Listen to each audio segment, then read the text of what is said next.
It's just the pass. Penny's there. It's over. Fernando Cifuentes has found it. You've been patient. You've been waiting all this time, but you ready. You've been putting in that grind, so let's go. Champions are hard to find, but you know the goal when you're ready to shine. Have they heard of you? Then they know. You got your sights set on that road. If it's time to battle them, then let's go.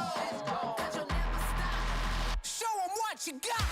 Stays asleep. From that GS Close combat onto a Mungus. Is that enough? Yes! Jump across, gets the knockout. Defeats Voltua. Show them what you got.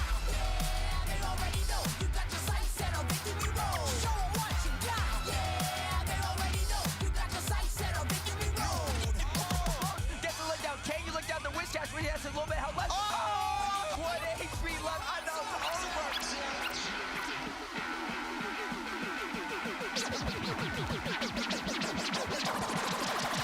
Show them what you got. Yeah, they already know. You got your sights set on victory road. Show them what you got. Yeah, they already know. You got your sights set on victory road. Put your hands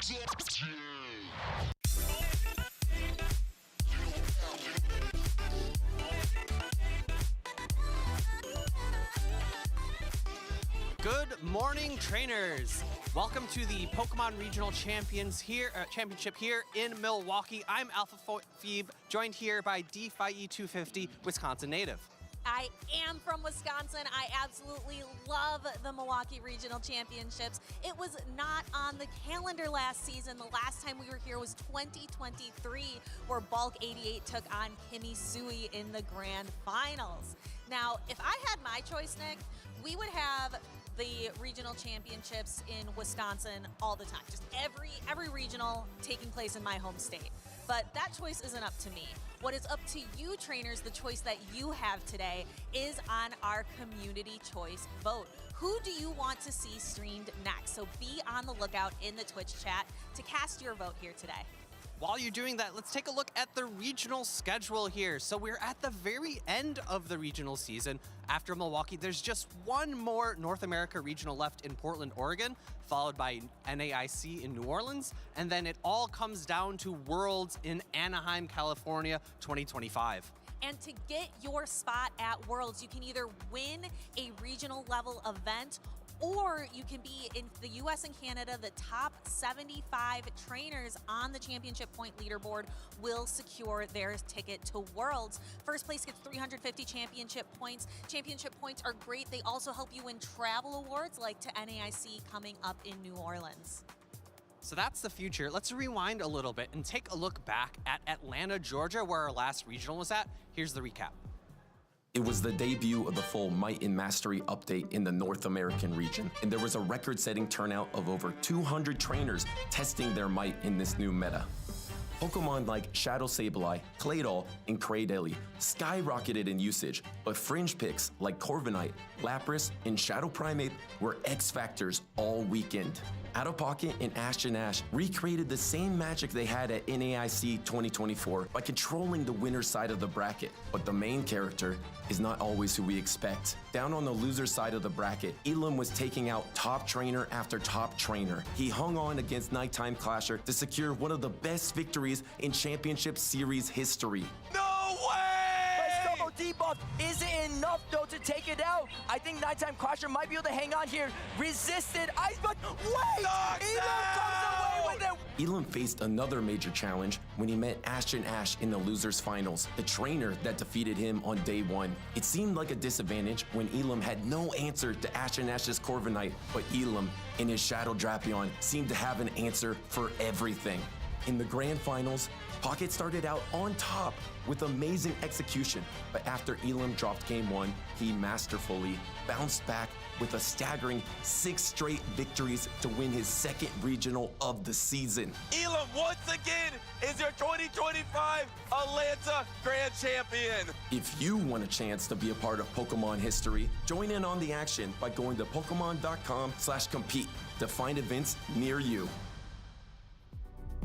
And a huge congratulations to our winner, Elam. It was an impressive 6-0 sweep in those winners finals, or excuse me, in the grand finals. It was a very dominant performance from him, and out of pocket and Ash Dash, like Butters called out in that video, I thought it was a really great recreation of the NAIC finals as well. It was great to see both of those players perform adequately.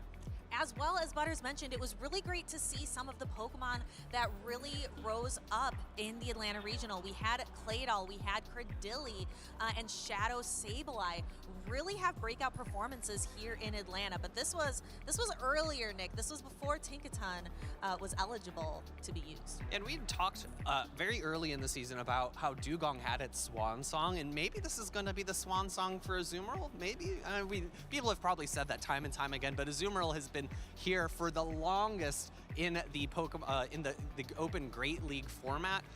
It is the last regional that Tinkaton hasn't been available, but let's go ahead and take us through the regional champions we've had so far. Elam being the first one in the 2025 season to put his name on the champions list twice in a single season in North America. I wonder who is going to be slotting in the right for Milwaukee today. Only one way to find out. In addition to those champions, we also have the leaderboard qualifications, as you had mentioned earlier. Out of pocket, reigning coming in at #1 with 1,800 championship points, and as you said, 350 points on the line for the winning this event as well. And you can see just how close all of these trainers are on this leaderboard. Yeah, it was really cool to see Just Dirk actually really ramping up the championship points, taking 16th place there, putting himself in the top 16. Yeah, and of course you have trainers that are vying for the travel award for going to NAIC as well as Worlds at Anaheim. So even though they have likely locked in their invite to Worlds, they haven't necessarily stopped fighting because there's a lot still on the line. There is, and North America is not the only place for exciting battles. We also have our special championship in Sevilla, Spain.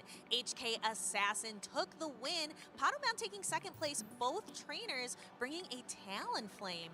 So an Incinerate user taking these top 2 spots. Yeah, and big shout out to HK Assassin, able to take down Padoman, our EUIC winner from this year. It's a really great win for him. His first tournament win. Let's go ahead and take a look at the top 12 usage there, and not a huge surprise, Tinkaton coming in at #1, but look at Azumarill, it's all the way down in 8th. Yeah, also coming in at #1, we can take a look at the EU leaderboards. Let's see who we think is going to be #1 there, the EU regional champions. And we can see HK Assassin going in Sevilla, but we have Utrecht and Bologna special championships as well. You pointed out something really interesting about EU versus NA champions. Yeah, for EU, we've had a number of people who have won their first regional champion, or first tournament win, HK Assassin, Kazim, Bohm, and I believe Icelandic Lapras as well. Nickname got his 2nd tournament win this season as well. But let's go ahead and look at that leaderboard, see the other ways players are qualifying for Worlds. The top 2 are absolutely no surprise to me. Padoman being our EUIC champion this year, and Colin 6. We often dub him the final boss. We have seen him in so many grand finals. It does not surprise me to see them taking the top 2 spots on the EU leaderboard. And you might be thinking, hey, Europe has a little more point value than NA. Why might that be? That's because NAIC is yet to happen, and of course, you know, you wouldn't want to say, oh, NA is worse than EU. Of course, not on an NA stream.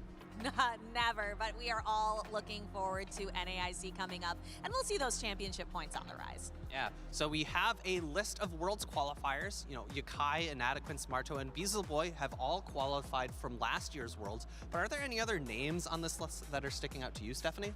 Of course, we have Elite, Patomon, Siege Wireless, lots of amazing trainers who have done very well this season, securing their ticket to Worlds. Now, these trainers will not take up those top 75 or top 50 spots when we look at the leaderboards. Those trainers are removed from that top 75 or 50, depending on your region. So we've talked a lot about NA and we've talked a lot about EU. Let's go ahead and look at Latam, who had their own event recently down in Monterey, and it's a little bit strange. I think I see 2 NA trainers on this top 3. We do. We see Dunebug 97 with his myriad of medals and a trophy there, as well as Nighttime Clasher. But taking second place representing the Latam region is TZ Spanx, running a Swalot, which is kind of a really interesting poison type pick. I will say I'm a little bit disappointed from TC Spanx. He had in the past been a favorite of the triple fire team, and I don't see a single fire Pokemon on his team, but I'll have to let that slide. Let's take a look at the top 12 usage. No Tinkaton here, so Azumarill did take that #1 slot once again. Yeah, I'm really interested to see if Corviknight is going to have any play in any of the events coming up. It really puts a hard stop to Tinkaton, which goes a little bit against the lore in the main series games. Tinkaton kind of likes to bully Corviknight out of the sky. I think it makes its hammer out of Corviknights. Corviknight feathers? Yeah.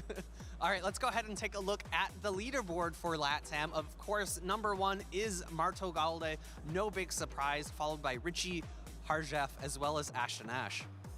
Yes, and we see Desynced, Rocha as well, LNDS Steiner, lots of amazing trainers representing Latam on that leaderboard. Now, Nick, we were talking, maybe in Boston, I think it was a little bit warmer for you when you got off the plane, but it's a little chillier here in Wisconsin. Yeah, let's take a look at the weekend forecast. We have Pokemon that we think are on the rise and on the fall. For the rise, of course, it's gotta be that Tinkaton, new released. Great typing of Fairy and Steel. I think it's only our second Pokemon in Pokemon GO with that typing. And it has a little bit better charge attacks than Mawile does. And people, I have been seeing trades happening all over the venue to try to get those optimal spreads for attack, HP, and defense. So be sure that you are hatching their in 10K eggs right now, and then see if you can find a friend to trade with. Got a confession? I didn't hatch a single one, so I need to go hatching those 10K eggs, absolutely. Trending down is that Azumarill. Of course, it's not going to have a very favorable typing matchup into that Tinkaton, but also as the Fairy type, it's going to lose the Fairy type matchup there, so that is why we are expecting to see Azumarill trend down. Well, I want to take a look at which trainers are trending today. Which trainers do we have our eyes set on? If we're not seeing so much Azumarill, we're going to see a lot of Tinkaton. Are there any players that you want to see do really well? There's plenty that we've seen come up here on the season snapshot. Like I believe Rise to Occasion is here today, as well. I believe Dunebug is here today. So some of these season snapshot trainers we might also see here in Milwaukee. Absolutely. We also have the Pokemon that we've been looking at this season. You know, Lapras coming in strong with Psywave and Sparkling Area as its a charged attack. It hasn't been as dominant as some people might have thought, but Azumarill getting pushed out of the meta, maybe it'll be the water type to kind of rise up a little bit to fight up against Tinkaton. However, steel typing does resist those psychic fast attacks. Yeah, like Lapras. So I think we're going to see a lot more things like Lapras rather than that poor Azumarill. I don't know if we can call it poor Azumarill. I have it here on my pin. I'm a little bit of an Azumarill enjoyer, but I don't know. I think it's going to be outclassed by some of those other water types. Trainers with a lot of class, we can take a look at the trainers to watch this weekend. And Rise to Occasion and Dunebug, like I mentioned from the season snapshot, they are titans. They are rivals here in Milwaukee today. But taking a look right in the center is Kakuna Matata 42. Yeah, of course, he is well known amongst the community for all of the hard work that he does, helping support with the various tools that we can use in the grassroots tournaments to see which Pokemon are good and which Pokemon maybe not aren't so good. But you were calling it out earlier, you know, Tinkaton being the fairy type to probably rise up. I'm thinking of some fire type users. I know Mama Climbs and Valorash both love their Talonflame. Mama Climbs, of course, getting that top 16 in San Antonio, and also being a local to the Midwest herself is able to come quite easily to this regional. And we're keeping her team a secret until she shows up on stream. So just a little bit of suspense, but we know that both her and Valor Ash big fans of the Talonflame. I would not be surprised to see both of them bring that Pokemon here today. Speaking of Pokemon, we each brought 4 Pokemon to our caster predictions. Let's see which Pokemon is on the top of all 4 of us. Oh, it is Tinkaton. No real big surprise there, I guess. No, I'm really interested to see that Rayquaza on your list. If you could tell me a little bit about that, Nick. I'm not super sure it'll be very prominent here, but given that I am an NA caster and not an EU caster, I don't have the ability to make caster predictions for Utrecht, so maybe look a little bit in the future for that. All right, another couple Pokemon. I think Talonflame is going to do quite well. We love Lapras here. Golisopod is also really good. It has a lot of really good neutral play and just can outpace a lot of Pokemon. So I'm really interested to see if Golisopod can core break some teams out there. Yeah, it'd be interesting to see because it is a bit more neutral into the Fairy and Steel type Pokemon of Tinkaton. Maybe it rises up because Azumarill is a little bit pushed out of the meta. We'll have to see. And you trainers have a chance to see all of the action. Be sure to visit Pokemon.com/broadcast. You can check out the Go, the video game, and the trading card game all in one convenient spot. Yeah, of course, make sure to follow the action at Play Pokemon on Twitter, /Pokemon on YouTube and Facebook, as well as Instagram. Follow the channels on YouTube and Twitch, but I think that's going to be it for us this morning. Any final words before we throw it over to the casters? Yeah, just be sure as well to check out that at Play Pokemon in YouTube. We have a new channel, so definitely go ahead and take a look for that in your YouTube search right now, trainers. All right, well, that's going to be it from us. Let's go ahead and send it over to Soph and Henry. Take it away for the first cast of the day. Thank you so much, Phoebe and D5. My name is Homesize Henry, and I'm joined here by my wonderful co-host caster, Soph Tove, and we're here to bring you all the exciting Pokemon Go action this weekend here in Milwaukee. There's going to be a ton of great battles today and tomorrow. Before we get into those, let's take a look at our format. This weekend, the 2025 Regional Championships are bringing the electrifying action of the Pokémon GO matches to the global stage. Top trainers from across the world have gathered to compete for a share of over $125,000 in cash prizes, travel awards, and the all-important championship points that could secure their spot at Worlds 2025 in Anaheim, California. The competition is fierce and the strategy is key. This tournament spans 2 intense days of action, where our trainers battle it out in a double elimination bracket using the Grey League format. Every match is a best-of-3 clash, but the stakes get even higher in the winners finals, losers finals, and grand finals, where the action extends to a best-of-5 showdown.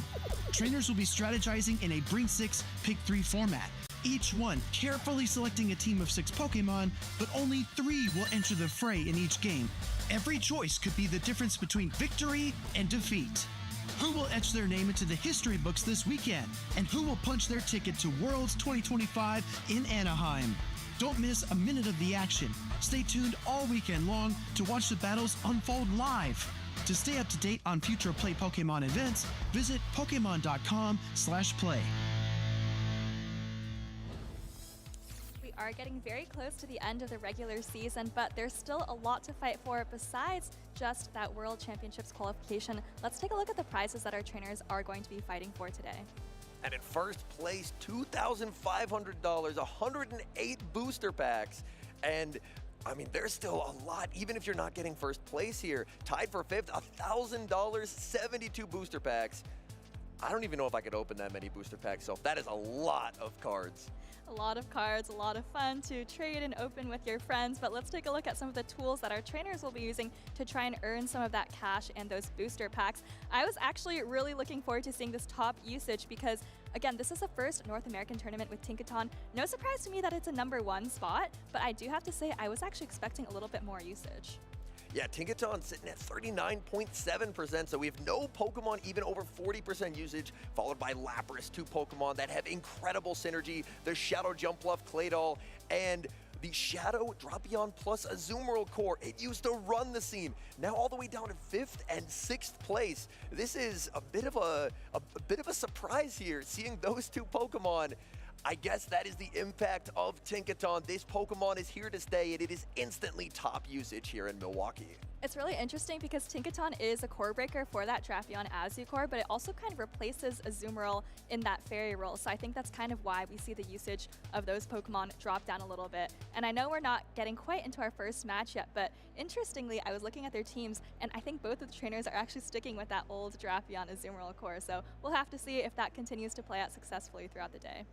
I'm excited to see because we have a bit of a clash here, old meta versus new meta, and we still see, obviously, one is 5th and one is 5th and 6th, but that's still only about 10% in usage overall, so there's still a lot of trainers sticking with that OG core, so it'll be a bit of a clash here to see which is able to emerge victorious.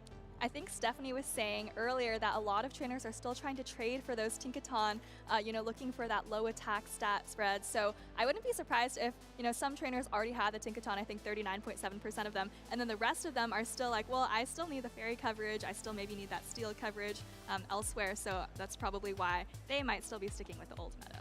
That makes quite a bit of sense. I was at the venue all day yesterday, and the amount of people I saw just going from person to person, hey, do you have any Tinkatink? Do you have any Tinkatink? But it's honestly something that I really like about these regionals is you get to meet people that you would never ordinarily get to meet in person, get to make new friends. There's even a research you get at the venue that gives you extra Stardust for making a new friend as well. So a lot of people trying to get these good Tinkatons, because we've seen, I believe it's been eligible for 2 events so far, and it's won both of them. But this matchup here, we have a clash of titans, Dunebug versus Bosox.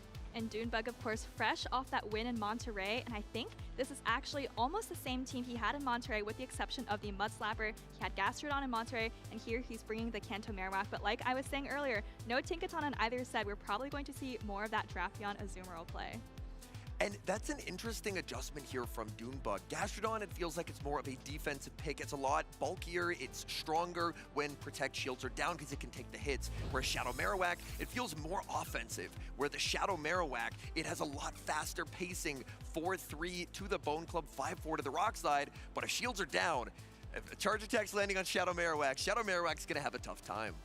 Shadow Marowak is interesting, again, talking about that old meta where neither of these players actually have Claydol, which has kind of been the ground type of choice, but now we don't see a Claydol on either side. I feel like both of these trainers are kind of looking at that old meta a little bit, although Bosox has the Unova Stunfisk, of course, very successful for HK Assassin in Seville last weekend, so going for that double ground strategy with both the Unova Stunfisk and the Shadow Swampert there. And one thing to note about this Unova Stunfisk, it's a Pokemon that has a weakness to grass, but in this meta with the only grass type being Shadow Jumpluff and it typically being on the double flying moveset, which I can confirm Dunebug is running, that means that despite the fact that it's a ground type, it's actually resisting the charge moves from the grass type on Dunebug's team. All right, well, we'll have to see if Dunebug decides to bring that Jumpluff and whether Bosox decides to bring the Unova Stunfisk. I think we're still just very close to getting locked in for both of these trainers, and I'm really excited to see our first game of the day. I am as well. One thing I do want to note is it feels like a little bit of a throwback here. A water ground type plus a steel flying. So where have I seen this before? It seems like Bosox is taking some inspiration from metas of the past when it was the Swampert plus Skarmory core. Now this is a bit of a new age version of that with Shadow Swampert, of course, getting access to the new charge attack of Sludge, improving its coverage with pacing, and Corviknight as the new steel flyer of choice. Bosox has been around for a very long time, and I know these trainers have played a lot in those grassroots formats dating back to before the championship series existed, so wouldn't be surprised to see Bosox leaning on that very familiar Swampert steel flying core.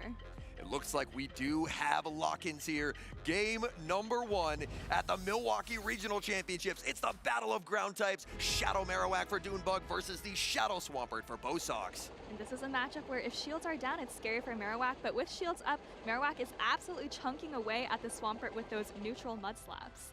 This a bit reminds me of the Shadow Marowak versus Shadow Feraligatr matchup, where if it's the 2-shield, Shadow Marowak is probably going to be able to eventually farm all the way down. We're going to see a catch attempt by Bosox. sneaking a free bubble as well. That was precision in timing, and the Bone Club that was aimed at the Swampert lands on the bulky Azumarill. This is still some nice chip damage for Dunebug, and he still has the Jump Bluff in the back, which he can save for the Swampert, but instead brings in the Shadow Claw, Alolan Sandslash, which is going to be able to resist all of the energy from Azumarill. And if we take a look at the backline here for Bosox, baiting out that Alolan Sandslash could pay dividends, as that is a Pokemon that Corviknight, I mean, with that out of the way, you're left with a Mud Slapper and you're left with a Jump Bluff. So Corviknight with a shield could potentially be quite scary for Dunebug in this endgame. It does feel like that Marowak for Dunebug might be kind of dead weight later down the line, but we'll have to see how it plays out. For now, we're still in this Alolan Sandslash versus Azumarill matchup. Bosox gonna fire off this play rough, and the Alolan Sandslash still has quite a bit of energy. Maybe gonna try to farm up a little bit more before throwing this last drill run.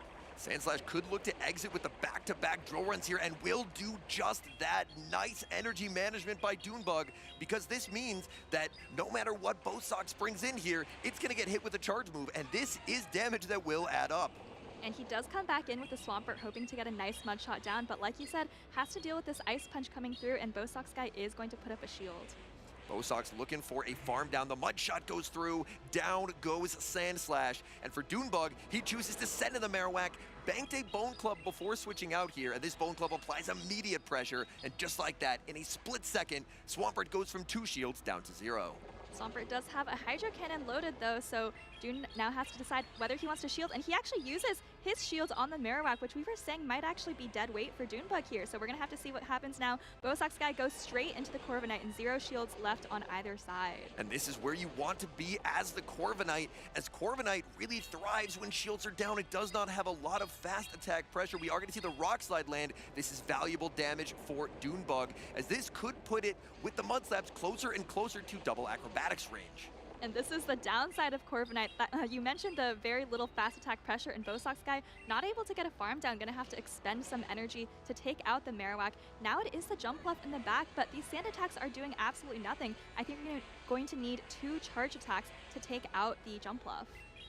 And here's where, unfortunately, the sand attacks being triple resisted. This Jump Bluff, that's exactly right. You have to land the 2 charge attacks, and this Jump Bluff is getting closer and closer to a move. Clock will be up for Bosox here shortly. This acrobatics will connect, and Corviknight, it's already lost so much of its health.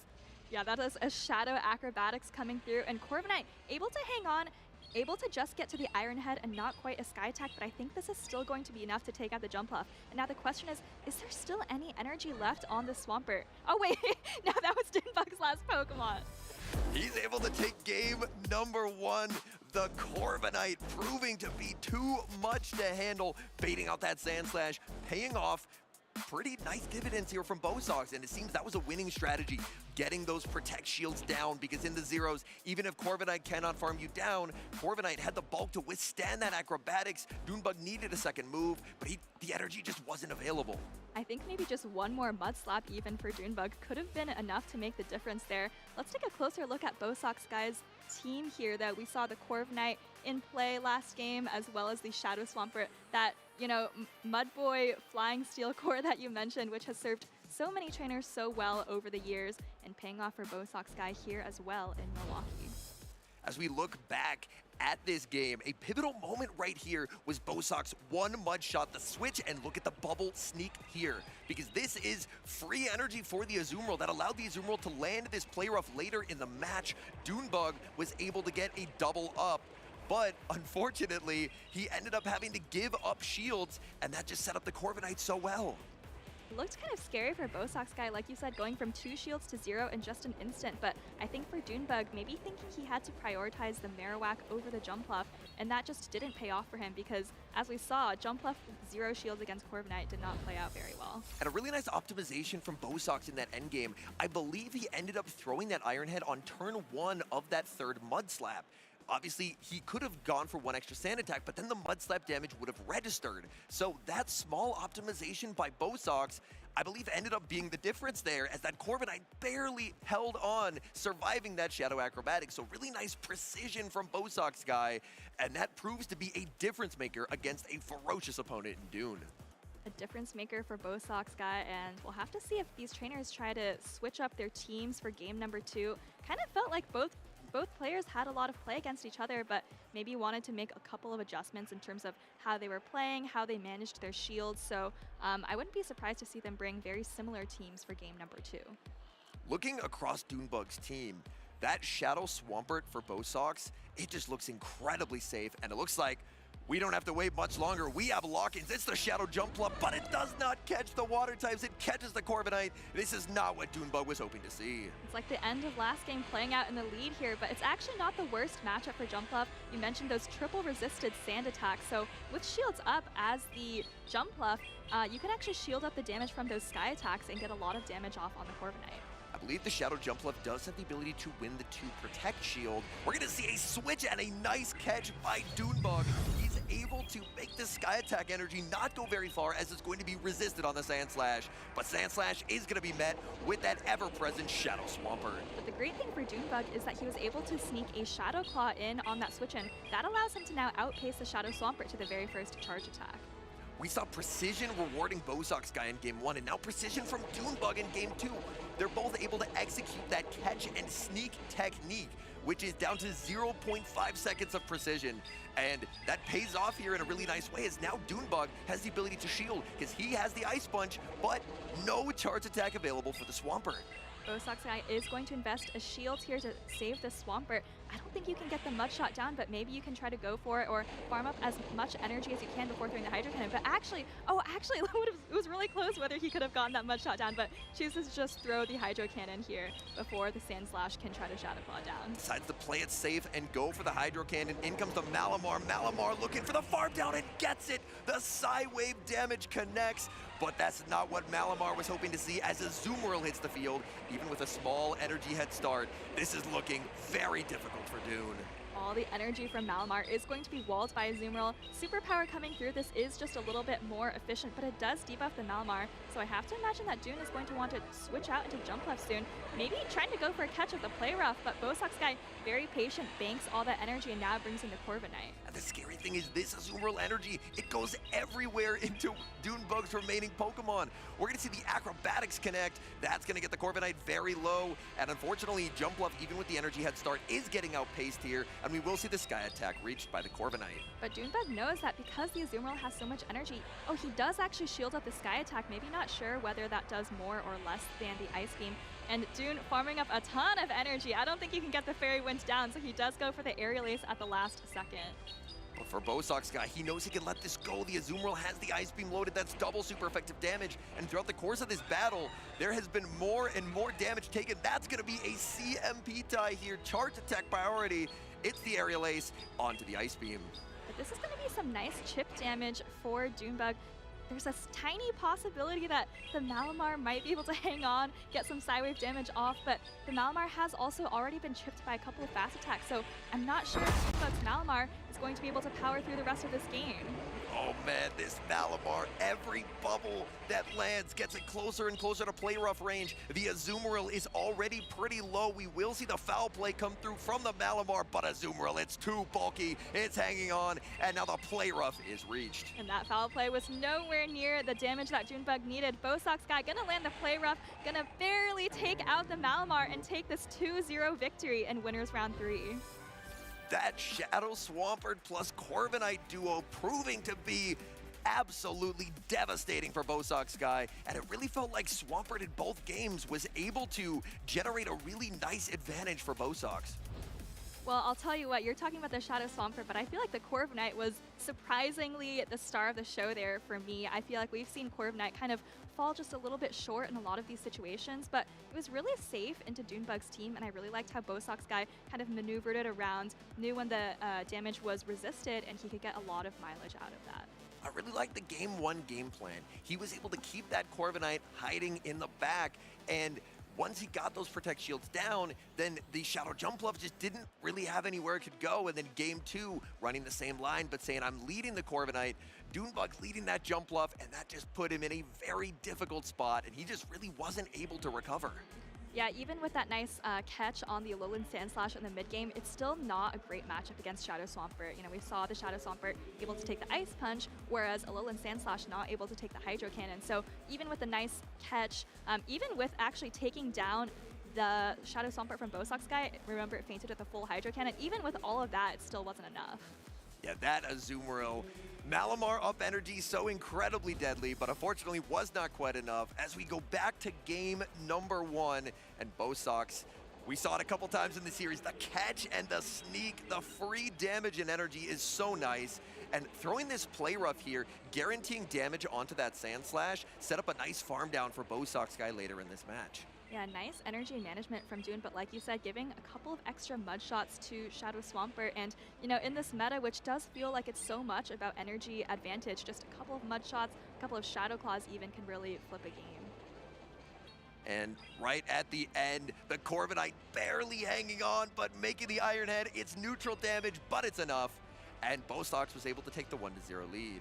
Yeah, this is game number 2, that lead matchup. Here's the catch from Dunebug, catching the resisted Sky Attack, getting the Shadow Claw through, which is a really nice play, but I think what we just saw in the end game, once shields were down, the Azumarill for Bosox really kind of shined through, so I feel like he was maneuvering through all of these Pokemon extremely well. I agree, and the Aerial Ace knocking out the Corviknight, but the Azumarill, he stored all that energy, and the shielded Sky Attack, I think, looms large in this particular match, because Sky Attack only singularly super effective, whereas that Ice Beam, double super effective. We just saw Jumpluff disappear live on broadcast. It was a nicely played game from Dunebug, but I think he let the Azumarill get too much energy. There was a weird moment when the Azumarill came into the Malamar. He did a bunch of side waves and then tried to catch on Jumpluff, but maybe if he had just left right away and prevented the Azumarill from being able to build up all that, maybe he would have had a better chance, but it was honestly a pretty tough backline for Dunebug there. I agree. Once that Azumarill got that energy head start, it almost felt like a runaway train, and it's kind of funny that it was in our trending down segment, because obviously we've been talking so much about Tinkaton, but in a matchup where there's no Tinkaton, Azumarill again felt so incredibly safe for Bosox. He was able to save switch at game 1, get a really nice catch, and then in game 2, again, getting shields down. Pokemon like Malamar really like shields up scenarios where they can let those side waves accumulate over time, putting more and more pressure on the opponents. But shields down, Malamar was just able to get the farm down on the Swampert, but it still wasn't enough to escape the wrath of Azumarill. I think Bosox knew those matchups inside and out, but let's hear from the man himself. I think we have an interview with Nick. Thanks, Soph. I'm here with the man himself, Bosox. Yesterday you told me you're a bit washed. It's looking like that might not be the case. What's going on? Yeah, put in some work over the past couple of days with some of my friends, and we'll see where it goes. All right, well, as a fellow Boston local, what sort of preparation were you able to do before? Did you go any of the locals yourself? I don't recall seeing you there much. Nope. Have not been to many locals. I was at Atlanta a couple of weeks ago, so that was a good, dip my toe back in real quick. And in the last couple of weeks, we were playing some Battle Tower, some Grassroots, and just generally playing GBLs, staying on top of my game, I think has been helpful. And then these last couple of days, team building with some teammates, Frostfire, Jan, Jeff, Calvo, all those guys in team chat, more than I can name, have been super helpful, and it's been, very productive the last few days and weeks, so seeing it now. Absolutely. Let's talk a little bit about the team, because it is maybe not the most standard meta team. I don't think you had Claydol. I don't think you have Tinkaton. So how did you choose the core breakers? I heard you mention to your teammates you have 3 core breakers on your team. Talk to us a little bit about that. Yeah, absolutely. So the first pick that I knew I really wanted to use was Corviknight. My teammate Calvo had a lot of success with that back in Atlanta, and it seems like a really good fit in the meta right now with Sand Attack doing, super effective to those poisons and the steals. Tinkaton being released since then, I think only boosted its value. So Corviknight, I think, has great coverage right now into the meta. And then you get, Azu's great. Swampert is a core breaker right now. It got buffed with Sludge. And so that's, super strong pick that I was able to use there a few times. And yeah, I think, we were kind of pivoting between grass types, Jumpluff, Cradily, Superior, and we landed on Jumpluff because it has that flying type, so that's helpful for stuff like Primeape as well that we're, looking to beat. I know from personal experience that Shadow Primeape can be very terrifying. I got 3-0 swept in a Grassroots tournament myself. That'll happen. What about the Unova Stunfisk? How do you see that fitting into the meta?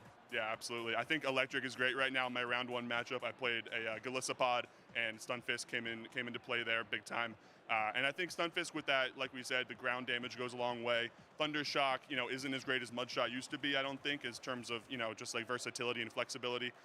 But it definitely has a lot of play, I think, in terms of being able to take on the waters like Lapras and Feraligatr and Azu, as well as, taking on the Steels, Drapion, all that kind of stuff. All right, well, you haven't participated too much in this season so far. Are you looking forward? Will we see you at NAIC? Are you going for a Worlds invite this year? I think this might be the last one. NAIC is like a 50-50 shot for me right now. If I do, it'll be like a Friday night type of thing. So we'll see where it goes. But yeah, I'm just here to be with my friends and hang out and tap my phone a little bit. But for the most part, just here to see the community. All right, well, thank you for the interview. Appreciate the insight into your team building as well as your specific picks. Good luck in the rest of the tournament. I'll send it back to the casters.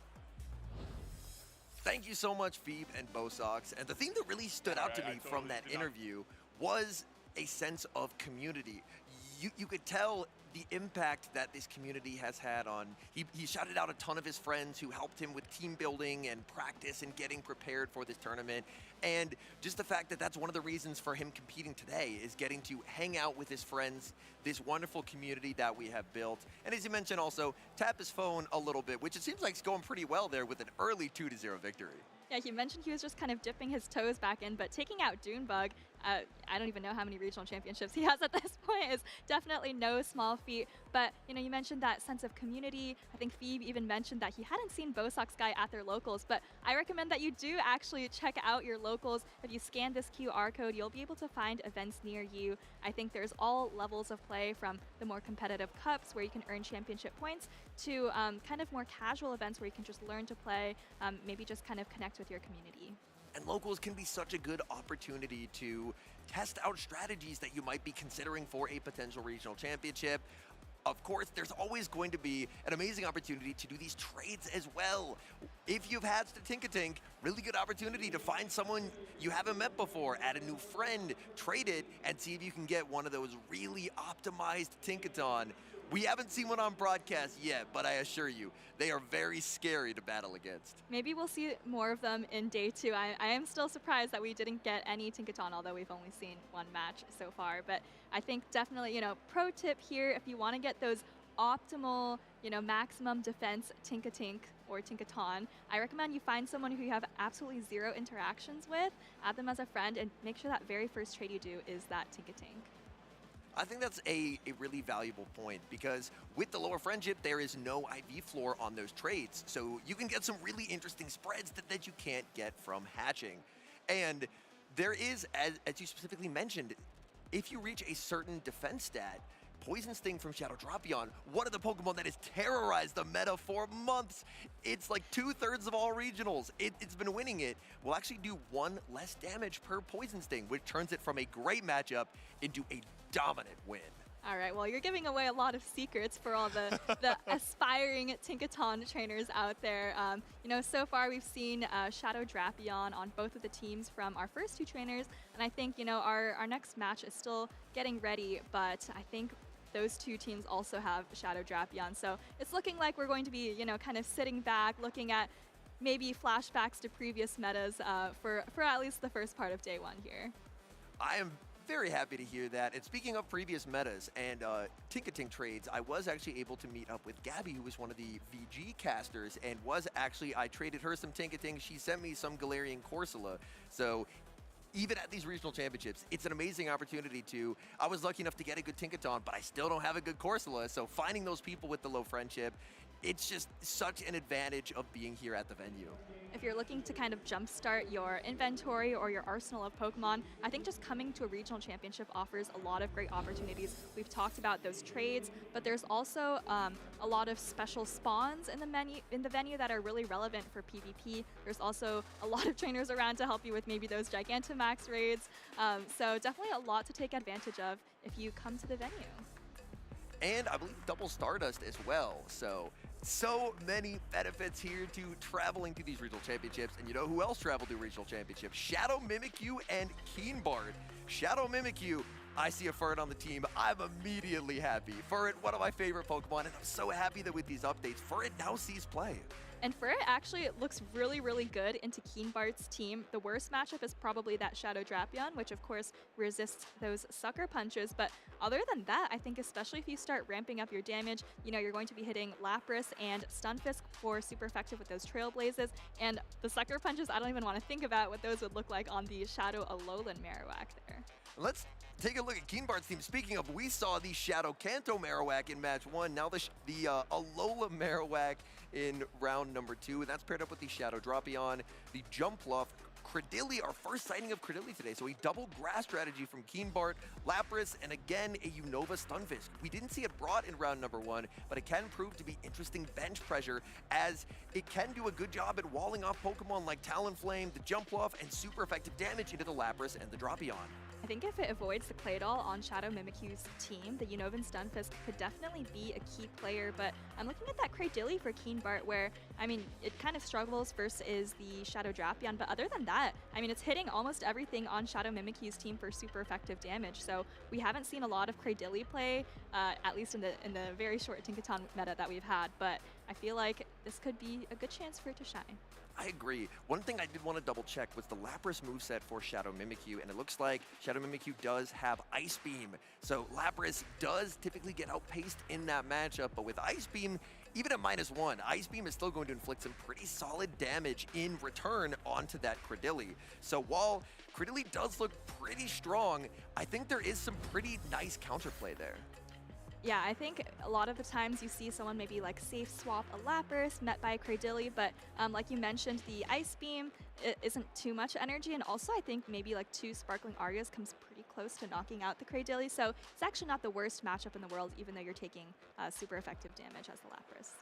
Yeah, Lapras could be a really nice bait out opportunity there. And you know what else is going to be a pretty nice opportunity? I believe we have the details for the upcoming Community Day, and that is Pommy. Pommy, Sunday, May 11th from 2 to 5 p.m. local. And looks like we have some pretty nice bonuses here as well. Yeah, we've got the quarter hatch distance. You know, if you're trying to hatch Tinkatink out of those 10K eggs, this could be a good opportunity for you to incubate a lot of them. Also, double Candy XL chance, not only good for the Pommy that you'll be catching, but also if you have a lot of, you know, research encounters or similar stacked up, that could be a good time for you to kind of go through and catch all of those Pokemon.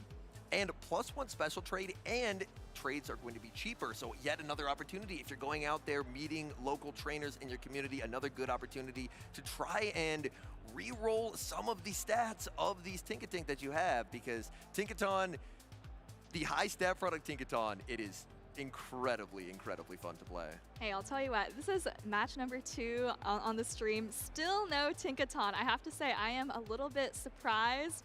We saw it at 39.7% usage, so on expectation, we should have had at least 1, if not 2, Tinkaton by now. We said it was trending up. It has such great coverage with, usually you see it with Bulldoze and Play Rough. Some trainers are opting for Heavy Slam, but really that Fairy Steel defensive typing is going to be what's carrying it. Yeah, that defensive typing is absolutely unreal. Being a Steel type by itself, you're already off to an amazing start, and pairing that with the Fairy type as well, so that way fighters aren't as much of an issue. Tinkaton, but I think that's part of what I really like about this meta is even though it is #1 usage, it's sitting below 40%. So that even though it's a very strong Pokemon, it's not feeling like the only way forward or the only strategy for success. So we still have a lot of variety in this meta, and that's something that I really like only 39.7. Like, I'm thinking back to the days of Metacham when we were sitting at, what, 85% usage on Metacham? So I'm really liking the amount of different options players have in this meta. And we see my boy Furret, he's sitting at 11th, but he's just happy to be on the graphic. We see Unovan Stunfisk there, a little bit more usage than Furret, probably inspired by HK Assassin's win. Also Talonflame at the bottom of the graphic. I believe that was actually used on both of the grand finalist team in Seville last weekend, but I'll tell you what, Henry, I'll make a bet with, well, I don't know if you want to take the other side of this bet, but I think Tinkaton will be, I'll say 50 or higher % usage on day 2. Is that too conservative? Honestly, I'm just strictly in agreement there. Okay. I think for those who have it, because we saw something similar in Seville, where I believe it was 5th in usage for day 1, and then once that day 2 usage came out, it was almost double. Like, it went from like 30% usage to, I believe, like 58.9% usage. So if you brought Tinkaton, it was a very winning strategy. But speaking of Talonflame, one interesting adjustment that I saw in Seville was we've seen double flying Talonflame for many months, but we actually saw, I believe it was both had Flame Charge on Talonflame, a bit of an adaptation for ramping up that Incinerate damage into something like Tinkaton, but also having a bit of counterplay into something like a Unova Stunfisk. Yeah, that's a good point, actually. I think in these teams coming up, I believe Shadow Mimikyu is rocking that Flame Charge Fly moveset that you mentioned. And I think when you watch these Talonflame at play, there's a really nice pacing that happens when you do 1 Flame Charge and 2 flies. You get all of the residual energy out of the way. You get so much damage off with those flies. So I feel like the Flame Charge double fly strategy might be in our near future. I think that makes quite a bit of sense there, because if you end up throwing 2 flame charges, then I believe it's 3 to the next fly, and 15 turns does feel a little bit slow at times. So that flame charge into double fly, it's a very powerful combination of attacks where it's 15 turns for the first, but it's 10 turns for the next 2. And Talonflame, especially now that it's boosted every 10 turns, it can feel like a bit of a runaway train at that point. Especially because I feel like a lot of well, we haven't seen any Tinkaton teams, but a lot of teams have maybe Jumpluff and Tinkaton on them. And for these teams here, I mean, obviously Keenbart doesn't have a Talonflame of his own, but he does have the Shadow Alolan Marowak. But you would see that the fire is doing super effective into Jumpluff and then neutral into everything else. And I feel like that's kind of a common theme of what we might see in that top meta. The Alolan Marowak, it could be a bit of a tough bring because, as you identified earlier, boosted Sucker Punches from Furret would be really tough for it to handle. There is also Claydol, super effective Mud Slaps, Shadow Dropion. Anytime a charge move lands, it's gonna do some damage. Lapras as well, so maybe if it's able to get some kind of an advantage, but it feels like there's a lot of counterplay here for Shadow Mimikyu. Maybe not the greatest matchup for the Alolan Marowak, but let's go back to the Cradily for Keenbart, and I think what Shadow Mimikyu's maybe safest Pokemon is going to be, other than the Fur, I think it's going to be that Shadow Drapion, and you know, we see the dynamics of these matchups where your best Pokemon is advantageous against the opponent's best Pokemon, and I think that might tip the scales just a little bit in Shadow Mimikyu's favor. I agree. Shadow Drapion, as long as it can avoid that Unova Stunfisk, just looks so incredibly safe. And on top of that, I do feel like the Claydol as well, because taking a look at the Claydol moveset, it is running Rock Tomb Ice Beam, so even if it's against that Cradily, Grass Knot not gonna knock out, but Ice Beam will leave a mark in retaliation. All right, well, we took a little bit to get locked in and set up, but I think we're finally getting into game number 1 between Shadow Mimikyu and Keenbart. We're leading with Claydol against Lapras. Lapras will have a pacing advantage here. We're actually going to see a switch out into the Furret. Furret has access to super effective Trailblaze, but not before Lapras will fire off the Sparkling Aria, and we see an immediate no shield from Shadow Mimikyu. Keenbart does have the Shadow Drapion in the back, but actually chooses to chip with the Sparkling Aria first, maybe hoping to get this Fur into Aqua Tail or Crunch range after these Poison Stings start adding up. And Shadow Mimikyu, though, now actually has a lot of energy on the Fur, so is going to be able to fire off a Swift.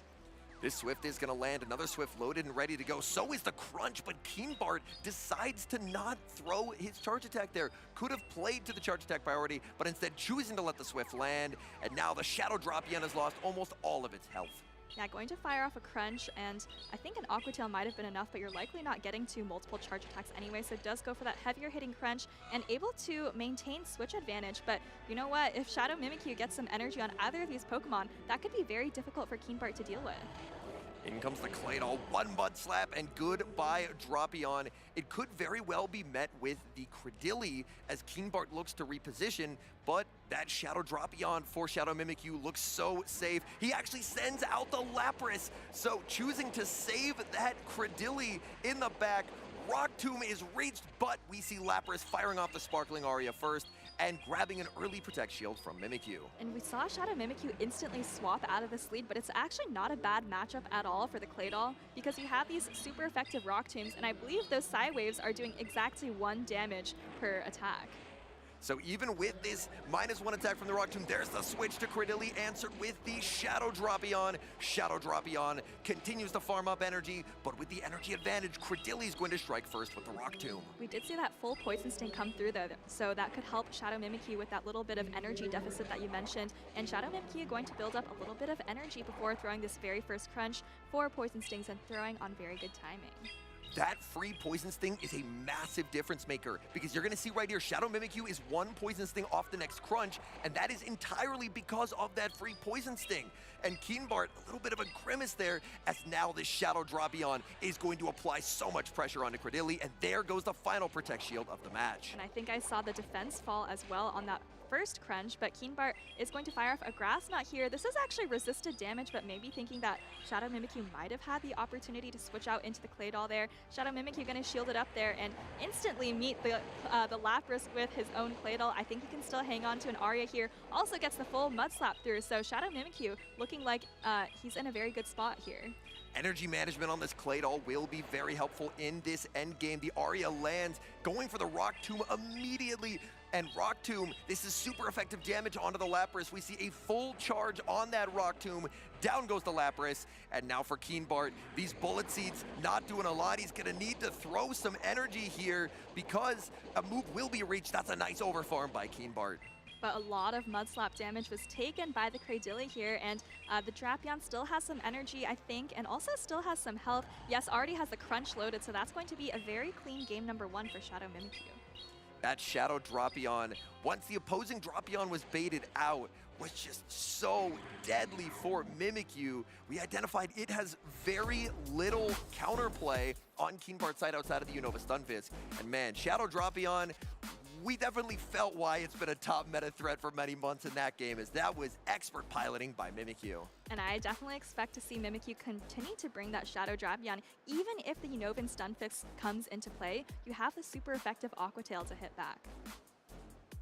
I absolutely agree with that. So now the question will be, is what adjustments are made here from Keenbart? Do you risk bringing that Stunfisk even though that Clay Doll was brought in? Stunfisk on a Clay Doll, it'd be a really, really tough spot to be in as Keenbart.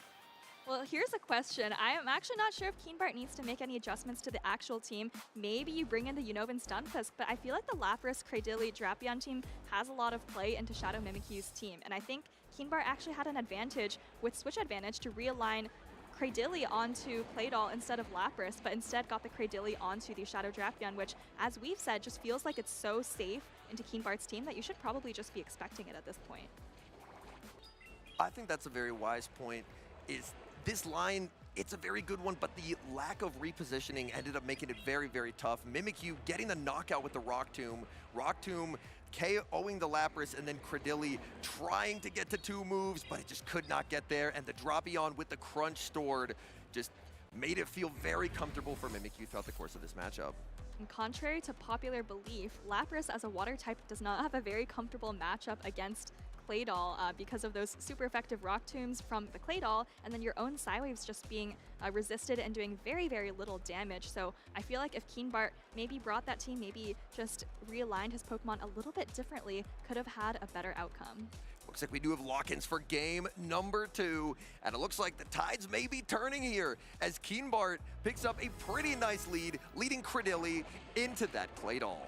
Oh boy, but here's the Shadow Drapion safe swap from Shadow Mimikyu, and Keenbart doesn't have an answer and is going to let Shadow Mimikyu fire off this Crunch before he has thrown the Rock Tomb. Crunch no shielded, and look at how much HP is immediately gone from that Credilli.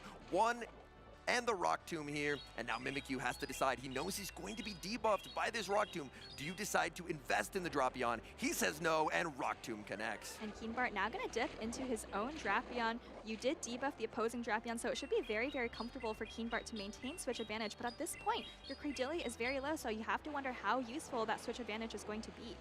And baiting out that Drapion, Furret looking deadly in the back. Keenbart plays 2 charge attack priority and wins it. Mimikyu letting it go, understanding that even if that Aqua Tail landed, it's debuffed, so it's not going to remove a lot of HP away from Keenbart. Yeah, very confidently throwing on charge attack priority, but now you have a little bit of energy on this Drapion, has more than a Crunch loaded. We're going to have to see if Keenbart is able to maybe reach 1 more Aqua Tail. I think he might be just 2 Poison Stings off. crunch. We do see the shield from Mimikyu. Mimikyu looking for the farm down, and we will see the Aqua Tail reached. So Mimikyu getting the shield call right, as crunch would do a lot more damage than a debuffed Aqua Tail here. Oh, sorry, a non-debuffed Aqua Tail, but that still, Claydol loses a lot of HP. Claydol loses a lot of HP, but remember that Keenbart also has lost a lot of HP on the Cradily. The difference, though, is that Keenbart is up a shield. Keenbart going to bring the Cradily back in, and Shadow Mimikyu actually just going to go for the Rock Tomb instead of the Ice Beam. A little bit of a reaction there. I'm not sure if Keenbart's actually going to respect the Ice Beam now. Rock Tomb lands. Will this set up a farm down here? It does set up a farm down. Down goes Cradily. In the back is Lapras, and Lapras will have a debuff permanently applied as this Rock Tomb gets launched at the Lapras. And this is looking very nice for Shadow Mimikyu all of a sudden with that Cradily just fainting with all of that energy. Now you have the Furret and you can start ramping up. I think as the Furret, all you need to do here is get to 2 Trailblazes before Keenbart is able to reach 3 Arias. And these Arias, now that they're debuffed, are not going to be nearly as effective. Aria connects, Furret shakes off that damage, and Furret will continue to farm, and there is that Trailblaze we were waiting for. And Keenbart is going to let this go. I think the only win condition that's even remotely possible at this point would be to call a Swift Bait, but Shadow Mimikyu going straight for that super effective Trailblaze, and this is looking very, very difficult for Keenbart to make a comeback for. These boosted Sucker Punches are the big concern for Keenbart. He still has the shield to hide behind, but you can't shield fast moves. Sucker Punches farming all the way down, and Shadow Mimikyu is able to take the series 2-0. And didn't need any adjustments in that game number 2, just sticking with that trusty Claydol, Furret, Drapion line. I feel like the Drapion and the Furret are really safe into Keenbart's team, so, you know, just kind of recognizing that, sticking to his first impressions really paid off for him there. I agree. That Drapion, even in the bad lead matchup, being able to switch it into the Cradily, and Cradily, its power is in debuffs over time, but it doesn't have the fastest pacing. So even being behind by 1 turn, the Drapion being able to switch in, getting that crunch, just making life really uncomfortable for Keenbart, just set up that Furret so beautifully in the end game. I'm just happy to see Furret doing well. I think it's doing a little more than well, not just in this tournament, but in the meta in general. You know, you said Furret's just happy to be on the graphic, but I feel like we saw a lot of Furret action in Atlanta, so I feel like you're selling it a little bit short. Hey, well, Furret, he's happy to be here, and he's getting wins as well. We saw the Rock Tomb launched at the Drapion, but a very wise decision by Mimikyu not committing resources to a debuffed Pokemon. Instead, Keenbart picking up the knockout, but this set up Claydol to get a big farm down. Yeah, it did have to take, well, it shielded 1 charge attack and had to take the other, but I think really the key moment was when that Cradily came in and actually fainted with a lot of energy. We're going to see the Rock Tomb land here, and actually Keenbart, maybe with just 1 more Bullet Seed, could have gotten a charge attack, but he does let that Cradily go down with the energy there. And then tries to play to the win con of calling that Swift Bait, but Shadow Mimikyu making the right call, going for the Trailblaze, ramping up the damage on these Sucker Punches, and then the Lapras trying so desperately to get to another charge attack, but it was not to be. Yeah, that matchup is actually not that bad for Lapras, as you might think, because you do have to take the super effective Trailblazes. But in that situation, remember that the Lapras was permanently debuffed by the Rock Tomb, which meant that the Arias did less, and it was just really difficult to come back from that. Yeah, that pacing advantage for Lapras, even up a little bit of energy, and I believe it was, at least prior to the Rock Tomb, it was going to be up a Protect Shield in that end game, but the moment it got that debuff, that Protect Shield advantage was taken away, then suddenly Lapras, one of the titans of this new meta, just could not muster enough damage to take down that Furret. I think where Lapras really shines is with its flexibility, right? You have 3 different typings covered between Psywave, Sparkling Aria, and Ice Beam. You can even sometimes go, well, you have to register Skull Bash if you want that normal type coverage, but I feel like in some of these closing situations, it's just a little bit underwhelming, as we saw there. I can agree, especially after its -1, made it a little bit difficult, but I think the idea was set up well there, where Lapras, if it's able to get up energy, it can be scary even against something like the Furret, but that debuff just unfortunately a little bit ruined Lapras's plans of being able to get a reverse sweep there and tie up that series. I also really liked how you mentioned that the pacing of Drapion is what allows it to be such a well, I was going to say super effective safe swap, but super effective is its own term, but a very good safe swap, right? You outpace so many Pokemon, including Cradily, and as long as there's no Mud Slapper on the other team, you have a lot of play and you can pretty much outpace anything that counter swaps. So it puts the opponent in a really uncomfortable position.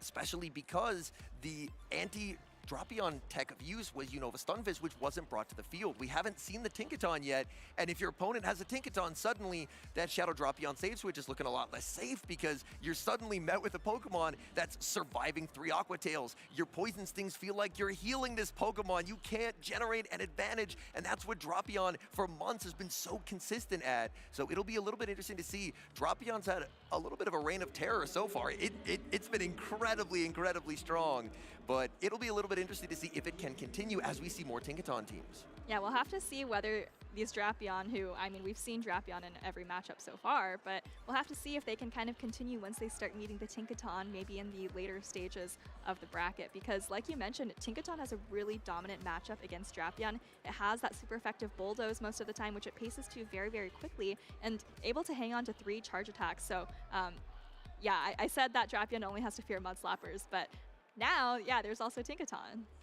And Tinkaton, I imagine we're going to be seeing a lot more of it throughout the day, and you can actually see a lot more of us throughout the day on the new Play Pokemon YouTube channel. Just started up, we now have a channel where it's going to be Play Pokemon action all the time. We've already got 500 videos on there, so there's a lot of content. That is a lot of content for a relatively new channel, but I think that's a channel where you're going to be able to see, a lot of highlights from past tournaments. A lot of times we see clips of, winners finals, losers finals, grand finals, and you can also see that highlighted video is the World Championships 2025 location reveal. Of course, we know that's going to be in Anaheim, but there's going to be a lot of content there, so make sure to subscribe because I think that's where a lot of the Play Pokemon content is going to be living from now into the future. And I believe for this tournament as well, we are actually going to be streaming the Milwaukee Regionals as we get to pan over to the crowd. And look at that. Thousands of Pokemon traders have descended on Milwaukee, Wisconsin, all battling for community, battling for a chance at claiming the title of regional champion. And so many people attend these events. If you just watch the stream, you see 2 people at a time, but there are literally thousands of, trading card game players here. There are tons of staff and judges working behind the scenes to make sure everything runs smoothly. So, if you come to these events and experience kind of just the aura for yourself, it's a really great experience. Walking into a convention center at the first regional I ever attended was honestly a bit of I was a bit awestruck just at the sheer size of the convention center, the thousands of players, everyone just all coming together to celebrate Pokemon, to play Pokemon, to build this community. It was one of the coolest experiences, honestly, I've ever had, and I do get a bit of that magic every time I get to come back and cast behind this desk. But it's such an unbelievably cool experience, and it's amazing what Pokemon can do in terms of bringing us all together from all walks of life, all corners of the country as well, just to come together and play the game that we love. I think celebration of Pokemon is exactly how I would describe these regionals, and of course, international championships and worlds. The kind of glamour of it all just increases exponentially more. So definitely I recommend checking out these tournaments if you haven't already. But we're actually getting into our 3rd match of the day. I believe this is Gordon the Flash on the left there with the Venusaur plushie. And we'll have to see what teams these trainers are treating us to. Oh my goodness, we have a bit of a sneak peek here, and it looks like we have, oh my goodness, we have some interesting Pokemon on both sides. I won't spoil it just yet up until it comes out on broadcast, but just know these trainers are thinking outside the box for these teams, and I'm excited to see this matchup. All right, if you're listening in and you don't see the teams yet, let's play a little game. So Gordon has a Pokemon that caps at below 1400 CP, so think of what Pokemon satisfy that, and then you can drop the next hint from there. All right, it is a mono-type Pokemon, and it runs mono-type moves. Oh, that's too much. Now it's so obvious. All right, well, we'll give you, maybe 10, 15 seconds to chew on that and think about it. But on the other side, we've actually got a pretty interesting team as well. Some of the Pokemon look pretty standard. I believe this is Felicie on the right. Felicie is the in-game name, but we've got the Superior, Lapras, Claydol, Unova, Stunfisk, pretty standard. But then I also see a Purified Sableye and a Bastiodon. Bastiodon making its return. Oh, this will be an interesting one. And the Purified Sableye not on return. It has TM'd away the return and is running Dazzling Gleam. And you may have guessed it from our hints, Gordon the Flash running Pachirisu on his team of 6 here in Milwaukee. Yeah, I'm not sure how much play that Pachirisu is going to get here. Walled, like you said, with that mono-type attack set, it's going to be walled by Superior, walled by Unova and Stunfisk, walled by Claydol, so don't expect to see the Pachirisu on the field, but, it is still sitting there, maybe just happy to be here on the bench for Gordon the Flash. Yeah. If you had to dream up a worst-case matchup for Pachirisu, this might be it. So many Pokemon where it doesn't have a lot of play. But taking a look across Gordon's other Pokemon, we see Shadow Sableye, which is always deadly, Diggersby, Primeape, Shadow Jumpluff, Talonflame, and it looks like the leads are set for game number 1, Shadow Sableye, but it meets a nemesis in Bastiodon. And this is a matchup that you would normally see in the Go Battle League instead of in Show 6, but we're seeing it here in Milwaukee. Gordon the Flash just calmly throwing these Shadow Claws, probably going to try to throw the first foul play on good timing. I believe that was after 10 Shadow Claws, so the Bastiodon has just reached a charge attack. Bastiodon incredibly slow at its pacing, but it has a lot of bulk. It's able to shake off that foul play, doing very little damage. And for Felicie, this is honestly probably the best case scenario. You're able to neutralize Shadow Sableye energy, and Shadow Sableye energy is usually very difficult to neutralize. Yeah, I'm sure the Lapras in the back is very happy that it's not seeing the Sableye. Gordon the Flash, on the other hand, has the Jumpluff in the back, which would be weak to the Bastiodon, so it looks like he is going to shield up the Stone Edge. Maybe going to try to go for switch advantage as well, continuing to Shadow Claw, continuing to overfarm and count. Like you mentioned, Bastiodon paces very slowly, so Gordon the Flash going to fire off a foul play when he has 2. Back-to-back moves reached here. Bastiodon also has a move loaded. Felicie choosing to let it go, and Bastiodon does not survive. Sableye wins switch advantage. And Sableye is going to have a charge attack to throw at the Superior. It looks to me like it's only going to reach 1 charge attack, and Gordon the Flash does go for the foul play, and probably going to be happy to just take switch advantage and get the Jumpluff aligned on the Superior. Sableye does not get that second foul play. That would have been incredibly helpful damage. Out comes the Shadow Jumpluff, and it will immediately be met with a super effective Aerial Ace. Yeah, super effective, but it is non-stab, coming from a relatively bulky Pokemon, so Gordon the Flash going to let the Aerial Ace go. You see it does just about a third of the damage there. And actually, I didn't notice this before, this is actually an Energy Ball Jumpluff, so Felicie getting a nice catch of the Aerial Ace, but now you're kind of opening yourself up to start getting hit with these super effective Energy Balls. That Diggersby in a bit of a tough spot in this endgame, as with the Bastiodon off the field, that was its main target. We do see this is a Skull Bash Lapras, so this Lapras does not have super effective Ice Beam for that Jumpluff. Yeah, Aerial Ace coming through, and Felicie is going to respect it, but Gordon the Flash, now with a quick swap into the Diggersby, kind of an awkward situation because you need the Jumpluff for the Superior, but now you have to absorb these super effective Sparkling Aria on your Diggersby. Sparkling Aria is going to connect. Diggersby barely hanging on, getting outpaced. Another Sparkling Aria is reached. And this Lapras, so much value for Felicie, as we will see the final shield come up from Gordon. Oh, but this is so awkward because now you've shielded your Diggersby, which can take super effective from both of Felicie's final Pokemon. So really going to come down to energy management for Gordon the Flash here. Scorching Sands coming through. I don't even think this is enough to take out the Lapras. Nowhere near close. Lapras still going to be able to reach another Aria. My goodness, this Lapras devastating in this endgame scenario. Gordon, he's going to lose the Diggersby. He invested a Protect Shield. He still lost the Diggersby. In comes the Jumpluff. There's going to be the switch to the Superior. And Superior, it still has that shield to hide behind because Lapras did not have to respect Scorching Sands. This is a super effective Aerial Ace, but I think Jumpluff is going to be able to hang on. So, if you're Gordon, you have maybe just a sliver of hope if you're able to manage your energy, but actually loses the charge attack priority to the Superior there, and Felicie going to be able to take this very first game. That Bastiodon just absorbing hit after hit from that Shadow Sableye set up Felicie to where that Lapras was just devastating in that endgame. Lapras, its Psywave heavily resisted by that Sableye, but once the Sableye was out of the way, Lapras's energy just felt like it went everywhere. Even without the Ice Beam for the Jump Fluff, I feel like those Psy Waves put it really low and kind of enabled that Superior to finish things off in the end. But as for Gordon the Flash, you know, he brought Diggersby most likely to deal with the Bastiodon, but kind of against the back line that Felicia brought, it kind of felt like dead weight. And in this matchup here, we see a very nice switch out and a catch. Getting the catch on the Aerial Ace, wasting that energy of Gordon the Flash proved to be very helpful because the Lapras survived the Scorching Sands, and if that had been an energy ball from Gordon the Flash, then he would have had to, at the very least, give up a shield, make some kind of other play, but by getting the catch there, Felicia just played really well in this endgame, and Gordon, down a shield, kind of out of options, couldn't really figure out the counterplay to be able to escape with a win. I think that catch was absolutely pivotal, and you know, most often we see people trying to catch charge attacks that are maybe resisted, and of course just now we just saw the neutral Aerial Ace being caught, but when you compare it to the counterfactual, like you said, of the super effective energy ball, that was actually a really efficient catch from Felicia there.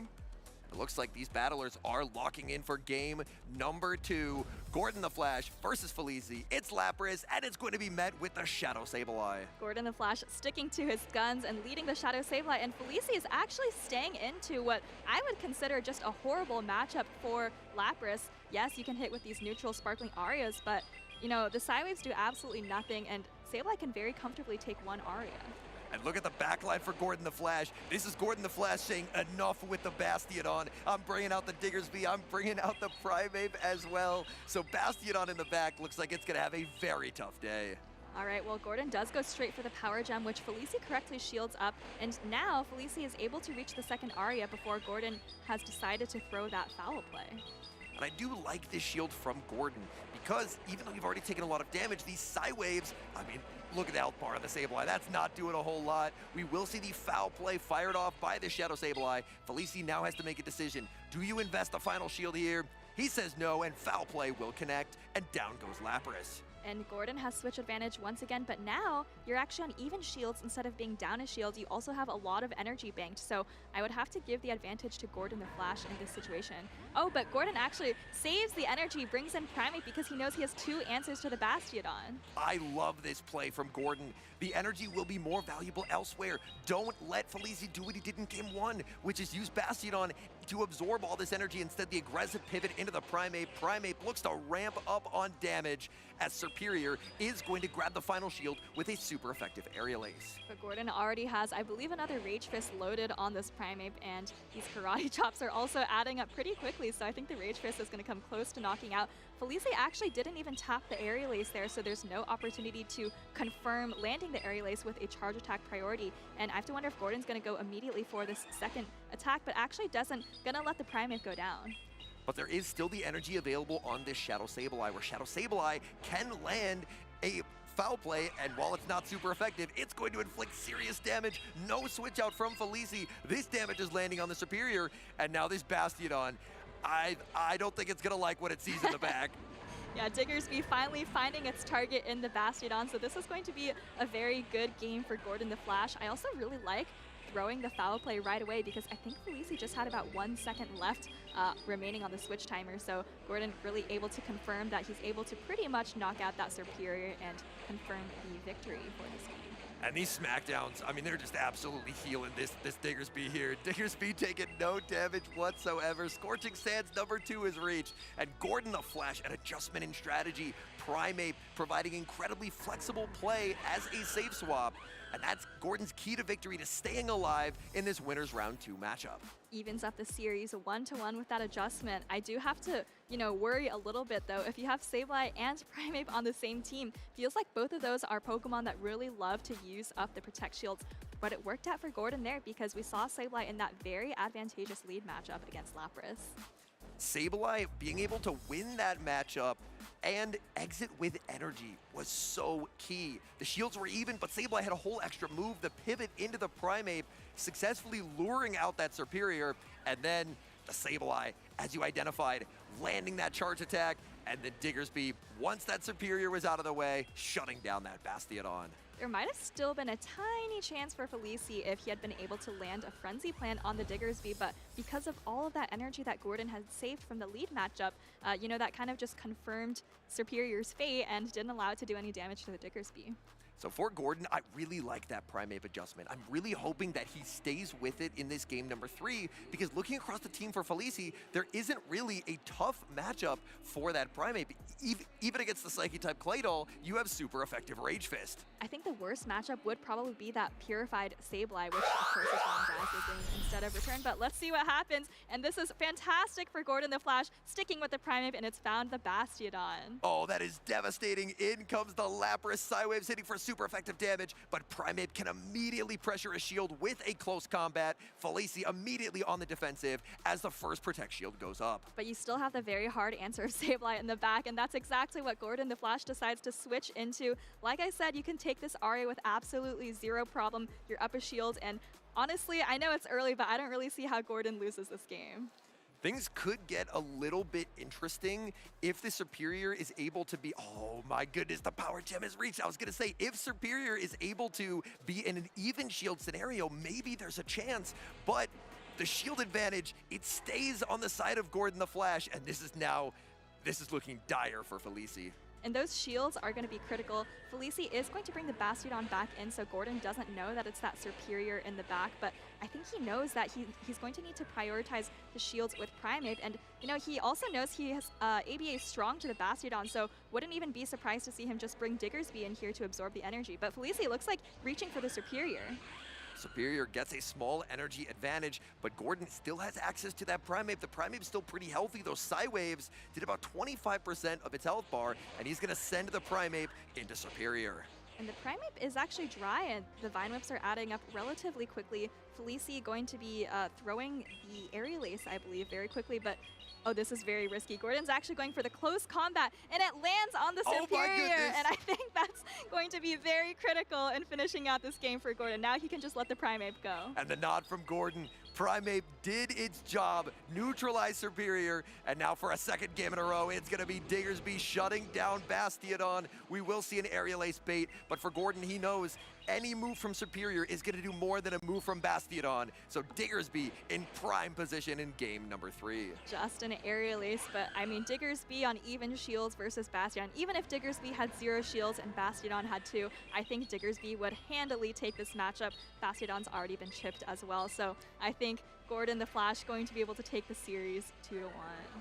And we see a Scorching Sands debuff as well. Oh my goodness, that wasn't needed to win the game, but that just makes it even a little bit more convincing there. That Flamethrower Diggersby, I believe you're absolutely correct. 0-2 shield matchup, Diggersby probably still taking home this win.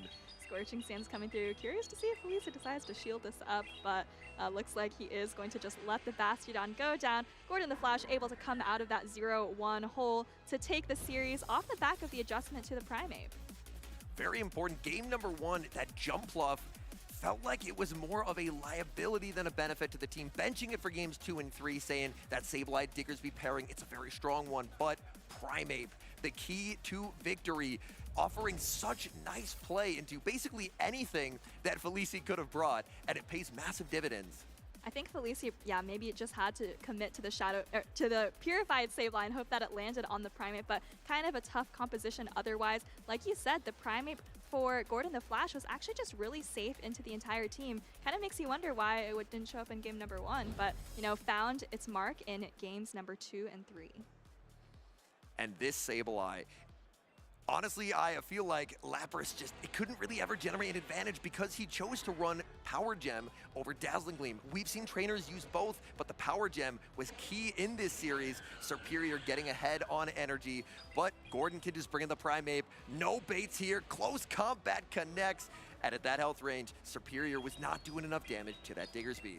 I thought it was a little bit risky because there's a chance that if you debuff your defense like that, that maybe Superior can farm you down in some situations. But, you know, Gordon kind of recognizing, I have 2 shields, you have 1, you probably don't want to go down to 0 shields, and kind of just reading the opponent really well there to get off the close combat. And it also felt like, because in Game 2, he did actually go for the Rage Fist first, and we did see a no-shield from the opponent. So it felt like there was a little bit of setup there where he abated Game 2, he called it and he says, I mean, if you're going to no-shield, I'm just going for the close combat. And the moment that close combat landed, that just secured the victory for Gordon. Yeah, I think I said it looked like it was over very early on, but I think you were right that the Superior could have maybe swept if Gordon was a little bit loose with the shields. But kind of, you know, Gordon knew what he was doing, saved the shields for the Primate, although he didn't actually end up using them, but just in case they were still there, and of course able to close things out with the Diggersby once again on the Bastiodon. Bastiodon giveth and it taketh away. Game 1, it looked dominant, but games 2 and 3, it just couldn't ever really find its traction there. But very well played from Gordon and a very nice adjustment overall. That's right, the nice 2-1 victory. Moving on to, it looks like that was actually a quite late round of the, oh no, it's just, that was round 2 of Winners Group F. So Gordon will be moving on to Winners Round 3. And, you know, just as a reminder, during day 1, we mostly show these winners side matches, and then later in the day, we might start showing those losers matches, especially if we get to, you know, losers finals that are pivotal to making day number 2. And I'm very excited because we have so many great competitors who are here in Milwaukee. One of those, of course, being Rise to the Occasion, a trainer who won Milwaukee back in 2022. He's back here trying to claim the crown in 2025. And I believe we're going to cut to a quick segment here of him talking about his win in Vancouver of 2025. Rise to Occasion on the hunt. He has been on an absolute heater, and he seems to be unstoppable right now. My name is Chris Reisner. I'm originally from Wisconsin, but now I live in Dallas, Texas. I first got into competitive Pokemon in about 2020 when the pandemic had just started and I had some more time on my hands. When I found out that you could go to local tournaments and play against other trainers, that was really appealing to me. I was kind of the new guy that was just showing up and people didn't really know me, but I started to improve really quickly, and within about a year I was already winning some grassroots tournaments and had this quick sort of rise, if you will, in the circuit.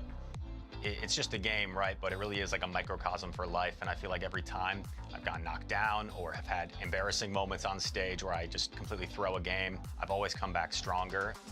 I took a little bit of a break, and it was good for me, I think, because watching these other tournaments play out, like EUIC that I didn't go to, you get that hunger back. My mindset coming to this tournament was just take it one game at a time and be deliberate with the lines that I was bringing, and I just didn't want to rush. I wanted to make sure I was taking my time, thinking my lines through. I was bringing a unique team that could maybe catch some people off guard with some picks they weren't expecting, like the Shadow Steelix and the Golisopod. The MVP of my team this weekend had to be the Golisopod. I was annoying people at the venue trying to trade for a Golisopod. There were some games where not only did it take out the lead Pokemon, but then it landed a move on the next Pokemon as well and just immediately put me in a great position.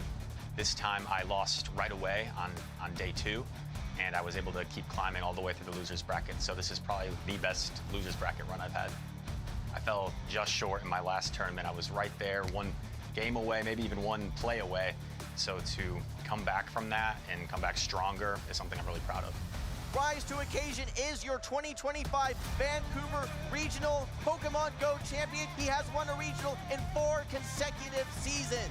Now that I'm automatically qualified for the World Championship, it definitely takes a little bit of pressure off to have some more fun with it. Some of my favorite moments from the past World Championships have just been seeing my friends succeed at the highest level. It's Axon winning the World Championship in Japan. To see him go all the way and be on the front page of a Japanese newspaper was amazing. In terms of my goals playing competitive Pokemon, I do want to try to go for the LAIC Travel Award to go back to Brazil. I think I've really learned that I just enjoy the process of putting the time in and practicing and doing my best to execute versus focusing more on the outcomes. Am I going to win Worlds this year? We'll see about that.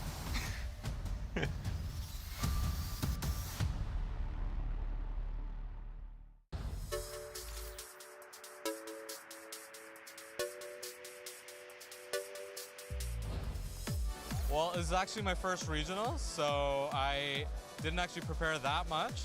But I thought, you know, I watched some YouTube videos, went on Reddit, read about other people's experiences, and I have a whole cheering squad here, so, you know, I think I go and meet with them after my games to get a little bit more energy, but yeah, that's basically it. Obviously, you have a good sleep, like an 8-hour sleep, and then have a good breakfast too next day. And then I think you should be good for a long day of Pokemon. If it's this tournament, I don't sleep. I toss and turn on a bed all night and just keep thinking, like, is my team ready to go? Have I done everything possible to be ready? And I just come in here and play free and play to what I think I can do. And as long as I do that, I have no regrets and I can go home at the end of the day happy. Yeah, I think it's really important to make sure that you've got energy to compete throughout the day. That means eating a healthy breakfast. That means getting close to 8 hours of sleep and just being in a good headspace for the tournament. Don't be afraid to give yourself breaks between rounds to do things like listen to music or enjoy fresh air outside the venue. I think it's really just about making sure that your body and mind are ready for a long day of tough competition. I, first of all, make sure that I get a full night's of rest if I can. Although I know sometimes we end up staying up late to test and make sure our decks are fine. Trying to eat some breakfast ahead of time and really mentally reset, make sure you're ready for a long day and taking one game at a time.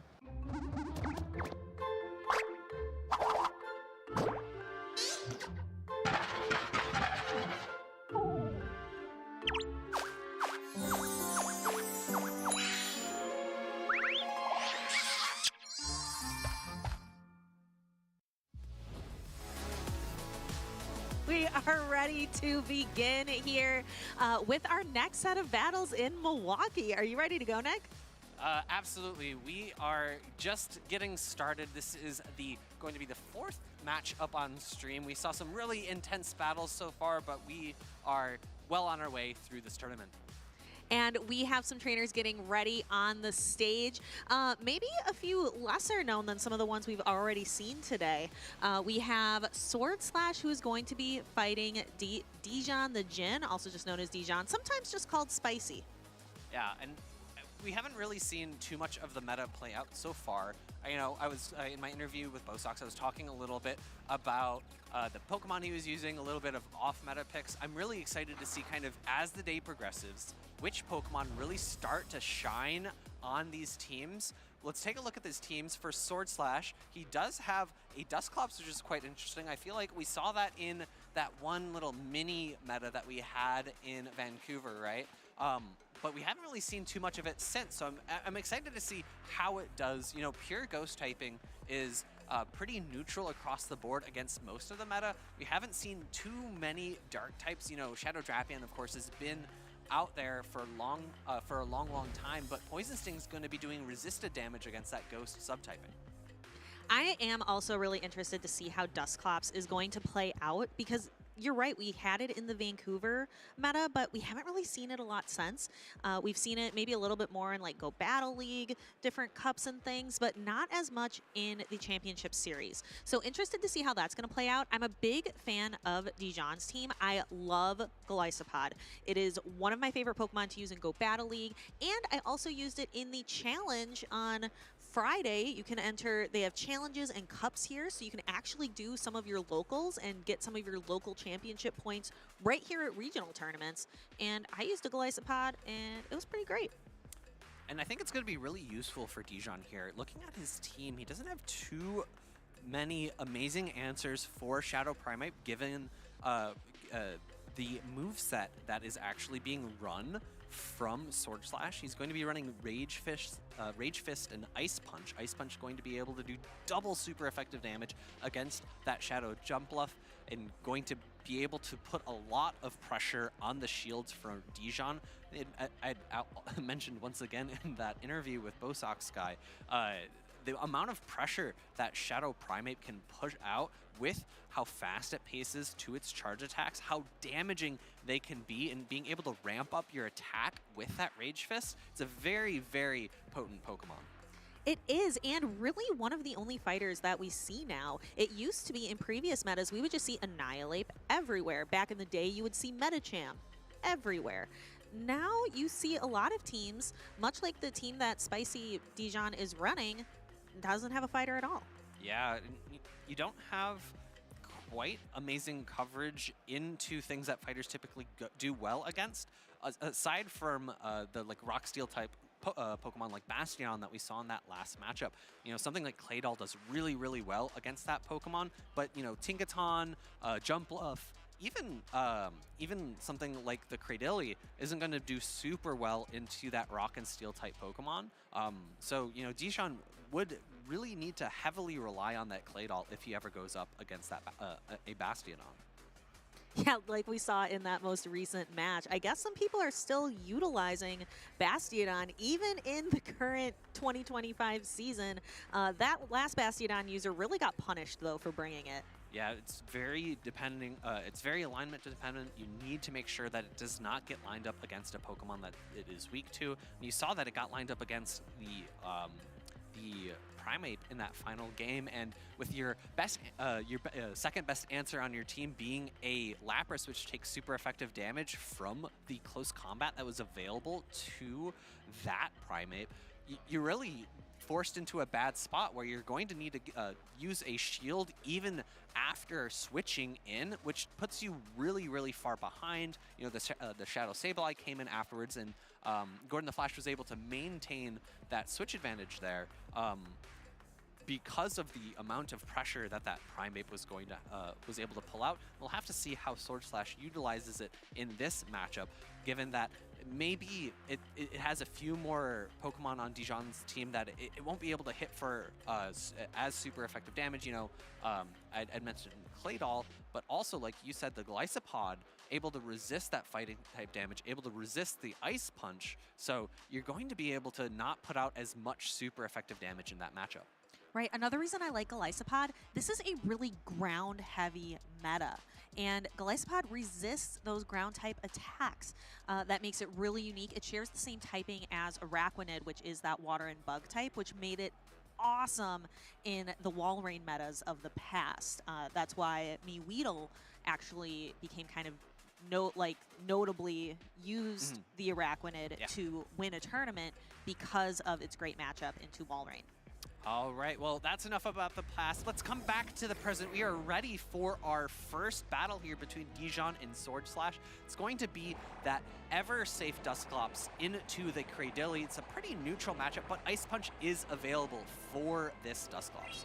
Yeah, and Dusclops has a lot of different charge attacks that you can run with it. You can run Fire Punch. You can actually run Poltergeist if you really want something heavy hitting on Dusclops. But it looks like Sword Slash is happy to bank all that energy for later and bring in the Shadow Drapion to face off against Dijon's Shadow Lapras. What do you think about this mid-game matchup, Nick? It's going to be a little bit favored to the Lapras, I feel, because of the extra bulk it has, but that defense drop is going to mean that the Poison Stings are going to be able to add up so much more effectively, doing neutral damage to the Water and Ice type Lapras. Sparkling Area coming through, able to outpace once again to a second move. We're going to be seeing 2 shields put up by Sword Slash. Will he be able to get a Poison Sting down now because of that defense drop?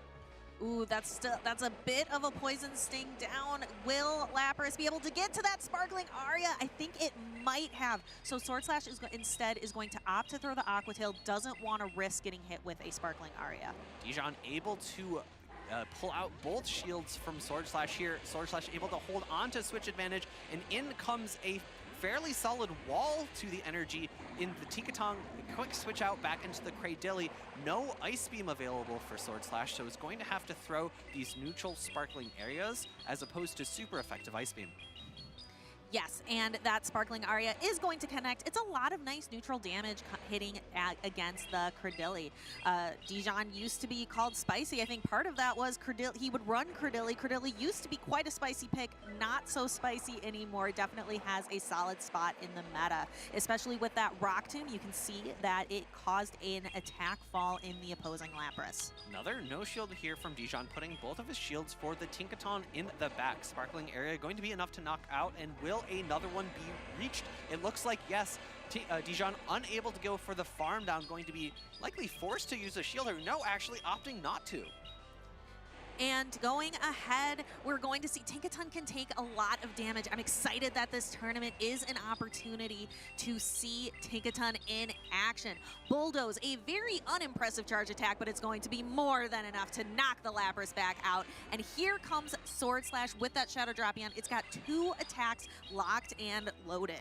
Yeah, Aqua Tail going through here, going to pull the first shield. Another one also ready, going to pull the second shield from Dijon. This is going to be what looked like a charge attack tie between these two Pokemon, a secondary Bulldoze now being thrown, and this is really great for Sword Slash, able to get both of those moves off, and now being able to pull out the rest of Dijon's energy. He's got a fairly healthy Dusclops in the back with more than 2 Shadow Punches loaded at this point. The first one coming through, going to do good neutral damage to this Tinkaton, and I don't think Dijon is close enough to a charge attack to be able to threaten a knockout, but no, 1 Shadow Punch not able to pull enough damage for the second to knock out. So I think actually now Sword Slash has another 2 Shadow Punches loaded, and I think the second one will be more than enough to knock out.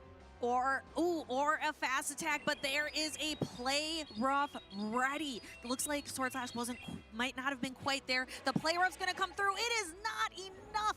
And then the damage from that fast attack applied to knock out the Tinkaton. That was a very, very close end game, Nick.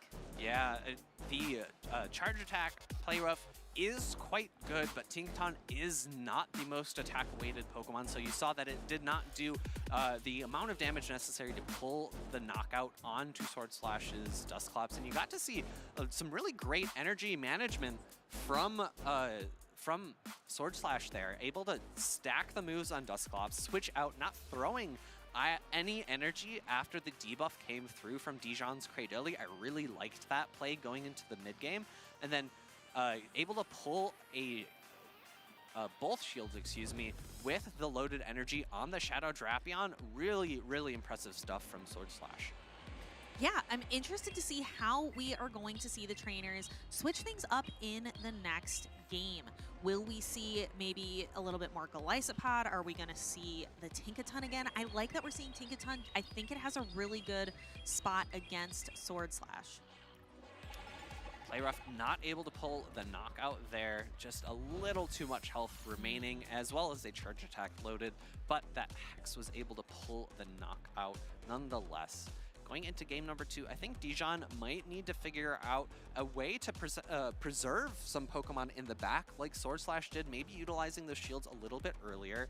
I think with the amount of energy and health that Sword Slash had remaining on his Pokemon in the end game, Dijon might have been better situated to have the Cradily still alive at the end game to be able to try to debuff and retain those debuffs into the very last Pokemon, which would have been a little bit helpful to reduce the amount of damage that the charge attacks were doing from Sword Slash.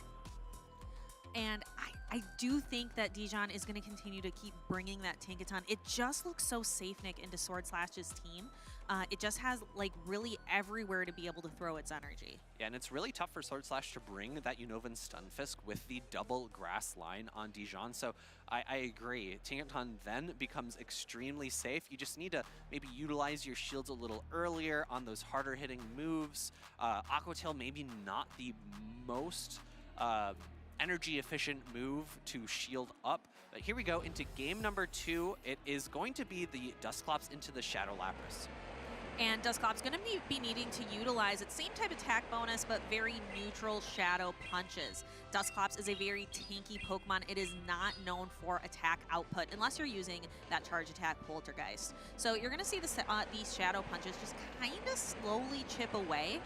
Dusclops also really utilizing Hex as its fast attack to try to continue to apply more damage. And importantly, if you notice, Dijon's Lapras does not have Skull Bash available. So in the mirror match, Sword Slash is going to feel very safe. So he does switch in right away, but it is answered by the Cradily. Sparkling Area is now loaded, thrown right before the Rock Tomb. I like this play from Sword Slash.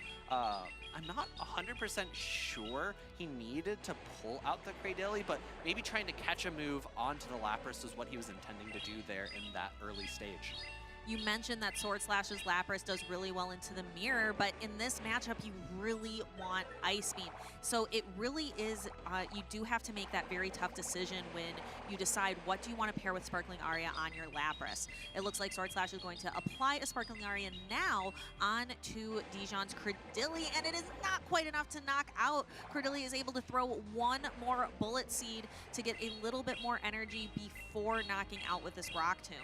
And I think Sword Slash is going to be A-okay with this because the Cradily is unable to reach another charged attack here. He's going to be able to get some energy on whichever Pokemon he brings in. It is unfortunately that Shadow Drapion into a Shadow a standard Claydol, and the Claydol's fast attack damage here is going to be really good for Dijon. 4 shields on the board for these trainers. Fast attack damage is going to be king. Yeah, Drapion is just not going to have time with all of those mud slaps to be able to launch enough charge attacks to be able to knock out the Credilli. Sword Slash recognizes this and swaps out, bringing the Dusclops in instead.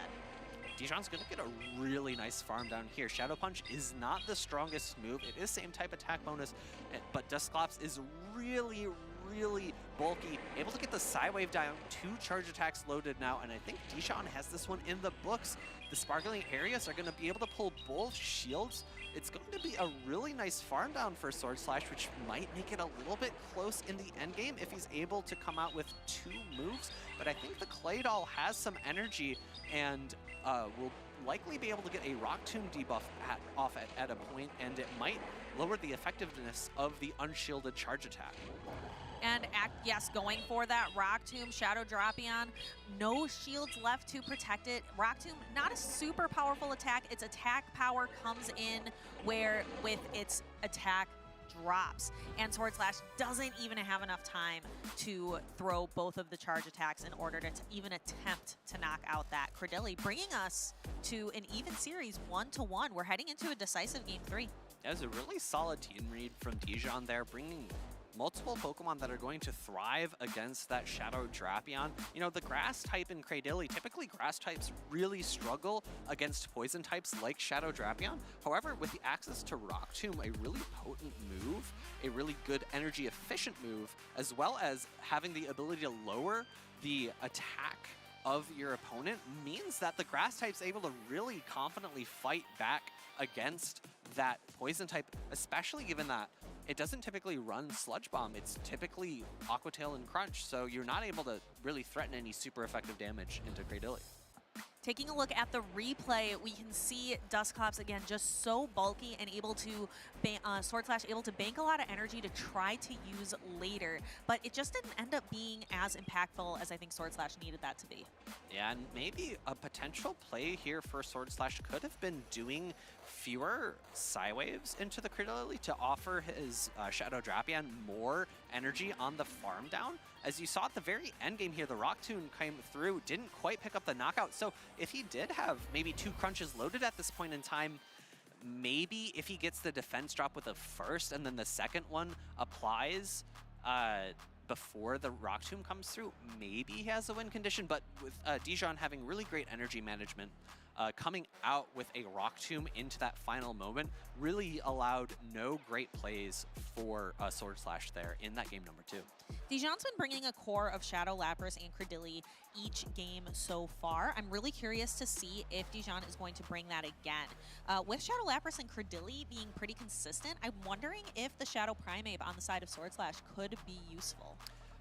It could. The one issue is that it's running Ice Punch and Rage Fist, right? So it doesn't have any super effective charged attacks into that Lapras, and Lapras is going to be fighting back with the super effective Psywaves.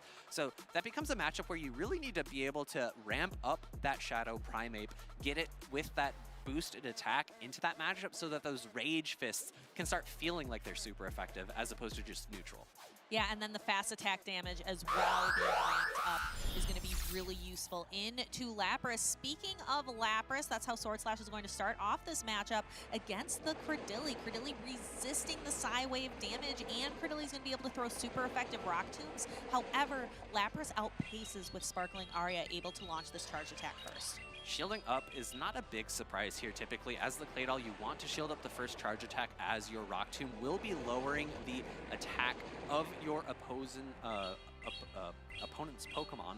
Rock Tomb coming through, not onto that Lapras, now just neutral into the Dusclops, gets the attack drop, going to try to catch the Shadow Punch. However, that would be the move of choice into the Lapras anyways.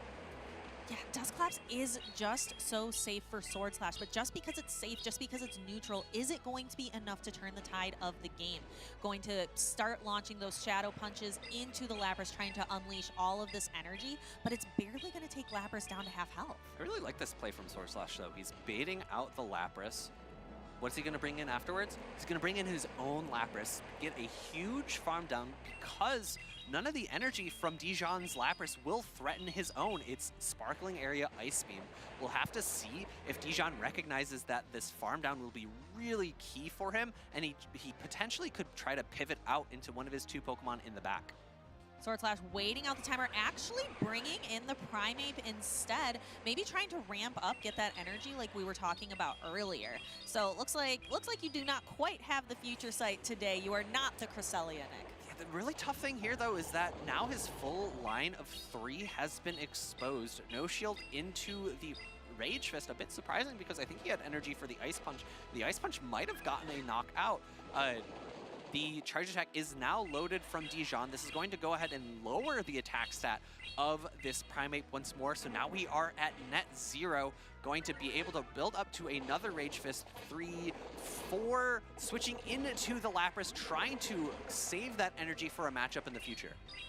Yes, and clearing that debuff, so maybe being able to Rage Fist right away into the future matchup, perhaps. We can see that Rock Tomb, though, does a lot of damage. Do we get a Psywave down? Just barely. The Lapras hangs on and then is able to throw a Sparkling Aria into the Credilli, but I don't think it's going to be able to throw another one. Let's find out. I think it will. I think it's only one Psywave away from the next one, or it has it. It does. One more Psywave before throwing is perfect time. You don't want that fast attack to apply from the Bullet Seed, which the damage would apply if you had thrown 2 Psywaves. In comes a Primeape. It has nearly 2 Rage Fists loaded.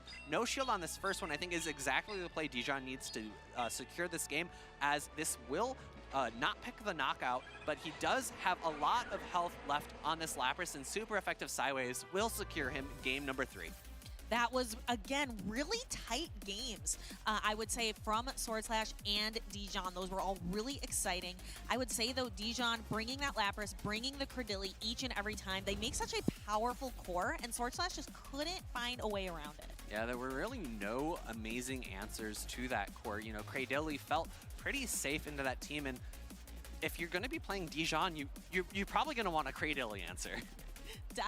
Most definitely. I really did like Sword Slash's team, though. I like the Dusclops and Lapras that he was bringing as well, and just kind of varying up, either bringing the Shadow Drapion or the Shadow Primeape, trying to bring like a big damage dealer in response to having both of those really bulky Pokemon in Dusclops and Lapras. Yeah, I keep thinking back to this game 3 about bringing in that Primeape as opposed to the Lapras. I would have really like to see a big Psywave down there. Get the energy on the Lapras. You're not threatened by either the charge moves. You can then save your shields for your Shadow Primeape in the end.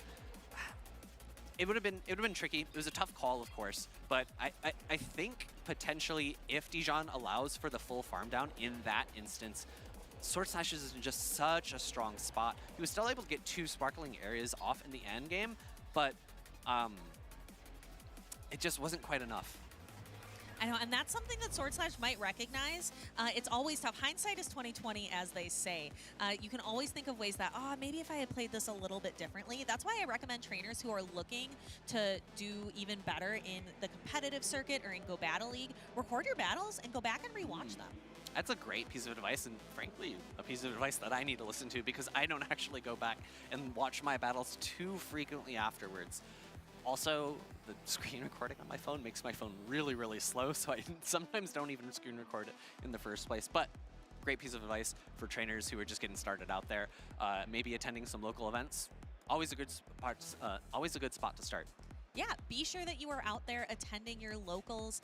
And like I mentioned earlier, you can even get some of those local events, the challenges, and I believe there's a cup on Sunday as well at these regional tournaments. When you come to the regional tournaments, there's so much to do and to see. Unfortunately, we won't be able to participate in that cup on Sunday as we'll be stuck back here behind this desk, but that is okay. You can always scan this QR code, find events near you. We're in Milwaukee this weekend, but, I find locals in Boston.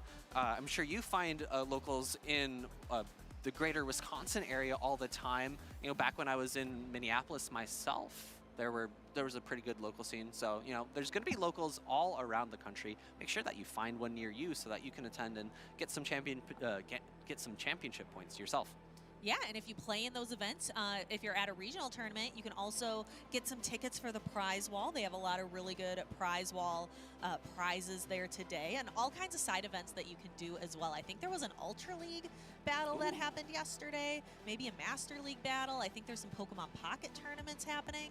They often have Little Cup matches, and my good friend Ross, loves Little Cup matches. He's also called the Messi of Pokemon Go, so you know, make sure that you're watching out for him anytime you go to a Little Cup battle. But Little Cup is not what we are playing today. We are out here playing in the Open Great League format, and we have August Isley versus S. James P. We've seen S. James P. do incredibly well, taking his prowess from the Go Battle League and applying it here to the Championship Series. Has regional wins under his belt, and maybe today looking for another one. He's got a Pokemon on his team that is incredibly safe and incredibly good, and it's that Furret. Surprisingly, Furret hasn't really been around for too long, but access to Swift with the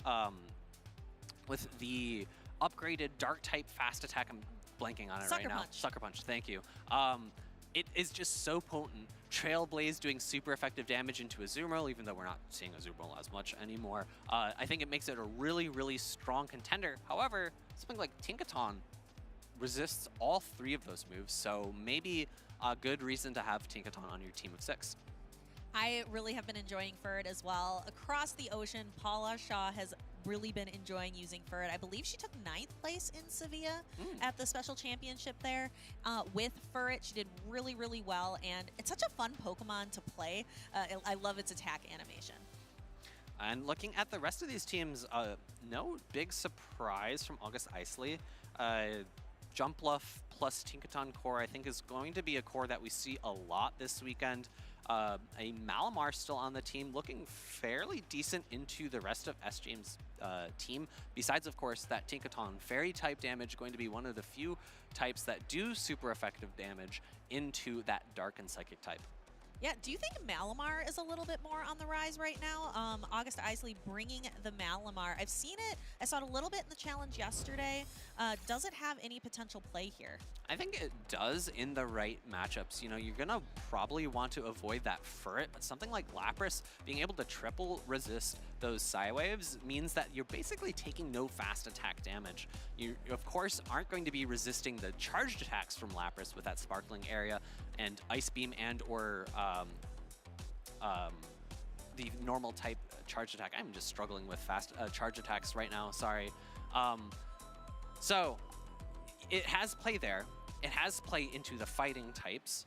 And again, it's really just going to struggle into Tinkaton, and it's going to do fairly well into the Claydol, able to hit for super effective damage with those foul plays. So the one negative thing about that matchup for the Malamar is that you don't resist any of the fast attacks or the Rock Tomb coming from the Claydol, meaning that it's still able to fight back, and it becomes more of an energy-dependent matchup. You know, if the Claydol's ahead, able to land a Rock Tomb, able to get that debuff off before a foul play lands, it's going to be a little bit more tough for that Malamar to win that matchup.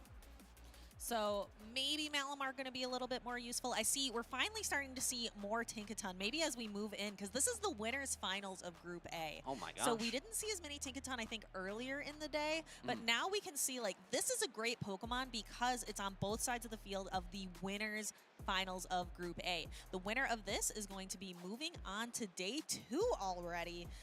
It's not even noon, Nick. We're in winners finals. It's not even noon here, but it's 1 hour ahead for the East Coast, which is where I'm from. So maybe that explains why we're already in winners finals. No, I'm just kidding. Absolutely no correlation there whatsoever. These trainers are still thinking about their teams, thinking about what they want to lock in. I remember the charge attack. It's called Skull Bash. Silly me. Skull Bash, of course, being able to do good neutral damage across the board. We don't have any ghost types on August Isley's team. We do have one steel type, though. Yeah, it's really tough, like we were talking about in the last matchup of Sword Slash versus Dijon, because both charge attacks have a lot of value. Ice being able to hit super effective into things like Credilli. However, in the mirror, you need Skull Bash to be able to win that matchup. Otherwise, all of your charge attack damage is like null and void. Moving into our opening matchup, we have a Jumpluff showdown. We have a regular Jumpluff on the side of August and a Shadow Jumpluff on the side of S. James P. Both are running the very popular nowadays double flying attack set of Acrobatics and Aerial Ace. And very importantly, August Isley is going to win this charge attack tie here. Aerial Ace coming through, no shielded. Aerial Ace coming back from S. James P. Will August Isley decide to no shield as well? Ooh, he does put up that shield, and that's going to be a big advantage for S. James. Going to have the shield advantage going later onto this matchup. I don't imagine he wants to switch out, given that that Shadow Primate is in the back. Second charge attack coming through from August Isley here. It is just going to be the Aerial Ace, not really threatening a knockout yet, given that the Jumpluff on SJ's side is going to be above 50% health. No shield on this one, and it was the Acrobatics. Does not quite knock out because this is a regular Jumpluff. It's a little bulkier. So this Jumpluff is actually going to be able to throw a charge attack, but it is the Acrobatics. It is going to knock out. What's going on here? August Isley shielded up an Aerial Ace and let an Acrobatics through, but because he wins that charge attack tie, he's still able to win that lead matchup. We see an immediate switch out from August. I think that's the right play here because both of his Pokemon in the back are going to do quite well into this Shadow Primate. SJ has an option here. Does he want to shield to preserve this Shadow Primate? Looks like he doesn't want to, saving that shield for the Claydol in the back. However, I think this Malamar is going to be able to reach another foul play because these Mud Slaps aren't adding up fast enough. No, just neutral damage for this. So maybe we're talking about earlier, Malamar, it has to be in the right matchup. I think it's found a pretty solid matchup for itself, being able to eliminate the Primate and then get quite a bit of damage done on the Claydol. Was not quite able to get to a second charge attack. Now it is Claydol versus Claydol, but August's Claydol has a massive health advantage. And SJ does not have access to a super effective charge attack. It's just going to be Rock Tomb and Scorching Sands. However, because of the health advantage, August Isley can just go straight for Rock Tomb. It's going to be resisted damage, but it's going to be enough to, I think, pick up a knockout here. It is a very bulky Pokemon. Looks like maybe one more Mud Slap, two more Mud Slaps to pick up the knockout. S. James already on the notebook, taking notes, thinking, what do I need to do for this next game? August is up 1-0, but S. James can definitely turn this around. S. James bringing that Shadow Primate, the Shadow Jumpluff. I don't think the Shadow Primate got to do as much as S. James really wanted it to. He didn't seem to be able to leverage it. And I'll have to also say that I think SJ probably wants to bench the Claydol because of the mirror matchup. Scorching Sands not really having like amazing play into the rest of August Isley's team. Like, yeah, of course, it'll be great into Tinkaton and that Shadow Drapion, but you're doing pretty well in those matchups already with the damage that you're doing from Mud Slap. So I think like the mirror matchup, you really want Ice Beam or you really want Shadow Ball, and I think SJ's really feeling the hurt from not having that charge attack in that matchup. And we can take a look at the replay, that Acrobatics to pick up the knockout, which really helped, I think, August to win the entire game, really set him up for success. And even in the end game, in the back was that standard Jumpluff, excuse me. And it's going to triple resist the Mud Slaps here. So I think there was just really no play for SJ in this end game. Unfortunate final Pokemon for him to see with his coverage move of Scorching Sands, maybe hoping for Tinkaton in the back or Furret, I guess, also, or Lapras. Frankly, anything besides that of mirror Claydol would have been good for him, but because it was that Claydol, access to no super effective moves and with a significant health disadvantage, excuse me, he was really just in a tough spot. Claydol is a Pokemon with, I think, some of the most access to charge attacks that exist in Pokemon Go. Right now, I would say the current standard is Rock Tomb with Ice Beam. Absolutely. But there are so many different moves that you could run on Claydol if you wanted to. You have Shadow Ball, you have Earthquake, you have Gyro Ball as well if you need Steel type coverage for something. Psychic as well. So many different attacks. Really interested that S. James brought that Scorching Sands, trying to get some of that more ground type damage onto his own Claydol. And it is that Claydol mirror match. And as we mentioned, August Claydol wins that handily because of that Ice Beam coverage. S. James bringing in the Jumpluff, but Jumpluff has to be afraid of both of August's charge attacks, actually going for the Rock Tomb instead of, which just does regular super effective damage instead of the double super effective Ice Beam. Very interesting play because SJ no-shielded it immediately, but I think it could have been an Ice Beam there based on the energy that August had. Acrobatics coming through does a lot of good neutral damage. One problem for August here is that he did not have a really great counter swap for this Pokemon. On the flip side though, giving up his Malamar is pretty good because his own Jumpluff is looking quite good in the back. As we had said, there's no Ice Beam for SJ's Claydol. If he's able to shield up an Acrobatics here, he's going to be in a really great spot. No shield comes up. It is just an Aerial Ace. Great call from August Isley. And then Jumpluff is able to go into this Claydol matchup with an Acrobatics basically ready to go. S-James no shields, this is just neutral damage. It's a standard Jumpluff, not a Shadow, but it still takes it down not quite to half health. I'm a little bit surprised that August is not switching into his own Claydol. He does eventually to catch the Rock Tomb. Rock Tomb going to be resisted on his own Claydol. I would love to see August Isley farm up extra energy here because neither of the charge attacks from SJ's Claydol will be doing that much meaningful damage here. Scorching Sands coming through at the same time as the Ice Beam, and August wins that charge attack tie. And August winning a bunch of charge attack ties today, going to be able to knock out the opposing Claydol. S-James kind of putting it all on this Primeape, hoping to be able to ramp up energy to hopefully secure some KOs. But August still has both Protect Shields available. Will August choose to use one now up against this Rage Fist? No, actually allows the Claydol to go down, puts it all on Jumpluff. Jumpluff's going to be able to pace these charge attacks quite quickly, but there are so many shields on both of these trainers' sides. We see the first one come up from SJ. Another Rage Fist is loaded. Rage Fist going to be a little bit cheaper than the Ice Punch. August knows that he needs to utilize his shields here. A singular Ice Punch would knock out his last Pokemon, and there is a little bit of trouble for him. There is still a Jumpluff in the back for a potential catch from SJ. Rage Fist coming through here. It's going to pull the last shield from August Isley, and does he have enough energy to outpace this Primeape to another Rage Fist? The first Aerial Ace going to probably claim the last Protect Shield. S-James wants to preserve the energy that he has on the Primeape. But S-James also has a switch available, could have potentially swapped out, but instead this Shadow Primeape is going down. All Jumpluff needs is an Aerial Ace to be able to send it back to the Pokeball. And now it's Jumpluff versus Jumpluff. It is a race and going for the Aerial Ace. This is likely to knock out here. Just outpacing because of that extra energy August Isley had, going to be able to pick up the knockout, and really strong win from August Isley there. Really tough team compositions in both of those games for SJ to overcome. It really just felt like August was in the driver's seat for both of those games. Yeah, both trainers bringing the exact same 3 Pokemon to each series. August bringing that Jumpluff, Claydol, and Malamar. S-James bringing the Shadow Primeape, Claydol, Shadow, Jumpluff.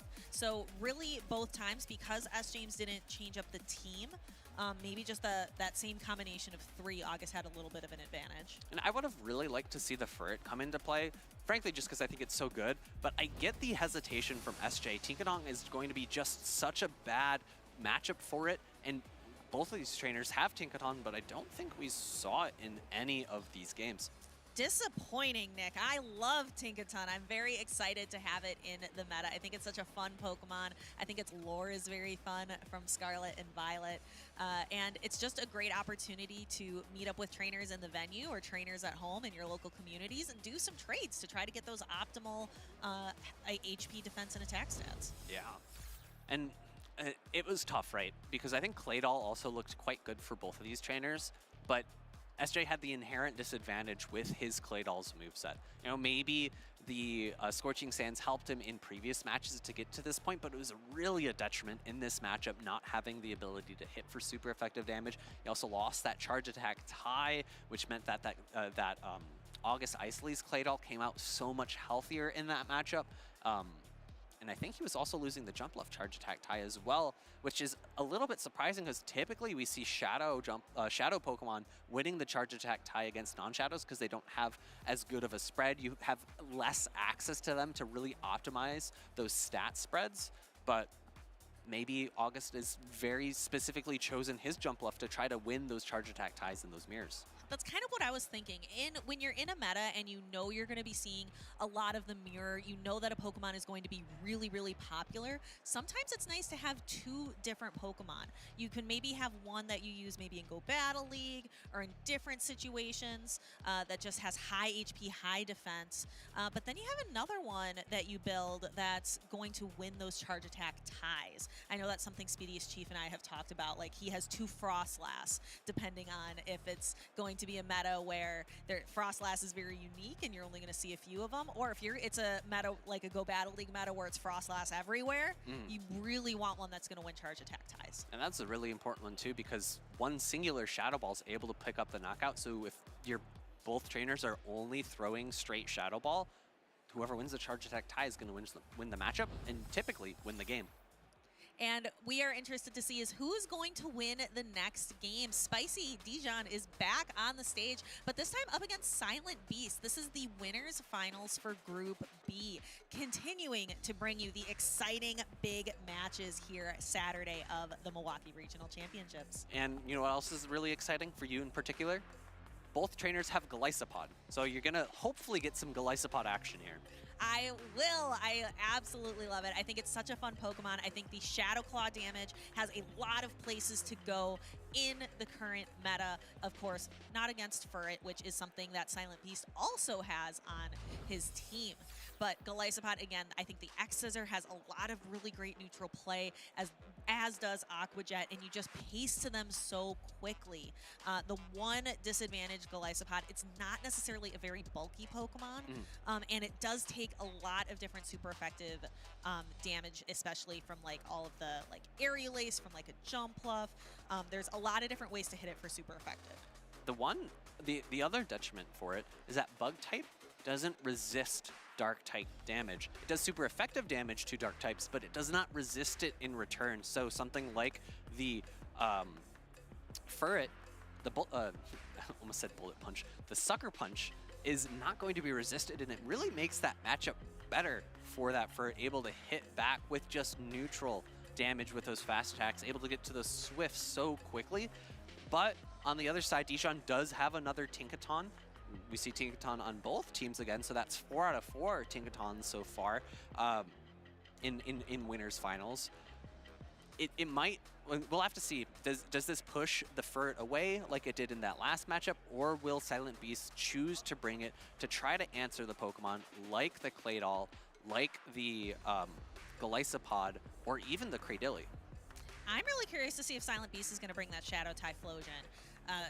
Having an Incinerate user really puts a hard stop to something like a Tinkaton, puts a hard stop to something like Jump Bluff, could potentially scare both of those Pokemon away. Even if you never bring it to the match, that bench pressure might be enough to scare away some of Typhlosion's opponents. I was talking to fan favorite Crimson K19 outside. He was taking a bit of a break from his burger making and talking to me a little bit about fire types in the cup. I think you had mentioned to me, but he mentioned as well that he was running double Incinerate user. He was looking at Talonflame as well as Typhlosion.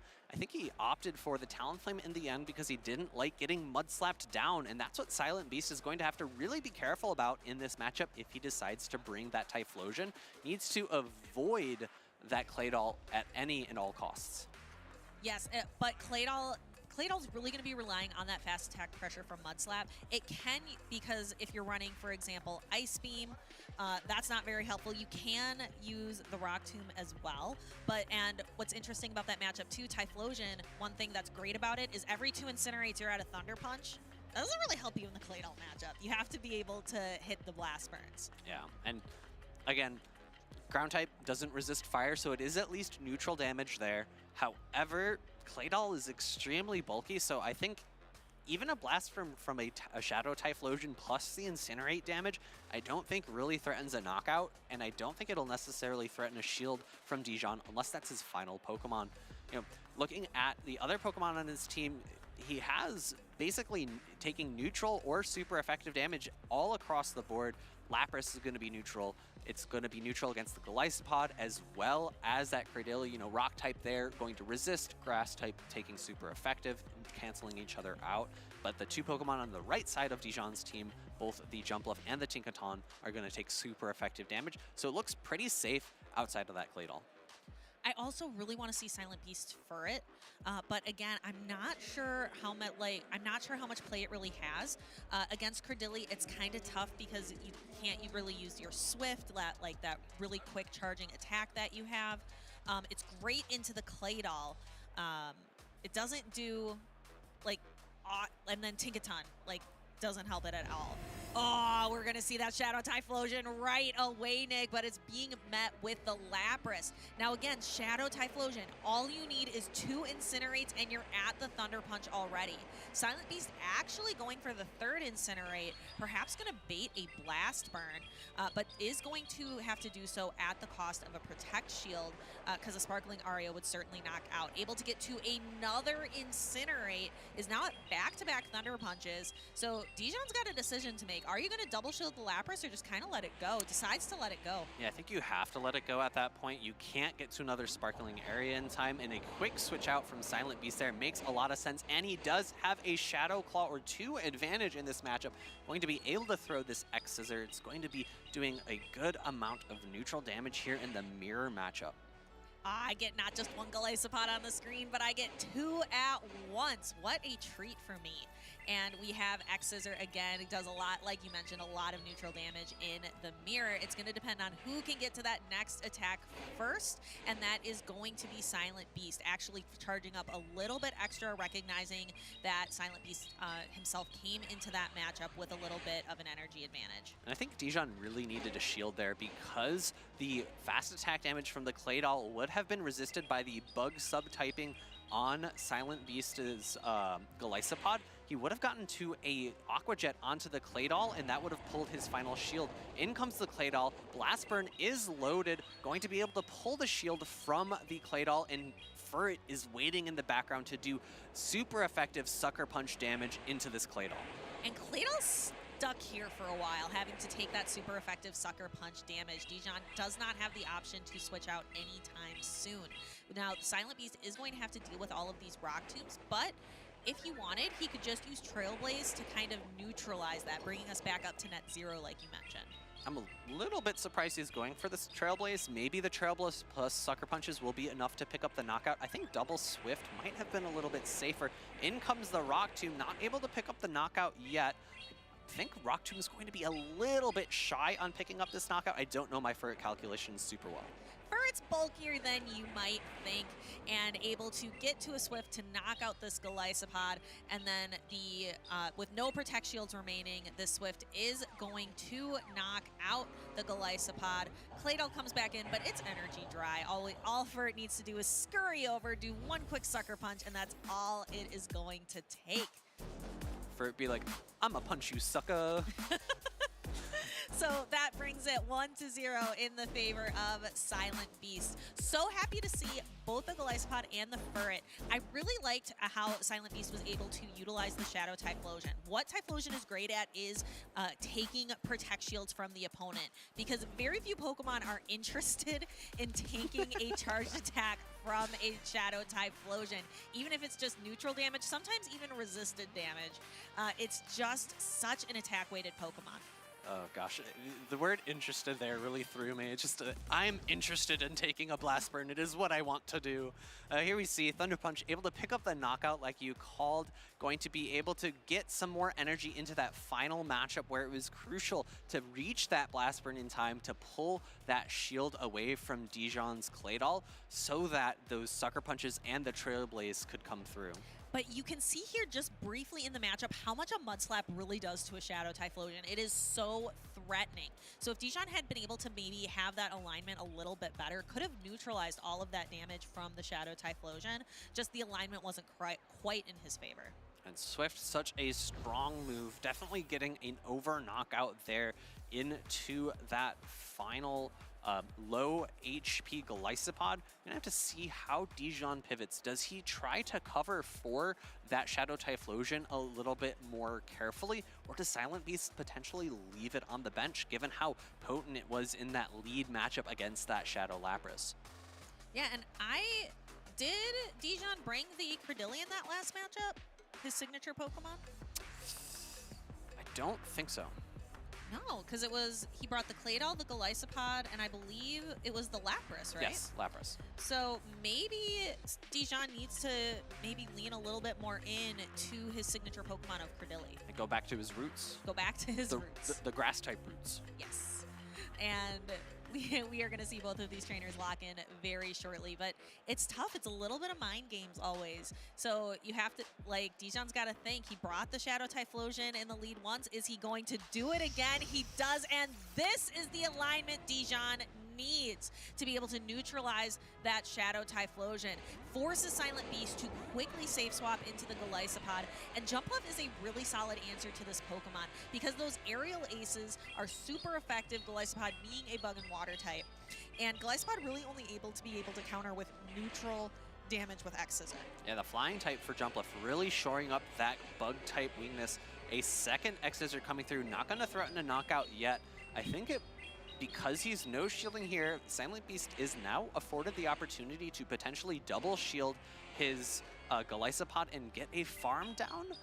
Putting up the first shield now. I believe this is just an aerial ace. Oh no, it's an acrobatics. Even better for Silent Beast, meaning now he's going to very cleanly be able to get this this fast attack down for the cost of both shields. Had it been an aerial ace bait, I think Dijon might have been able to make 3.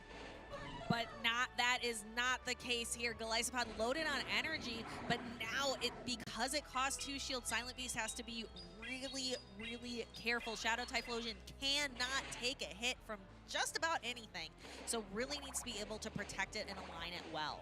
And I think this was smart from Dijon. He played ABA strong to that Typhlosion, given an energy advantage. He's now gained that energy advantage on his Claydol with these fast attacks. He has a Rock Tomb loaded, and he's a bit confused. I don't think he was expecting to be able to throw it right there.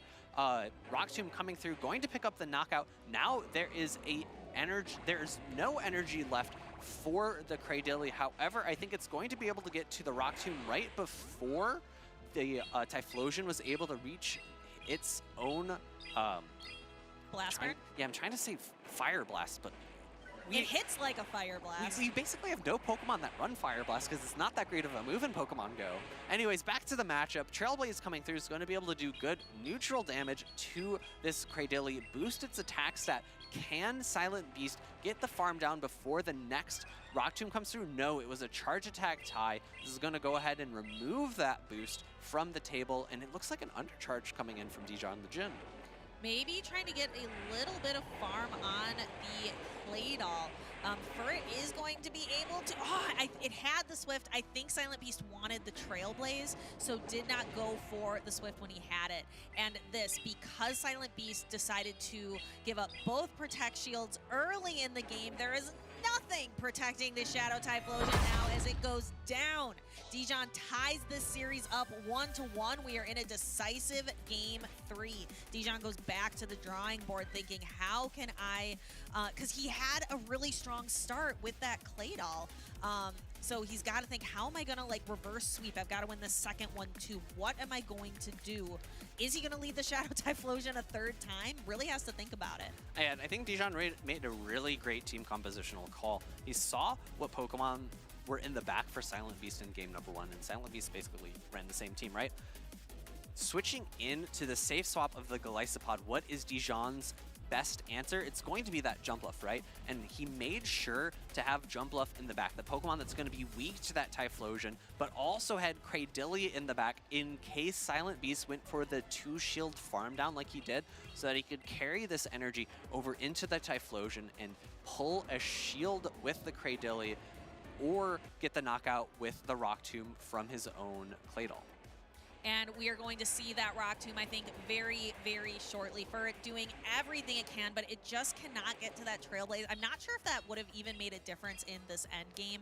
But here it is, the Claydol with the Rock Tomb. Shadow Typhlosion needs to have Protect Shields, and we see it a third time, Nick. Shadow Typhlosion in the lead. It looks like Silent Beast is running the exact same team again. This is going to be not quite as good for Dijon. He would have preferred to have the Claydol in this position because now the Furret in the back is going to potentially be able to get aligned onto his Claydol. Shielding up the first Rock Tomb makes sense from Silent Beast. You would prefer to not throw immediately at 3 Incinerates because you could potentially let a Bullet Seed go through. Blast Burn coming through, this is going to do a lot of good neutral damage to the Claydol, or excuse me, the Cradilly. They have such similar names. In comes the Claydol, immediate switch out by Silent Beast now that he has 2 Pokemon in the back that do fairly well into this Claydol. Yeah, Golisopod really loves this matchup. It's able to do a lot of super effective damage, not only with this fast attack, but also with Aqua Jet, and it just charges so quickly. However, Dijon going right for the Rock Tomb, and Silent Beast not wanting to sacrifice that last Protect Shield. Golisopod is going to have to tank a Rock Tomb before Dijon switches into the Jump Up, which is a great answer for Golisopod. Golisopod actually going to be able to throw a charge attack here. This is going to not threaten a shield from the Jumpluff. Jumpluff very bulky, able to take X-Scissor no problem. I have to imagine with that farm down, Silent Beast is in a really tricky spot here. He has some energy on his Typhlosion building up to the Thunder Punch at this point, is going to put up a shield. Does Dijon have a second charge move ready? If he does, he could potentially get it thrown at the same time here. No, he instead opts to switch into the Furret. No shields remaining for Silent Beast. This is going to be an Acrobatics coming through, and it's going to do so much neutral damage. And the Claydol now is going to get rematched up against the Typhlosion. And the Furret going to hope is trying its best to be able to pull Protect Shields. That Typhlosion has a ton of energy, but it doesn't want to be hit with a, it wants to meet the Pokemon. It does not want to get bounced off against a shield.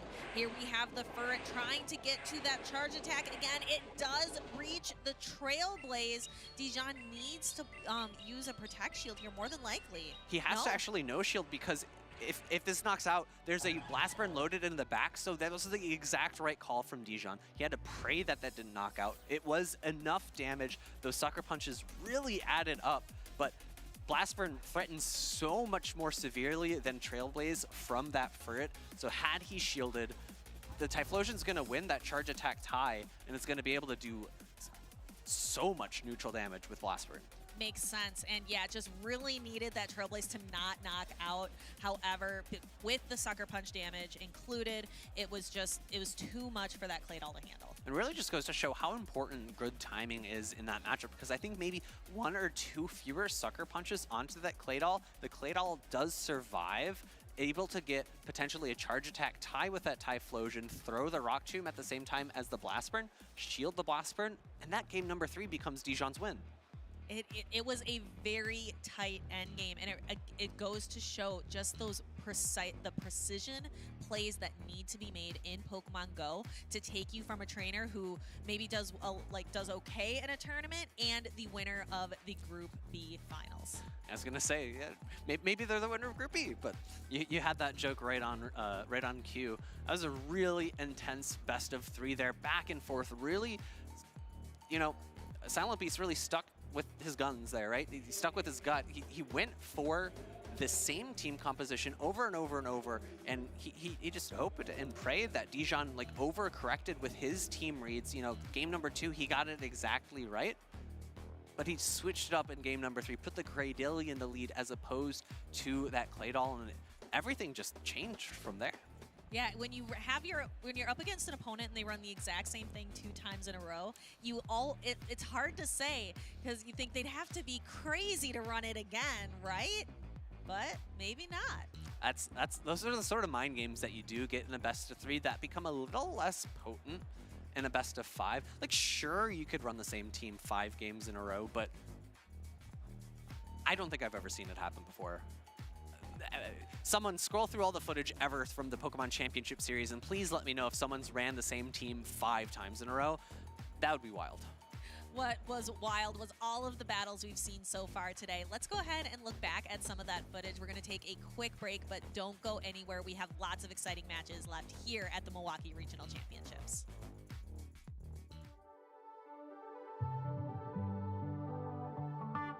How did we get here? So far from home, on the untread path. But we're not alone, we got each other. So we got a lot, and now the moment's come to finally take our shot. Oh, look how far we've come, look how far we've come. We're so much closer now to the battles we've won. Oh, look how far we've come, look how far we've come. There's still a ways to go, but look how far we've come.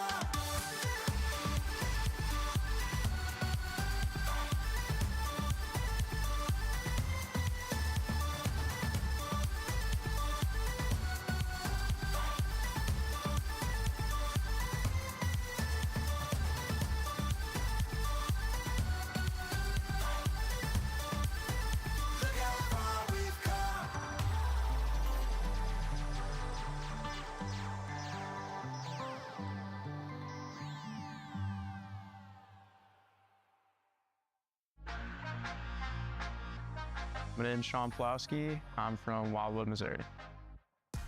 Well, I started playing Pokemon GO from basically the very beginning. Took a little bit of a break and came back to it, and that's when PvP came out. I was using stuff like Lucario and Metagross and Ultra League, which is typically not what you would see. Those are a couple of my favorite Pokemon. I feel like I've been honing my skills as the years go on, and now I'm here. My first tournament was in Peoria last year. I was just happy to be there. My last tournament in Louisville, it didn't go exactly how I wanted it to. So for me this time, there was a little bit more of an expectation that I wanted to do well. I really just wanted to do it for me. I think I do it because it's still fun for me. I don't know if I'd still be competing if I didn't make all the relationships that I've had. You know, they have a lot of experience playing the game, so just bounce ideas off of people like them, it's really helpful. A C team that I might like, I changed like one or two things about it. I know how to use the stuff I'm gonna bring, and I'm not just like going in with a big question mark before the tourney. I've always been a person that's tried to use more flexible Pokemon. I don't really try to go for like RPS per se. Being able to adapt to any situation, it's how you gotta go. You're gonna lose eventually. Like, there's a lot of good players out there, and there's gonna be some tough matchups. I'm a very competitive person, so I think the biggest thing for me is just trying to not get too down after like one loss. Game 2 of Winners Finals, I wasn't sure if my Aerial Ace on Jump Bluff would knock out of pocket to Zoomerl. I think I said out loud, I don't think this KOs. And it did. I was just shocked, and I feel like that gave me such a rush to go on and compete for the rest of the tournament. I felt very comfortable after that. I know out of pocket pretty well. I played him in like 3 different regionals now. So we're pretty familiar with each other, and I know he's a really good player. The Winners Finals and the Grand Finals, I think he won Game 3 in both of those. So I don't want to leave any window of opportunity where he can come back from that.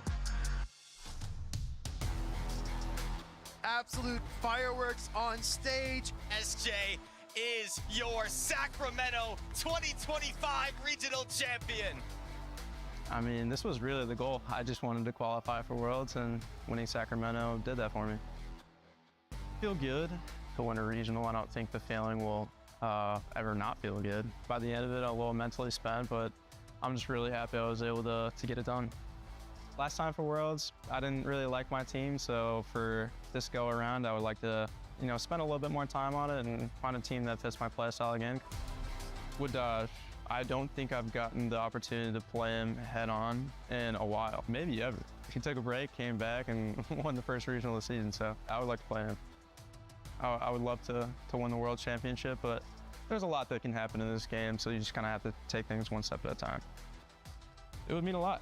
I don't even know what that could possibly feel like. My name kind of speaks for itself in terms of like factions and grassroots formats. I feel pretty solidified at this point, and now it's just a matter of going and doing it at Worlds.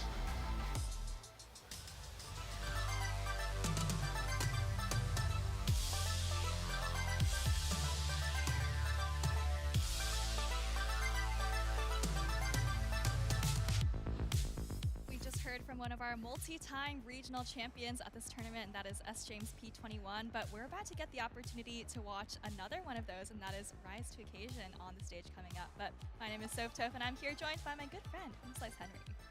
And as Softoph mentioned, we have an amazing match coming up here. Rise to the Occasion. The name, it speaks for itself. He's won a regional every season that Go has been a part of the Pokemon Championship Series. He already took home a crown here in Vancouver, and he may be looking to double up with a second regional championship win this season in Milwaukee. That's right, 4-time regional champion, but I know that, even though he's already kind of gotten his quota for the season, I'm sure he'd be happy to add another title to his very, very long resume at this point. And he's going to be going up against Teddy Bear XD, who I believe has had a couple of top cuts in his career, but still definitely going to be a little bit of a David versus Goliath situation against Rise. And Rise has been performing so well in these regionals as of late. I believe he was the runner-up in San Antonio, had a great showing in Monterey, won Vancouver, so he has all this momentum. But just because you've done it in the past doesn't mean that you're going to be able to win when the lights are the brightest. And Teddy Bear may be looking to play a bit of a spoiler role here today as he looks to get that coveted Day 2 slot on the winner's side of the bracket. I see a couple of shadow Pokemon on both of these teams, but let's take a look at this upcoming event, which is going to be really, really good for shadow Pokemon. As a reminder, you cannot always get rid of frustration on your shadow Pokemon, but during this event from May 14th to May 18th, you're going to be able to forget frustration with a charged TM. So definitely take advantage of that, especially if you're looking to compete in Portland.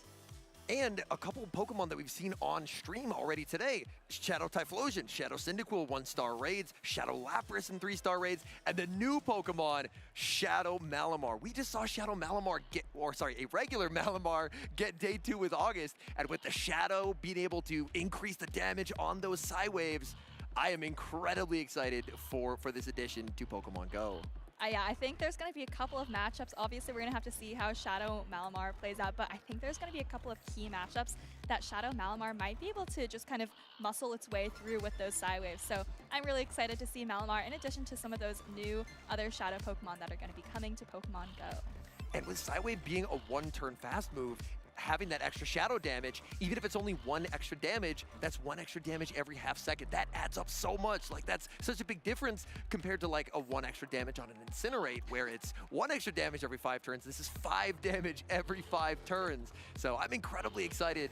I really feel like this event is kind of a must play, to be honest. I think every shadow event like this where you can TM off frustration, and there's a lot of different Team Rocket grunts around, those are definitely must plays. They happen roughly every 3 months. So I would definitely say take the advantage to go out, do as many of these grunts as you can, TM frustration off of the ones that you like and want to use, and then go from there. And do you have any particular shadow Pokemon that you are excited to TM frustration off of? For me personally, I was able to get a good Shadow Sableye, and I'm so excited, like a very high rank Shadow Sableye, and I'm excited to get to unleash this Shadow Sableye once I can TM off frustration. Yeah, for me, I really want to TM this Shadow Hoppip I have. I have a regular Jumpluff, and I have a somewhat usable Shadow Jumpluff, but the one that I'm going to be TMing off is a huge upgrade. But enough about us. Let's take a look at the players on the stage. We've got Rise to Occasion on the left, facing off against Teddy Bear XD. And speaking of Shadow Jumpluff, I see one on both sides. It looks like these teams, they have so much in common here. It looks like, I believe, 5 of the 6 are the same, but just a different choice of grass type. Rise opting for the Shadow Jumpluff, and Teddy Bear, oh, it looks like Teddy Bear has a Jumpluff as well. All right, my math might be a little bit off here. No, I think you're right. It's the Lapras that's different for Rise. Okay, it's the Lapras. For the Cradily on Teddy Bear's side, but like you mentioned, a lot of similarities. That Jumpluff, Unova, Stunfisk core, I think is going to be, I don't know if it's going to be common, but I think it's very, very strong. They've also both got the Shadow for Alligator, which is just a really, really flexible Pokemon, especially into Teddy Bear's team, where there isn't that Lapras. And with a bit of an adjustment here in terms of Lapras versus Cradily, Cradily on Teddy Bear's side is going to mean that the Stunfisk less safe for Rise. And it looks like we do have lock-ins here in this title matchup here. Rise to the Occasion versus Teddy Bear. It's going to be the Shadow Primeape into Unova Stunfisk for Teddy Bear. Very offensive Pokemon for Rise on the field into a relatively defensive Pokemon, but both sides are just going to be staying in for now. In close combat, it will not knock out, but it will inflict some serious damage. Rise not baiting. He is going for these big damage. Teddy Bear, no shields. Close combat connects, and most of us Stunfisk lost in a split second. Yeah, a ton of damage, but Rise is going to go for a quick swap into the Lapras, wants to clear that defense drop, but now Teddy has a lot of energy on the Unova Stunfisk, might even try to throw both of these discharges before switching out.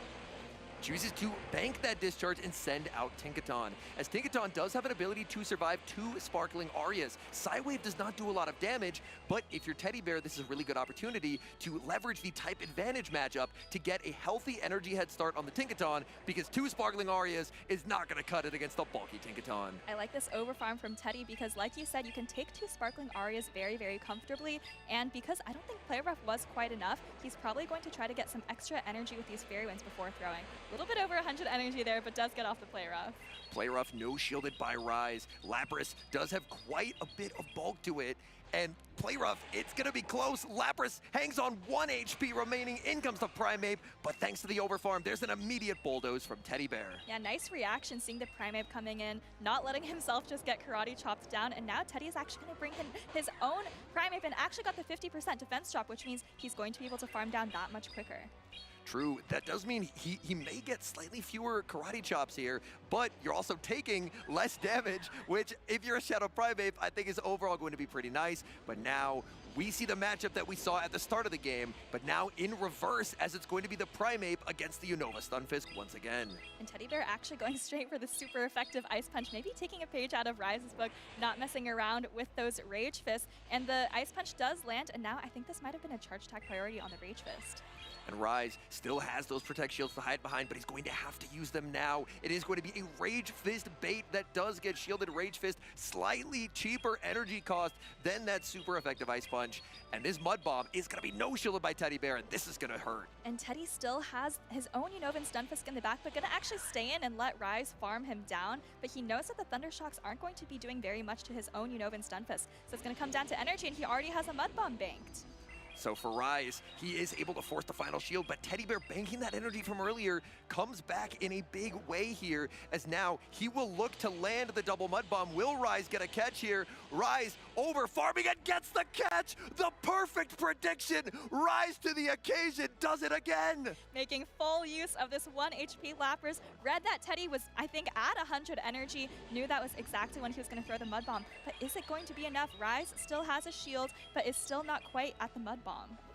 We will see the final Protect Shield come up from Rise. Rise needs to be careful. There's the switch into the Tinkaton. Rise needs the double up. He gets the double Mud Bomb, and he's going to survive the perfect overfarm to the catch and rise to the occasion in top form here in Milwaukee. Pristine plays at the end of the game. Looked a little bit scary. It looked like Teddy maybe could have outpaced to those charge attacks, but Rise saw it coming and didn't let Teddy get off a catch of his own. You don't win 4 regionals in 4 seasons by mistake. Rise pulling out the regional champion level plays when it all looked lost. He dug deep, he got the catch, he overfarmed past the double Mud Bomb, the perfect prediction. I'm just at a loss. That was incredible by Rise. You know, the beginning of the game looked a little bit awkward because, yes, he did land that very heavy-hitting close combat with Shadow Primeape, but then he didn't really have a good swap to go into to absorb the energy. And Teddy, of course, was able to, you know, not only land the discharge, but also come in with Tinkaton. But Rise, you know, like you were saying, top of his game here at the very end of game 1. And really nice job by Rise in this end. And here we go, this catch. Look at this. He farms past the Mud Bomb, and he still gets the catch. Oh my goodness, he saved that Lapras earlier. He switched out into the Primeape specifically so he could save it for a catch, and here Teddy Bear tries for the catch, but the patience of Rise farming up to the back-to-back, and that is a convincing game 1 win.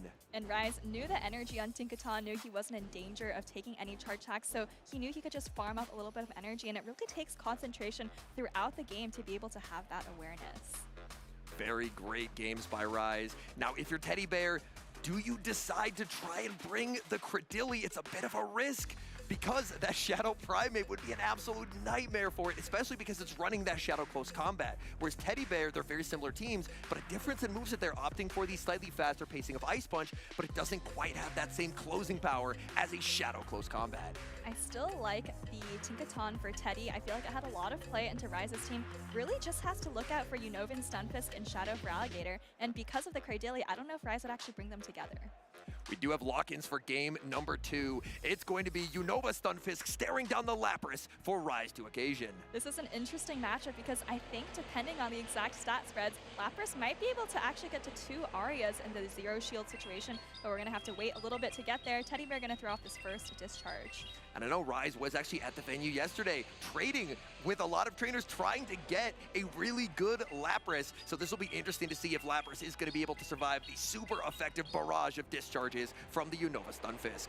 Sparkling Aria coming through, and Teddy is going to outpace to that discharge, but we're going to have to see just how much damage it does. Actually over-farming, and I think he might have clicked the Mud Bomb. He clicked the Mud Bomb, maybe anticipating a catch attempt, but no catch came through. Rise is letting it go, and now Lapras survives with a lot more HP than it typically would. And now Rise is definitely able to get off this Sparkling Aria. He's going to be able to knock out the Unovan Stunfisk and take switch advantage, and Teddy chooses to let it go.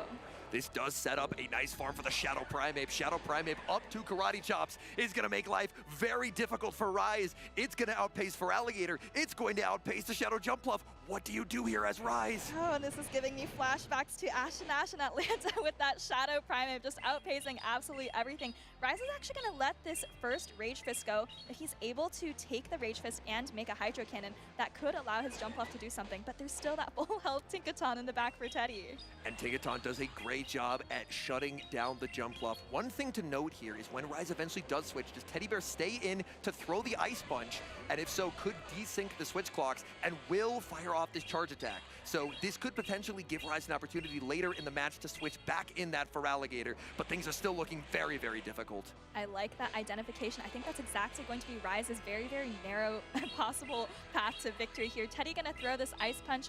I wouldn't be surprised to see him switch into the Tinkaton now, but he might just stay in and maybe try to force the energy from Jumpluff, but these fairy ones are chunking very quickly. Oh, and able to get a last-second Rage Fist. But Rise knows his counts.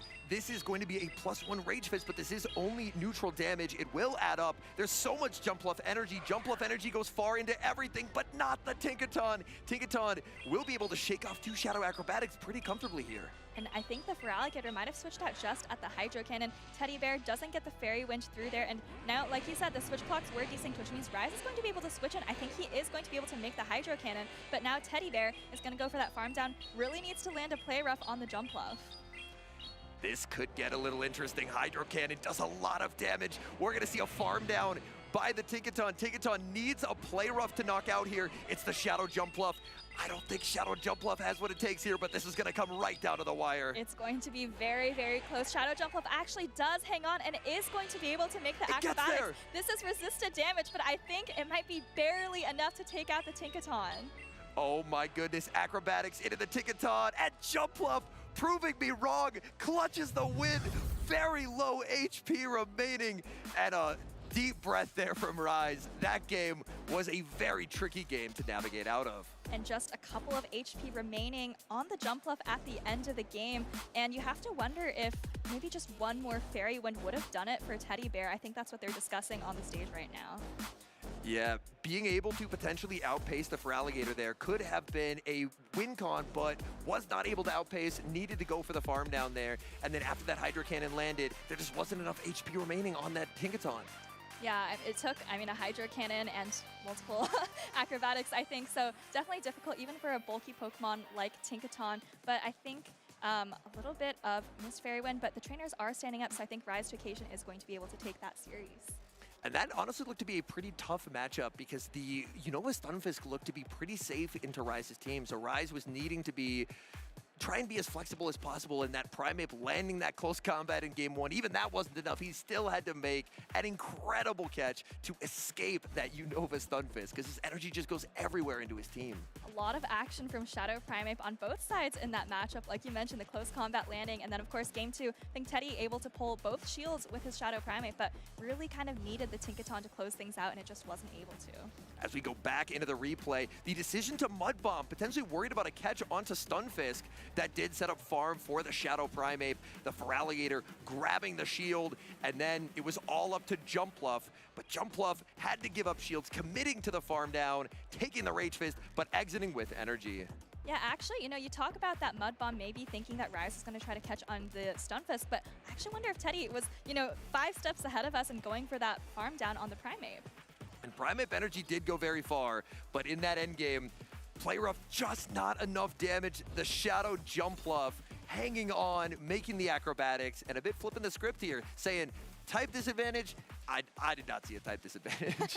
Yeah, it's one of those matchups where Tinkaton, yes, has the advantageous typing, right? You're Steel type versus Jumpluff, who is grass flying and doing just flying and fairy damage. But Tinkaton also doesn't have the most efficient charge attacks, and it really makes some of those matchups where you think it would dominate actually not that close, or not that comfortable. I agree with that assessment where, especially if Shadow Jumpluff plays out shielded scenarios, it can actually get extremely, extremely close, where the acrobatics plus the fairy winds add up over time, and you do have that slight pacing advantage where over time, it starts to get a lot more even, which is a little surprising, to be honest. All right, well, I think our next match coming up is going to be the community choice winner from earlier in the stream. I think it's going to be actually Sustenance Eater, kind of an emerging fan favorite in the community here. You might notice, or you might remember, he's actually the brother of Nighttime Clasher versus Khaleesi Fitzy on the other side. Now, we have seen both these trainers quite a few times at previous regionals and have some pretty nice results, so it's really nice to see them putting together great runs here in Milwaukee. Sustenance Eater, the brother of Nighttime Clasher, so I guess Pokemon Go skill is running in the family, so because Nighttime Clasher, a regional champion in his own right, and Sustenance Eater looking to even the score here in Milwaukee. And I think Nighttime Clasher is kind of building up a little empire of friends and students who are slowly taking over the championship series. Obviously, we've got Nighttime Clasher himself. We've also got his brother, and I believe August might actually be one of Nighttime Clasher's students as well. Yes, so his influence continues to grow. It's incredibly cool to see. And now Sustenance Eater might be looking to pave his own path here, because making day 2 on the winner's side of the bracket, you just have so much more wiggle room and margin for error in day number 2. And I think going back to Atlanta, Sustenance Eater was very, very close to making day 2 on the winner's side. We're still just in winners semis here, but I think Sustenance Eater actually made winners finals and then barely lost, ended up going to losers finals, which are also very, very close games. So looking to kind of improve his performance here. Something to note, you mentioned August was one of Nighttime students. Used Malamar, had great results with it. What do we see on Sustenance Eater's team? Another Malamar. Could this be the secret sauce of Milwaukee, bringing Malamar back? Because Malamar looked really good in that earlier series, even in matchups like against Jumpluff, where on paper you would think the Jumpluff has an advantage. Malamar can hold its own. It is incredibly powerful. Malamar is an interesting Pokemon because Psywave is such a great fast attack. You also have really good coverage, but it used to be difficult to bring alongside Lapras because of the prevalence of Shadow Sableye and maybe other dark types. But now, because of Tinkaton, I think, there's starting to be a little bit less Shadow Sableye usage. So you see Sustenance Eater bringing both the Malamar and the Lapras. And taking a look across Khaleesi Fitzy's team, we see another Cradilly being brought to the battle, pairing it up with Azumarill, Claydol, which we've seen a lot, Shadow Drapion, Clodsire. I think that might be our first Clodsire sighting of the day. Yeah, Clodsire is also an interesting Pokemon, really maybe trying to target Pokemon like Tinkaton and Jumpluff, but we also saw Khaleesi Fitzy's maybe signature Pokemon with the Lapras there on stage. You see several of them. And if I'm not mistaken, I believe Khaleesi had run Lapras at a previous regional in seasons past, and this was before Sparkling Aria, before Psywave, just running Lapras, because sometimes you just got to bring your favorite Pokemon to a regional. So it's awesome to see that the love of Lapras has only grown, and now it has emerged as a top meta threat in this format, as both Khaleesi and Sustenance did bring Lapras to this battle. And speaking of these Lapras, I believe they are actually running different charge attack sets. So Sustenance Eater is opting for Sparkling Aria and Ice Beam, and Khaleesi looks like she is actually opting for Sparkling Aria and Skull Bash. So that is going to give her the advantage if we ever end up in a Lapras mirror. Skull Bash boosting up Lapras's already incredible bulk. It can make things really, really scary if you don't have a good check to Lapras energy. And looking across this team here, it does seem like Lapras energy does go pretty far. I would say probably the best counterplay there is going to be the Tinkaton, but it looks like we've got lead set for game 1. Malamar for Sustenance Eater, and the Shadow Drapion for Khaleesi Fitzy. And this is a nice matchup for the Drapion because you are resisting those Psy Waves, and as for Malamar, you actually have to land the superpower to deal any meaningful damage, but Khaleesi is going to be able to fire off her Crunch first. Sustenance Eater knows that Malamar will not get knocked out here, so we are going to see a no shield and then can look to try and lock in some damage with Superpower. Going for the Superpower right before that Aqua Tail is reached. Very well timed by Sustenance Eater. Nice counting and nice timing, and now you have to wonder, is Sustenance Eater going to try to swap out with this energy? And yes, he does, actually goes right into the Lapras, but Khaleesi doesn't fall for the catch and actually throws the Crunch instead of the resisted Aqua Tail.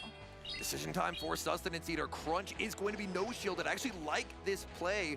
And now we will see the switch into Credilli with the energy advantage here. Sustenance Eater reaching for the Ice Beam and outpaces by one singular turn. This will not knock out, but it's going to remove a lot of health from the Credilli, and Credilli gives up an early Protect Shield. And it's really nice to be able to get off that Ice Beam before any potential Rock Tomb debuffs come in. Khaleesi actually throws the Rock Tomb after just one Bullet Seed. Potentially could have farmed up a little bit more energy, but Sustenance Eater is going to let the Lapras go.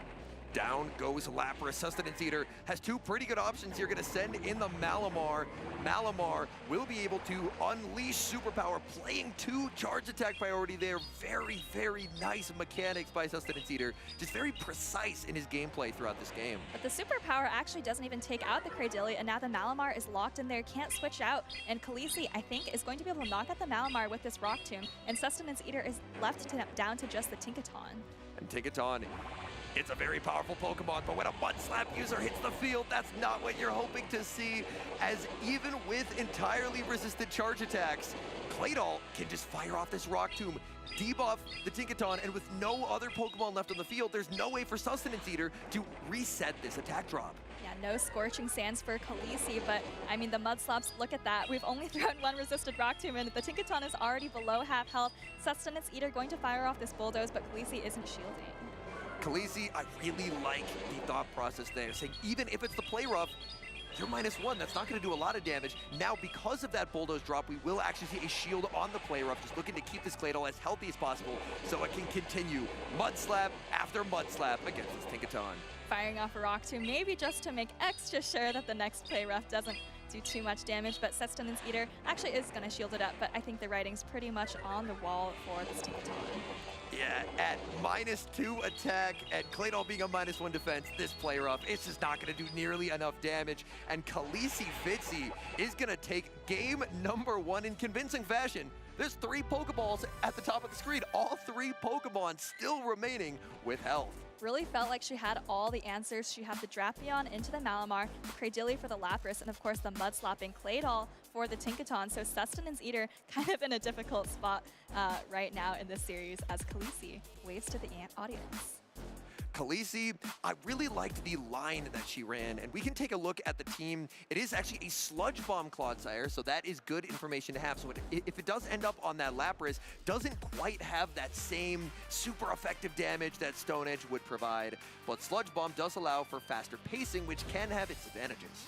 All right, taking a look back at the game number 1, Khaleesi, again, not falling for the catch, making sure to get the crunch into the Lapras, and then, you know, like I was saying, just kind of had all the answers, really had Sustenance Eater kind of just outpicked from the beginning of the game, and Sustenance Eater not really able to make a comeback through that very difficult team composition. And that play rough, he would have needed a whole second play rough there. Claydol just really being able to close down these games. Once your opponent has no ability to swap, they've lost the remainder of their Pokemon, you can just slowly chip away at that attack stat. Even if your charge moves are completely walled, the one thing Sustenance Eater cannot shield is the super effective Mud Slaps. That's right, shields do not work on fast attacks, but I think both of these trainers are actually locked in. Let's see what adjustments they've made for game number 2. For game 2, we are looking at a mirror here, Lapras versus Lapras, but what's so identified in the pregame here is there's a difference in moveset. Khaleesi Fitzy has the Skull Bash, and Sustenance Eater is left with only resisted charge attacks. Yeah, the Psy Waves are, doing a little bit of damage though, so it's not the worst matchup. I have to imagine Sustenance Eater is going to want to chip this Lapras down as low as possible, and maybe hope that his Shadow for Alligator can kind of be a closer in the back once the Lapras is out of the way. Difficult thing is Skull Bash applies such massive pressure. As the Lapras, you can survive this, but it removes so much of your health. So we will see a shield and now an aggressive pivot into the Malamar, but this is still a boosted Lapras, and it will outpace making it to the Sparkling Aria. And Khaleesi does have the Shadow Drapion in the back, so I'm curious if she's going to try to switch out after she lands this Aria, and she does go out into the Shadow Drapion. Actually, and now with that Sparkling Aria, the Malamar is almost in crunch range, but she goes for the Aqua Tail. Aqua Tail will not knock out here. This is great identification by Sustenance Eater, saying 5 poison things are needed for the crunch. Aqua Tail will not knock out. I can no shield and still make back-to-back superpowers. But the one thing that I like about this play pattern from Sustenance Eater is a boosted Lapras is a huge problem. But by the way he played this match so far, he forced the Lapras to switch out. So Lapras is now back at 0 defense, which is exactly what he needs if he wants to fight back in this game. Oh, but I wonder if Khaleesi knows how valuable her Lapras is. Can you get this Psy Wave down? These are triple resisted, but she gets it, has some energy on her Lapras, and she's also up a shield. That's a really nice play from Khaleesi. Lapras normally going to struggle to Psy Wave down a Malamar, but Malamar, its defense was at -2. We're going to see the Sparkling Aria come out from the Lapras, and now Khaleesi is actually going to protect HP on this Lapras and try and make it to that Skull Bash. Oh, but this is tough. You're actually getting quite low, even as this Skull Bash is coming through and going to raise your defense, because Sustenance Eater still has a Shadow for Alligator, and I think even with this defense increase, you might be in range of a Hydro Cannon. At Shadow for Alligator, it would really like to see the Claydol in the end game. We're going to see the Sparkling Aria launched at the Lapras. Lapras +1 defense, but it's just running out of HP. The no shield from Khaleesi. Sparkling Aria will not KO. In comes Feraligatr, gets the Shadow Claw down, and Feraligatr looks to be deadly in this end game. And this is exactly what it wanted to see. Super effective Shadow Claws, super effective Hydro Cannon, and Claydol. You know, while it does do great against Tinkaton, it is just way too slow to have any counterplay. Khaleesi recognizes that and lets this Hydro Cannon go. And Hydro Cannon, that's going to be good night to the Claydol. Claydol getting KO'd. And from that lead matchup, it looked really difficult for Sustenance Eater to fight back in this game. But in a weird way, by switching in a really good counter, which normally you don't switch in your best counter, it forced the Lapras to pivot out. And Lapras taking those Psy Waves over time, switching out of that +1 defense, allowed Sustenance Eater to claw his way back into this game and force a game number 3. And that's a really nice adjustment from a Show 6 player, because like you mentioned, in the Go Battle League, you don't usually want to go into a hard answer because you know that you're going to get potentially hard countered in the back. But Sustenance Eater looks at Khaleesi Fitzy's team. The worst answer for the Malamar is probably just that Azumarill, and she didn't end up bringing it in. That's also not the worst matchup ever. So really nice recognition from Sustenance Eater. And not only that, the recognition of no shield in that Aqua Tail, it did set up this really nice farm down, the triple resisted farm down from the Lapras, but the Lapras was just too low. It had reset that defense buff, and suddenly the lack of HP became a big problem for Khaleesi. Yeah, I think even with that kind of moveset advantage with the Skull Bash, you know, once the Lapras was super low, it couldn't do anything against the Feraligatr. Yes, you typically have an advantage there because you resist all of the charge attacks and you're doing a lot of damage with the Psy Waves, but, you know, once you're, you know, below 20% health, it's really hard for the Lapras to do anything meaningful.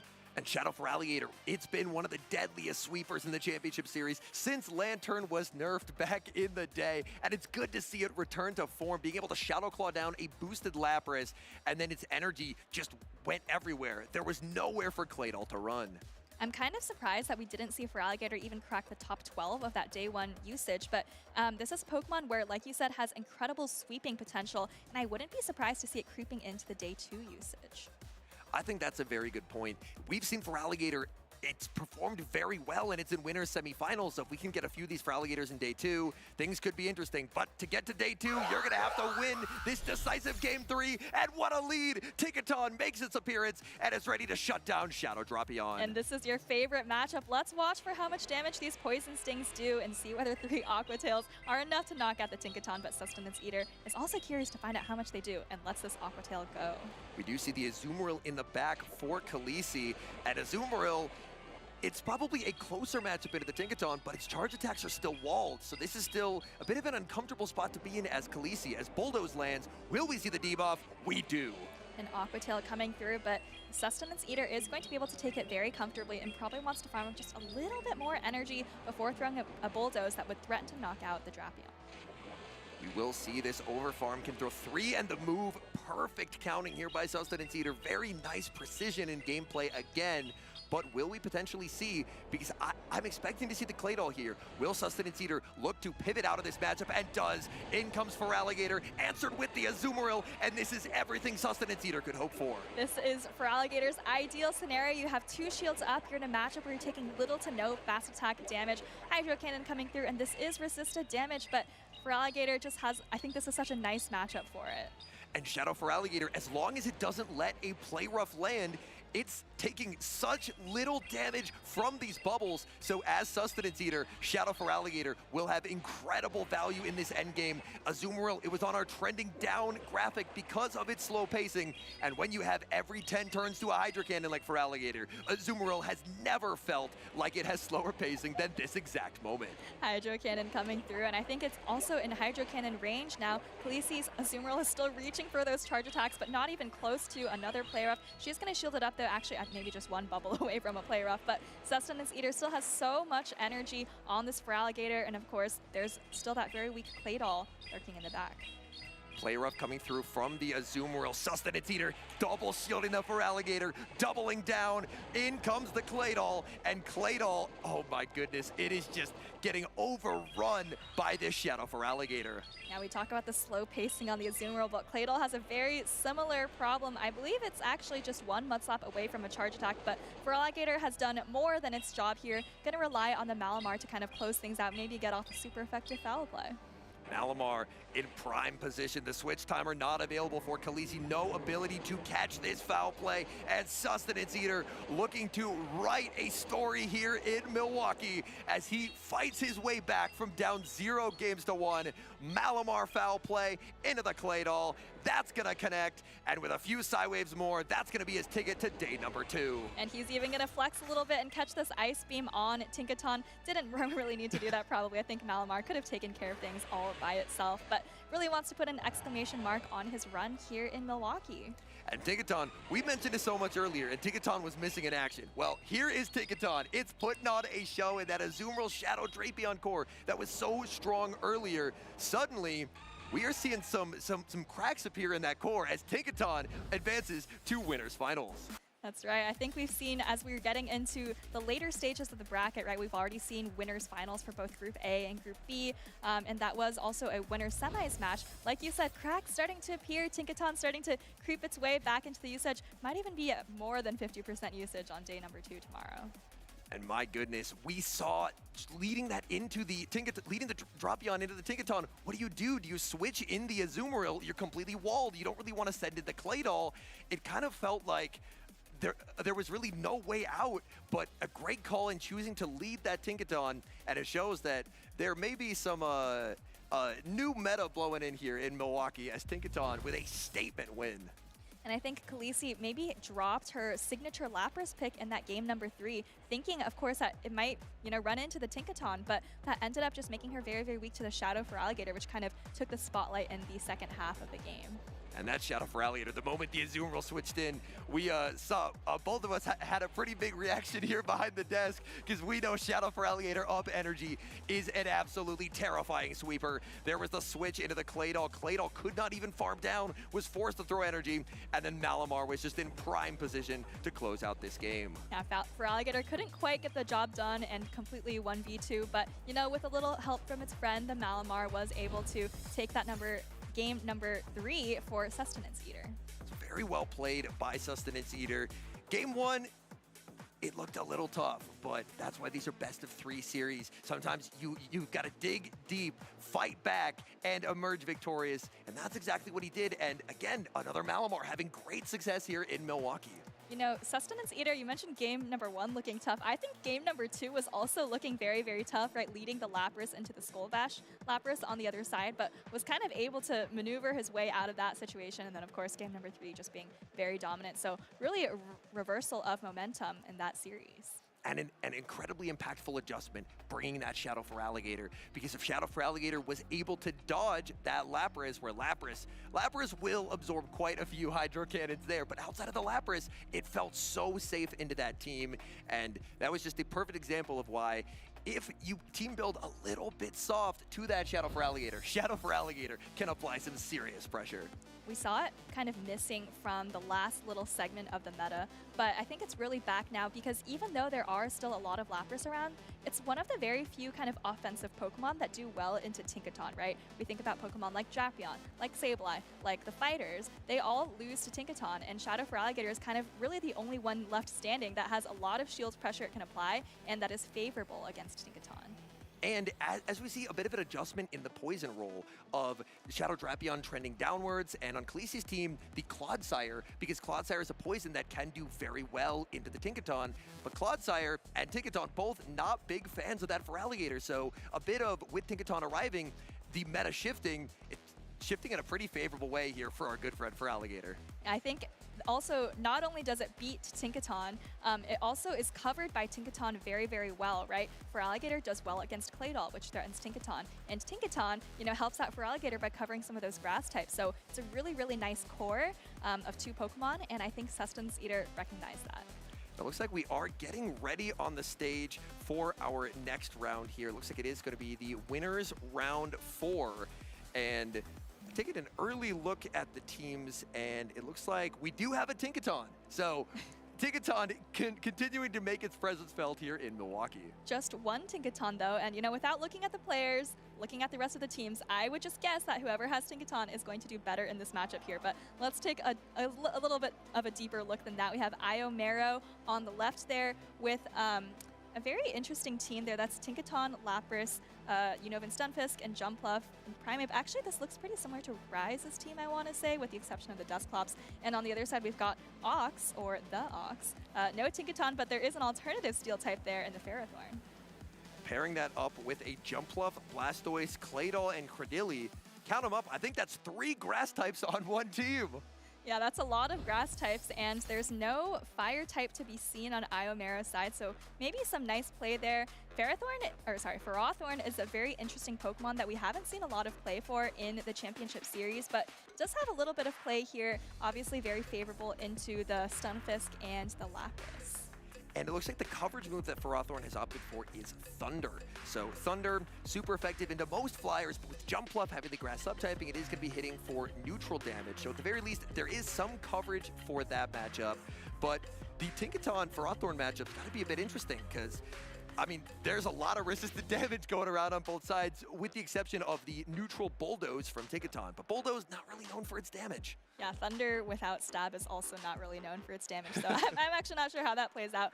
There's actually a little bit of an interesting dynamic I want to call it here, where Talonflame looks really nice into Iomero's team, and the only counter is Unova and Stunfisk, but like you mentioned, there's 3 grass types, and then also a water and a mud slapper on the Ox's side, so I'm not sure if Iomero is going to be feeling brave enough to risk that Unova and Stunfisk. Looks like one battler has locked in the second battler, making last-second adjustments. This is winners semifinals. So these battlers looking to punch their ticket to winners finals.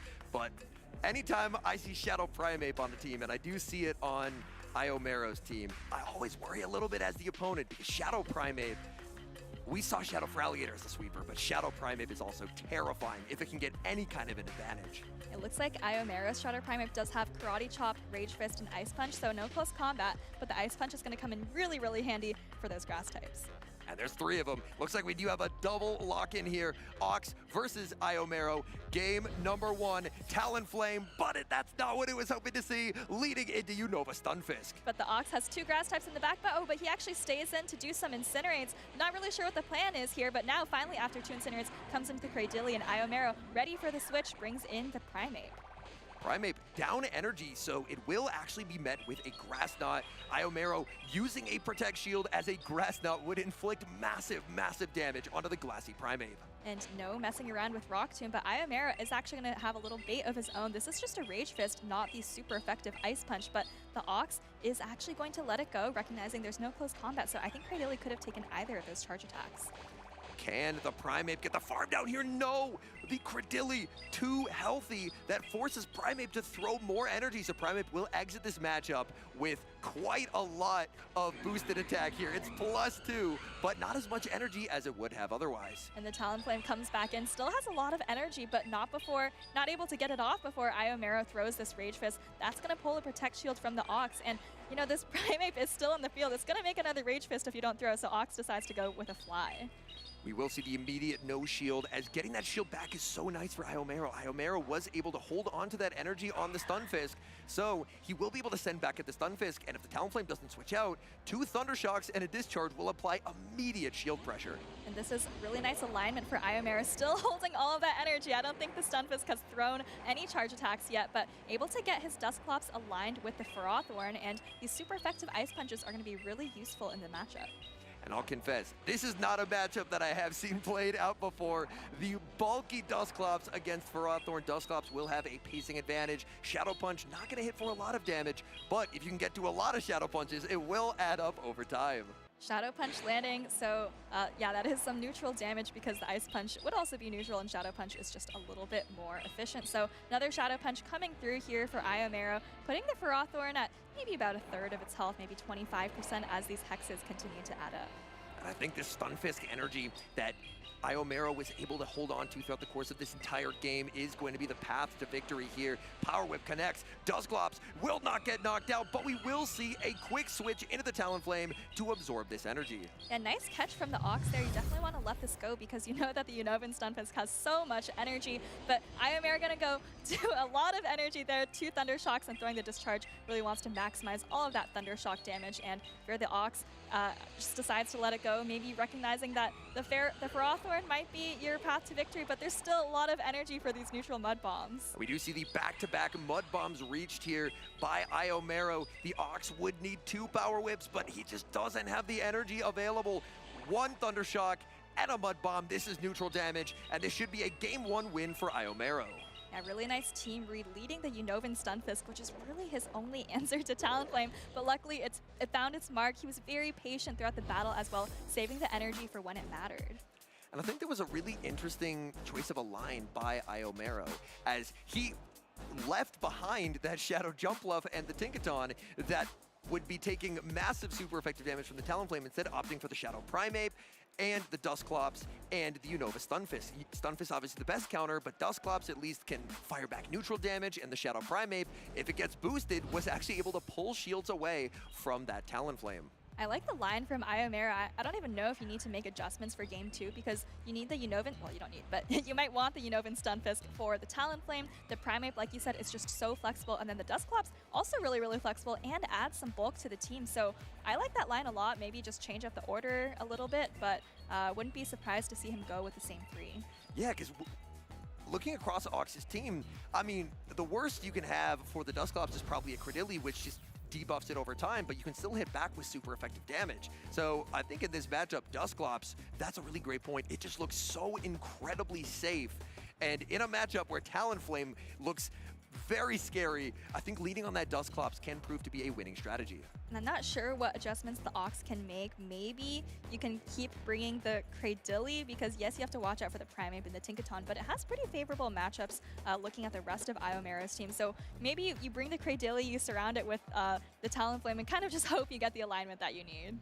Yeah, because if we see that Credilli on that Primeape being able to exit that matchup +2 attack and with enough residual energy to outpace a Talonflame just really made that difficult, because if the Ox has a shield advantage in that end game, if Primeape isn't able to generate that advantage, that potentially could have looked very different. But with shield parity, unfortunately, the Ox just wasn't able to have that Ferrothorn sweep that he was hoping for. Yeah, I think with that ABB double grass strategy, maybe was hoping that the Credilli would bait something out and then the Ferrothorn could kind of take over from there, but didn't really work out because of that shield advantage like you just said. But let's not dwell on the past. We're already in game number 2, and Iomero is leading the Dusclops into the Ox's Talonflame.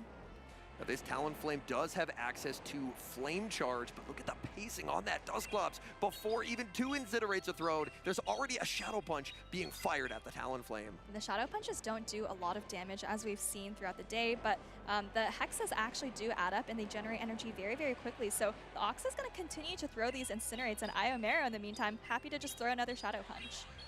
This Shadow Punch actually does grab a Protect Shield from Ox, would not have knocked out, but looking to invest in the health of this Talonflame.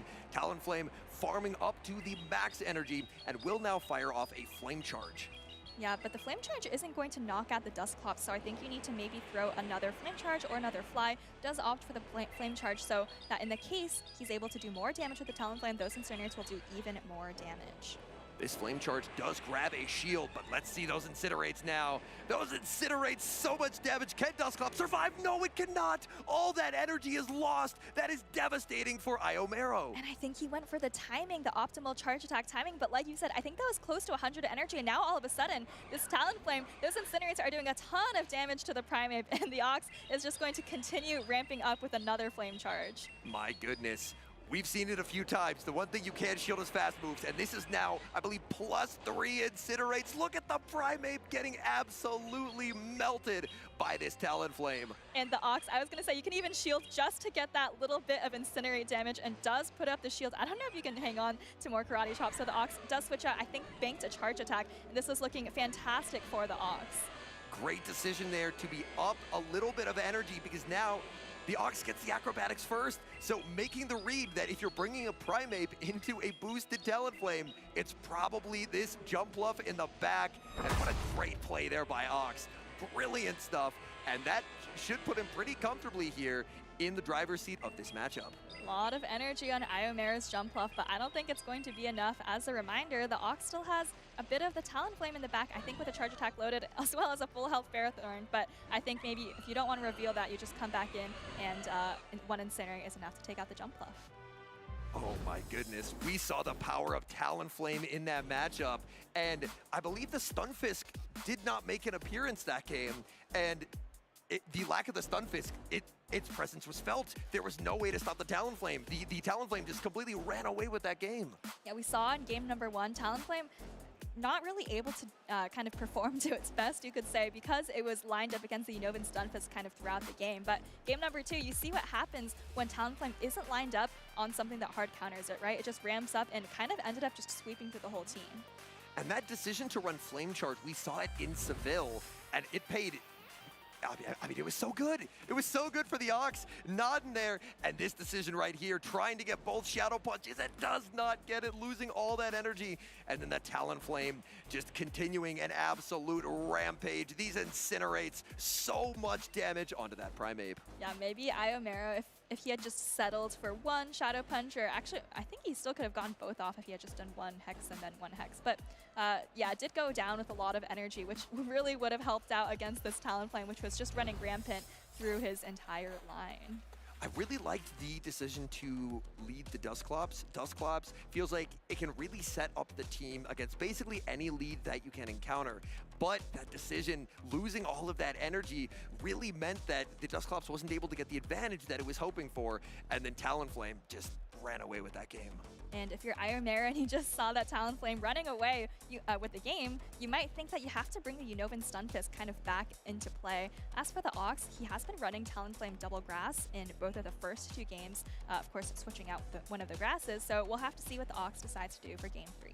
It looks like we do have lock-ins for this decisive game number 3, winners semifinals. It's going to be the Shadow Jump Bluff for the Ox, but staring down an Ice Punch Dusclops. Yeah, I have to give the advantage to Dusclops in this matchup just because of that double super effective Ice Punch. And it looks like the Ox is going to be throwing a charge attack before Iomero, but I didn't actually see which one this was. It was the heavier hitting acrobatics, so that's going to do a nice chunk to the Dusclops. We will see a beautiful catch and sneak onto the Blastoise, catching the Ice Punch where it's going to be resisted, and keeping that Jump Bluff with energy and almost full HP as well. Oh boy, and I think the Ox might have wanted to bait out the Unovan Stunfisk there, but Iomero not falling for it, bringing in the Primeape, which does resist these rollouts from Blastoise. This is an incredibly smart prediction by Iomero, trusting that this is probably going to be the bait out attempt for this Unova Stunfisk, setting in the Primeape. Instead, Primeape will have to go down shields, but in game 1, it went down shields, but it was able to get those shields right back. Exactly, you have to give something up, but you come out with so much attack and maybe some energy as well, but it looks like, I wonder, is Iomera just gonna go for the full karate chop down? I mean, what wants to see a boosted Primeape with this much energy? This energy is going to be incredibly scary. Primeape exits with 2 Ice Punches loaded, and things could get very tricky here for the Ox. Oh boy, and it's still very healthy. I think Iomera just did 1 karate chop before throwing this Rage Fist, and the Ox is actually going to let it go. It is a boosted Rage Fist, but not incredibly boosted that you can't take it. Iomera, though, still has so much energy, already back to double Rage Fist. We will see a shield from the Talonflame, and I think Primeape is still able to do 2 karate chops and another Rage Fist here, and that's exactly what it can do. And just like that, you go from a full health Talonflame with 2 shields to a quarter health Talonflame with no shields. And allowing a Primeape to just kind of lock in and get so much energy, even if it has to go down 2 shields, is kind of what is leading to this. And we saw Iomera transfer the Incinerate onto the Dusclops and land this Shadow Punch. If this knocks out, this is absolute brilliance. And it does! It KOs all that energy lost! What a play by Iomera! All right, and now it's all up to the Ox's Jump Bluff, but Iomera's already at a double super effective Ice Punch. The Jump Bluff has a lot of energy, but there's also still a full health Unovan Stunfisk in the back to get through. I think this is Iomera's game. And there's still even the Primeape as well. Primeape did all that work, got rid of almost an entire Talonflame, got both shields, and it's still somehow around. All right, Aerial is coming through. The Ox finally able to get rid of one of Iomera's Pokemon. Karate Chop comes through from the Primeape, not able to land a charge attack, so the Ox is going to be able to at least see Iomera's 3rd Pokemon, but it is that Unovan Stunfisk, which absolutely walls all of the energy from Jump Bluff. Unova Stunfisk. It is going to be able to take the win here, but man, Shadow Primeape, oh my goodness. Going down 2 shields for a lot of Pokemon could potentially mean that you're in trouble. But if you have Shadow Primeape, you could get those shields right back and then some. Yeah, the Shadow Primeape was really just too much to deal with. I don't know if the Ox is trying to bait out the Unovan Stunfisk or just wanted to kind of swap it out, but that's such a good matchup for Primeape to kind of just be able to farm up a lot of energy, not take a lot of fast attack damage, which is really the key with these Glacier Pokemon, and Iomera just piloted that Primeape so well throughout the rest of the game. And I loved the thought process there from Iomera, deciding that Talonflame's been brought every single game. If it's Talonflame in the back, being down 2 shields is fine as long as I'm boosted and I exit with 2 Ice Punches of energy, and then I can just start throwing these Rage Fists. He no-shielded the first, there was another Rage Fist, and another Rage Fist, and then at the last second, sniping with the energy on the Dusclops. Just brilliance from Iomera. As Iomera in game 2 lost all that Dusclops energy and that cost him the game, but in game 3 he says, I'm actually going to be the one making my opponent lose all that energy, sniping down that Talonflame, and that was just absolute dominance from Iomera. I saw you get so excited when he saved the Primeape. Not only does he transfer the Incinerate, he also snipes, right? Gets rid of all the Talonflame's energy, and then, I mean, the game was pretty much over at that point. That was just incredible stuff. I love watching players find creative win cons and being able to dance in and out of matchups and have a glassy Pokemon like Primeape. It's already glassy to begin with. Now you add the Shadow, it's even glassier, but those Rage Fist, not necessarily the strongest move on paper, but with that attack stat, the Shadow, and the constant boost, oh my goodness. I feel like a lot of people watching are going to be queuing into the Go Battle League and adding a Shadow Primeape to the team after that game. This thing is deadly. Well, there were a lot of fantastic plays from Iomera in that last series, as well as the other matches that we've seen. So let's take a quick look at those highlights, and we'll be right back.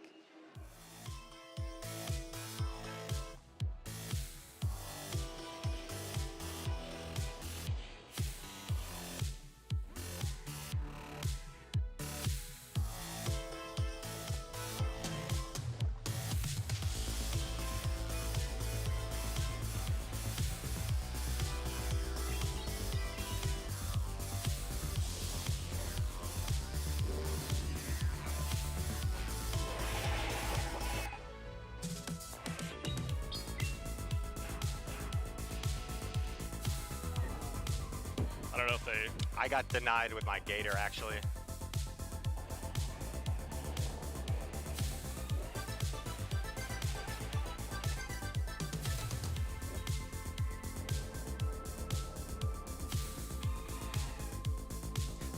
GG's.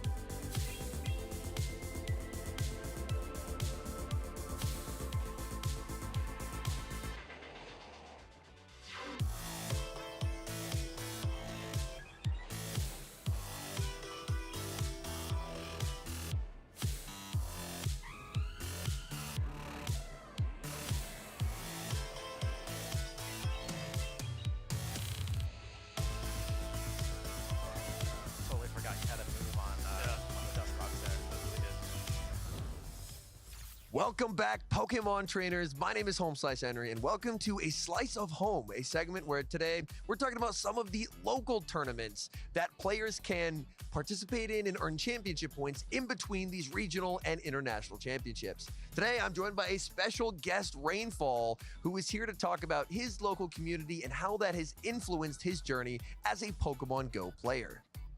So, back when I first went to my first local, I remember I was more of a casual Go player at the time, and I decided I would try out my first local. Little did I know there would be like professional players there, and in my very first local, I got defeated by JJan, which made me decide, okay, I'm gonna take this a little more seriously. So from there, I just kept attending locals, and eventually I made it to my first regional almost 2 years ago, which, with a top 16 finish, made me realize, okay, I'm not as bad as I thought I was. So from there, I've just been working basically in the shadows since, and finally I'm back at a regional once again. And we're definitely happy to have you back, but it's awesome to hear that these local tournaments and sometimes running into some extremely ferocious competition like JJan, a regional champion, can kind of ignite that fire of competition. So it sounds like you have been continuing to go to these local tournaments and improving from there, which is just unbelievably exciting to see. So in your time with these local tournaments, how has that kind of shaped you and molded you as a player? It's helped me be better with team composition for sure. Okay. Team composition and matchmaking decisions. Because since I'm going up against players of higher skill levels, they're going to be doing a lot of more things you would probably see on stage at these kinds of events. And therefore, I just learn from what I see and learn from my mistakes. That's honestly exciting to hear, because oftentimes, I believe there's an old expression that iron sharpens iron, and going up against these good players can continue to help you adjust your strategies in terms of not only what 6 Pokemon am I bringing, but what 3 of the 6, what order am I playing for a shield advantage, a switch advantage. So it's exciting to hear that these local tournaments have helped you improve so much as a player, top 16 performance under your belt, and now seems like the world is your oyster here in Milwaukee, so making your return there. But what would you have to say if you had any advice for someone who's maybe on the fence? They've played some in the Go Battle League, but they haven't quite taken that step towards going out in person and going to one of these local tournaments.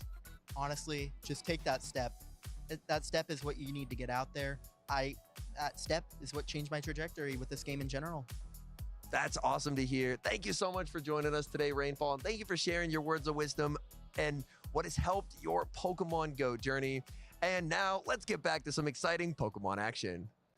Welcome, Pokemon trainers. My name is HomesliceHenry, and welcome to A Slice of Home. Here I'm joined by the one and only Rise to Occasion, the only trainer to have won a regional every single season that Pokemon Go has been a part of the competitive series. And now he's here today looking to reclaim his crown. He's the 2023 Milwaukee champion, maybe even the 2025 Milwaukee champion. How are you feeling today, Rise? Feeling pretty good. It's good to be back home here in Milwaukee, visit the fam, and I'm excited to get going. Glad to hear it. Now, something you've mentioned in previous interviews is throughout the course of your journey here in the championship series, the impact that these local tournaments that you've had have really helped mold and grow you as a player. So I'd like to hear a bit more about that. Absolutely. I think local tournaments are a great opportunity to test things out. The main example that comes to mind for me was Los Angeles at the end of last season.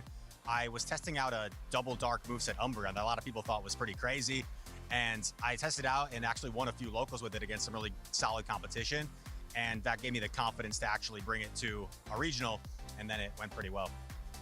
More than pretty well. He was the Los Angeles regional champion with that double dark Umbreon. So it's awesome to hear that the strategies that you can kind of build up and mold in these local tournaments can have such good results in these official tournaments. And another question that I do want to have for you, because I know that obviously we have a large crowd watching here today. We are going to have players who, like yourself, have competed in many tournaments. There's going to be some players who queue up in the Go Battle League but have never gone to a local before. So what advice would you have to a trainer who's looking to make that jump from just playing in the Go Battle League to potentially testing the waters here and trying out a local tournament? I think locals are the best place for you to start if you're making that transition, because it's just a different feel, right? Interacting with people in person, sitting right across from them, not from the comfort of your own home. And I think that interaction as well is a lot of fun. To me, it's more fun battling people in person when you have that interaction than remotely. So I think it's a ton of fun, first of all, and also great practice for the big time events can help give you that confidence. That's good to hear. And I mean, it certainly seems like the confidence has paid off for Rise. As I mentioned, he's won a regional every single season. That's, I believe, now 4 straight seasons, if I'm not mistaken. Yes, 4 straight. All 4 we've had go as part of the championship series. Well, hey, it shows that when you put in the time, the results can come. Big thank you to Rise for joining me here today, and good luck competing this weekend. And we'll send it back to the casters.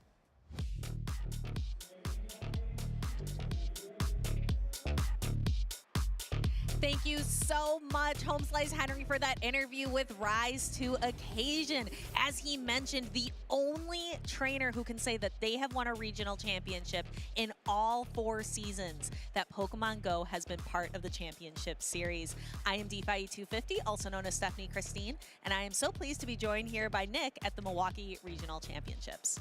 It's been a cold morning, but the heat is definitely turning up here as the battles get going. I do want to call out, it's really, really tough to have done that because our very first season, in NA at least, we only had 3 regionals. We had Indy, we had Vancouver, and we had Milwaukee. So to be able to say that, there's realistically only 3 people who can, and our first regional champion, King, doesn't really compete anymore. He judges nowadays, so realistically at this point there could only be 2. And we are so excited to have Rise here today, as well as many other trainers. Another trainer who we know has done very well in the championship series for a long time is actually Iomero, who we're going to be seeing on the left-hand side of the screen. A little bit newer to the game is Sustenance Eater. We know that that's the sibling of Nighttime Clasher, looking to have more of a breakout performance here in Milwaukee. Yeah, we saw him on stage earlier get a victory, so it is going to be the Group E winners finals for that group. Of course, there are still a good number of groups to go through, and then we have the loser side of the bracket to wrap up as well. So we are just maybe about halfway, maybe a little less than halfway through our day. I got some lunch in me. You had a little bit of bite to eat too, so I am ready to get going at these battles. We have energy, and the Pokemon on this that we are about to see on the screen are going to be looking to get as much energy as possible. Some Pokemon that I am looking forward to seeing. Again, we are seeing Tinkaton. We didn't see him at the beginning of the day in the earlier rounds, but as we move forward in the tournament, as we get to these winners finals, we are seeing Tinkaton mirrors. We are seeing Tinkaton on both sides of the screen. It is proving to be a fantastic Pokemon to have on your team, and a lot of Pokemon that has been paired with, especially that Jumpluff. We've been seeing a lot of Jumpluff and a lot of Lapras. Both are on Iomero and Sustenance Eater's teams. I'm looking through our list of previous trainers, and I believe, if I'm correct, it was in Tinkaton was in both teams for Winners Group A, both teams for Winners Group B, both teams for Winners Group C. I think we have skipped winners of Group D for now, but we are in winners of Group E here, and it's on both teams as well. So 100% winners participation for that Tinkaton. We're going to have to see how it matches up against the opposing teams here. Iomero, of course, with that very safe Dusclops going up against Sustenance Eater. We'll have to see if that Feraligatr can potentially get matched up there. Super effective Shadow Claws makes that Pokemon just a little bit less safe. We've been seeing a little bit less of the Feraligatr. We've been seeing more of the Lapras kind of taking the role of the water type on the team. We've been seeing a lot less Azumarill. Azumarill just seems all but absent. We noted that it's trending downwards right now in the championship series. But yeah, Lapras seems to be on just about every team as well. Does Feraligatr still really have a place? I think so. Hydro Cannon is such a strong move, and there are, as now you have mentioned, Azumarill's gone. There's one fewer Pokemon that resists it in the meta. My good friend Martine Inadequence loves to say that Jumpluff is a bad Pokemon because it loses to Feraligatr in certain shielding scenarios, but we have a Jumpluff on the stage here. It's gonna need to switch out immediately because Tinkaton is a very bad matchup for it. You mentioned Jump Bluff is bad because it loses to Feraligatr. It also loses to Tinkaton, so we saw Iomero immediately swap back out into the Shadow Lapras, who Sparkling Aria, because it's got that Shadow boost, it takes the Malamar down underneath half health. But Sustenance Eater's got 2 attacks, just a hair short of 2 attacks locked and loaded, going for a superpower. No shield on the side of Iomero, and the Lapras almost is knocked out, but he's not quite able to fire that Sparkling Aria. Yeah, Lapras' typing coming into a bit of a detriment there, not able to hang on to that singular side wave to throw that second Sparkling Aria. In comes the foul play here, going to do nice chip damage, but I believe Iomero is going to be able to get a full Fairy Wind down after the second foul play. It's same type attack bonus, but it is not super effective into the Jump Bluff, so it does not threaten a knockout at this point. But Jump Bluff is deep into the yellow at this point, but is near at 100 energy. And that energy has to go somewhere. Unfortunately, it's going to be met by the Tinkaton, the matchup we started the battle with. And this is why this energy just doesn't have a lot of spots to go. Its Acrobatics is a massive attack. However, it just doesn't do very much to the Tinkaton. Tinkaton is going to fire back with a Bulldoze into the Unova Stunfisk. It's super effective, but does basically nothing. Yeah, Bulldoze more like Bull doesn't, because that did no damage whatsoever. This is a great matchup for this Unova Stunfisk. Super effective discharge into the Lapras is going to do meaningful damage. However, a second one isn't going to quite threaten a knockout, but I imagine we'll see a shield come up from Sustenance Eater because that Tinkaton does not want to face off against this Unova Stunfisk. And we see the Protect Shield, and the Lapras is gaining a lot of energy. Sparkling Aria is going to bounce right off of the Protect Shield put up by Iomero on the Unovan Stunfisk. Iomero does have that Switch Clock available if that is something that he chooses to use. He does fire his final Protect Shield here. It'll be interesting to see the pacing of these final charge attacks. We do have plenty of energy still loaded onto that Shadow Jump Bluff in the back. This discharge now threatens a knockout. Will Sustenance Eater choose to shield? No, he lets his Lapras go, saving that final shield for his Tinkaton, which is completely energy dry. And we saw earlier that Bulldoze does very little damage to the Unova Stunfisk, even though it is super effective. So I think this is a really great spot for Iomero. And using that final Protect Shield, Tinkaton is trying to build up energy. We see Iomero maybe trying to make a catch, but swapping into the Jump Bluff. Jump Bluff is going to absorb this play rough. Because Tinkaton's other attack is Bulldoze, it has to utilize all of that energy to knock out the Jump Bluff. And then we see both Pokemon get to its attack. Sustenance Eater's kind of looking around. Is this going to be enough? I don't think it is. No, not enough to pick up the knockout. Mudbond coming through, it is going to be super effective, same type attack bonus, so going to be probably hitting a little bit harder than that Bulldoze. However, it is not a mud shot, but it is enough to pick up a knockout. I was going to say Thundershock down is likely going to happen first before the Fairy Wind. Because Thundershock's damage has been increased in recent times, but didn't even come down to that. Mud Bomb, really solid same type attack bonus move, able to pick up the knockout into the very bulky Tinkaton. Yeah, Bulldoze is the damage from Bulldoze has me dozing off because it's so boring. It's it's not a good attack. I understand why Tinkaton uses it as opposed to its steel type charge attack. However, it's just not very impressive. Yeah, I'm curious to think, would a play rough have been the play? Okay, no reaction, that's fine. Because it would have just done a little bit more damage. Of course, the Bulldoze was reached at the charge attack tie. Tinkaton won that charge attack tie with that Unova Stunfisk, so I have to imagine 2 Bulldozes do more damage than a singular play rough, and that he would not have been able to reach a play rough and a Bulldoze, so that must have been the best that Sustenance Eater could have done in that matchup. Iomero is up 1-0 in the winners finals for this group. The winner of this battle, if Iomero can secure one more, that secures his spot in day 2 in the top cut bracket. Sustenance Eater has to pull off a reverse sweep and win the next 2 games. These two trainers bringing very different ground type Pokemon. Iomero bringing the Unnovan Stunfisk and Sustenance Eater with the Diggersby. We'll have to see if that Diggersby makes an appearance. Again, it would put a pretty tough stop to that Tinkaton. And we see double Tinkaton in the lead matchup. This is kind of tough though, because the super effective move again is that Bulldoze. Not same type attack bonus, and it's just, let's go take a look at see what a super effective Bulldoze does to Tinkaton. These Tinkatons are putting on a Tinka Tantrum. Bulldoze super effective damage doesn't really even look like it's all that super effective. Did 25, maybe 30% of the total health? Yeah, but I heard that debuff sound, so that first Bulldoze did get a defense drop on the opposing Tinkaton. An attempted catch there from Iomero makes a lot of sense. Did not want to take that defense dropped Bulldoze. Counter swap into Diggersby. I don't know if you recall our conversations in Vancouver, but Diggersby typically loses most matchups into the ghost type of Dusclops, but I think that was Shadow Dusclops, so maybe it has a little bit different play with the standard Dusclops.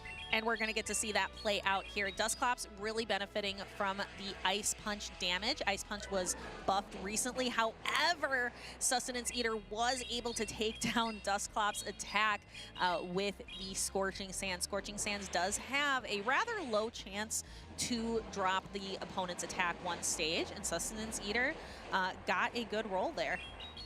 Next, Scorching Sands coming through, going to do a nice chip amount of damage to the Dusclops, not able to pick up a knockout or another debuff. Ice Punch coming through, not going to threaten a knockout. I'm thinking the next one won't even either because of that debuff, showing just how crucial it has been in this matchup, but it's very close. Scorching Sands not reached. Did that singular Hex do enough damage to make this Ice Punch knockout? I'm leaning into the screen. We're looking at little bit. It did manage to knock out. So that is going to secure switch advantage for Iomero for his Tinkaton and his Primeape in the back, which could prove critical. Shadow Punch coming through, doing a little bit of chip damage to this Malamar. Malamar getting the full Psywave down. Have to imagine Tinkaton comes back in, and instead of switching immediately, Sustenance Eater does throw the superpower, which will do good neutral damage to the Fairy and Steel type.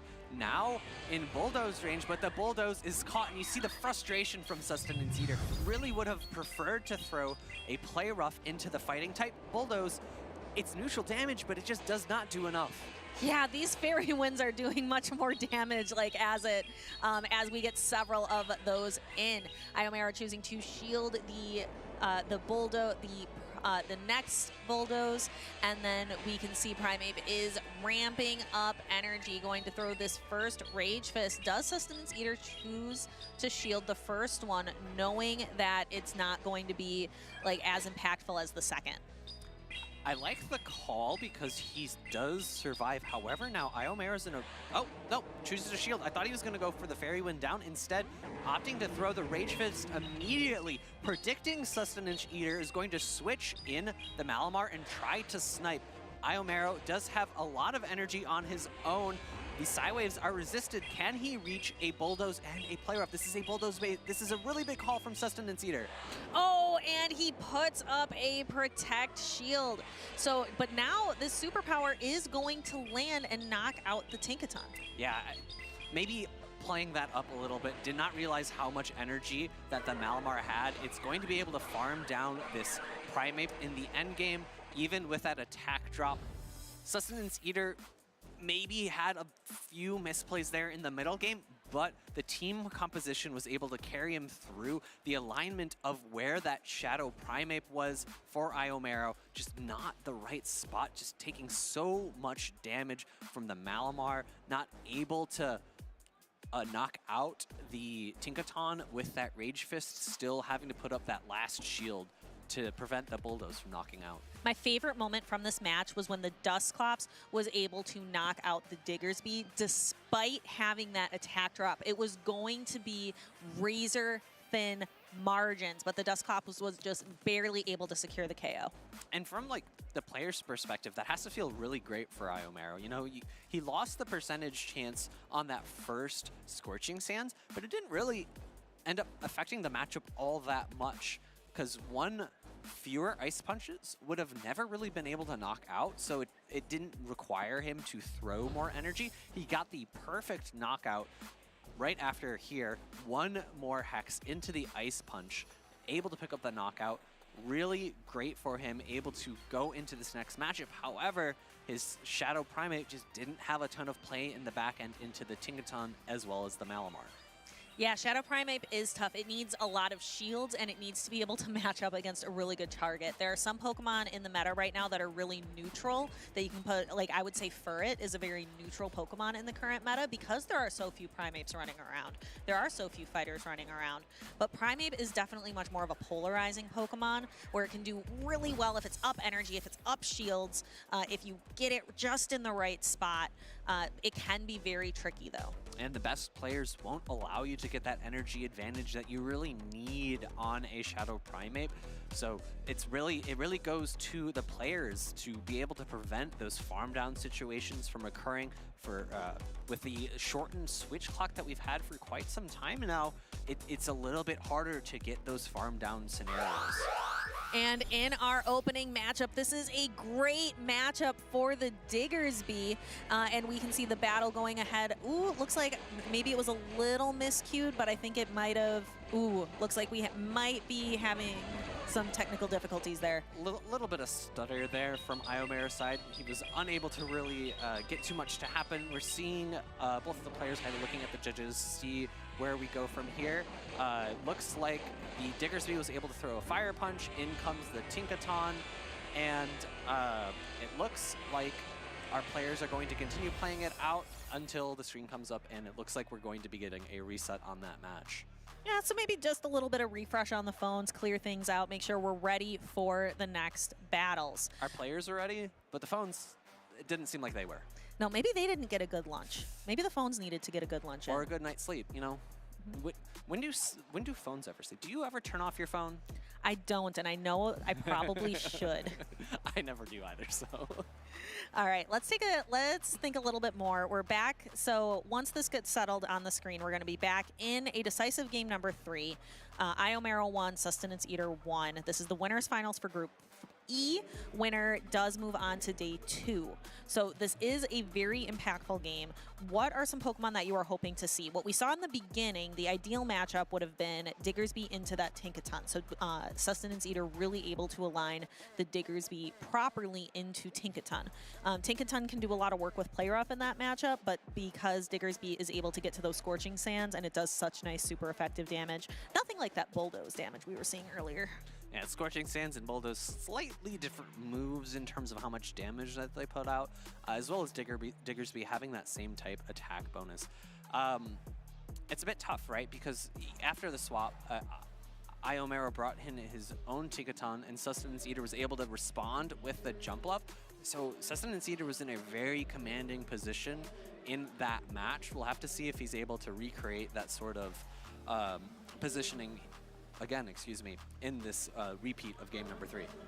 Yeah, really, and again, thinking back to games number 1 and 2, Iomero bringing, really, I think the Tinkaton was the only thing that Iomero brought pretty regularly, right?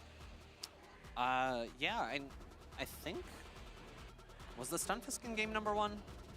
I believe so. This is game number 1 with the Unova Stunfisk against the Tinkaton, and we saw the very unimpressive Bulldoze damage. Yeah, and I think Iomero might want to lean on that a bit, though it's tough, right? Because Sustenance Eater has been leaning into his Diggersby a little bit more, and that is a matchup that you don't really want to be in as the Unova Stunfisk either. correct. But yeah, Iomero bringing really just a wide slot, like pretty much all of his Pokemon here, utilizing Tinkaton, Dusclops, and that Shadow Primeape, really not able to align the Shadow Primeape to get as much potential out of that Pokemon. We talked about how polarizing it can truly be.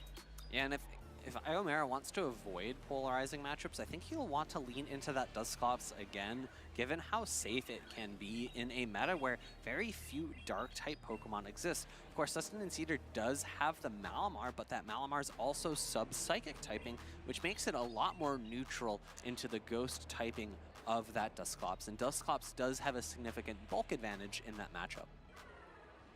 So what now? We kind of saw the end of the Primeape there at the end of that replay. Does Iomero bring the Primeape back? I feel like this is enough to put Shadow Primeape on the bench. Yeah, I think unless he can get it aligned into that Diggersby, it's just not really worth bringing into this matchup because the other Pokemon that Sustenance Eater's been bringing, the Jumpluff, the Tinkaton, the Malamar, it just doesn't have that great matchup into those Pokemon. It's a little bit riskier to bring. We're starting off game number 3 here. It's going to be Shadow Lapras into the Diggersby. This is going to be a positive matchup for Iomero. However, the Diggersby can fight back a little bit because Psywave is only neutral as opposed to Ice Shard or Frost Breath or Water Gun that Lapras could be running instead. And so we are going to see that Protect Shield right away for the Diggersby, and then it's going to return fire with that Scorching Sands. Can Sustenance Eater get another Scorching Sands debuff?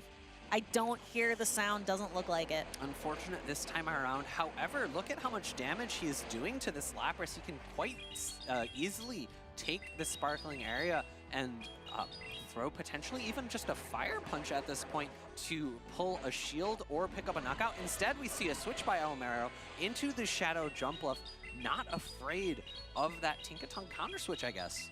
Yeah, interesting that Sustenance Eater decided to throw a Fire Punch here first to chip the Jumpluff rather than hold on to the energy. But we're going to see the Tinkaton here. This is a really commanding matchup for Tinkaton.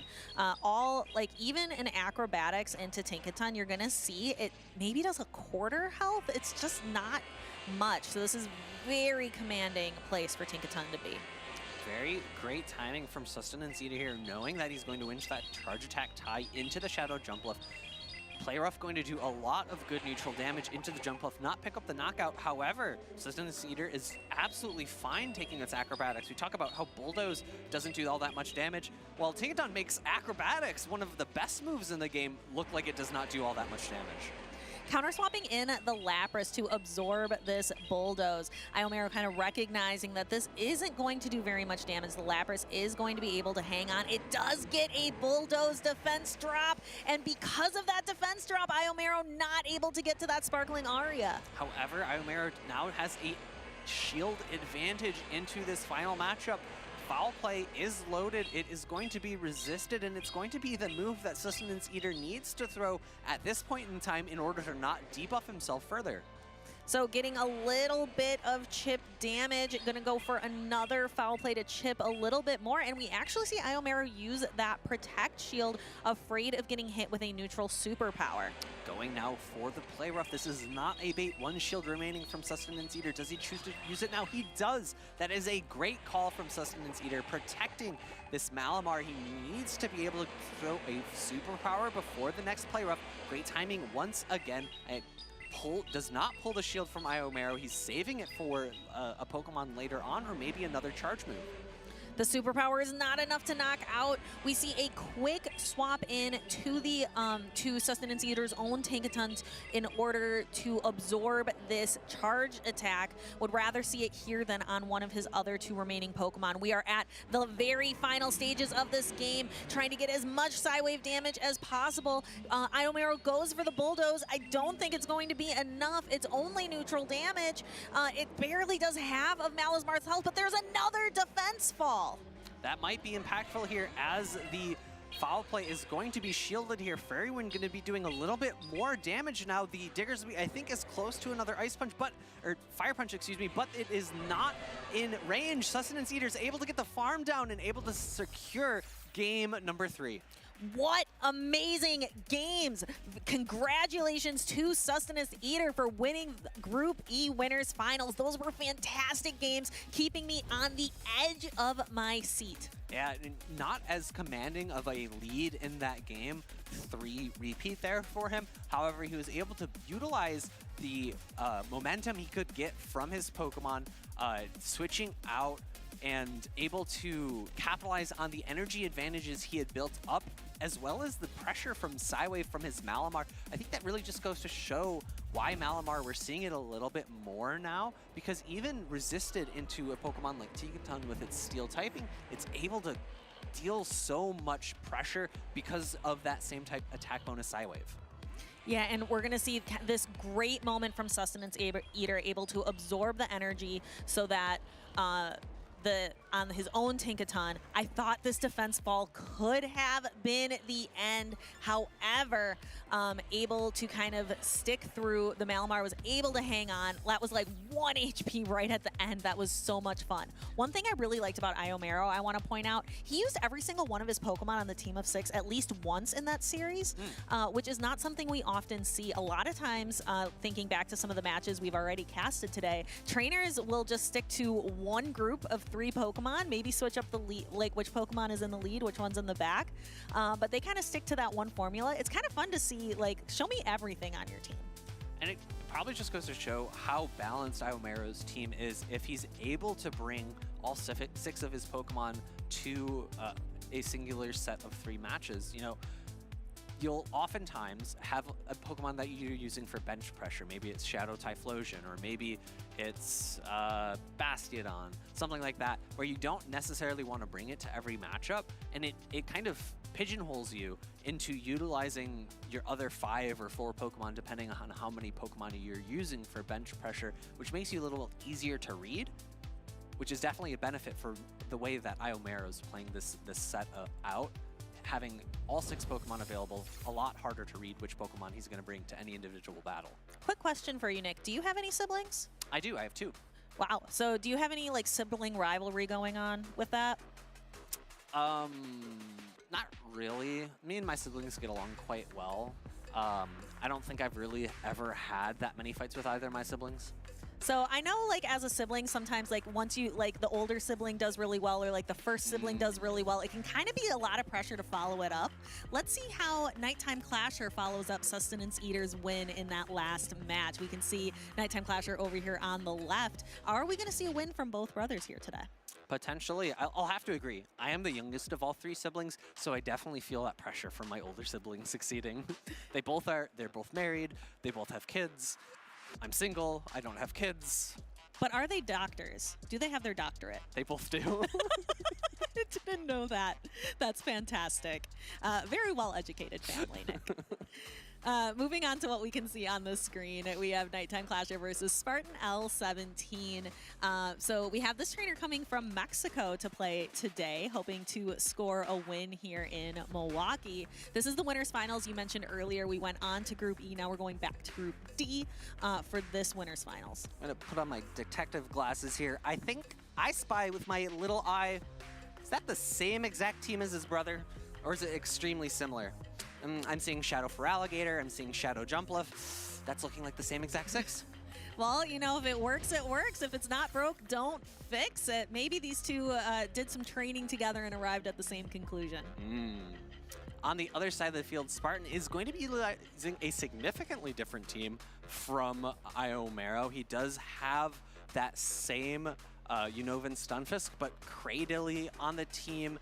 Talonflame going to make it a little bit different for Nighttime Clasher to handle. I'm really liking the way that Talonflame pairs into Nighttime Clasher's team. Does neutral damage into the Lapras. It's got a positive matchup into the Tinkaton, the Diggersby, as well as the Shadow Jumpluff. Malamar can be a little bit iffy in the 2-shield matchup. Like I had said before, Psywave damage with that same type attack bonus can do a lot of damage, puts a lot of pressure. I believe in most energy situations and shield situations, Malamar's able to, well, not most shield situations, in the 2-shield situation, Malamar's able to farm all the way down if it has the appropriate attack stat. And then Shadow Feraligatr, if it's down energy, can actually lose to Talonflame as well. I'm really interested in Spartan's Talonflame. We saw Talonflame take both first and second place in the Sevilla Special Championship the previous weekend. So I'm interested to see if Talonflame can have another really great performance. Does phenomenal into the Tinkaton that we've been seeing on everybody's team here in the winners finals. I think we are, what is it, 10 Tinkatons? Oh yeah. I think we're at all 10 for the 10 winners finals we've seen. I'd been counting up to this point, but great. We brought it back to Group D here. It is on both teams, so we are 10 for 10 trainers at home. If you're preparing for Portland, if you're preparing for NAIC in New Orleans, if you're preparing for Worlds at this point, you better be taking notes. You better be going out on those walks to hatch those Tinkaton. I made the mistake of not actually hatching any, so I'm going to be looking for some 10Ks to hatch quite soon so that I can get one in my Pokedex. I actually traded somebody at the challenge. I traded Tinkatons.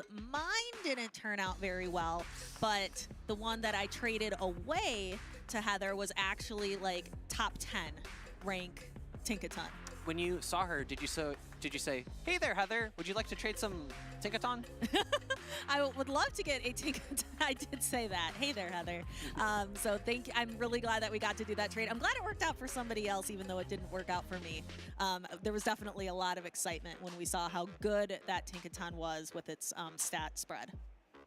All right, our trainers are making the final decisions for their teams that they are going to bring into the first battle here of the Group D winners finals. The winner here will be securing their ticket to day 2 here. The loser will drop to the loser side of the bracket. They're not going to be out of it yet, but they will have to win one more time, win that loser's finals in order to secure day 2. Here we go. Game number 1. It's Tinkaton versus Cradilly. And what do you think about this matchup? We're actually not going to see too much of it. We see an immediate safe swap into the Talonflame, and I like the attack set on Spartan's Talonflame, running the Flame Charge instead of the double flying moveset we've seen in previous seasons. Flame Charge going to be boosting up that attack stat, allowing for Spartan to have a significantly easier time of farming down. However, Nighttime Clasher is going to no-shield the first Flame Charge, get off the sparkling area, and going to pull away shields. If he's able to reach a second, it'll be a really commanding position for him. However, now he has a decision. Do I want to shield this this next Flame Charge in order to pull the second shield from Spartan, or do I let it go and take that small advantage that I've been given? So Spartan decides is going to shield the Talonflame, and we're probably going to see one more Incinerate. But actually, we see a swap right away. Nighttime Clasher not wanting to concede a farm down. And then we're going to see the Talonflame ready to go with a charge attack. Nighttime Clasher has to make a decision, does decide to shield the fly. Absolutely needed to shield that fly. Had that fly gone through, I'm certain it would have picked up a one-hit knockout, and his remaining Pokemon, the Tinkaton, does not like Talonflame whatsoever. It's a great charge attack tie there from Nighttime Clasher, securing the knockout, not allowing Spartan to switch out. However, he's now lost switch advantage. He does not he no longer has the hard wall of the Tinkaton onto the Cradilly. Superpower coming through, though. It is super effective damage. No switch currently available. I'd like to see Spartan throw a charge move before the switch clock comes up, and he does. He's one more fast attack away from another charge attack, and it'll be very nice for him to be able to pick up the lowered attack. However, he instead opts to switch immediately. And we're going to start to see those heavy-hitting play roughs. No reason to try to bait with a Bulldoze because there are no Protect Shields left in play. The first play rough comes through, is going to take Lapras pretty close to half health. We can see that this Lapras is running Sparkling Aria and Ice Beam, so it's not going to fare very well in the mirror. Nighttime Clasher's Lapras also running that same attack set. Next play rough is being reached. Sparkling Aria thrown right before. Sparkling Aria is going to do a nice little bit of chip damage here, not quite be able to pick up the knockout. As I recall, I believe that Cradilly is not at a move yet, so this overfarm from Nighttime Clasher might prove incredibly critical. And we're going to see the play rough connect and knock the... Oh, not quite! almost knocked the Lapras out. We see Spartan swap out actually really quickly, and then we see kind of a smile and a nod as to how that played out. And a smirk on Nighttime Clasher's face saying, I got you there. Able to catch that move. Player up now loaded.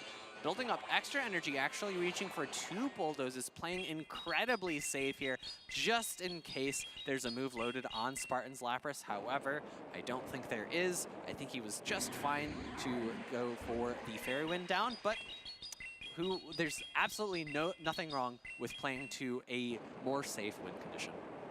Yeah, Nighttime Clasher is on fire today using the same exact team as Sustenance Eater. Now, when we saw Sustenance Eater take the wins, we saw a lot of Tinkaton, Diggersby, and Malamar are kind of the Pokemon we saw a lot of. I don't think Sustenance Eater only utilized the Lapras once in that last matchup. So maybe we'll see Nighttime. Maybe in this matchup against Spartan, the Lapras is going to be a little bit more impactful than it was last set for Sustenance Eater. It's tough, right? Because you have 2 grass types on Spartan's team, and without the Ice Shard pressure into Jumpluff or Cradily, it's pretty tough to bring. But in a sense, I think it might be necessary in order to counter the Talonflame, which Nighttime Clasher doesn't have an amazing answer for outside of that Lapras. Again, these 2 trainers running those very different ground-type Pokemon. We'll have to look back at it, but here we can take a look at that Talonflame. That Talonflame on Spartan's team did a ton of work. I would say it was more impactful than easily than his other 2 Pokemon. And unfortunately, not quite able to get the charge attack here into the Tinkaton, securing Nighttime Clasher victory. I think had he been able to land that move, he would have been able to pick up the win. But going back to the beginning of that matchup, he could have guaranteed that Rock Tomb into the Tinkaton had he thrown it before switching out. Taking a look at the at game number 2. I thought we were already at game 3 for a moment. That last matchup was so exciting. Moving into game number 2, Nighttime Clasher needs 1 more win to secure a winner's finals for Group D.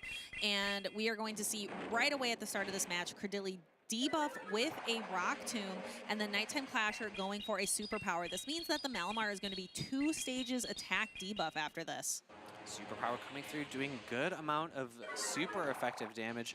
I'll be curious to see if the next one is enough to knock out. Based on the current health remaining, I think it is going to be just enough, but it's going to be very close.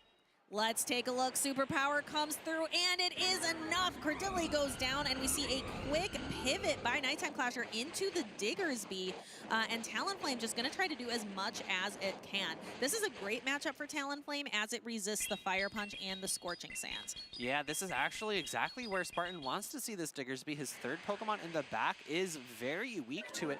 1 more Incinerate, going for the Flame Charge. Now, the attack drop did occur from that Scorching Sands, so this Flame Charge will now raise it back up for neutral damage. I'm assuming 1 more Incinerate into a charge attack, but the Scorching Sands is reached first. Have to imagine Spartan shields this one up. Will we see a 2nd attack drop?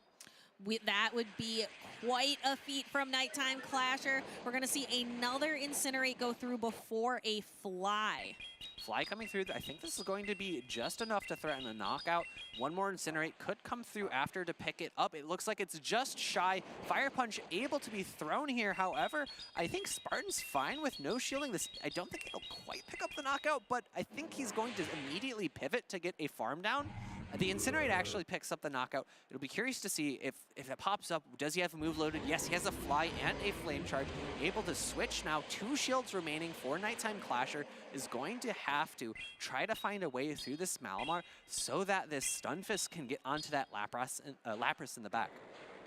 And we're going to start to see those foul plays fly. And actually, Nighttime Clasher no shielding the Malamar as well. Going to put everything on the back of his Lapras. So Lapras, it's a very bulky Pokemon. So the Unova Stunfisk needs to be able to get to it needs 3 discharges at least, right? Because you need all of these to take the Protect Shields. I have to imagine Nighttime Clasher will save a Protect Shield for the move on the Talonflame.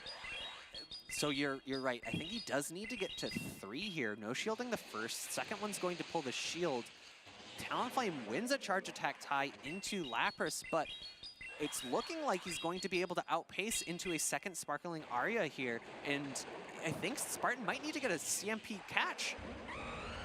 He goes for a flame charge. There's the Protect Shield that Nighttime Clasher was saving just for this situation. However, the Talonflame, it's not going to be able to register another Incinerate, and the Unova Stunfisk doesn't quite have a move loaded. Nighttime Clasher is not messing around with Sparkling Aria, going right for the Ice Beam to guarantee a knockout, and Nighttime Clasher 2-0 sweeps Spartan L17 to claim the winners finals for Group D. Yeah, that was incredibly impressive. I thought that Nighttime Clasher had a team disadvantage based on how strong Spartan's Talonflame looked into his team, but able to play around it very masterfully, making sure that the Lapras always had an opportunity to be able to do a lot of damage to pull shields. Just really well played by Nighttime Clasher. A very deserving day 2 from him here in Milwaukee. But Spartan's not out of it yet. That was the winner's final, so he is going to go down to the loser side of the bracket and can continue his run from there. I loved seeing that Talonflame play. Definitely the MVP of the matchup, even though he Spartan was not able to bring the win home. I was really impressed by the Talonflame plays. Talonflame coming here in, able to pick almost the knockout. Both players... Oh, actually not switching. I had forgotten about this. He got the Fire Punch off. The Incinerate knocks out. Then Spartan switch out into that Unova Stunfisk, but not quite enough energy into this final matchup. Maybe needed to do a few more sparks in order to outpace this Lapras to its moves, or getting the ever-elusive CMP catch going into the Talonflame and getting a charge attack tie with that Lapras. I think would have been his only win condition here. But if you saw Nighttime Clasher, he was so dialed in. He was focused intently on doing those fast attacks. I don't think he was ever really planning on throwing a move before it was absolutely necessary. That was an incredible set of battles. Really interested to see. So both Nighttime Clasher and Sustenance Eater doing quite well and going on to day 2, which is really, really fun. But now we're actually coming up next, just taking a quick peek into the future. We're actually going to take a little bit of a break from the winner side of the bracket and take a peek down into the losers group finals as well. The groups from earlier today have now progressed to the point where we can see who's in the loser side. It's not the final winners finals. However, it has 2 Tinkaton. So we're continuing the streak. Yes, we said Tinkaton was going to be on the rise, but I don't think anybody predicted by just how much Tinkaton we would see in day 2 is what it's taking a look like. And actually the trainers we're going to be seeing up next, this could easily be a grand finals. Absolutely. So seeing it as a losers group A finals is really surprising. The 2 trainers we're going to see next are S. James P versus Out of Pocket. Before we get to that, though, we have an interview on deck.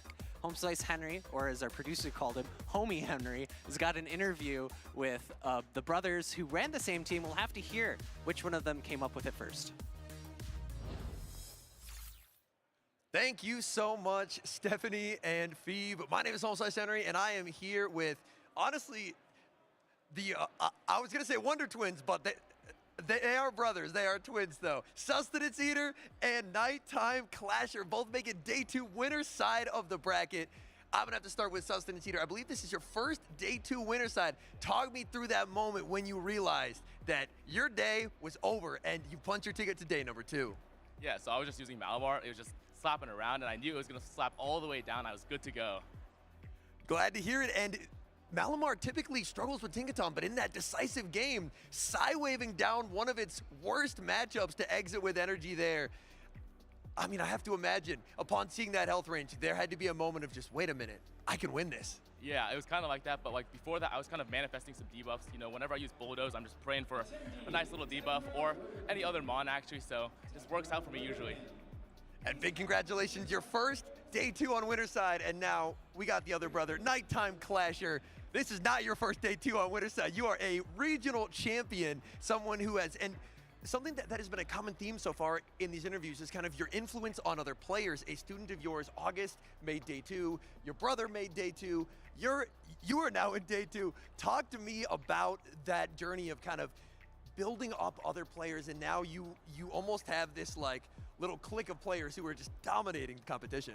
Yeah, it's nice because as soon as I started doing pretty good in the tournaments, a lot of people have been reaching out for coaching, and I've been able to help a lot of people like make their day 2s, do really good in tournaments, get medals, all sorts of stuff.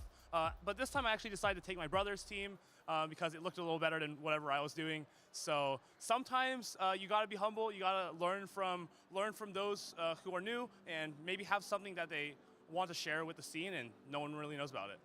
And talk to me about Malamar, because Malamar has been on both of your teams and on August's team as well. So what about Malamar really made you want to bring it to this competition? Because it so far has been unbelievable in the games on stream. It just makes me so happy, like when he's like flapping his arms and you see the side waves going one by one, lagging your entire screen, and then the superpower is like, it's always so nuclear when you like land a superpower or like bait a foul play. It feels so good and so neutral. Against like Tinkaton, like honestly, I just called the Bulldoze bait earlier and they just couldn't do anything to me. Superpower is a nuclear move. All right, important question, and I'm gonna start with Sustenance Eater here. Let's say you guys get matched up in day 2. Who's winning? Not me. Okay, who's winning? Well, I think he kind of set me up for this one, but I'd be pretty confident. Hey, well, overall, big congratulations to the both of you. Just unbelievable performance so far. And one final thing before we go, because things were looking a little dire in that first game up until you got that catch on the Lapras. Talk me through that moment, because I know the moment you saw Charge Attack coming through, you had to know, this game is mine. So every time you try to go for a catch, like I see it as a 50-50. Like either you get the catch or you don't. This time we were successful, and based on probability, my next catch is. Well, hey, it worked out, and both of you guys in day number 2, not round 2. Your guys' day is done, but we'll be seeing you back here tomorrow. So big congratulations again. For content's sake, I'm a bit hoping that you guys end up getting matched up day 2, because it would be a pretty incredible matchup. But again, massive congratulations to you both, and I'll send it back to the casters. All right, thank you, Henry, for that great interview with those brothers who have made day 2, the day 2 brothers. I really gotta call out Nighttime Clasher, though. Great words of wisdom. Gotta stay humble, take the better team. We figured out whose team it was. It was Sustenance Eaters. And the last thing I want to call out about that interview, Pocket's just staring at the camera the whole time, man. Get the camera off of Pocket. He doesn't deserve it. No, I also just really love Nighttime Clasher's statement of, with catches, it's 50-50. Either you get it or you don't. That needs to go on a t-shirt, I think. You know, shinies, you either get it or you don't. When you click on it, it's a 50-50 chance, right? Yeah. That's how it works. Get it or you don't. What we are going to get next, though, is a phenomenal pair of trainers in S. James P. and Out of Pocket, who we got to see up on the stage staring into the camera, like you mentioned. And both, again, as I mentioned earlier, this could be a grand finals with these two trainers. They are both phenomenal, but it's going to be the end of the road for one of them right now. Because this is the losers finals, one of them will move on to finish to continue on to day 2. Other one's packing, going home. Both regional champions as well. Out of Pocket, international champion. Star-studded lineup here for losers finals of Group A. Looking at the teams, we do have the Ferret for SJ again, and on the side of Pocket, his team is looking fairly similar to that of the brothers previously. Let me double check. It is a non-shadow jump lift, with I think is the only difference. Yeah, and really interested, again, that there's really 3 ground-type Pokemon that we've been seeing a lot today. The meta hasn't really solidified into just choosing one of them. We have Unone and Stunfisk, we have Diggersby that Pocket is running, but then we also have Claydol, like how S. James P. is running. And Claydol, and we saw S. James P. earlier running the Scorching Sands and Rock Tomb Claydol. That's really important to mention because we would not consider that to be a standard attack set for Claydol. Typically, it runs Ice Beam for additional coverage. Maybe a little bit better into the Tinkaton meta that S. James was calling. I think that's realistically the only place that he wants that energy to go with the Scorching Sands. Rock Tomb gonna be better into Lapras. It's fine into Malamar. I guess Diggersby as well, but you really don't want to be in that matchup in the first place. Here we go. Great game number 1, Group A losers finals. Tinkaton into Malamar. This is a solid matchup for that Tinkaton. Yeah, you can see just how much Fairy Wind is not really a heavy damage dealing fast attack, but you can already see how much it's chipping away at Malamar's health. It looks like Out of Pocket going right for a superpower, and then I'm imagining he's going to swap immediately into the mirror. And we're going to get to see, again, just how little and unimpressive this Bulldoze is. Let's see how S. James P is going to respond. I have to imagine he's going to build up a little bit more energy and then switch. Oh no, actually throwing a secondary Bulldoze? I'm not super sure about this. I would have preferred for him to switch out. He has the jump buff in the back, which I think would have been okay to switch in here. You know, earlier I was saying jump buff is a really awful matchup into the Tinkaton, but he chipped it enough. I think he could have switched if necessary. And was able to get the Bulldoze debuff. We heard one of those go off as well. So Tinkaton throwing another Bulldoze. That did a lot more damage with that defense fall. Now the jump bluff can come in and safely Fairy Wind down. Gonna have to do it at the expense of one tanked Play Rough that is gonna do maybe about a third of the health. We see Out of Pocket switch out of his Tinkaton, preserving it with a very, very low health.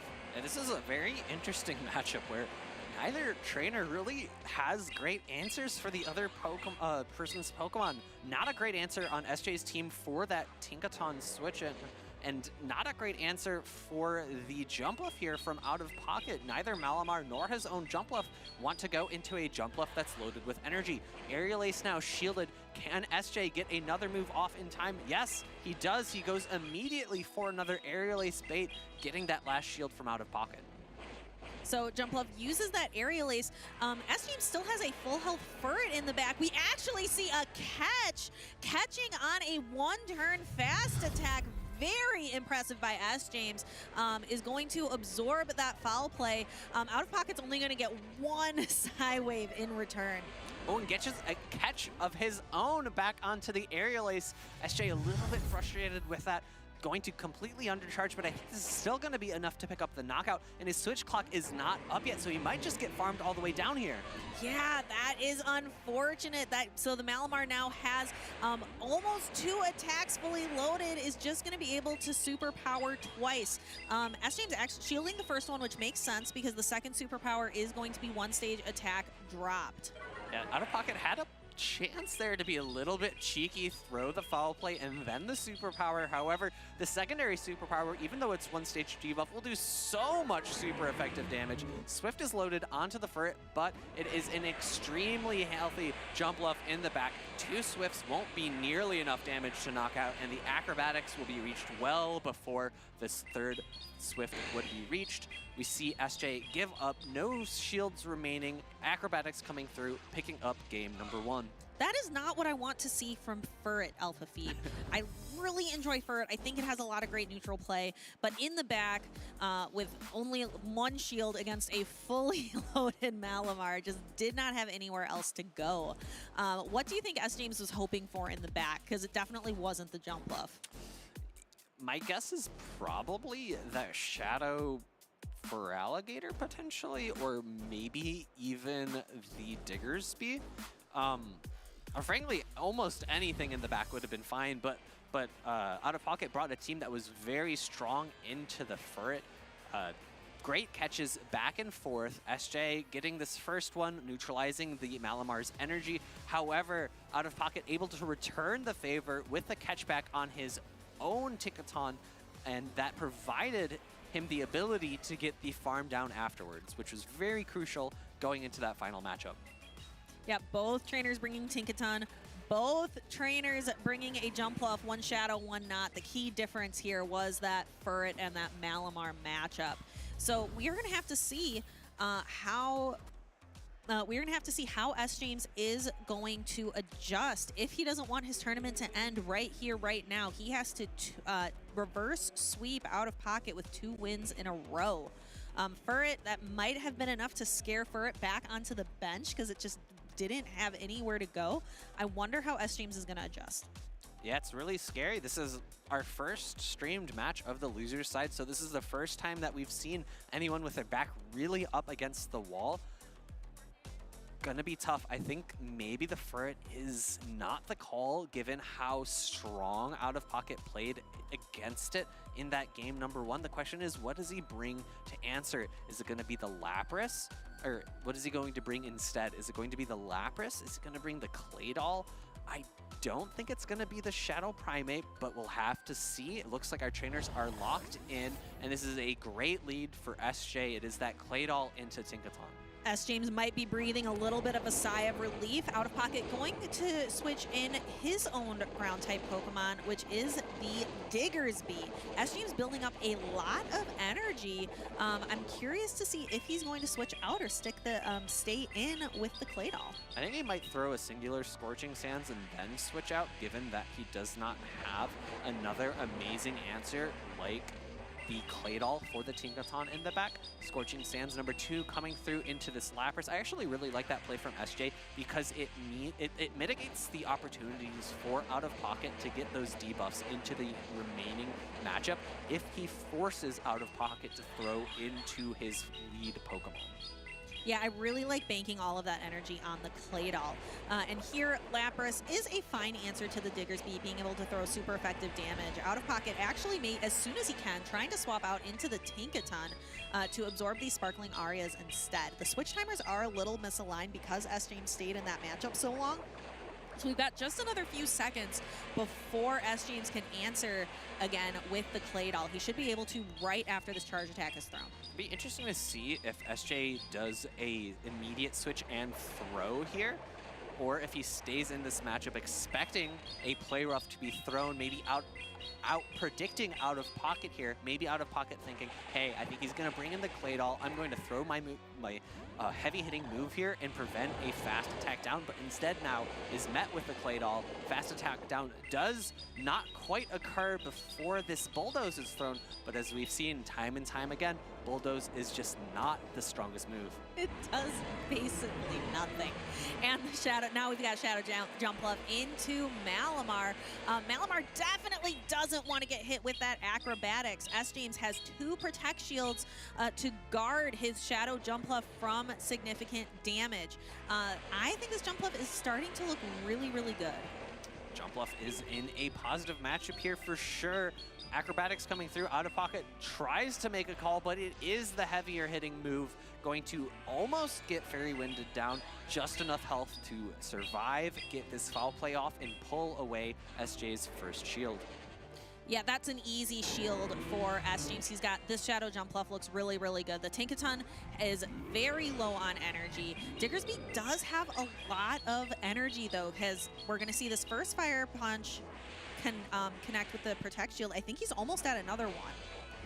Catches the Aerial Ace here. I think that's the okay play from SJ. It would have been really impactful if it was the Acrobatics. Aerial Ace a little bit safer to throw in that situation with the switch available, knowing that he can throw this next Aerial Ace and it will be a charge attack tie if Out of Pocket threw the Fire Punch immediately.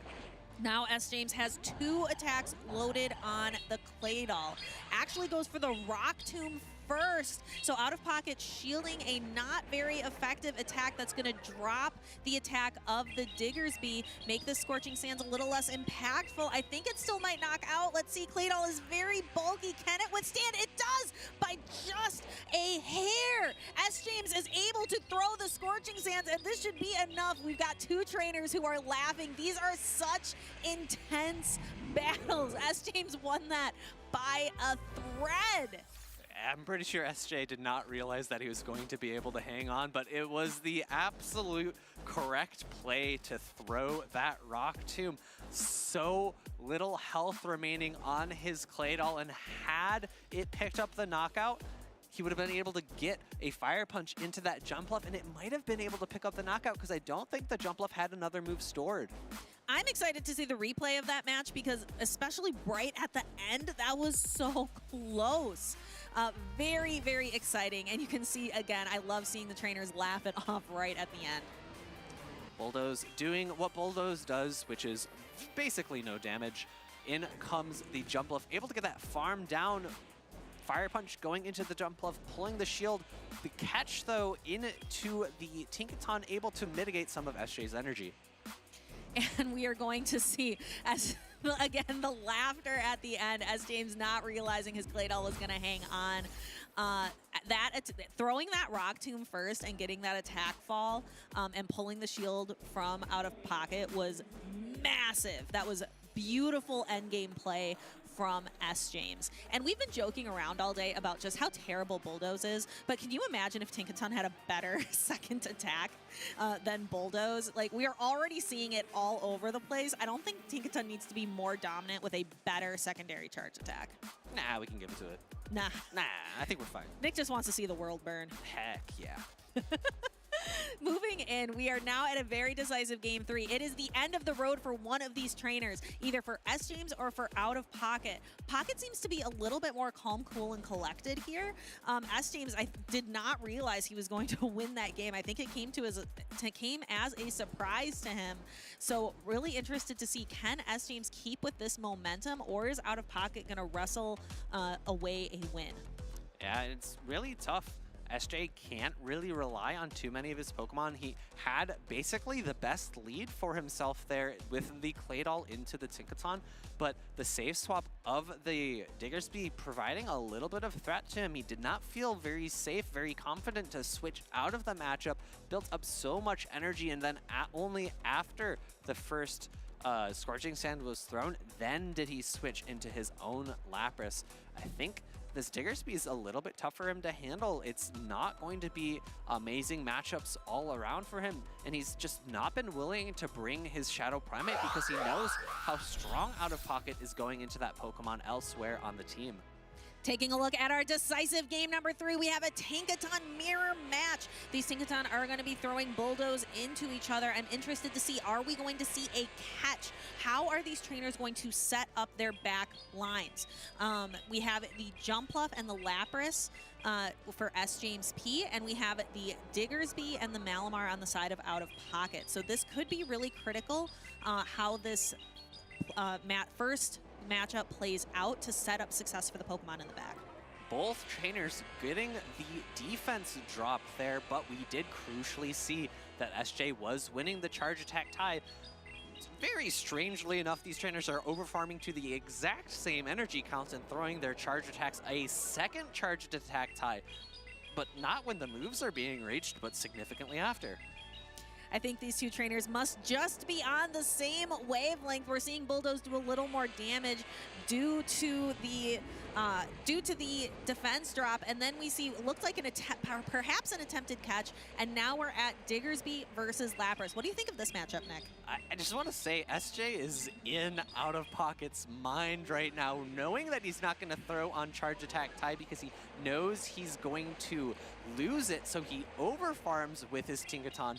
In comes the Lapras, the answer to this Diggersby, and I think SJ is just in a really commanding spot here. This S. James just needs to continue with this momentum. I think that Shadow Jumpluff in the back looks really good as well. We've been talking about just how impactful Acrobatics has been for Shadow Jumpluff, so we're going to have to see. Lapras should be able to tank the Scorching Sands no problem, so we see S. James clearly no shield that, and then are we going to get to see a Psywave down? It looks like a simultaneous switch into the final matchup here. It is going to be the Jumpluff into that Malamar. Jumpluff doing super effective Fairy Wind damage here. Psywave damage is adding up just as fast, but the first foul play is coming through. I think we're setting up for a really exciting end game. We've got I think we're going to have 3 Pokemon all with very low health, and we're going to have 3 Pokemon with very low health. We've got all of our Protect Shields remaining. I think this is going to be some very exciting stuff. A huge call on that Aerial Ace there from Out of Pocket. However, it's going to put him in a bit of a tricky spot, given that he's now a little more susceptible to a Fairy Wind down. He's going to be able to reach a third foul play there, but there are still 6 Pokemon left on the field of play. So many catch opportunities remain.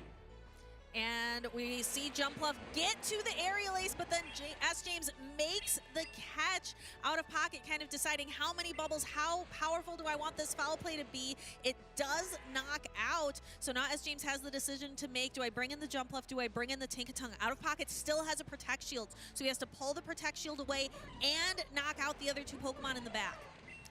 He has energy on the Tinkaton. Both of these trainers are above a Bulldoze.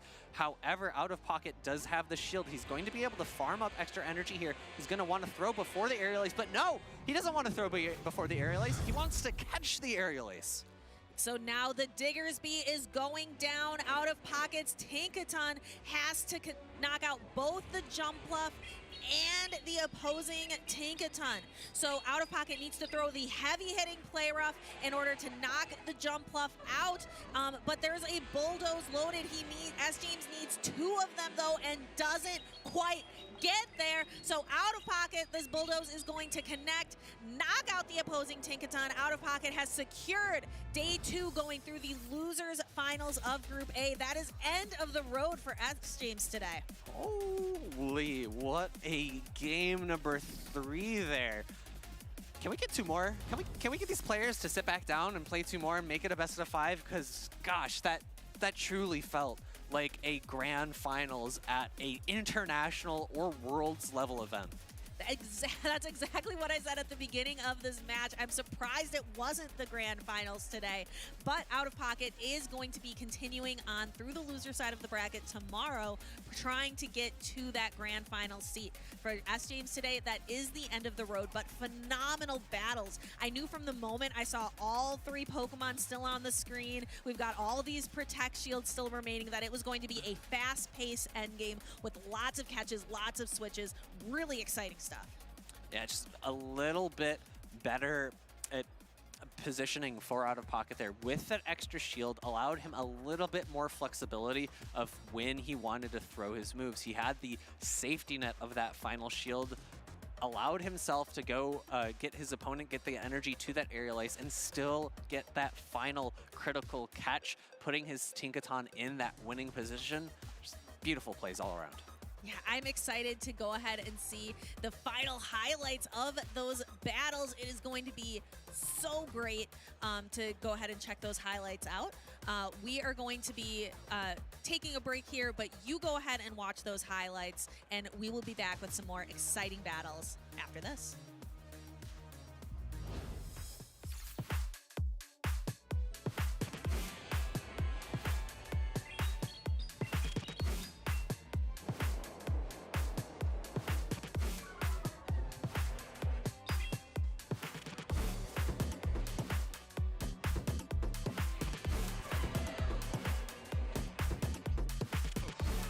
Love Bay.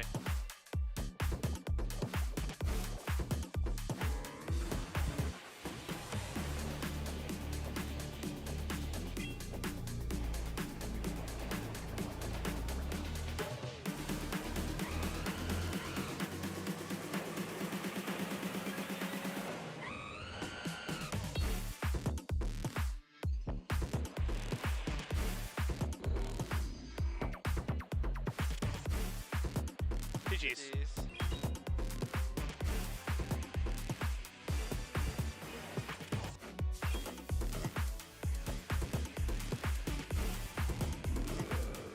Dude, I was like so close. Oh my god, that was a weird game.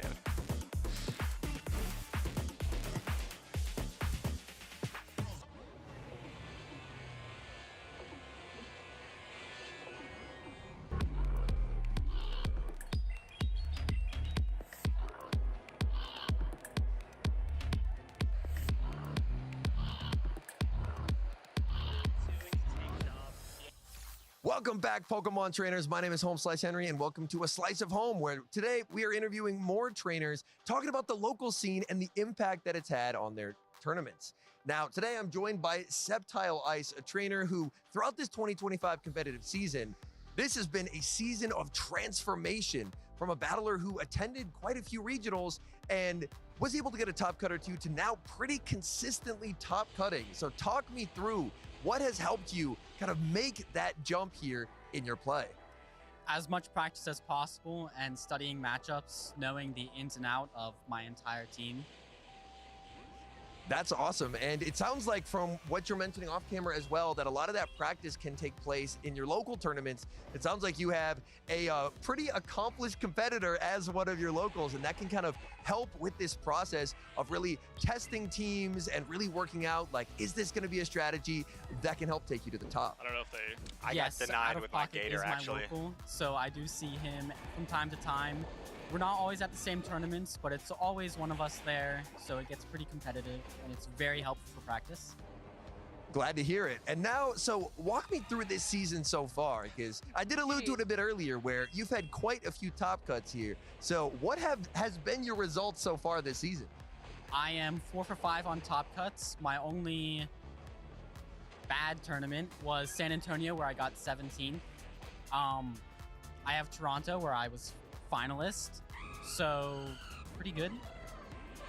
Honestly, if 17th is considered an off tournament, it seems like the process is really working for you. And again, another case where we see these local tournaments having pretty big impacts on helping battlers have really consistent results from tournament to tournament. Now, final question here for you, Sceptile, while I have you, is what advice would you give to a trainer who is potentially looking to kind of branch out and test the waters maybe and try out a local tournament for the first time? Just go out there. It's a lot of fun. Everybody's nice. We always have a good time. You can run off meta picks. You can run serious meta picks. Either way, it's a good time.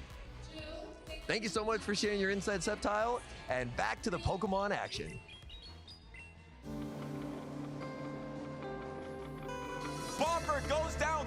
That means Elite is your Sacramento Regional Grand Champion. Undefeated on day number 2 for Elite, not dropping a single set. What impeccable plays from Elite. I first got involved in middle school. It was Pokemon Gold and Silver. My friend showed it to me, and then I started playing it, and I got hooked to the main series. And ever since then, like I've been like on and off with Pokemon until about the start of COVID, like 2020. That's when I started getting more into Pokemon GO. And yeah, I've just been playing PvP and getting better. I remember I was in a daycare and I was watching the anime, and it was the first season of Indigo Plateau, and I just remember sitting on the couch in the daycare just watching it, and yeah, I was enjoying it a lot. So I started playing with my friends, just out and about, just walking around.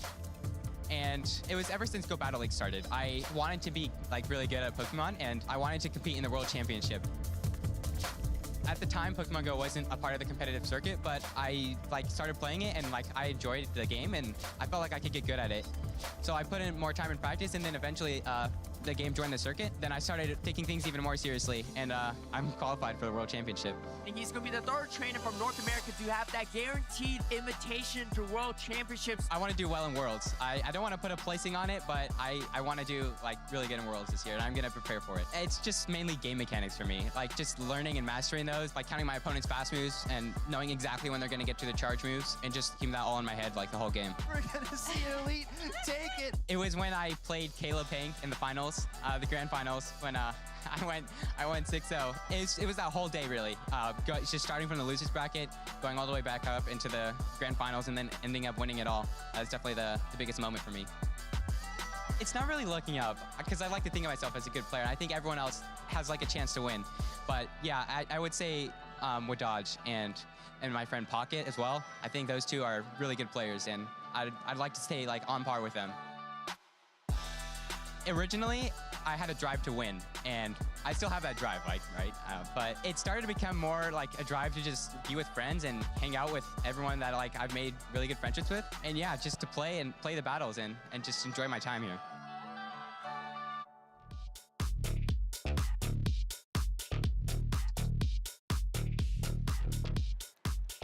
Welcome back, Pokemon trainers. My name is Home Slice Henry, joined by the one and only Softove here behind the desk with more exciting action from the Milwaukee Regional Championships. That's right, we're still in day one, but the battles are definitely heating up. We've started to see, some of the trainers that are making day two on the winner's side, especially from those earlier groups, but we're actually going to be jumping down to the lower half of the bracket to see who's going to be filling out the loser side of the bracket as well.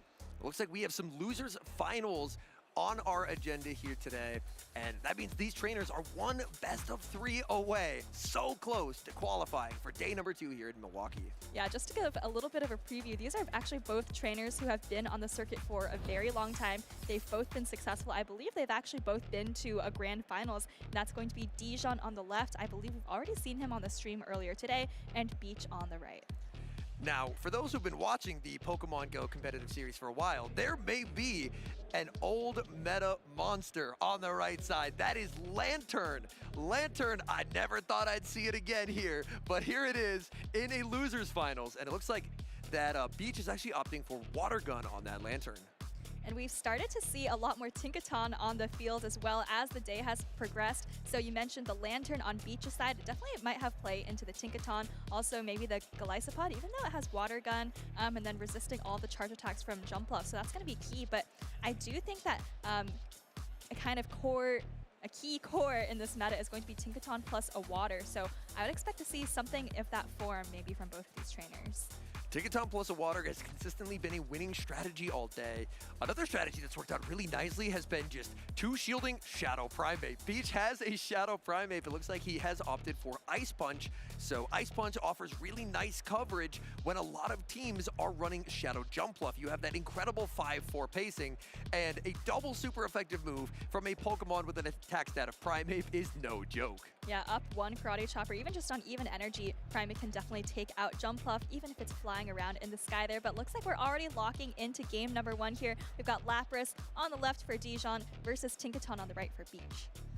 Now, the Shadow Lapras does have a pretty different matchup against Tinkaton compared to the regular, whereas with the regular Lapras, 2 Sparkling Arias, that's something that is not really a problem for Tinkaton, but as we see this damage land, as Beach puts up a no-shield, watch Tinkaton's health bar. It's going to be in the yellow, and that's because of that shadow difference. You can actually pick up a KO with 2 Sparkling Arias and the Psywaves. And I think that's definitely the rationale for bringing the Shadow Lapras. It's pretty much just for this Tinkaton matchup, because in most other matchups, your Psywaves are actually doing the same amount of damage, and you're taking more damage. But if you look at this matchup in particular, like you said, those Psywaves are just shredding at the Tinkaton's health. Tinkaton opting to fully let itself get knocked out here. Lapras, early control of switch advantage, but Golisopod hits the field. This is the first of 2 Waters on Beach's side. You do resist all of Lapras's charge attacks, so Beach is just going to let this go, maybe try to commit for the full Shadow Claw down. That would be an aggressive farm down. Sparkling Aria does quite a lot of damage. Golisopod taking so much damage here. Can it get the farm down? Yes, but it's lost 3/4 of its health bar already. Has tons of energy, but like you said, not much HP. Jumpluff does come in, Beach does a Shadow Claw and throws an X-Scissor. This is going to be neutral damage, but as we know, Jumpluff is very bulky, so it's going to be able to take it no problem.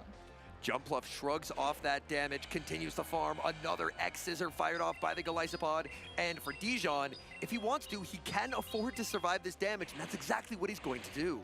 Yeah, he does take the damage, maybe thinking once the Golisopod is this low, the Jumpluff doesn't have much utility. Does bank an Aerial Ace though, and now all of a sudden we have Lantern, that very old school Pokemon facing off against Tinkaton, the newest Pokemon added to the meta. Lantern going to be firing off a Surf. We will see the shield from Tinkaton. Bulldoze is super effective damage, but does not get same type attack bonus. It's very low damage overall, so will we actually see the play rough? No, instead opting for the Bulldoze. 50-50 chance at a defense drop, and it pulls a shield from Beach. Yeah, there were still 2 shields up from Beach, so I'm not surprised to see Dijon just kind of settling for the Bulldoze. He is probably going to continue to build up to play rough, though, as we see him fire off the second Bulldoze. Now, this one will be no-shielded. Beach confident that even at -1 defense, calling the Bulldoze bait, and we do not see a debuff come through on this occasion. Yeah, but the Lantern is getting quite low now, but this is yet another Bulldoze coming from Dijon, and now the Lantern is pretty much in the range where the Bulldoze is going to threaten to knock it out. You have just a little bit of health, but Beach decides to switch out into the Golisopod. There's the switch into the Jumpluff, and Jumpluff able to force the final shield. A quick switch in by Dijon means that the Golisopod did not have time to react and click X-Scissor. Yeah, there goes the X-Scissor now, but at this point the Golisopod is so low, I'm pretty sure that Dijon could just go for a full Fairy Wind down, and that's probably what he's going to do as soon as this Jumpluff goes down. Back in comes Tinkaton. Tinkaton looking for the farm down. Golisopod makes a last-second charge attack. That is going to grab the shield of the Tinkaton. And then for Beach, all his hopes rest in that Lantern. All right, well, Dijon does have a bulldoze now. It is charge attack priority, though, so we're going to have to see. Well, actually, no. I was going to say we have to see if the Thunderbolt takes out the Tinkaton, but Tinkaton does win charge attack priority. It is bulky, but not that bulky, and down goes the Lantern for Beach. So the new meta taking care of the old meta here at game number 1. Dijon expertly piloting that double fairy wind strategy here with Tinkaton and the Shadow Jumpluff. And that moves him 1 game closer to day number 2. And that core has just been so powerful. Jumpluff, of course, protecting Tinkaton from Mudsloppers like the Clay Doll. And, of course, you know, Fairy Wind is a very efficient, fast attack as well. Golisopod from Beach, I definitely understood the idea. He really wanted to try and use Golisopod as a sweeper. Its energy can go far in a lot of matchups, but Shadow Jumpluff, being able to absorb those 2 X's without having to concede a Protect Shield, really, honestly, unfortunately, neutralized that advantage that Beach was going for. Sacrificed so much health for the energy, but didn't get the value out of the energy that he was hoping for. Yeah, Golisopod is interesting because it looks really, really flexible, actually, into both of these teams. Has a lot of neutral play, can deal, neutral damage to just about everything. But, you know, like we saw coming out of that lead matchup, Beach went for this really aggressive farm down. And I think to kind of use Golisopod to its full potential, you need both health and energy, and Beach only had 1. Yeah, there was just a bit too much HP remaining when Golisopod tried that farm down. And, I mean, Sparkling Arias resisted, but that combined with the Psy Waves, it just lost so much ground, really made it difficult for any kind of traction to be generated there. But I do kind of want to circle back to Lantern. It unfortunately lost the charge tech priority tie, but it was a bit interesting to see Lantern get brought into this particular matchup. Yeah, Tinkaton, I was just going to say that the advantage that Dijon got really came from being a Shadow Lapras, and the match is going under review. I think they're checking whether Tinkaton should win charge attack priority. I mean, that could depend on the stats of the Pokemon, but I think the vast majority of the time, Tinkaton does take that one. I'll be honest, it's been a while since I've had to think about Lantern the fish as a Pokemon. So I will defer to your knowledge on this one. But as you saw there, the Thunderbolt was loaded. Tinkaton getting to fire off that Bulldoze. And Thunderbolt, I imagine, would have been enough to knock out if Lantern did win the charge attack priority tie. So looks like they're doing a double check just to make sure everything did work as intended. Yeah, it should be a relatively simple check. There's a couple things. One is, you know, checking whether Tinkaton does in fact win charge attack priority, and then another, I mean, whether the Thunderbolt takes out the Tinkaton from there. And I guess if this shiny Lantern has a lot of attack, it is theoretically possible for both of the things that I just mentioned to go in Beach's favor. That is a very fair point. I'm a little rusty on my Lantern damage calculations. I'll be honest, flying here to Milwaukee, I was not expecting to see a Lantern, but clearly it's made it to losers finals, so it has been doing something right. And the water gun did really add up over time against that Tinkaton, which honestly made the matchup a lot closer than I was expecting. Yeah, if we're thinking about why Lantern kind of dropped out of the meta, it's really, I think, because it lost a lot of the pacing with Surf now being 45 energy instead of 40, which is what it was previously. And, you know, in this new meta where everything feels like it gets to a charge attack in 5 seconds or even 6, you know, Lantern not being able to get to Surf quite as quickly has really just kind of pulled it out. But I guess Beach is trying to bring the water type back to Milwaukee. And with Water Gun, I imagine it would actually match up surprisingly okay into a Pokemon like Claydol. Like we have seen some Scorching Sands Claydols, but if they're on Rock Tomb Ice Beam, then you're consistently only hitting for neutral with your charge attacks, whereas Lantern can chip away with those super effective water guns. So I imagine it is, the idea behind Lantern is it's an electric that surprisingly is pretty fine into a lot of the grounds, like a Unova Stunfisk or like the Claydol. That's true. The super effective water guns definitely help it out, and we haven't seen much Gastrodon today, which would be of course, the Mudslapper that doesn't take super effective from water there. So I can see why Beach thought Lantern might have been decent into the meta. And it very nearly was.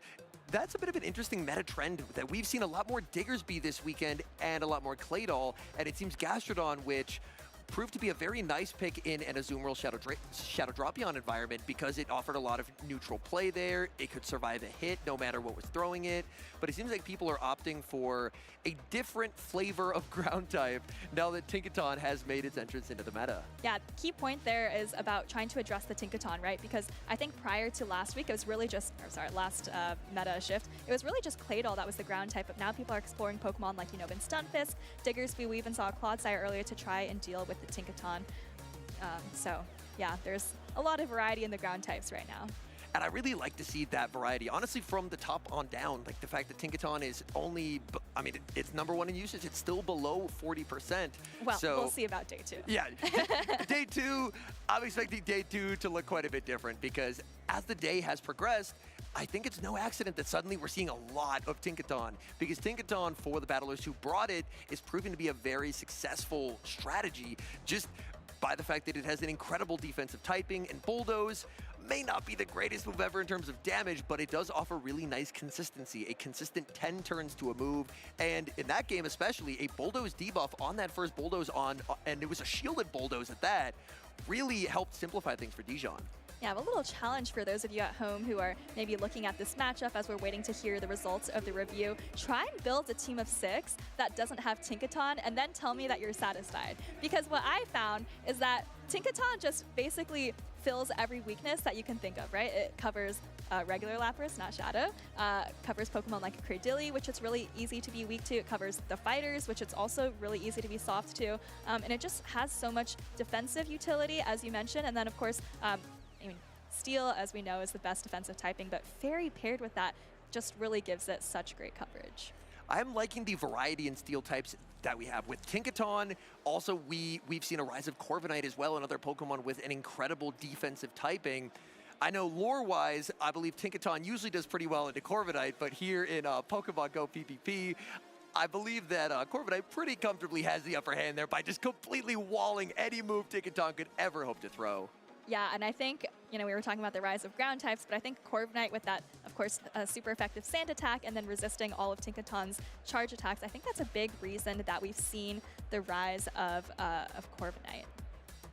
When it comes to Tinkaton, I also really like the fact that it does a really good job at shutting down some of the more flexible picks that I feel like can kind of run away with matches. Like we have seen Furret go for a Trailblaze and suddenly boosted Sucker Punches are shredding through a team. We've seen Malamar do incredibly well so far. I believe we already have 3 Malamars in day #2. The Squid cannot be stopped.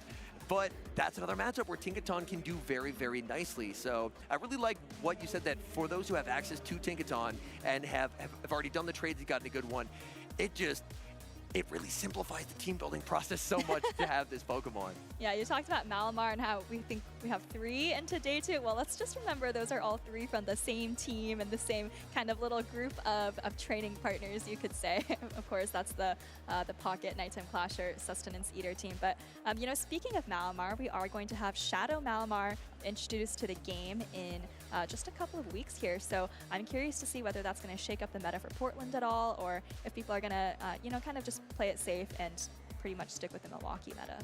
I was taking a look at Shadow Malamar. Obviously, this is a very early look. It hasn't released yet, but there are some very interesting... I think there's some merit to potentially running an attack away Shadow Malamar, because if you can really maximize out that Psywave damage, Psywave being the 1 turn, one extra damage per Psywave can add up so much over the course of a battle, and we actually saw that. I mean, it was the Shadow Lapras into the Tinkaton. 1 extra Psywave damage can make such a huge difference in terms of the Tinkaton. Just looks like it's slowly getting, like its health bar is just getting dissolved throughout the course of the battle. It's just gone in a split second. Yeah, so what you're really looking for in an ideal Shadow Pokemon when you compare it to the regular non-Shadow form is whether you can do more damage but not take more damage. And, you know, Shadow Lapras is one of those Pokemon where, other than the Tinkaton matchup, that's actually really not the case most of the time. Most of the time, the Psywave damage actually stays the same and you're literally just taking more damage. But there are a lot of Shadow Pokemon out there. I mean, I'm thinking of like Shadow Gligar and past years where you would literally just do more damage and not take more damage. It's like a free upgrade. And so that's kind of what we'll be on the lookout for when we're trying to evaluate whether Shadow Malamar has a place in this meta. I do have very high hopes for Shadow Malamar, because we've seen the regular Malamar. It just I mean, it put in so much work, and it looks like we do actually have a ruling here, if I'm not mistaken. Yeah, it looks like that first game is going to go through. I think part of the reason we were waiting a little bit longer is I think there was actually an appeal off that first ruling. But looks like Dijon is going to be able to take that game 1-0. So I think we're just going to be rolling straight into game number 2. And I'm excited to see, do we see the Lantern again? Lantern almost able to pull off the miracle win, but losing that charge attack priority tie at the end. Or do we potentially see an adjustment? Because Shadow Primate was not brought in game number 1. But looking across this team, I mean, what realistically wants to take Shadow Primate energy? It looks quite scary. Actually, this is going to sound strange, but I think Lapras wants to take the Shadow Primate energy. It doesn't want to take the fast attacks, but you can take those non-stab Rage Fists relatively well. That's a fair point. We have one battler locking in, the second battler making last-second adjustments here, because for Beach, this is win or go home. And for Dijon, if he wins, he gets into day number 2. And I did mention that I think both of these trainers have been in the grand finals before. They've been very, very close to that #1 spot, but not quite gotten it. But I think it's actually been a while since either of these trainers has really made that kind of deep day 2 run, and this match right here could definitely be their ticket in. And I believe Dijon does do quite a bit of judging as well, so it is cool to see him as opposed to sitting behind the table, sitting in the competitor's chair for a change, and showing that, hey, he is an incredibly good battler, and it's so awesome to have trainers who are such good battlers as judges. Absolutely, it's definitely a treat and a reward for the players as well to have their games in such good hands. But let's get right into game number 2. We've been waiting long enough, and it's actually going to be a Golisopod mirror. It looks like one of these Golisopod is actually shiny. You absolutely love to see the shiny Golisopod, but who will win the charge attack priority tie here? It's going to be Dijon, and this X-Scissor gets to be fired off first. Yeah, Dijon did get to fire off the X-Scissor first, and let's see whether Beach was able to lock in that X-Scissor. Looks like he was, so we're going to have to see whether these trainers decide to just stay in the lead right here, or maybe Beach tries to make a catch on the second charge attack. Let's take a peek at the back line. We have, it's actually Tinkaton plus Water for both trainers here. Tinkaton plus Water. We're now going to see the switch out into the Tinkaton, and now Beach is going to send in his own Tinkaton. Yeah, this is an interesting matchup because a lot of the times you don't want to send in your Pokemon into the mirror behind energy. Tinkaton, it's still not great too because you have to take these super effective bulldozes, but it's actually not the worst thing in the world because you can take several and maybe even switch out at the end if necessary. We do not see a bulldoze here. Sorry, we do not see a bulldoze debuff on the first bulldoze, but now Beach, 50-50 chance at the debuff, and the debuff does come through. He is still behind on energy though, so Dijon is already at the next bulldoze. Again, obviously the second bulldoze is not going to be threatening the Tinkaton, but let's watch what happens when these trainers try to reach for their third one. Beach will get to another bulldoze. Even debuff, Dijon will be able to hang on, but this is going to be doing more damage than it typically would, and we do have that Water Gun Lantern lurking in the back. If shields are down, then Thunderbolt could be quite deadly for that Lapras. All right, bulldoze coming through for Dijon here, and Beach is just going to be letting it go, maybe hoping that the Water Gun Lantern can start getting ahead on energy. Oh, but actually, Beach's Tinkaton hangs on there, but maybe losing a couple turns there, not quite able to reach for the bulldoze, and now Beach has a decision to make, whether he wants to come in with the Golisopod or the Lantern, and he decides to reveal the Lantern. Lantern is going to hit the field. We are going to see Bulldoze launched by the Tinkaton. Bulldoze not going to do a ton of damage, but it is still super effective. Now we're going to see the switch out here into the Shadow Lapras, and in the 2-shield, Shadow Lapras is just going to completely overwhelm in this matchup. Yeah, despite the typing disadvantage, you're actually dealing neutral damage with your Psywaves and resisting the fast attacks of the Lantern. So this is a nice switch by Dijon, just kind of making sure he stays ahead in this game. Beach isn't even at the Thunderbolt yet, so you see the very slow pacing of the Lantern. And meanwhile, Dijon already at another Sparkling Aria. We will see the bait from Beach and the immediate shield from Dijon. Dijon knows Water Gun not going to be threatening, so as long as he can shield up a potential Thunderbolt, he should be in a very nice spot. Another Sparkling Aria comes through, and for Beach, he's just running out of health on all available Pokemon. Yeah, he is going to shield up the Sparkling Aria because, like you said, just running very, very low on health. Maybe the last hope effort is that you can somehow land a Thunderbolt through the shield, but Dijon already paces to a second, or I don't know, a third Sparkling Aria. That's going to be enough to take out the Lantern. Lapras just spamming out these charge moves, lightning fast speed. In comes Golisopod, and there's going to be the combo play. Dijon stored the X-Scissor from earlier, and now will get to pick up that knockout. And that is going to be a second victory for Dijon. Still had 3 Pokemon remaining at the end of the match, so definitely a very commanding victory. And it looks like both of these trainers are, okay with that match outcome. And Dijon, of course, going to be advancing to day number 2 in the top 16. Very well done by Dijon there. That Shadow Lapras has proved to be some very, very cool tech. Going up against that Tinkaton, being able to just provide that extra damage that we've seen the regular Lapras almost feel like it's floundering a little bit against Tinkaton, but that Shadow Lapras, my goodness, that change in damage is instantly noticeable. I feel like that's pretty much the one matchup that you bring Shadow Lapras for, so it's definitely really rewarding when you see, the practice, the preparation, the studying of matchups really kind of pay off as we saw in that game number 1. But this is that game number 2. We were in this Tinkaton mirror for quite a while, and Beach actually survived a lot of bulldozes there, but of course the Lantern not able to close things out with 2 shields left on the field. And Water Gun Lantern, maybe if it had Spark, it could have been a different story into that Lapras, but these water guns are just doing such little damage. And then Dijon with the exclamation point at the end, sniping with the X-Scissor, removing that energy and taking the series 2-0. Very comfortable game there. Still had a shield at the end, had a lot of energy, had all 3 Pokemon. So nice games from Dijon. And Beach, on the other hand, unfortunately his run is going to come to an end here in Milwaukee. But I mean, we see Beach at a lot of tournaments, so I'm sure he'll be bouncing back in no time.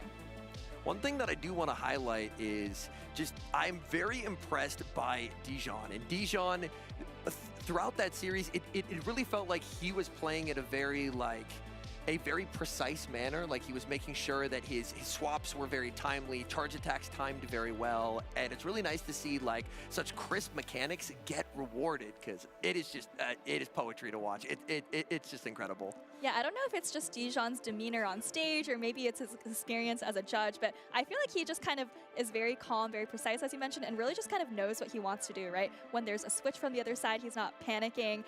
He's kind of just like, okay, like maybe let me farm up a bit, let me throw my charge attack, and then I'll counter swap or something like that. So I feel like Dijon definitely kind of has the whole game, available in his mind that he can foresee.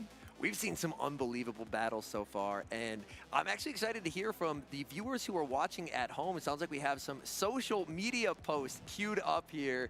And the first one from Alan saying, had a great time exploring Cape Town after Johannesburg, ready to go home and find ways to keep getting better and help grow the #PlayPokemon community, #Pokemon GO. Yeah, so for those of you who might have missed it, Alan actually traveled all the way from North America to go to the Johannesburg special event in South Africa. So you see that backpack that he won there as part of his prizing. He's already earned his invite to Worlds with that win. So congratulations to Alan, and I hope you're having a great rest of your trip there in Cape Town. Next up, we have Zionic. Good morning. First live stream watch party today on YouTube for @PlayPokemon Milwaukee Regional Tournament. And we do get to see Zionic there boasting his stats and a pretty nice Tinkaton hammer for his avatar as well. Zionic, one of our fantastic colleagues from Europe. So great to see him excited and ready to kind of share and showcase these North American battles as well. And finally, from Crimson K19 Trainers, #PlayPokemon, #Pokemon GO. A very simple caption, but I think he got the idea across, right? He's looking at those medals, and if you know Crimson and you've watched especially some of those early streams in Indianapolis, maybe you might recall that Crimson has a couple of medals of his own, but we've actually got another post here from Lou the Pikachu, another one of our European colleagues. I've been enjoying the broadcast while painting a spooky friend. Okay, if she made that on the left, that is incredible, and Lou is very, very talented. That is a beautiful Galarian Corsola. That is unreal talent, my goodness. And it finishes off by saying, a Pokemon that helped carry Icelandic Lapras to victory earlier this season, #PlayPokemon. It's just, I am a bit at a loss. That is unbelievable artwork there from Lou.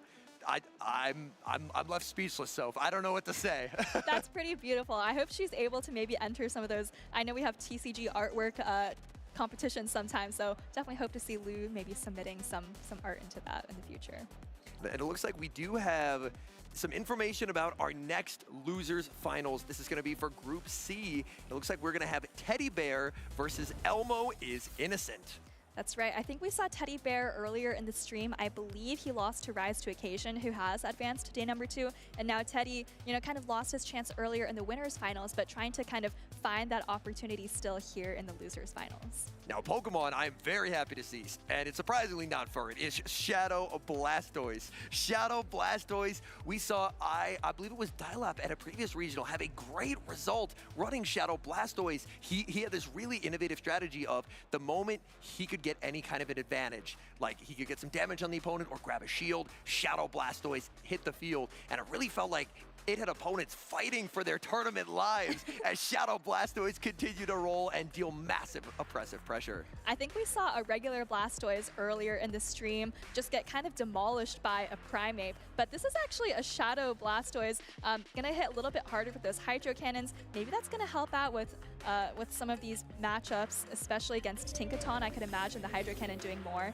would be pretty helpful, but we're getting ahead of ourselves. Let's take a look at this matchup between Teddy Bear and Elmo.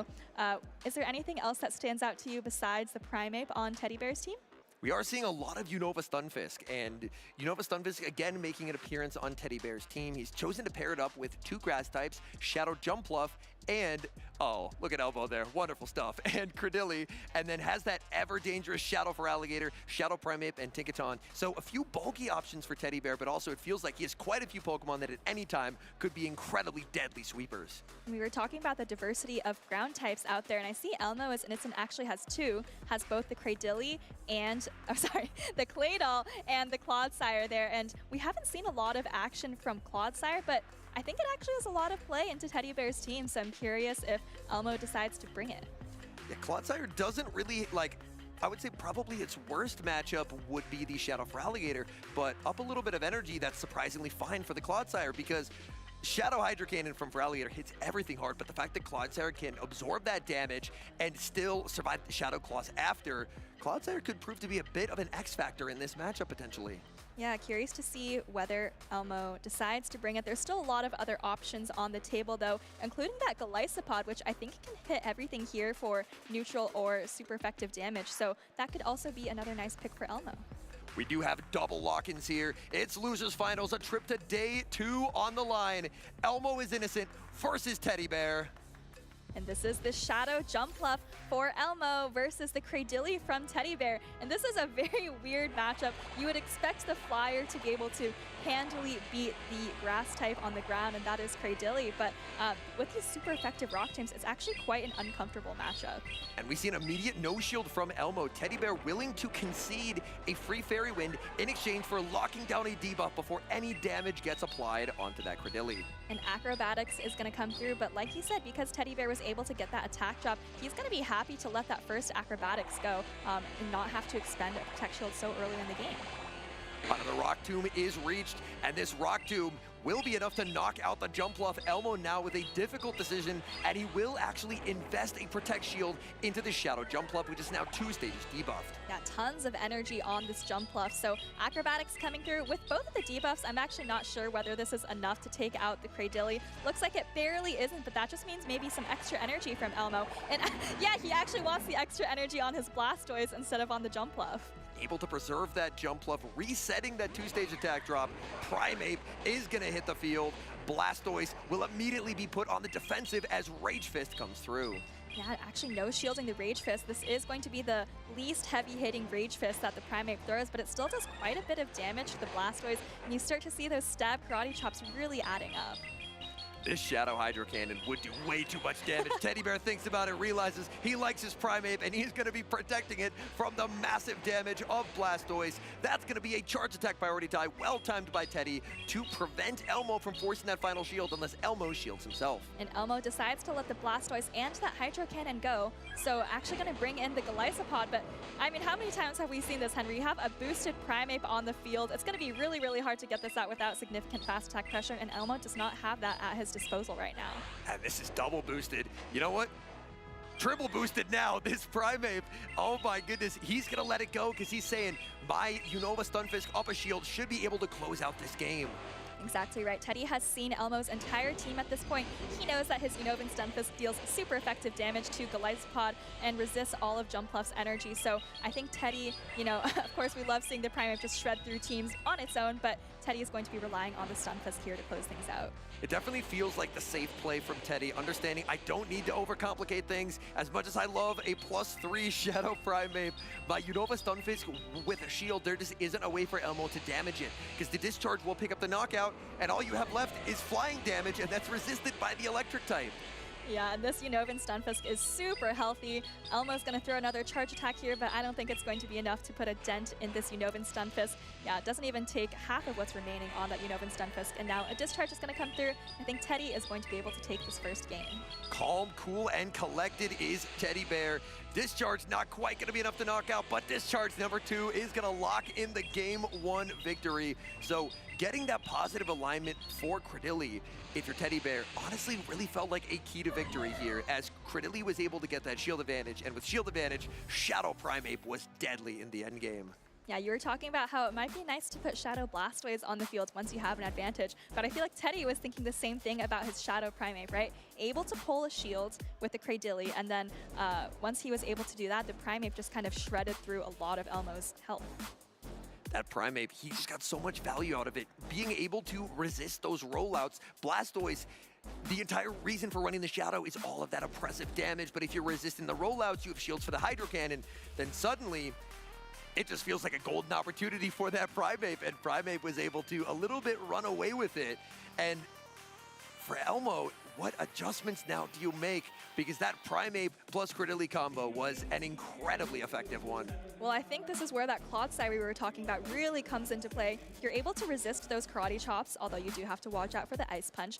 Does really well into both of the grass types on Teddy Bear's team. And you even have Earthquake to hit both Tinkaton and Unovan Stunfisk for super effective damage. So I'm pretty surprised we didn't see the Clodsire come onto the field in game number 1, but I wouldn't be surprised to see Elmo make that adjustment for game number 2.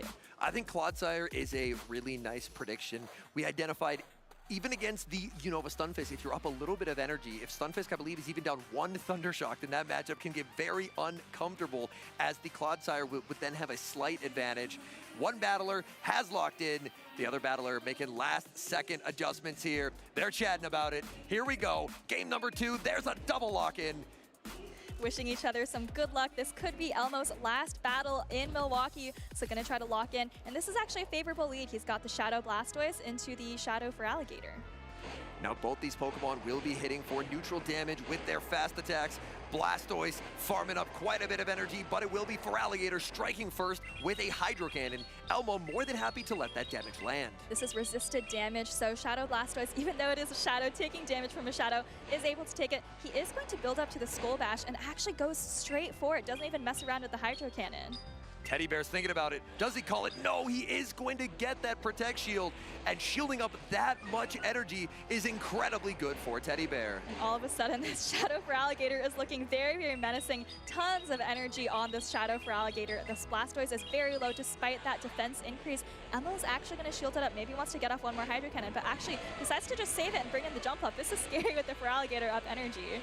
He's not baiting. He's going straight for the Ice Beam, and Elmo's not going to risk it. Immediate Protect Shield, as that Ice Beam would completely erase Jumpluff from the field. Teddy Bear staying in this matchup. He's going to pivot out into the Stunfisk, and all this energy is completely walled.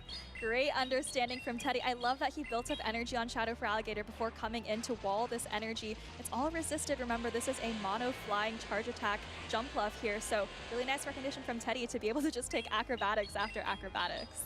Very well played, but due to the fact that the switch timers are misaligned, maybe there is an opportunity for Elmo, as Elmo not particularly threatened by discharges in this matchup, as Discharge not known for its damage dealing capabilities. So is there ever a potential opening for maybe a discharge catch onto a Clodsire, or just looking to pivot out and reposition in this matchup? Another discharge coming through, but like you said, doesn't do a ton of damage. It recently got a hit to both its energy and its damage, so we see Jumpluff able to hang on there. Elmo actually banks the energy to bring in Clodsire, but that Unovan Stunfisk can do a lot of super effective damage, but actually Teddy with a quick swap into Shadow for Alligator and able to fire off a Hydro Cannon. Shadow for Alligator, this Hydro Cannon, it's survivable, but it's gonna hurt. Clodsire takes big damage, losing 2/3 of its HP instantly.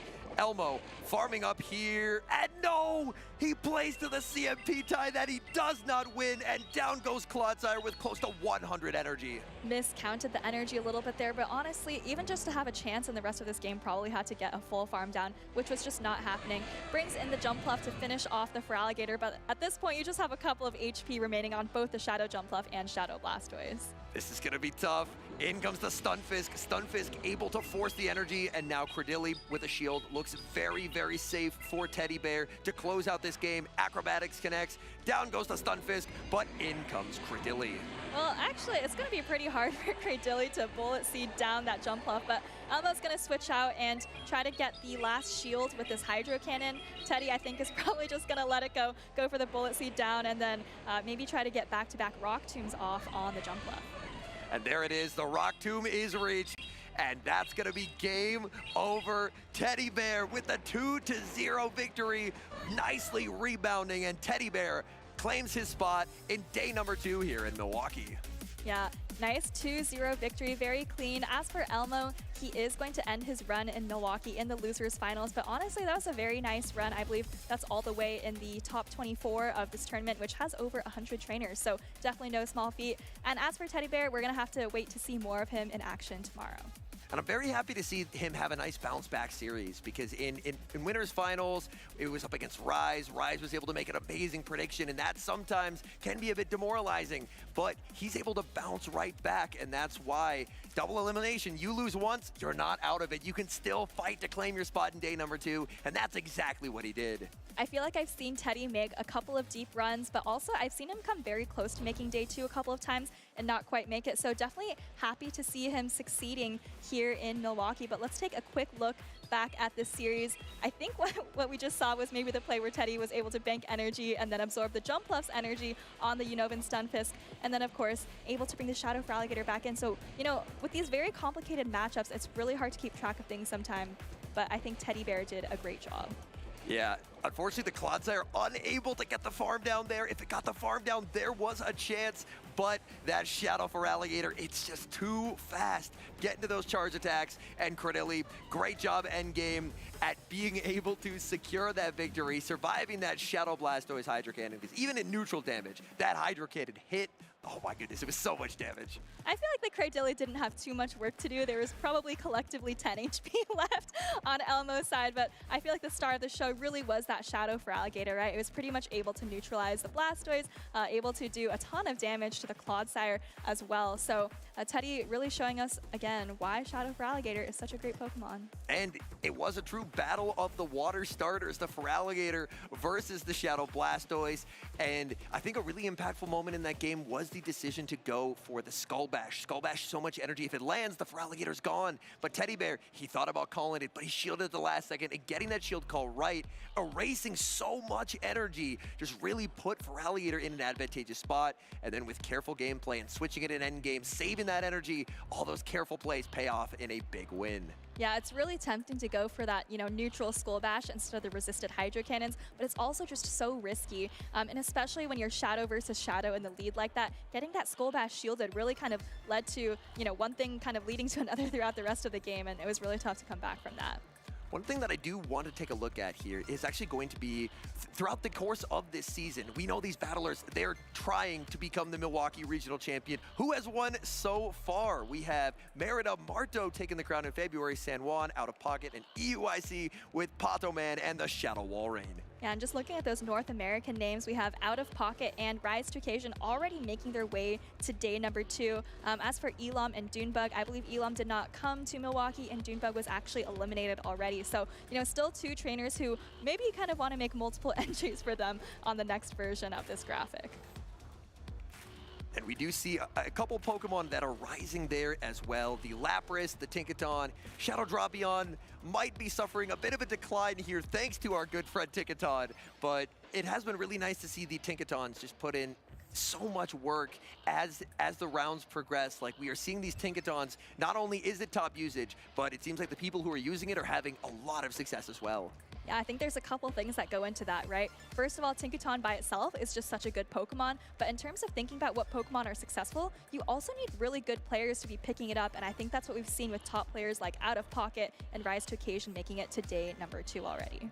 And they've really been able to take advantage of the fact that with Fairy Wind, it has very, very fast pacing. So it's one of these Pokemon that you can kind of use to dance in and out of these matchups. Because a lot of times, like we've seen Tinkaton against Lapras, if it's the regular Lapras, Tinkaton can kind of absorb 2 Sparkling Arias, bank some energy, switch out for later where potentially the energy would be a bit more impactful. Like a Bulldoze into a Lapras, not going to do a whole lot. But if you're able to get an endgame where a Bulldoze is super effective, like onto a Dropion, then you can end up making that energy have more value. So again, energy management has felt to be a big part of a lot of these trainers who are getting these early day 2s. And especially in these matchups where a lot of the Pokemon pace to their moves very quickly, you see a lot of these very drawn-out games where at the end of the game, there's still 6 Pokemon left on the field, right, making a lot of opportunities for catches and snipes, of course, so definitely a lot to keep track of, and I think that nature of just being really fast-paced kind of leads to maybe a higher skill cap. And that's one thing that we have to thank the 50-second switch timer for as well. These players being able to swap slightly faster has opened the door to so much more of this energy-based, dynamic play style. And just, I mean, I'm casting here today, but even just as a viewer, it's incredibly fun to watch the fast-paced switches. If someone desyncs a switch timer, then does that get punished later on by a switch in and they're unable to switch out? So there's a lot of mind games going back and forth in these series. All right, well, we've been filling out some of the losers side of our bracket for day number 2, but we're actually going to be jumping back to the winners side of the bracket. We're actually already hopping all the way down to Group G. We've got J-Jan on the left, a former regional champion, and then the Omega Project on the right, who I don't know much about, but already here in winners round 3, so I'm excited to see this match. And the Omega Project is bringing Corviknight. So no Tinkaton to be seen on Omega Project side, but bringing the other steel type of choice and pairing it up with a Lapras, a Furret, a Shadow Marowak, our second Shadow Marowak sighting, Shadow Sableye, and the ever bulky Clodsire.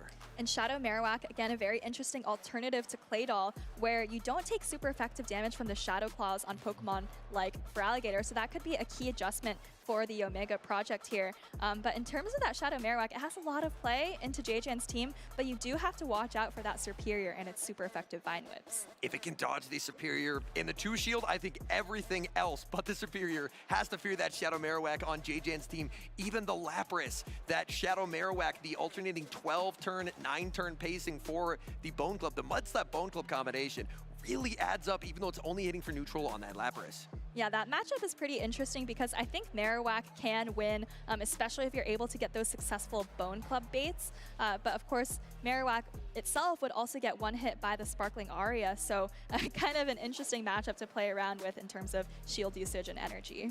We do have one battler who has locked in, the other battler making some last-second adjustments here, because we have moved down to Group G, so this is still the winner side of the bracket, but these trainers wanting to stay alive because they know the road to day 2 is a lot shorter on the winner side of the bracket, and continuing on that road is going to be winning this series. J-Jan, a very studious trainer. You see him with a pen there, making some notes, thinking over his team selection for just a couple of more seconds. And I know J-Jan spends a lot of time looking at these tournaments, looking at the matchups. So let's see what he's cooked up here for game number 1.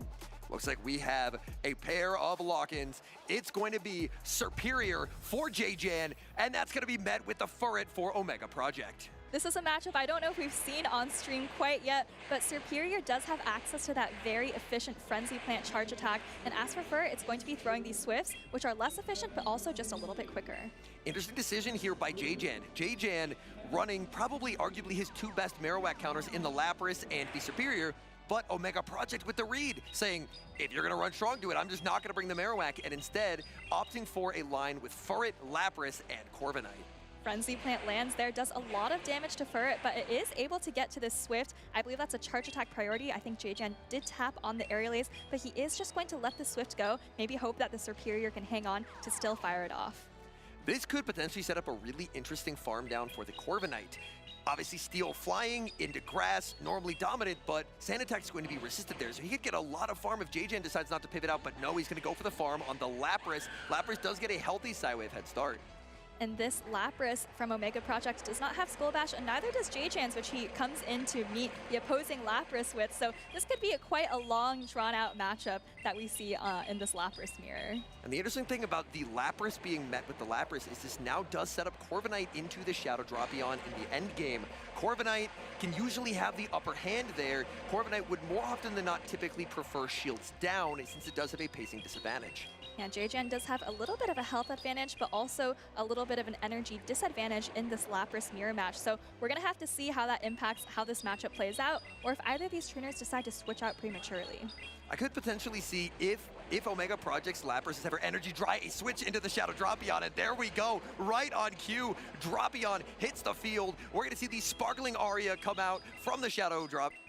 Towards the Shadow Drapion, and J-Jan will immediately use the Protect Shield. I think I saw that Poison Sting coming through, which meant that the Lapras is almost in crunch range. J-Jan has a lot of energy on this Shadow Drapion, and like you said, this is usually a nice matchup for the Corviknight, but these crunches do a lot of damage, especially if you can start landing some of these defense drops. Oh, that defense drop shielded the first move, and now future crunches are doing more. That is a really unfortunate turn of events for Omega Project, as now the second crunch connects, and that's big damage. Absolutely rocking the Corviknight. And you see that crunch taking the Corviknight below 50% health. And now if you're J-Jan, you might even just want to start going for these Aqua Tails. Maybe try to finish off the Corviknight down the line with just Psy Waves from Lapras. We're going to see this Drapion continue to farm more and more energy. The Iron Head is reached, but he does not go for it. And he's going to have to, I believe, give up a shield if he wants to keep this Corviknight on the field of play. And the Omega Project does exactly that. Shield's coming up, trying to switch into the Lapras.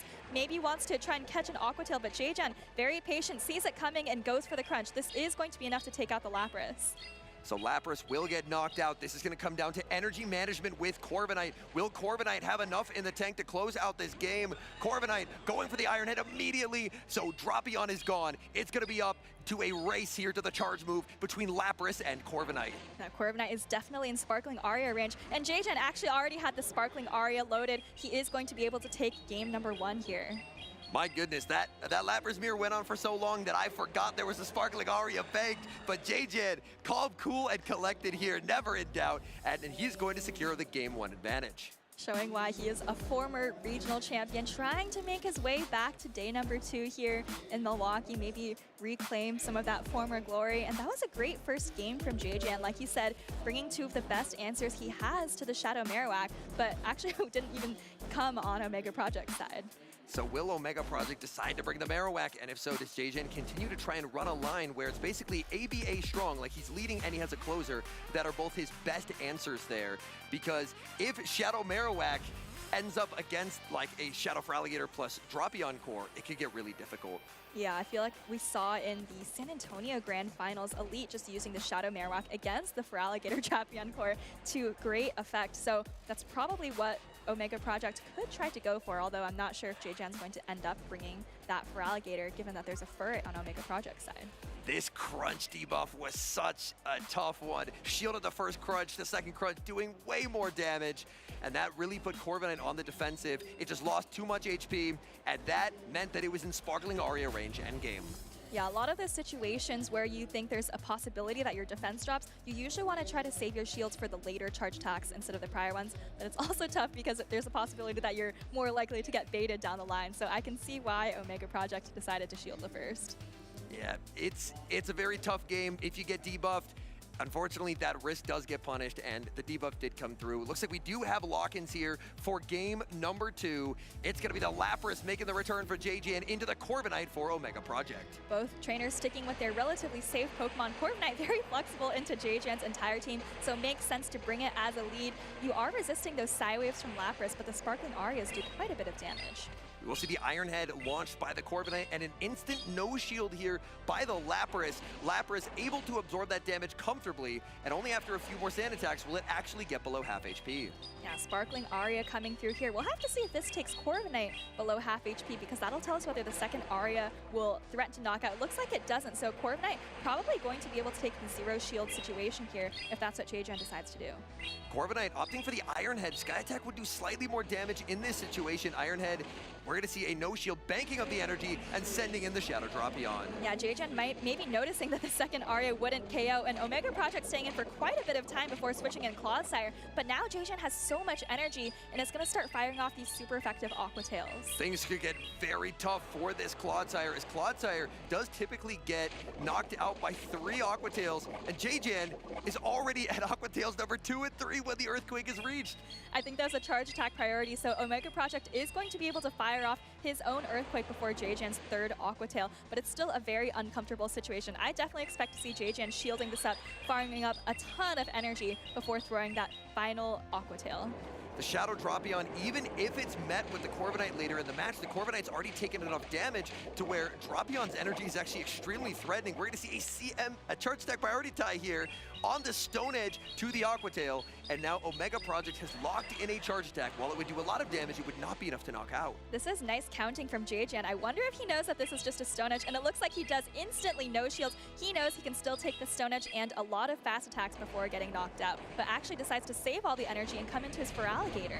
Feraligatr going to be answered with Furret, and that's not what you're hoping to see as Feraligatr. Feraligatr does have the energy head start, but with Furret's normal subtyping completely walling off the Shadow Claws, Feraligatr never going to be able to farm down here. This matchup could be a bit of a window for Omega Project to start clawing his way back into this game. Farming up a lot of energy, though, actually lets JGen get the Hydro Cannon off before he's able to pull his shields with one of his charge attacks, so I think that actually might have been a little bit of a mistake. It looks like he may be trying to farm it into a range where Swift will knock out, going to throw the back-to-back Swifts here, and JGen knows that if he shields, there's another Swift loaded, so he is just going to immediately let this move through. But JGen has a lot of energy on the Shadow Drapion, and I believe that Drapion wins charge attack priority against all of Omega Project's Pokemon, so pretty safe for him to just come in here and throw this Aqua Tail. This is going to be enough to take out the Furret, and now Omega Project left with a very low Clodsire, a pretty healthy Corviknight though, but no shields left. Corviknight firing off its energy, going for the Iron Head, but JGen can shield, and this Poison Sting that went through should give him a crunch of energy. Crunch would inflict serious damage onto that Corviknight, and there is still an entire charge attack banked on that Lapras. Exactly right. Omega Project is going to come back in with that Clodsire, I believe, but as long as JGen is able to tap his charge attack, there it is, Sparkling Aria coming through, super effective damage, and that is more than enough to take out this Clodsire. We've been mentioning quite a bit, talking about this energy management, and it really feels like that was an energy management clinic by JGen, constantly preserving charge attacks on different Pokemon, switching them out when that attack maybe wouldn't be particularly impactful, and saving it for the end game where suddenly you feel like you might have an opportunity, but there's just energy everywhere for JGen, and there's just no ability to fight back.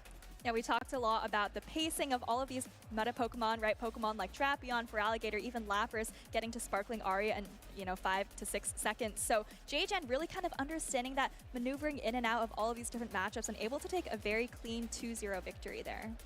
That Drapion, again, when it's not being met with Tinkaton, its energy goes everywhere, because Tinkaton not on the team, and there wasn't an Azumarill either. So there was realistically no Pokemon on that team that resisted both of Aqua Tail plus Crunch, and that just means that as long as it doesn't see the Marowak, which, come to think of it, actually wasn't brought either game, maybe just out of fear of it getting aligned onto the Superior, that just made that Shadow Drapion so flexible, and JGen was able to put in so much work, as we see right here, switching it in, and that Shadow Drapion just got to work. And sometimes with these very long games, it's easy to forget that you even have that energy banked, but JGen knew exactly what he was doing. He knew he could come in with the Drapion late in the game to just take out the Furret, and then, of course, at the very end, knew he had the Aria banked on the Lapras. This is really nice counting by JGen. This is a Stone Edge. It's not an Earthquake. I can survive it. The Feraligatr able to land the Hydro Cannon, and the choice here by Omega Project to not throw the Trailblaze. Could have Trailblazed and potentially outpaced and forced a shield, but JGen knew he had energy everywhere, and that energy was going to be very helpful as Crunch almost KOs the Corviknight there. That actually looks like it may have KO'd the Corviknight, and then there was the Sparkling Aria ready to go for the Clodsire. And lots of dancing around by JGen with those Pokemon, and I feel like that was a really good showcase of why, he has won a regional title in the past. He knows these different matchups, like you said, he knows the counts, and he knows when he can take advantage of his opponent's mistakes, right? For example, not throwing a charge attack with the Furret. He kind of knew exactly what he needed to do and just threw the Hydro Cannon right away. Some very impressive plays from JJan, and I am very excited to hear. It sounds like we do actually have an interview ready down on the floor with Stephanie and JJan, where we'll get to hear more about that incredible 2-0 victory. Thank you, Home Slice Henry. I am here with JJan, just like you said, coming off of that 2-0 victory. How are you feeling, JJan, after that win?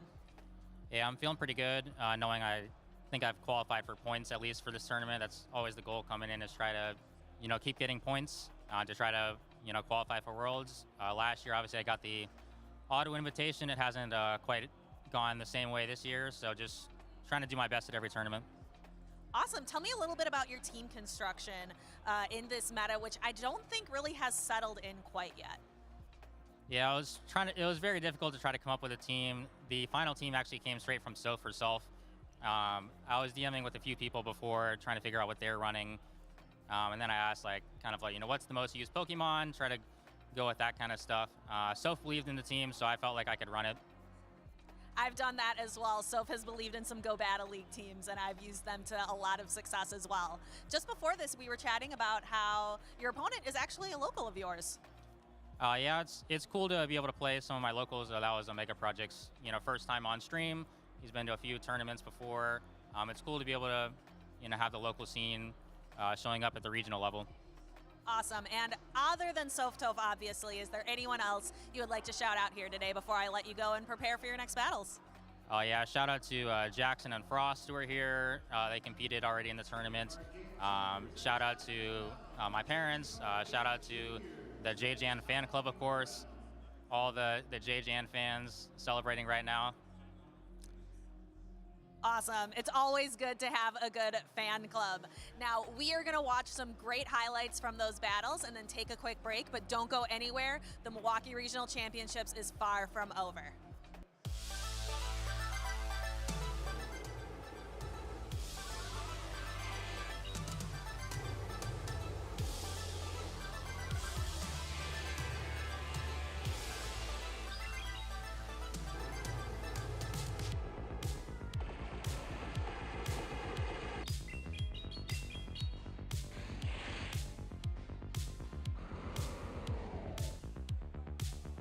All right, good game, good game. Yeah, good game.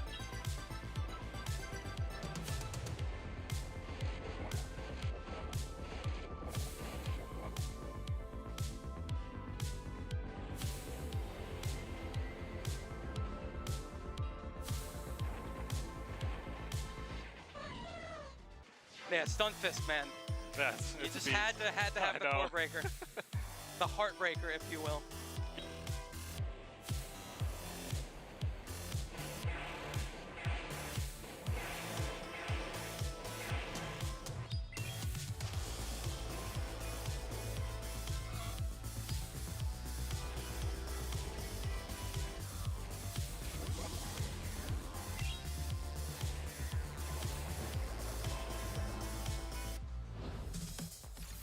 Welcome back, Pokemon trainers. My name is Home Slice Henry, and welcome to Baxcalibur Blitz, an ice-themed trivia competition centered around the Pokemon GO Championship Series.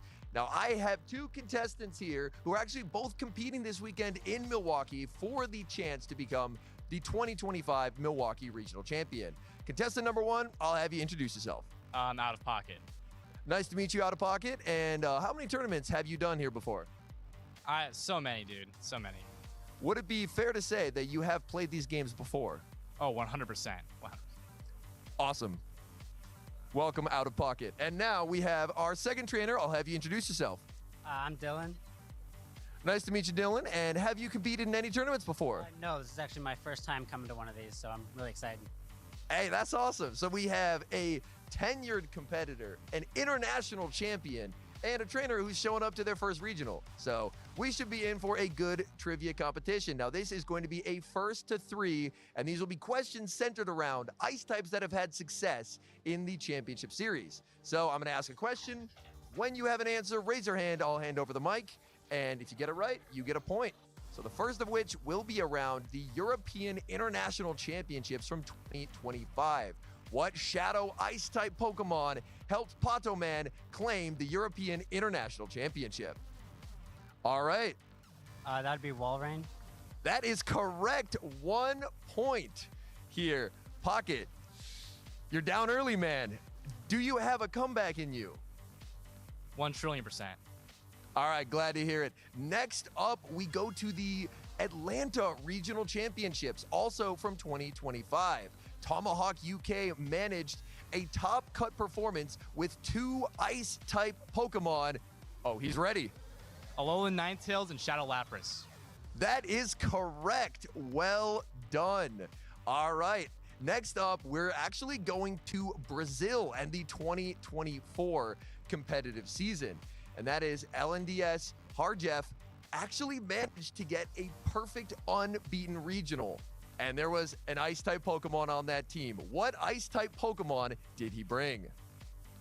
Pocket again. Alolan Sandslash? That is correct. Honestly, that was a bit of a tough one. Frostlass and Sandslash are both really good in that meta, but Pocket, from an 0-1 deficit to a 2-1 lead. Now it's your turn. Can you rally back here? I hope so, but I wouldn't doubt if not. Fair enough. All right. Final question here. Or it could be the final question if Pocket gets it right. Now we're going to the first Pokemon GO World Championship won by Dancing Rob with an Ice-type Pokemon. Name that Ice-type Pokemon. Oh, that was close. I think, okay, rock, paper, scissors. Oh, he gets to go. I'm going to go with Alolan Sandslash. That is incorrect. Pocket with the chance to win. Alolan Ninetales. That is correct. Congratulations, Pocket. Now that you've already got a win here early in Milwaukee, are you going to be winning the whole tournament? Honestly, I was really uncertain before, but now, I mean, I have to, right? I need to. It just shows the power of the possible here at Baxcalibur Blitz. Thank you guys so much for watching, and we'll get you right back to some more amazing Pokemon action. Hey there, Pokemon trainers. Gabby Snyder here with Home Slice Henry. Henry, what am I doing here? Well, I have invited you here today because we're going to talk about the wonderful benefits that there are for playing Go at a regional championship. Oh, you know, it's been so long, I almost forgot. That's actually a lie. I play Go at every single one of these regional championships I attend, and that's because there are some incredible bonuses. So if you are attending a Pokemon Regional Championship event and you go into your Today tab in Pokemon Go, you can actually see there is a bonus event running called Let's Battle. And if we could go ahead and take a look at the phone screen right now, you'll see that you get 100 additional Stardust per each catch, 3-hour standard lure duration. You get event-themed Pokemon spawns attracted to those lure modules. You get event-exclusive timed research, and of course, my favorite, 2 extra special trades for a total of 3 special trades a day. And Home Slice Henry, I don't know about you, but being able to utilize those special trades is always so exciting. It is, because normally we have only 1 special trade per day, and a special trade, it can be a real difference maker, because especially with some of these newer, powerful meta Pokemon being released like Tinkaton, if you haven't been hatching your eggs, going to a regional is a really good opportunity, because you can also trade with people who you have low friendship with and have a better chance of getting one of those Pokemon that has like a low attack, very high 8 HP in defense, a Pokemon that's really well suited for the competitive scene. I gotta make a confession to y'all. I know this is a safe space. I took my dog Cheese on many walks during the Tinkaton event, and unfortunately, we did not get lucky. I did not hatch a single Tinkatink the entire event. I got one from my husband, but it did not roll a low attack. It rolled very high attack. Henry, is there anything I can trade you to possibly get a good Tinkaton for PvP? There is, yes. Okay, let's make a deal. All right, that I think we can do. I am still looking for Galarian Corsola. I have 2 of those I could trade you. That would actually be perfect. Let's do it. All right, let's jump into the trade screen here. Perfect. So we are doing live trades here on broadcast. So I'm going to be sending over the Tinkatink. And Tinkatink, of course, is the first stage that will be able to evolve into Tinkaton, which is just unbelievable. I believe it's been eligible for 2 regional championships. And you know how many it's won? Both of them. It is 2 for 2, so it is doing quite well. We have the Galarian Corsola for the Tinkatink. And fingers crossed on our reroll here. And we also got progress towards the special research going on. Oh, perfect. I know, everything works, right? All right, let me check the IVs on this one. How'd we do? Oh, okay, bad. okay. All right, let's try one more. We do have 2 shots at this. We do. Oh, I like that your buddy is a shiny Corsola as well. That's one of my favorites. Yeah, I was lucky enough to actually get that at the World Championships in Hawaii this past year. Oh, that's awesome. All right. And I've been slowly working on those XL candies. All right, second time's the charm. I believe. Come on. I believe. Good IV Tinkatink for Gabby. Let's see it. All right. Let's see this. How'd we do? Oh, so close. If attack and defense were switched, that one could have gone crazy. I did end up with a really good Corsola, though. All right, that's low attack, high HP, and decent defense. That's pretty good. Absolutely. So that is by far the best Corsola that I had, because previously all I had access to was Hatch IVs.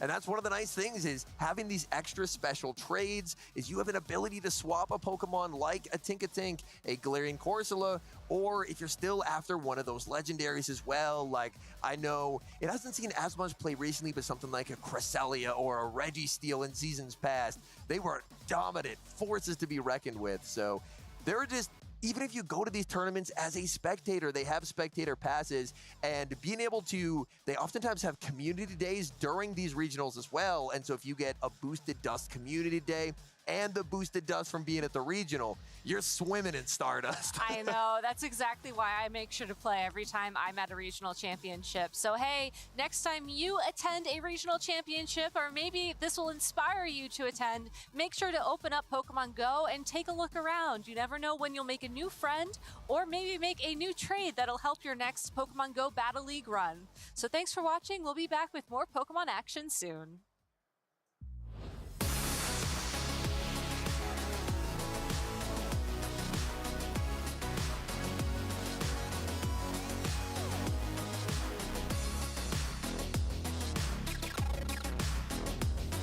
Welcome back, Pokemon trainers, to the action here at the Milwaukee Regional Championships. I am DeFi250, also known as Stephanie Christine, and I am here with Nick today.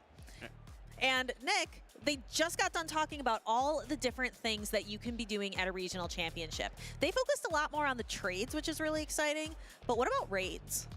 There have been many raids here at the venue. Mega Kangaskhan, Tapu Fini. And I know no one at home could see it, and frankly, no one at the venue could see it, but we saw it back here with our secret spy cameras. The 2 players up on stage have both caught a 100% stat product, legendary or mega evolution. We saw a Tapu Fini and a Mega Kangaskhan or Kangaskhan with those perfect stats. Just really incredible stuff from our trainers up on stage. Caught from this very weekend. So if you want to do raids as well, these Pokemon events are great places to do that. I think it was Spartan with the Kangaskhan, and I think it was Man in the Planet with the Hundo Tapu Fini as well. Taking a look at their teams, though, I don't think we're going to see any perfect IV Pokemon here, but we have on Spartan side, we have that Tinkaton, double Tinkaton again, Nick. Keeps going for us. It keeps on working, but we do see the difference in the ground type Pokemon again, the Unova Stunfisk versus the Claydol. I'm really interested to see which of the 3 ground types, because we also have Diggersby, is going to be the most prevalent in day 2. I agree. I think Diggersby probably has the spot. However, in this immediate matchup, I think it's going to be pretty hard for Spartan to bring that Unova Stunfisk, given it loses the ground-to-ground matchup. On the flip side, Spartan does have a same type attack bonus grass type user as opposed to Man in the Planet, whose only grass type coverage is in that Furret with Trailblaze. It's gonna not perform quite as strongly into water types because it's missing that extra damage boost. However, with the Trailblaze able to build up that attack stat of that Furret and do lots of damage with that fast attack of not Bullet Punch, but Sucker Punch, it's able to really put in pressure onto a lot of the Pokemon on Spartan's team, minus that Tinkaton.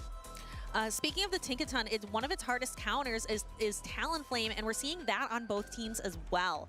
Really interested to see the rise of that Incinerate user again later in this meta. Now that Tinkaton has been introduced, it's really important to have different Pokemon that can counter it, including your ground-type Pokemon, and having that fire pressure, which Flame Charge, Fly, Talonflame is really, really good still, and has a lot of play, I would say, into the rest of the meta as well.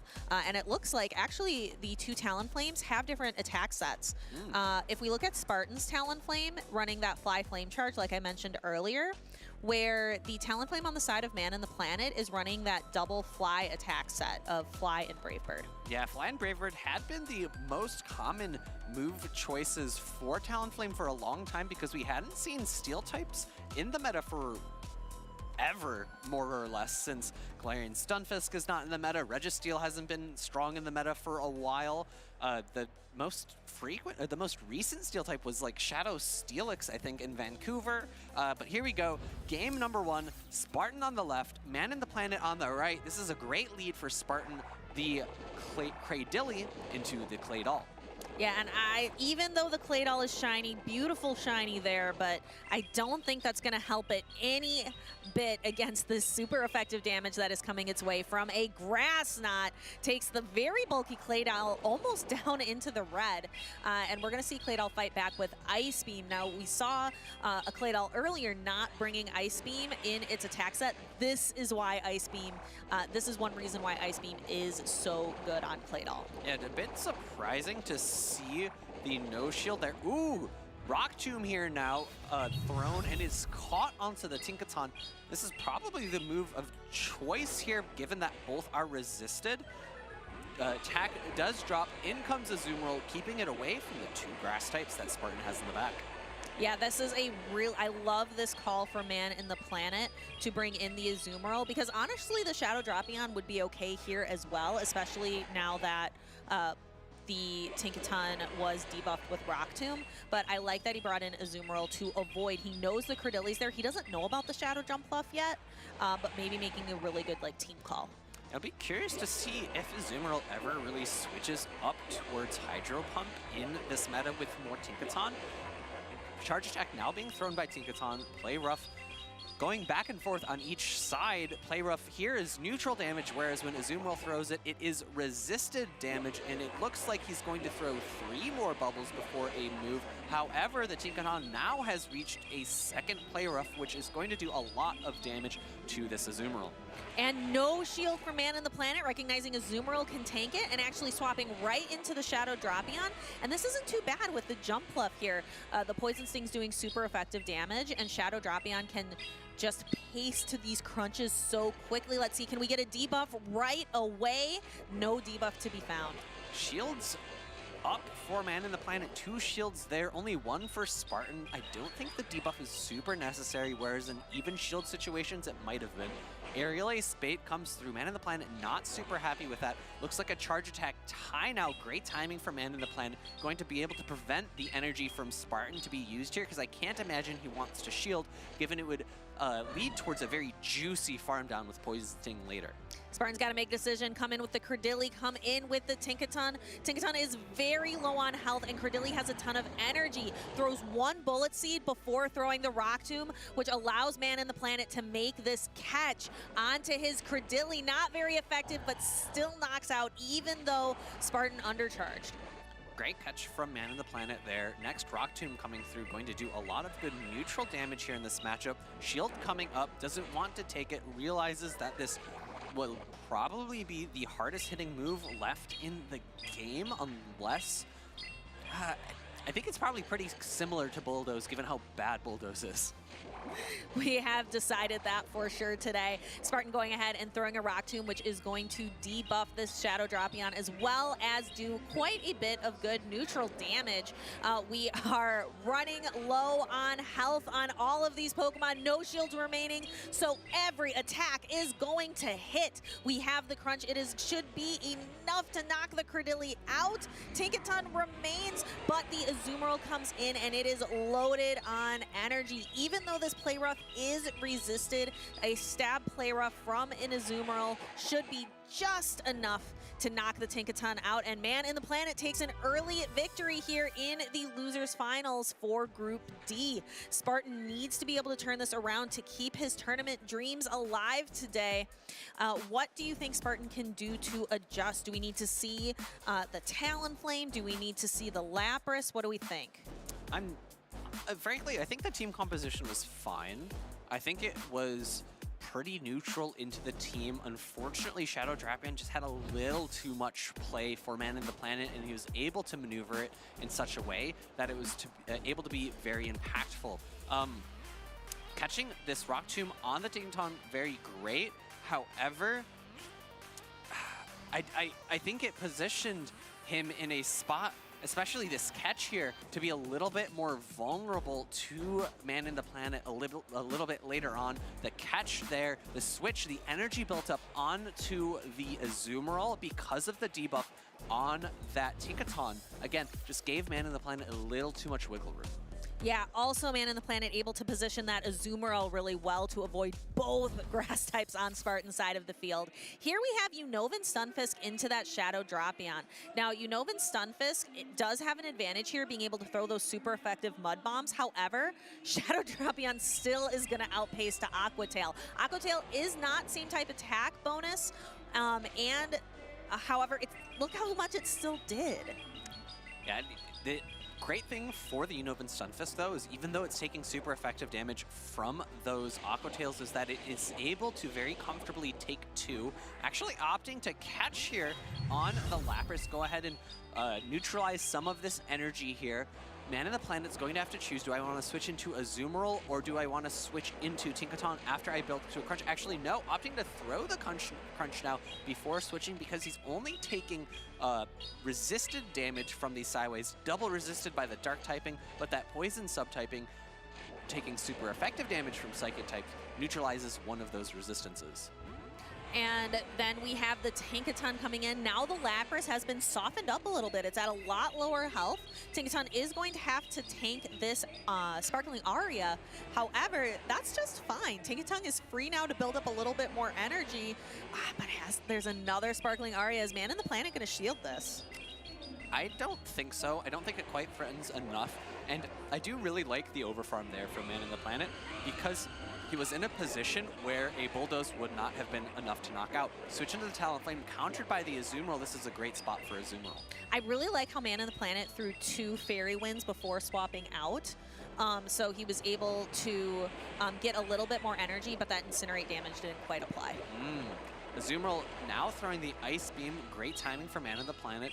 I think that first charge attack thrown by Spartan was a Flame Charge, so a good no shield there for Man in the Planet. One shield now being used by Spartan, and it's a little bit tough here. I think even after this Flame Charge, I think Man in the Planet likely shields. He might be in a position where he could get bubbled down. Ooh, we will have to see. We are going to go for that Ice Beam just to guarantee the knockout, not going to take any risks. And it looks like Spartan's fine to let the Talonflame almost get knocked out. Saves it later. I don't know. This game might be over before he gets a chance to use that as a sacrificial swap. I think he did have energy for a charge attack on that Talonflame. I'm not 100% sure. The Stunfisk is likely going to be the Pokemon that comes in. There's a shield left on both sides, but the Azumarill is very healthy in the back. This Mud Bomb is more than enough to knock out, so we see Man in the Planet preserving the Tinkaton. The Tinkaton had a little bit of energy on it, like we saw earlier, was able to throw a couple Fairy Winds before swapping out. Going for the Bulldoze here, frankly, I'm not sure if a super effective Bulldoze does more damage than a neutral Play Rough, but given the fact that Play Rough is just such a strong move, I'm going to have to guess that Play Rough does more overall damage, but gets the defense drop. And I like how Spartan building up a little bit more energy before throwing the Mud Bomb, knowing he's going to need as much energy as possible to be able to neutralize this Azumarill. Actually goes for maybe tries to make a catch there, but does not quite work. Yeah, and I think that's going to cost him a little bit. Ice Beam now loaded, maybe got a little bit lost in how much energy Man in the Planet had on that Azumarill, off by, I believe it was just one bubble. Needed to get to double discharge there in order to secure a knockout, because a singular discharge would not have been enough damage. As discharge, it's a fairly cheap and not very hard-hitting move. And it is tough to keep track of your opponent's energy, especially after making a loser's bracket run. A winner's bracket run, that's like a shortcut. You have so much fewer battles to face from the winner side. If you have a long day on the loser side, you're tired. It is tough. Sometimes people, when we're watching the stream and we can sit there comfortably and look at it, we can be like, ooh, that was a mistake, that was a misplay. But you're not the one standing out there trying to like keep everything together after a very long tournament day. Yeah, our tournament days are generally a little bit longer than the players, but it's a lot less stressful back here behind the camera and the screens. Let's go ahead and look at the replay here of game number 2. Talonflame coming in, throwing the flame charge, just not quite enough pressure onto that Azumarill. You can see it's still in the back there with about half of its health remaining, and Mud Bomb, no shielded, picking up the knockout, but there's just not enough health, not enough energy onto that Azumarill. Bubble goes into the Talonflame, picks up the knockout, and Man of the Planet able to reach the Ice Beam to pick up the knockout and secure victory and move on to day number 2. Yeah, Shadow dropping on an Azumarill core, it's something we've seen time and time again. I don't know if it's quite, I think so? Is it still good, I guess, is the question. Man of the Planet says yes, bringing it to both games. Spartan doing the thing again that I really enjoy, which is using every single one of his Pokemon. Used completely different set of 3 from game 1 to game 2. All right, well, that was a very solid win there. Let's go ahead and do one of my favorite parts of the day and look at social media posts. People have been sending in. Will we be able to see some pets? Will we be able to see some shiny Hundo Eevees B-Day Shundo? Thank you, Uzukuwu. No one will top this gift. Yeah, that is quite the gift. I wonder if like that's Uzuku. Maybe switched a couple of the letters. That's a trainer. That's a Pokemon Go trainer that we know. Yeah, and I believe he is here at the event as well. So maybe Solivanti is as well. And that is a beautiful shiny. I wonder if she's going to keep it as is or evolve it into one of the many different evolutions of Eevee. Looking at Dan Farm D, says he's mocking me. That looks like a shiny Shelder plush. That looks very, very fun. You can see Dan Farm D in the middle of a Pokemon Go round. Yeah, maybe waiting for his opponent to show up. Has his match slip there. William Bauer says, when you and your friends get together and battle the neighborhood Gigantamax, is that a Gigantamax Meowth going up against Tangrowth, Octillery, Electivire, and Piplup? Seems a little out of place. That is a very fun photo, and I really enjoy doing the Gigantamax battles with my friends. You have the Dynamax battles and then the Gigantamax battles. Gigantamax is fun because you can get a big group of people together to take those on, where the Dynamax battles are limited to just a group of, like a close-knit group of 4. Yeah, that's the only problem with them for me is I just don't have enough friends. I gotta get more friends. Yeah, what do you have more of, friends or degrees? We'll go with degrees. Moving on, that was a great set of battles to continue on here at the Milwaukee Regional Championship, and we have even more. Next up, we are going to take a look at Iomero and Just Dirk. We see Just Dirk pretty frequently helping us out on the staffing side, on the judging side, which is such an important role to play at these regional tournaments. We wouldn't be able to have these productions without our judging staff. Absolutely. They do so much in the background. They help us get the people on stage for us to cast. They judge the battles up on stage. They help deal with reviews. And we have 2 of our judges up there probably listening, saying, why are they talking about us? Stop, don't talk about me, please.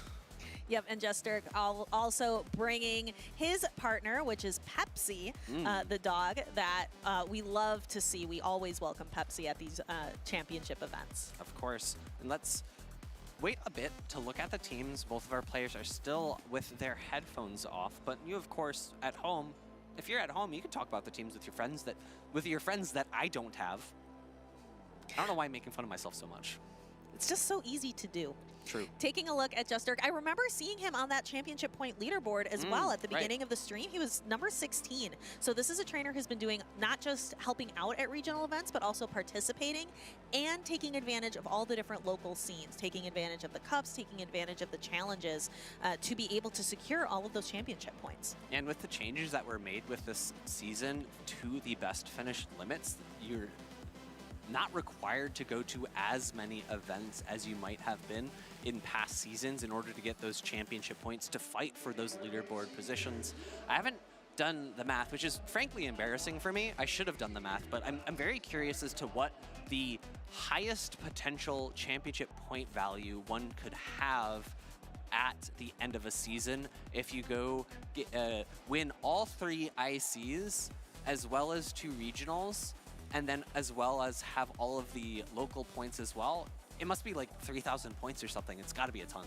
Yeah, let us know. If you can do the math in the Twitch chat, let us know what is the maximum amount of championship points a person could feasibly have. We know that that's not going to happen because we had different international champion winners in Pokemon Go, and we still have another, but we do have another international event coming up, and that is NAIC in New Orleans in June, which is going to be very exciting. I'm excited to watch all of the action from home. And frankly, if we did have a repeat winner this year, that would imply that the IC winner wasn't from North America, and that would be the first time that an IC has gone outside of its local region. That's something very interesting to me that has been the case for Pokemon Go in the Championship Series, is that the internationals have been claimed by people from that region each and every time, whereas for VG as well as TCG, they've had other regions win their ICs. But that is not the case here. What we do have is Iomero versus Just Dirk. Iomero coming here from Mexico today to try to earn some championship points. This is the losers finals for Group E, so he's trying not just to get a bunch of championship points, but lock in a spot for tomorrow, day number 2. We also have Just Dirk that we've mentioned as well, has a ton of championship points for the North American region, and really trying to solidify, because in the leaderboard, those top 75 spots for the US and Canada get that Worlds invite. So Just Dirk really trying to secure that, since he doesn't have an automatic invite. He doesn't have that win yet. At number 16, I feel like he's got to be feeling pretty safe, given that a number of the people ahead of him probably have the automatic invites. So as you had said earlier, they don't count for the top 75 from each region. But let's go ahead and look at these teams. For Just Dirk, we have Pepsi, but that's not a Pokemon. We have the Mandibuzz, a Shadow Alolan Sandslash. I feel like it's been a while since we've seen a Shadow variant of the Alolan Sandslash. One of your favorite Pokemon, Golisopod, Unovan Stunfisk, the Shadow Primeape, and Furret. It's a very interesting team. A lot of not top meta picks, but fringe meta picks, I'll say. It's been a while since we've seen a Mandibuzz, and I feel like that probably is because it gets hard-walled by Tinkaton. Yeah, it's interesting also to see not a Tinkaton in this losers finals on one of the sides, because we've seen so many Tinkaton, but Just Dirk opting for a different steel type in that Shadow Alolan Sandslash, which I'd have to imagine that Shadow Alolan Sandslash does quite well into the other popular steel type. It does. Funny fact, Bulldoze from Tinkaton does less than Heavy Slam into Alolan Sandslash. Which just feels wrong. It feels absolutely wrong. That's super effective damage compared to neutral damage. Just again goes to show how terrible of an attack Bulldoze is. But as I mentioned before, that's okay. We don't want to break Tinkaton by giving it 2 phenomenal attacks. Bulldoze is fine. What is also fine is starting off this losers finals. Group E, we have Primeape into Unovan Stunfisk. I don't know too much about this matchup. Can you tell me a little bit about what you expect to see? I expect to see lots of damage coming from both Pokemon. Shield's probably not going to be used right away. I have to imagine that Just Dirk is fine. No shielding here. Likely expecting an Ice Punch or a Rage Fist, but knows that he can comfortably hang on. Mud Bomb coming through on the opposite side won't threaten a knockout, so Iomero could opt to no shield, but now instead opting to preserve the health on this Shadow Primeape. an immediate switch out by Just Dirk into his own, and Rage Fist, a charge attack tie here. It's actually won by Just Dirk. Will he be able to pull the shield from Iomero? No. Iomero probably recognizing this is not going to be quite enough to pick up a knockout, but no, it does. It does knock out. Now Just Dirk's Primeape has an attack boost going into this next, the next matchup, and it outpaces the Unovan Stunfisk. So this cross chop is going to hurt. Iomero opts to not shield again, taking the Unovan Stunfisk down to half health. Just needs one more quick Thunder Shock to be able to throw a Mud Bomb in return, which is going to draw a Protect Shield. And this is a bit of a reverse from our initial matchup. We're seeing the Pokemon on the opposite sides of the fields. However, in the back, Just Dirk does have a Golisopod that would go up against Iomero's Shadow Lapras, which is generally a fairly neutral matchup. Lapras has the benefit of the bulk advantage, but Just Dirk has a slight typing advantage, going to be able to resist, I believe, both moves. No, actually access to Skull Bash for that Shadow Lapras does give it an opportunity for neutral, hard-hitting damage. That Skull Bash is scary, but Just Dirk is able to get to this X Scissor just before the Skull Bash is able to fire it. This is not going to be enough for a knockout, but it is going to put the Lapras deep into the red. It's at Skull Bash. Is Iomero going to go for the Skull Bash or go for 2 Sparkling Aria? Just Dirk has to make this call. It is going to be a Sparkling Aria, and he lets it go. What a call from Just Dirk, and then is able to get to just a quick little Aqua Jet enough, which is going to be more than enough at this point to knock out. Yeah, that is a solid end game from Just Dirk. Had a really strong team composition. Great play by switching into his own Shadow Primeape. Winning that charge attack tie between the in the mirror match is so incredibly powerful. Had he lost that charge attack tie, then maybe this game would have been very different, because then he would have needed to utilize an extra shield in order to keep his Shadow Primeape up on the field. And if he does shield, Iomero could then max shields and then outpace once again, because again, if you win it once, it's highly likely you're gonna win it again, because the only time it can switch between the Pokemon who wins the charge attack tie is if they have the same exact stat value, which is fairly rare. Here we can see the Lapras doing quite well into the Primeape, and here's that Golisopod, which is why I enjoy it so much. Those neutral Shadow Claws and then heavy hitting X Scissor damage. So we are gonna see Just Dirk make a fantastic call here, saying, I think Iomero is gonna go for 2 Sparkling Arias instead of 1 singular Skull Bash. That was the call that won the game, in my opinion. Yeah, and he had 2 Pokemon in the back. If you look at the Unovan Stunfisk, it was still fairly healthy, so even if he lets that go, it would have been a really tough, or even if it was a Skull Bash and he let it go, it would have been a really tough spot for Iomero, given he would have been energy dry after the Skull Bash. Let's go ahead and get into game number 2. This is a better lead for Iomero. It is a Shadow Jumpluff into that Shadow Primeape, counter swap into his own Primeape after the Furret comes out. Yeah, Primeape. So I love Furret. Furret is great, but Furret is great because there aren't very many fighting type Pokemon in the meta, and unfortunately Furret's just kind of got itself lined up against really the only one we've seen all day. Yeah, the one difficult thing for Iomero is that he can't throw Rage Fist in this matchup, and it looks like Ice Punch is not enough to pick up the knockout. Going for an Ice Punch here, I would have preferred a Rage Fist at this point from Iomero. It's a little less energy, it would have been enough to knock out, and he would have been boosted going into the next matchup. Now we have a mirror match of Primeapes. Iomero's Primeape, I believe, has a slight energy advantage, maybe, but not enough of a health advantage. Actually is able to pull a Protect Shield from Just Dirk, but now Dirk can kind of comfortably just Karate Chop down. Yeah, gets the full farm down, has 2 moves loaded. Looks like the Rage Fist is now going into the Jumpluff. I don't think this is going to nearly threaten a knockout. The second one will do maybe a little bit more than 30% of the remaining health of this Jumpluff, but I think a third one will be necessary in order to threaten a knockout. And there, you are correct. We do need that third one. And Juster kind of recognizing that and saving the Primeape with a little bit of energy for the back. And here's that Dusclops again. Dusclops running Ice Punch and Shadow Punch in this meta. And we saw it in that kind of half, like, transition meta earlier in Vancouver, like you mentioned earlier. But we've seen a little bit of a reappearance of it today. Yeah, this is a ground type that it will be much happier to face as opposed to a Diggersby.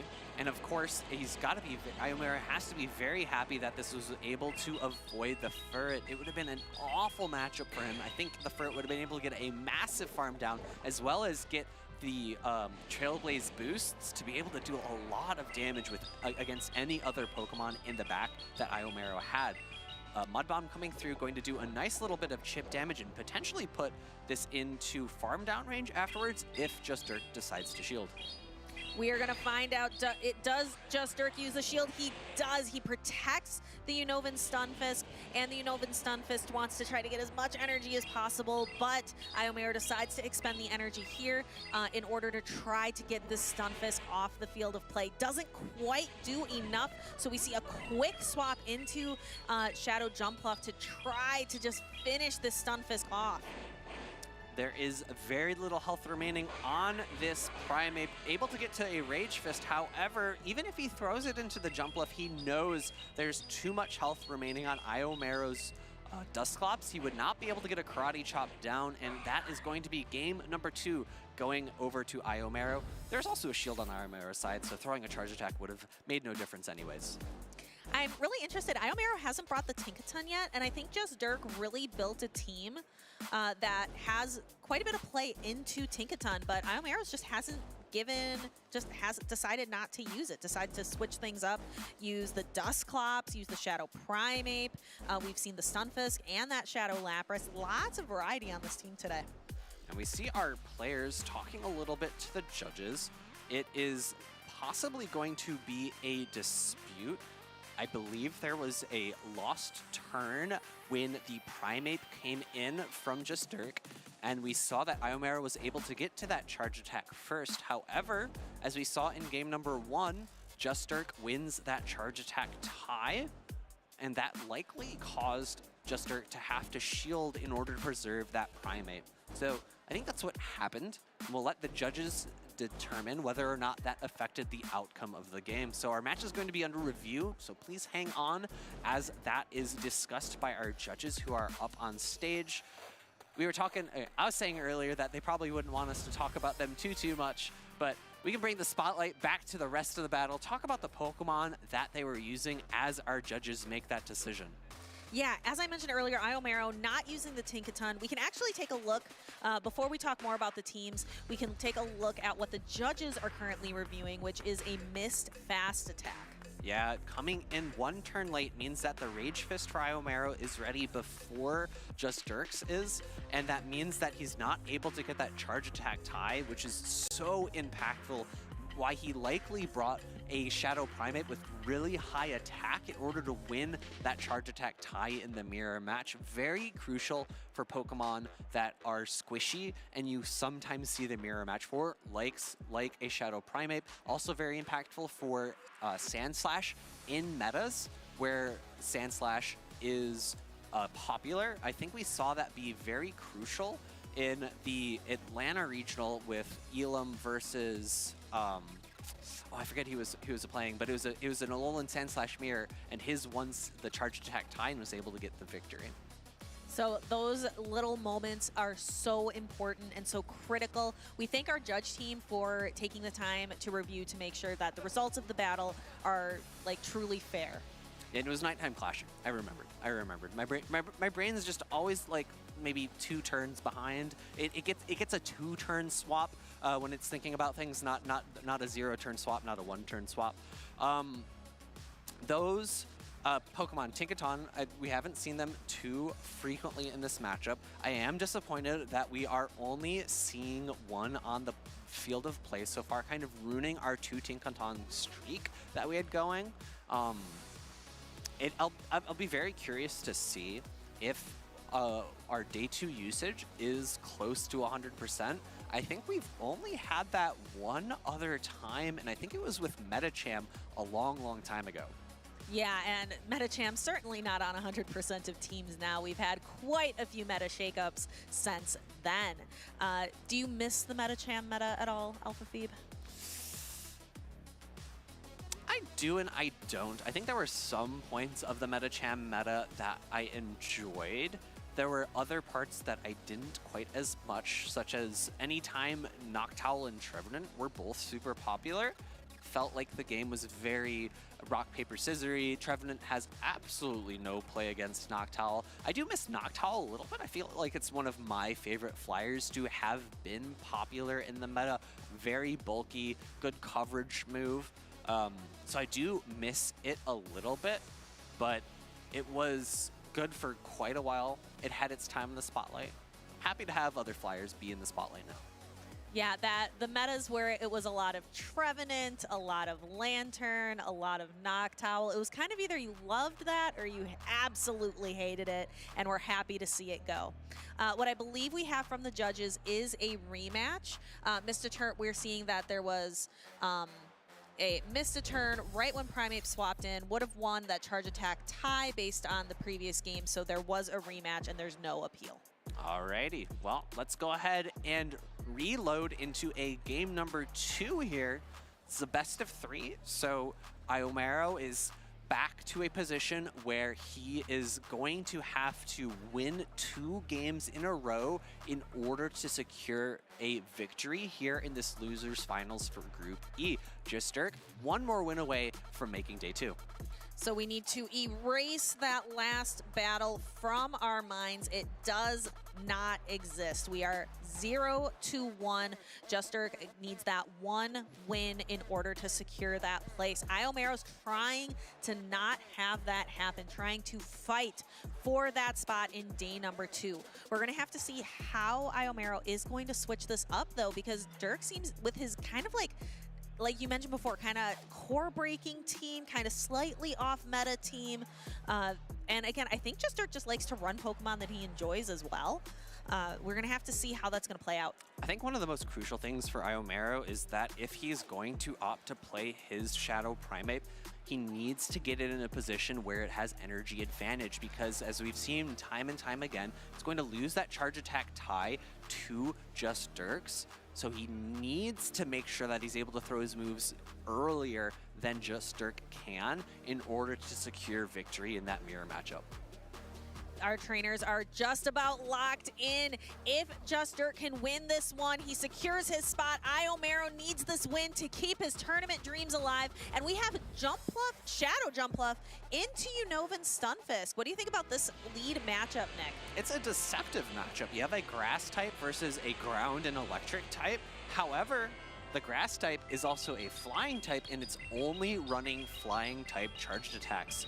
Stunfisk, very bulky, very easily able to hang on to that move. We see a swap in by Iomero into the Shadow Primeape. I like this swap, trying to maybe pull out Justurk's own Primeape. However, no, none is brought in. It is the Golisopod instead able to come out, actually pulling a shield with an X-Scissor bait. I'm very surprised by this X-Scissor. It is going to be resisted by the fighting typing, and I think it's the same energy cost as an Aqua Jet. And we have the Aqua Jet. Is Iomero going to protect the Shadow Primeape? Actually decides to protect it. Iomero is 2 shields down early in a matchup. That is a big gamble to make in a battle. In comes the Shadow Primeape of Justurk, able to get to the Rage Fist. It looks like a charge attack tie once again. That's going to be going to Justurk. In the back are 2 Pokemon that are fairly strong into Shadow Primeape. However, it's going to be a switch immediately into the Unovan Stunfisk. Yeah, and Iomero just doesn't have anything really left to deal with this Stunfisk. Tinkaton doesn't want to see it because of the Mud Bombs, and Jumpluff doesn't love this either because it can't do any, not even neutral damage to it. Acrobatics coming through, going to do resisted damage, probably does 25-30% of the remaining health of this Unova and Stunfisk. 2 shields used to preserve that Shadow Primate, but unfortunately, Iomera was unable to get it out of that mirror matchup. Discharge coming through, doing good neutral damage to the Shadow Jumpluff, and in the back for Justurk is that Shadow Primate. It has 2 shields, and it's going to be going up against the Tinkaton. Switches in, 2 Fairy Winds come through there. Can Iomero get the Fairy Wind down here? Yeah, that is going to be a tough ask for this Tinkaton. This Primeape has a ton of energy. It's going to just be able to start ramping up with Rage Fist. I think I would normally, pretty much in almost any situations, I would place my confidence in a Primeape with 2 shields. We'll have to see, though. Primeape is able to land that attack because Iomero took that gamble really early and used both of his Protect shields. I think we might see another match under review here. We see Iomero speaking to the judges. I think he lost a turn when his Primeape came in, and I think he should have outpaced just Dirk's Shadow Primeape there when we saw the charge attack tie that just Dirk won. As I was saying before that game played out, it's so important for Iomero to have the energy advantage going into any Shadow Primeape mirror match. And I think he had tried to position himself in a spot where he could do that, but it does seem like it is going to be a match under review. We'll have to see where exactly the issue was, if there were additional issues outside of what I'm calling out, and we'll have to see if our judges believe it is impactful enough to grant a rematch. Yeah, I also think that Iomero wasn't able to switch at one point when he clearly should have been able to. So I think there might have just been some lag issues with the phones. So we will have to take a look and see what the judges decide. Because it's not necessarily just was there an issue, it's was the issue impactful to the match. Absolutely, and that's the hardest thing about being a judge is knowing exactly what is impactful, and that's why I'm thankful that I get to be behind the desk and not have to make the hard decisions. I just have to talk. I just have to yap. We're both pretty good at yapping. Do you have any recommendations, Nick, for ways, like if you're playing Go Battle League, to really like optimize your phone? I know one thing I like to do when I'm playing, if I want to avoid any issues like that, is I'd make sure that I download all assets. So I know that can really help with some things. Yep. Sometimes you can refresh your game data, and that can be kind of helpful. I really like to play on a really good Wi-Fi connection and then also have airplane mode on, so I know my phone isn't trying to hop between like my data and my Wi-Fi. I think those are all really great suggestions. For Wi-Fi versus data, I would say use whatever works the best for you. For me, I have really good Wi-Fi at my house, but for whatever reason, it doesn't work well for Pokemon Go, so I have to use my data while I'm playing at home. The last suggestion that I would make is if you're like my friend Wholesome _ and you live maybe in a pretty hot state, you could buy a phone cooler, and that helps because the game is running a lot of these assets. It's running all of these animations, and as you can see in this match under review, here is the instant where he was unable to get that charge attack off first. All of those things, what you mentioned, can potentially cause your phones to not overheat or to not have to do as much in order to lower the processing cost of the Pokemon Go app in order to try to maximize your ability to play the Go Battle League or grassroots tournaments or any friendly battles you might be doing with friends at home. Even outside of battles, I think having some way to cool your phone is really important when you're doing some of these big events. Like we have Go Fest coming up this summer. When I was in Yokohama, Japan, I definitely needed a phone cooler because it was Japan in the middle of August. It was so hot, and my phone had such a rough go trying to operate in those conditions. I needed a whole body cooler. It was so hot. I was chugging Bakari Sweat after Bakari Sweat. I knew I wasn't saying it quite right. Bakari Sweat after Bakari Sweat, chugging water bottles as well. Whew, it was hot out there. Yes, thankfully there were lots and lots of vending machines to be able to continue to get electrolyte replenishing drinks while we were running around in Japan. That was such a good time. But Worlds this year is going to be in Anaheim, California. We have many trainers who've already secured their invites. We got to see at the beginning of the stream, there's starting to be quite the list of automatic invites. And then the top 75 trainers from North America, which is Canada and the US, are going to be able to also get that invitation to Worlds. It's kind of like a nail biter. It's very different this season because you don't know if you secured that invite until the last tournament has been played. And that's going to be NAIC. That's the last tournament. That's actually a tournament that I'm going to be going to myself, hopefully earn myself a few more championship points, maybe get a spot for Anaheim and Worlds. Ooh, how many championship points do you have now? 700 something. I could look it up. I mean, I'll look it up at some point and you know, flex a little bit for the camera, you know. No, I'm hoping to hit that championship point grind a lot more in the coming season. I've won and done well in a couple cups and challenges. I have 12 total championship points in the trading card game as well. So maybe I can learn a little bit more about that in the video game. See if I can get championship points all across the board. Okay. Do your local tournaments also offer video game challenges as well, cups and challenges? Or is it just Pokemon Go? I think it's just trading card game and Pokemon Go for now. Maybe you could talk to your local tournament organizers and try to get a video game tournament set up. All right, it looks like, just to give everybody watching at home or watching in the venue an update, there was multiple missed turns in the game. A rematch was granted, and then now there is an appeal process underway, which is why we see another judge going up to the table. Yep, our head judge is going to be reviewing and going to be either approving the rematch or granting the appeal. Either way, we will be waiting here for that ruling, and once that is decided, we will either have another game number 2, or we will be moving on through the rest of this tournament. We are most of the way through the tournament so far. We are in the losers side, so this is a very crucial rematch opportunity, very important for both of these trainers to be heard, for the their thought processes and their understanding of the end state of that match to be conveyed to the head judge. So we're allowing them to speak to the head judge, give their perspectives, and then the head judge will make that decision once they have heard everything and they have thought about it themselves. And whether I'm watching at home or I'm behind the desk here or if I'm in the crowd, I love watching the losers bracket. It's much more fun for me because there's so much more on the line. You can really feel the pressure. Where the winner's side, if you lose, like, you get another chance. It's certainly not as comfortable. I call it the shortcut run all the time if you could just breeze straight through winners. Just keep winning. It makes it easier.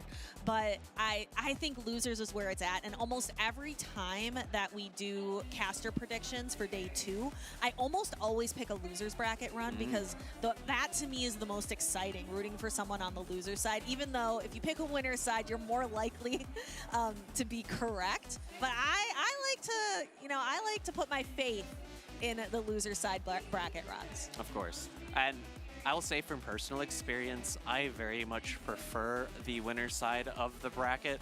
I do so poorly on the loser's side of the bracket. I think my longest losers run has been 2 match wins in a row. Whereas on the winner's side, I've won 3 matches in a row a few times. So my loser's side of the bracket's just not so great. I've definitely had the experience of just having a really rough time on stream. I have never once won on stream while I've played. I've won once on stream myself, I'm pretty sure. So I have a similar track record. The stage, it's so funny, you know. I sit in front of a camera, I talk in front of a camera all the time. I'll get nervous, anymore at least, and I just get so nervous on stage. It's awful. Yeah, and that, again, I mentioned it before, but when we get to sit back, you and I, or people in the crowd, or people sitting at home, it's really easy to critique what is happening on the stage because we're not the ones experiencing it, where it's tough, especially again, right now in Wisconsin, it is about 4:30 p.m. So it has been a long day for these trainers. And you know what else it is time for? It's time for a rematch. So after the appeal, the rematch was sustained, and we are going to be going into another game number 2 here. Iomero's back is still up against the wall. Just Dirk needs one more win to go into day number 2. So all the chips are still on the table, up for grabs here. This is going to be a crucial game here between Iomero and Just Dirk. Will we see Just Dirk be able to dominate with the Alolan Sandslash, the Golisopod, and that Shadow Primate that's so key, the winning the charge attack tie into Iomero? Or will Iomero be able to utilize energy advantage on that Shadow Primate to secure victory like he attempted to do in that last battle? Yeah, I love too how these trainers, both of them are bringing that Shadow Primate, even though we've been saying so many teams are running without a fighting type Pokemon, but both of these trainers recognize that Shadow Primate still does have a lot of play. Poor Annihilape, it had a little bit of time in the sun where it really got to enjoy itself, but now Shadow Primate seems to be the way to go in terms of fighters. And we'll see if Iomero can get his lined up against a Pokemon that is not Golisopod. Because looking at Just Dirk's team again, it's actually really safe. The Mandibuzz, excuse me, is running Snarl, which makes it significantly harder to run into a Shadow Primate. Here we go, game number 2 once more. It is going to be Unova Stunfisk versus Shadow Primate, and the Shadow Primate is in the back. This is extremely reminiscent of game number 1 between these two trainers, where we had the reverse. Iomero brought in his Shadow Primate into Just Dirk's, but he will have the advantage now of knowing that he loses a charge attack tie, so he will no longer go for that charge attack tie if he brings his Shadow Primate. Yes, even though we've only, on the scoreboard, there's only the 1 game so far, and now we're in game 2. All of that knowledge gain hasn't gone away. It's something that these trainers can still use to their advantage. The cross chop does not quite knock out, but Just Dirk makes a very quick swap in to absorb this Mud Bomb, which Golisopod resists. It's one of the best parts of using this Pokemon, the ability to resist ground type attacks. This is going to be a great spot for Iomero now, able to get the Jumpluff onto this Pokemon as opposed to that Stunfisk in the back. The Stunfisk is going to have a neutral matchup against Iomero's own Annihilape, going now for the, Primate, going for its flying charge attack. I didn't quite see it. It was the Acrobatics, big shield from Just Dirk there. However, I think Iomero's going to be pretty comfortable going for straight Acrobatics here, throwing up a shield. I was maybe expecting a no shield here, but maybe a little bit afraid of a fast attack down afterwards. Oh, goes for the Aerial Ace, and Just Dirk with it with the catches today. He is locked in, able to absorb this damage onto the Unova Stunfisk. And again, reverse. Here is that Shadow Primate against Just Dirk's Unova Stunfisk. Ice Punch coming through is going to do good, super effective damage to this Unova Stunfisk. Just Dirk shielding this time because the previous time these two Pokemon had faced up, Iomero had gone straight for the Ice Punch. Karate Chop going through means that Iomero is loaded with a second Ice Punch. No catch available from Just Dirk at this point, but I believe he is well outside of Ice Punch range. It is another charge attack tie. Mud Bomb being thrown by Just Dirk. Ice Punch coming through from the Shadow Primate. And the Ice Punch is super effective, does not quite knock out. So as that was a charge attack priority tie, the Mud Bomb is going to land right away into the Shadow Primate, taking it really down into the red. A quick swap in on the Golisopod, and Iomero makes a quick swap as well. It looked like Just Dirk was kind of hesitating, like, do I want to fully charge this or not? But Iomero is able to secure that Aerial Ace. This is going to be more than enough to knock out. It's super effective damage. Golisopod, not the bulkiest Pokemon out there. It's known for its attack pressure. I'm really curious, if just Dirk had thrown one more Shadow Claw and gone for a charge attack tie, would he have been able to knock out that jump bluff? Given that without the charge attack tie, you don't get that Shadow Claw damage through. It's the two Pokemon we've been seeing all day, Primeape versus Unovan Stunfisk. The Primeape is countered down and then has a charged attack. So Just Dirk able to secure a victory here, knocking out with a Rage Fist. Iomero has no Pokemon remaining. So that came down to the two Pokemon we've been seeing go back and forth time and time again throughout this series. Unovan Stunfisk and Shadow Primeape. Man, that end game was so close in the end. These battles are tight. Looks like our players are talking with the judges again. We might have another match under review to see if there were any issues in that endgame, given exactly how close that matchup was. Any slight change might make a difference in that endgame. Correct, because we mentioned before, the judges are not necessarily looking for was there an issue, they're looking for was the issue impactful. And when the end game comes down to just moments, just slivers of HP, you can really argue that any irregularity could be majorly impactful. I think I was a little surprised. Going into that endgame, I actually thought that Iomero had a significant advantage, and then something happened. Just Dirk was able to pull it around. It looks like the dispute that is occurring here is because there might have been a lost turn in the Primeape versus Primeape matchup. Losing just a singular Karate Chop in the mirror match can be so impactful because of how much damage the Karate Chop does. I think I found a solution, Nick. I think these two trainers just have to shake hands and agree we're not using Primeape anymore. Ooh, yeah. Maybe it's all Primeape's fault. I think it's Primeape's fault. Let's just blame Primeape. I think that's who we are going to blame today. All right, well, as our judges review this match, we'll have to see if any major changes occur from these trainers. If there is a rematch here, do they opt for a Pokemon that is going to be a little bit stronger into that Shadow Primeape? I believe in the first game 2 that we saw, Iomero did bring the Dusclops, or was that even game 1? I'm losing track here. I am as well. One Pokemon I know we haven't seen at all from Just Dirk is that Mandibuzz. Mandibuzz would be, I think, pretty solid into that Dusclops, and it would obviously be solid into the Shadow Jumpluff. It's just so hard to bring. It also does quite well into Lapras, given that Lapras is using Psywave. But access to Ice Beam, if it is there for Iomero, which it is not, means that that is a pretty bad matchup. So he really just needs to avoid the Tinkaton and the Unovan Stunfisk. Of course, that Shadow Primeape is going to be pretty neutral, given that it is running Snarl and not Air Slash. But I think just based on how volatile the matchups can either be very strong winning against the Pokemon that you mentioned, or it loses very hard to Tinkaton and the Unovan Stunfisk. That might be why that Just Dirk is avoiding that Mandibuzz.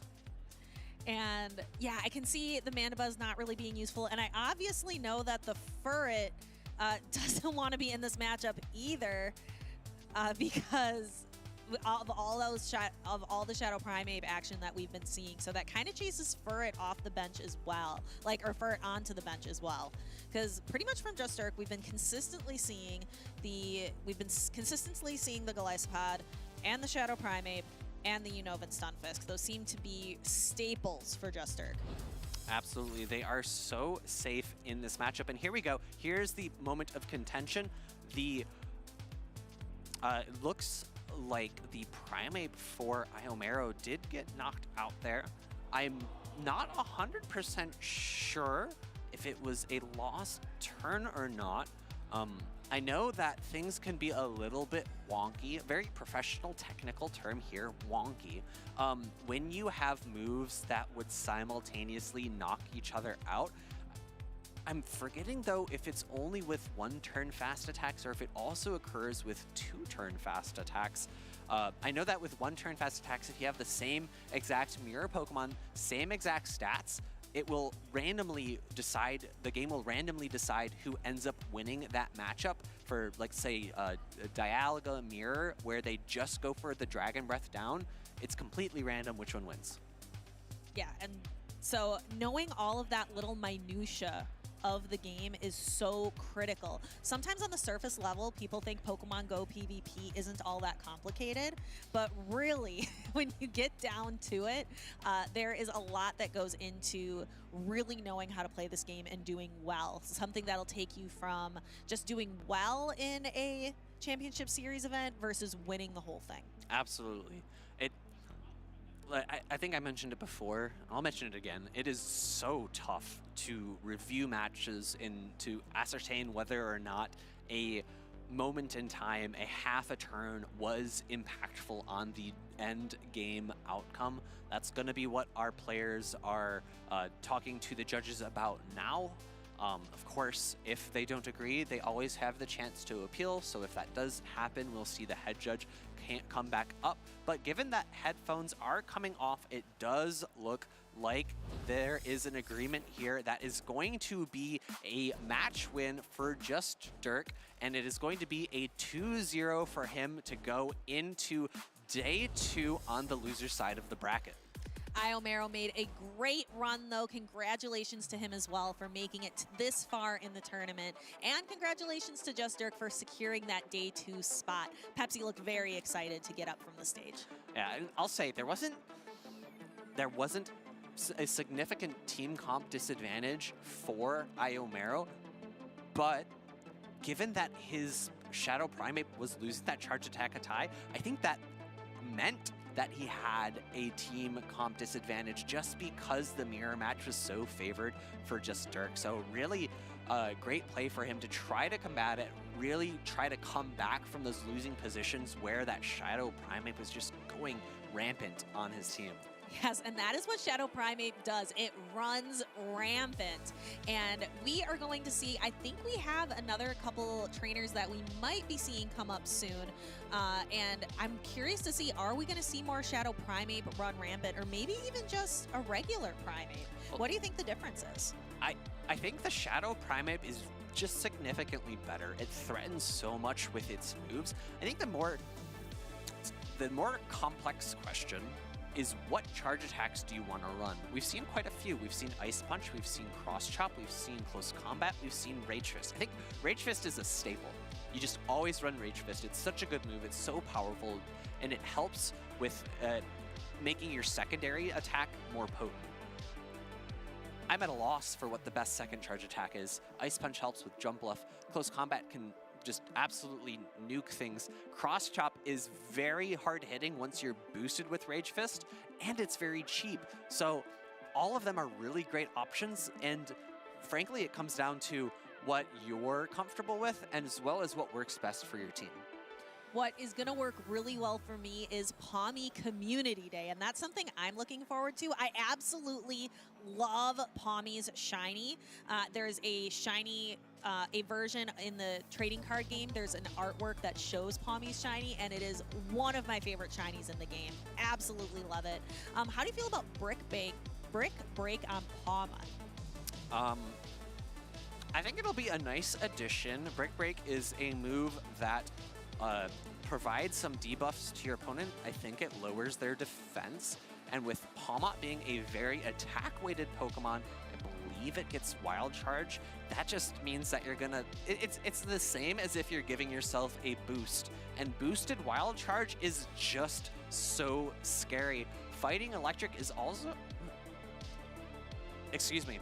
Fighting Electric is also a very interesting combination of typings. We don't have that many Pokemon with it, and the electric types does help mitigate that fighting type weakness to flying.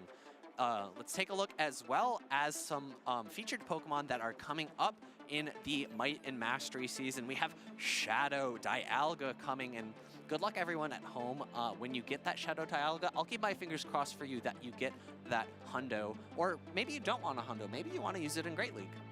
I could see someone like Martine and Adequince using a Shadow Dialga, or at least trying to use it. But the Pokemon that I think is really going to change things up here is that Shadow Inkay going for Shadow Malamar. I think that could potentially change the game. We might see, that's something I think we might see in the Championship Series once it's allowed, once it comes through.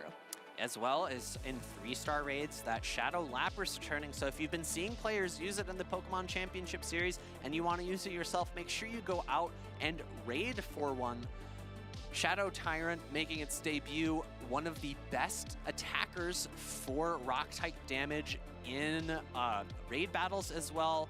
All types of battles here are important. You know, we focus on the PvP battles, but raids are great fun, great way to meet people in your community. Don't forget about those Dynamax and Gigantamax battles as well. And make sure you go out to your community for those as well, because I've tried to do some Dynamax and Gigantamax with only 2 or 3 people. It just doesn't work out. No, I had a great time against the Gigantamax Snorlax. That was really fun.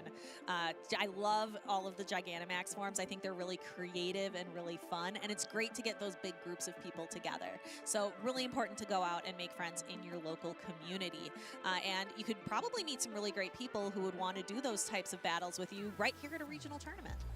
Absolutely. Regionals are a great place to meet up with old friends, but also make some new friends. We have our trainers up on stage. On the left, it is Great Wolf, and on the right, we've seen him before, but it's been a little while since we've seen him. It's Bopper, one of my favorite trainers who's run Guzzlord, Skeledirge many, many times. Though, looking at his team, he's letting me down, but he's also making me happy. He doesn't have Guzzlord, but he does have Tinkaton. Yes, and also a Shadow Swampert believer. We've seen a few trainers run it recently. Why Shadow Swampert? Why now? Why Shadow Swampert? Well, I think the reason there is that Hydro Cannon is still a great move, and with the addition of Sludge to its move pool, provides it more coverage, more fast coverage into grass types. In past times, you were running Hydro Cannon with Earthquake or Sludge Wave. Mudshot's generating less energy nowadays, so you want a cheaper charge attack to pair with Hydro Cannon so that you don't have to build up to 80, 90 energy in order to throw a move. 90 energy, of course, no charge attack actually costs that much, but maybe that's what you wanted to build up anyways. And then typing-wise, it's going to do well into Azumarill. Sludge will do really great into water types as well, where you are resisting Hydro Cannon. It's great into the grass-type Pokemon, like Jumpluff or Cradily. Or Serperior. Or Serperior, yeah. It's been a while since we've seen a Serperior, so it's great to see it come back. It looks okay into Bopper's team. You know, Shadow Drapian's a really tough matchup for it. It's probably going to get pushed out of the meta even more now that Tinkaton is here, and it seems like it's here to stay.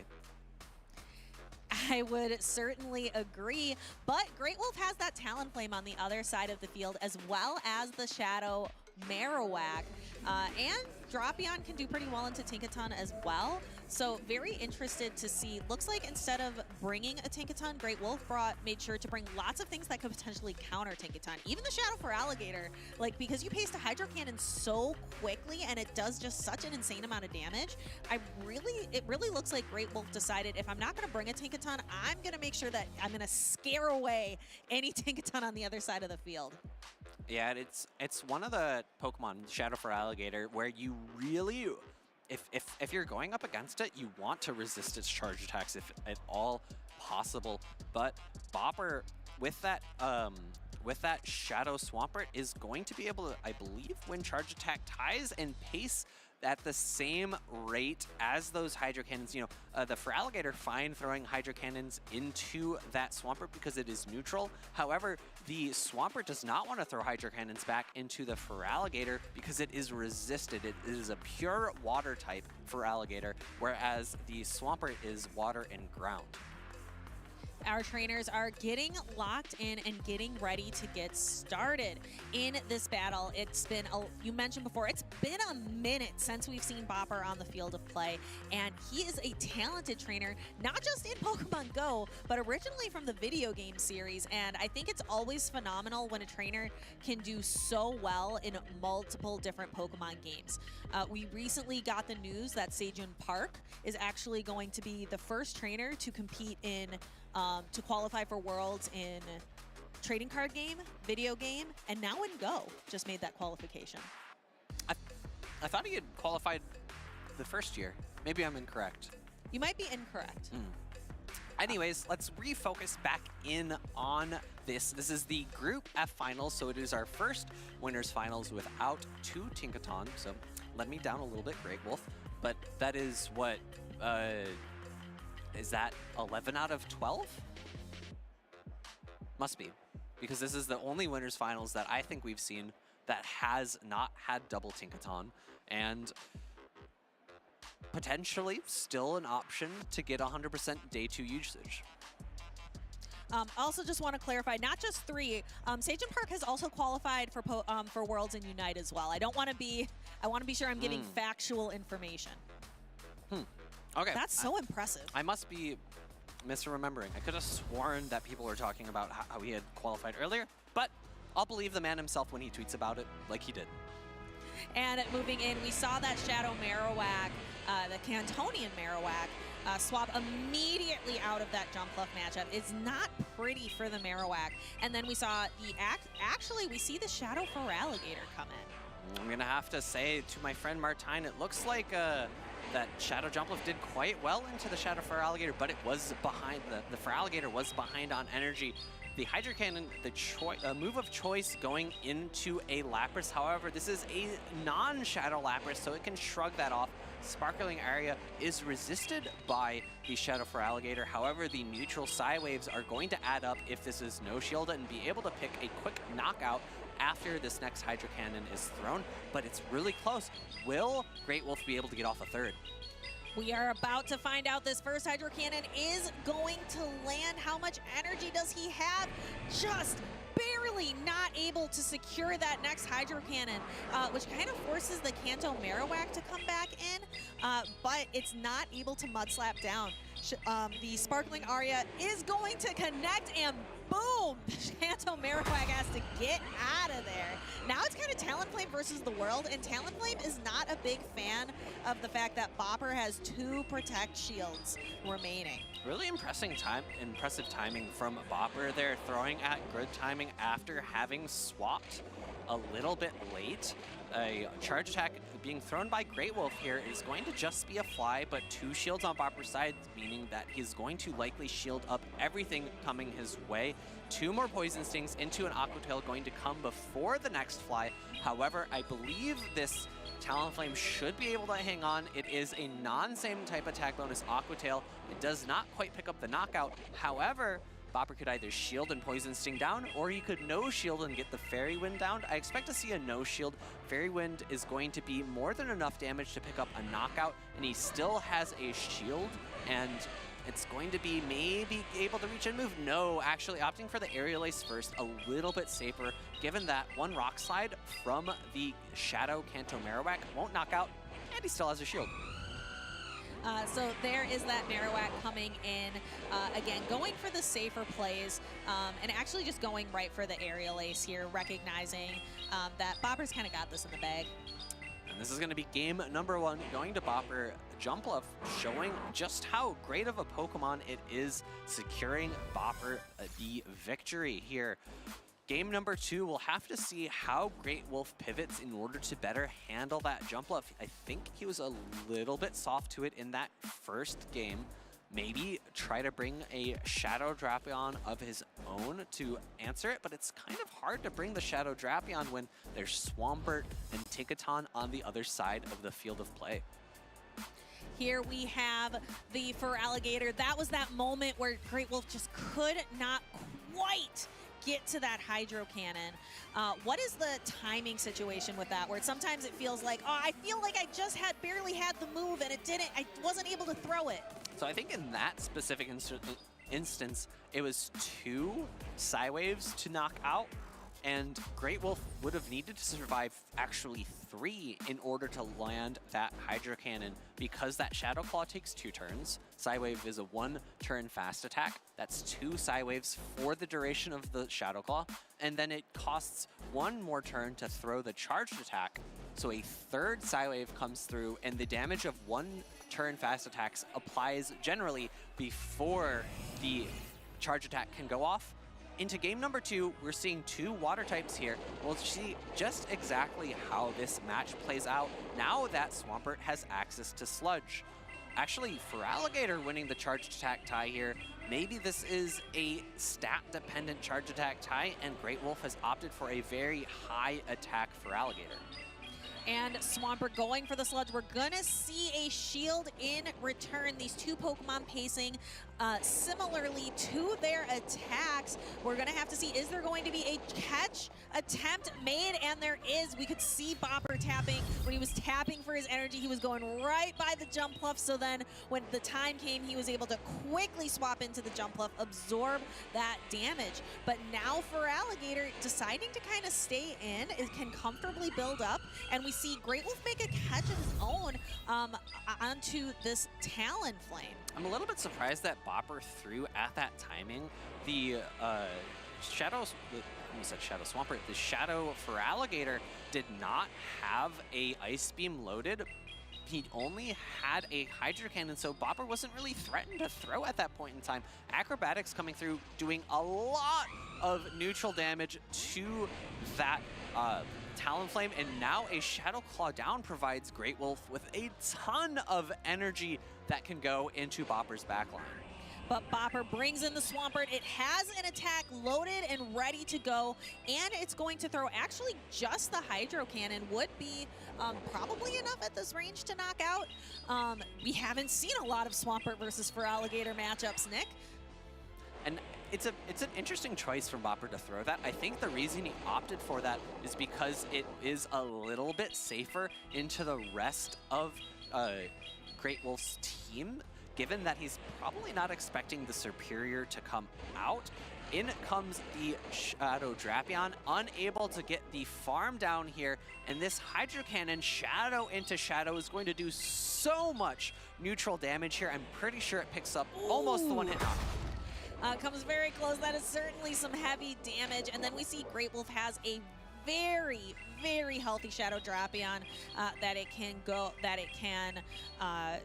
knock things out in return. So we're going to see Bopper's Drapion goes down. There's just too much health left on Great Wolf's Shadow Drapion. And we can see Bopper kind of towards the end of that matchup recognizing, like, I don't think I have any win conditions left. I'm going to start taking notes. I'm going to start thinking, what can I do to turn this back around? This is, again, the winners finals for Group F. So like I mentioned before, not necessarily my favorite battles to watch because there's a little bit less on the line. It's a little less intense. Let's take a look at that replay, Nick. Yeah, Sludge coming through, shielded up, is going to mean that Bopper wants to switch out from this matchup, knowing that he does lose the charge attack tie. It is actually slightly for Alligator favored, but very, very close. Catching the Hydro Cannon was great, but a little bit too antsy here to try to get the move onto that for Alligator. Throwing the Aerial Ace, still able to pick up the knockout later with an Acrobatics, but providing a farm down for Great Wolf, where that energy just had so many places to go, given that Bopper left the Lapras back. And the trainers are going to take a moment to decide, what am I going to bring in order to secure my spot in day 2? Again, if they lose, they're still in it, but they have more battles to fight in order to secure that day 2 place. There's a lot more on the line on the loser side of the bracket.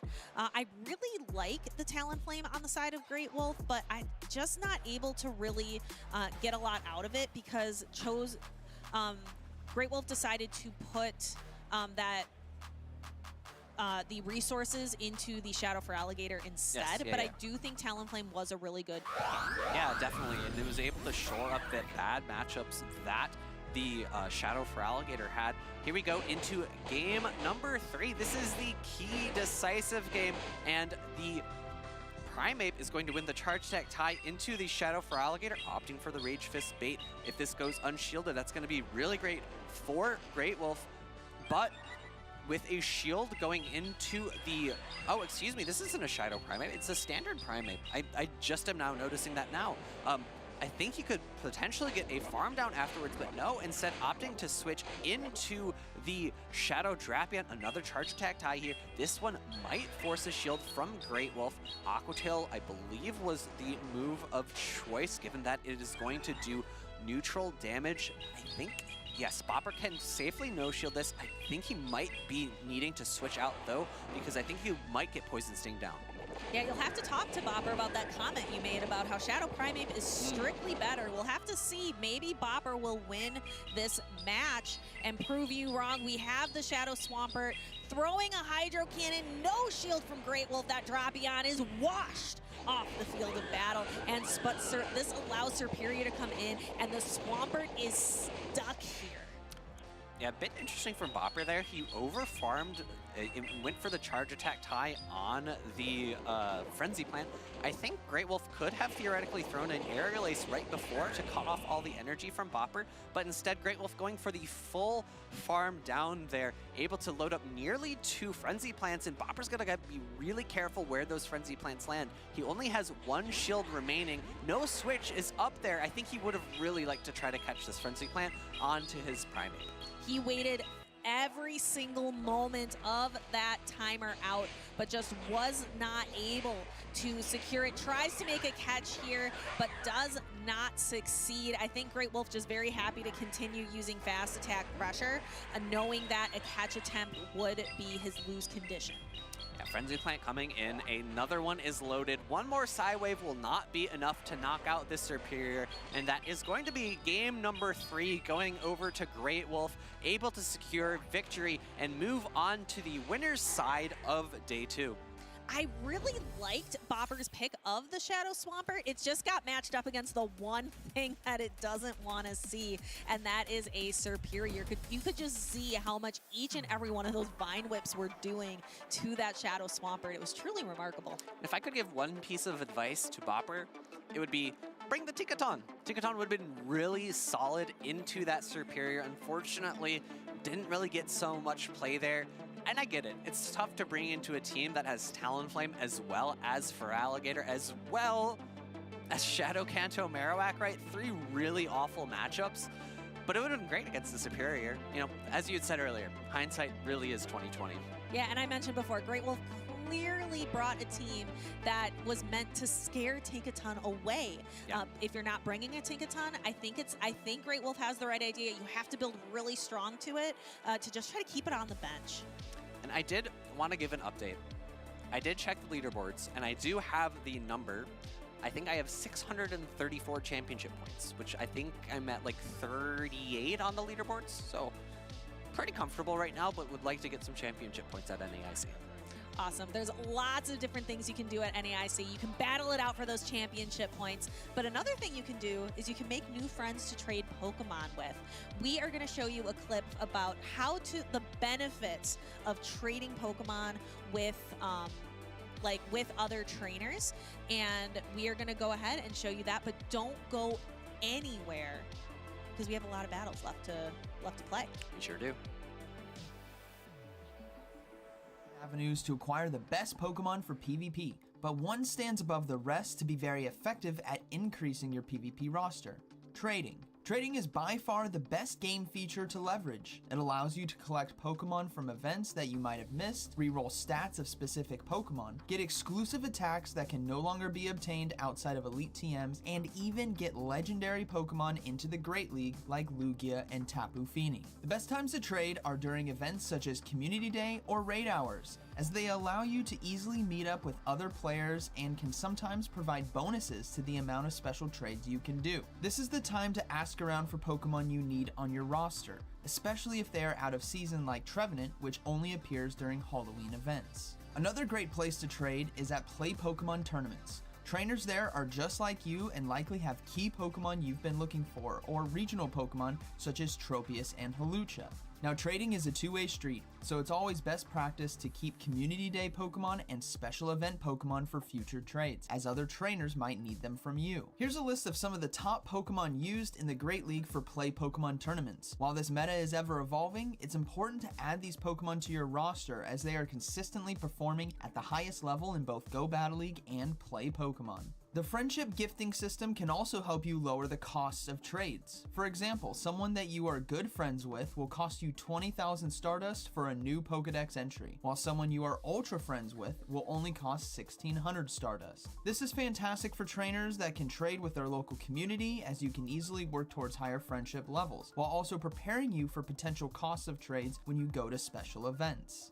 The stats of Pokemon traded are also randomized, giving you a chance at better stats for that Pokemon. You can do this by either trading with lucky friends for a chance at better stats, or trading with someone new to have a higher chance at low stats. The lower your friendship, the lower the floor for stats of the traded Pokemon. Pokemon with maximum stats, otherwise known as 100% or Hundo Pokemon, are used and preferred in the Master League. Lower stats, attack in particular, can be useful on Pokemon who don't reach their highest level in a given league, like Lantern in the Great League.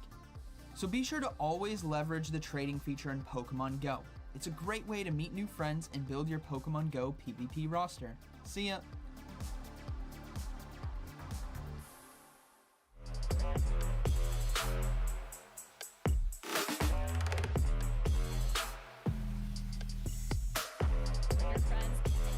A great reminder as we head into this very dominant meta for Tinkaton. My name is Softop, and I'm again here with my good friend Home Slice Henry, and we're here to bring you some more of these finals matches that are deciding who heads into day number 2.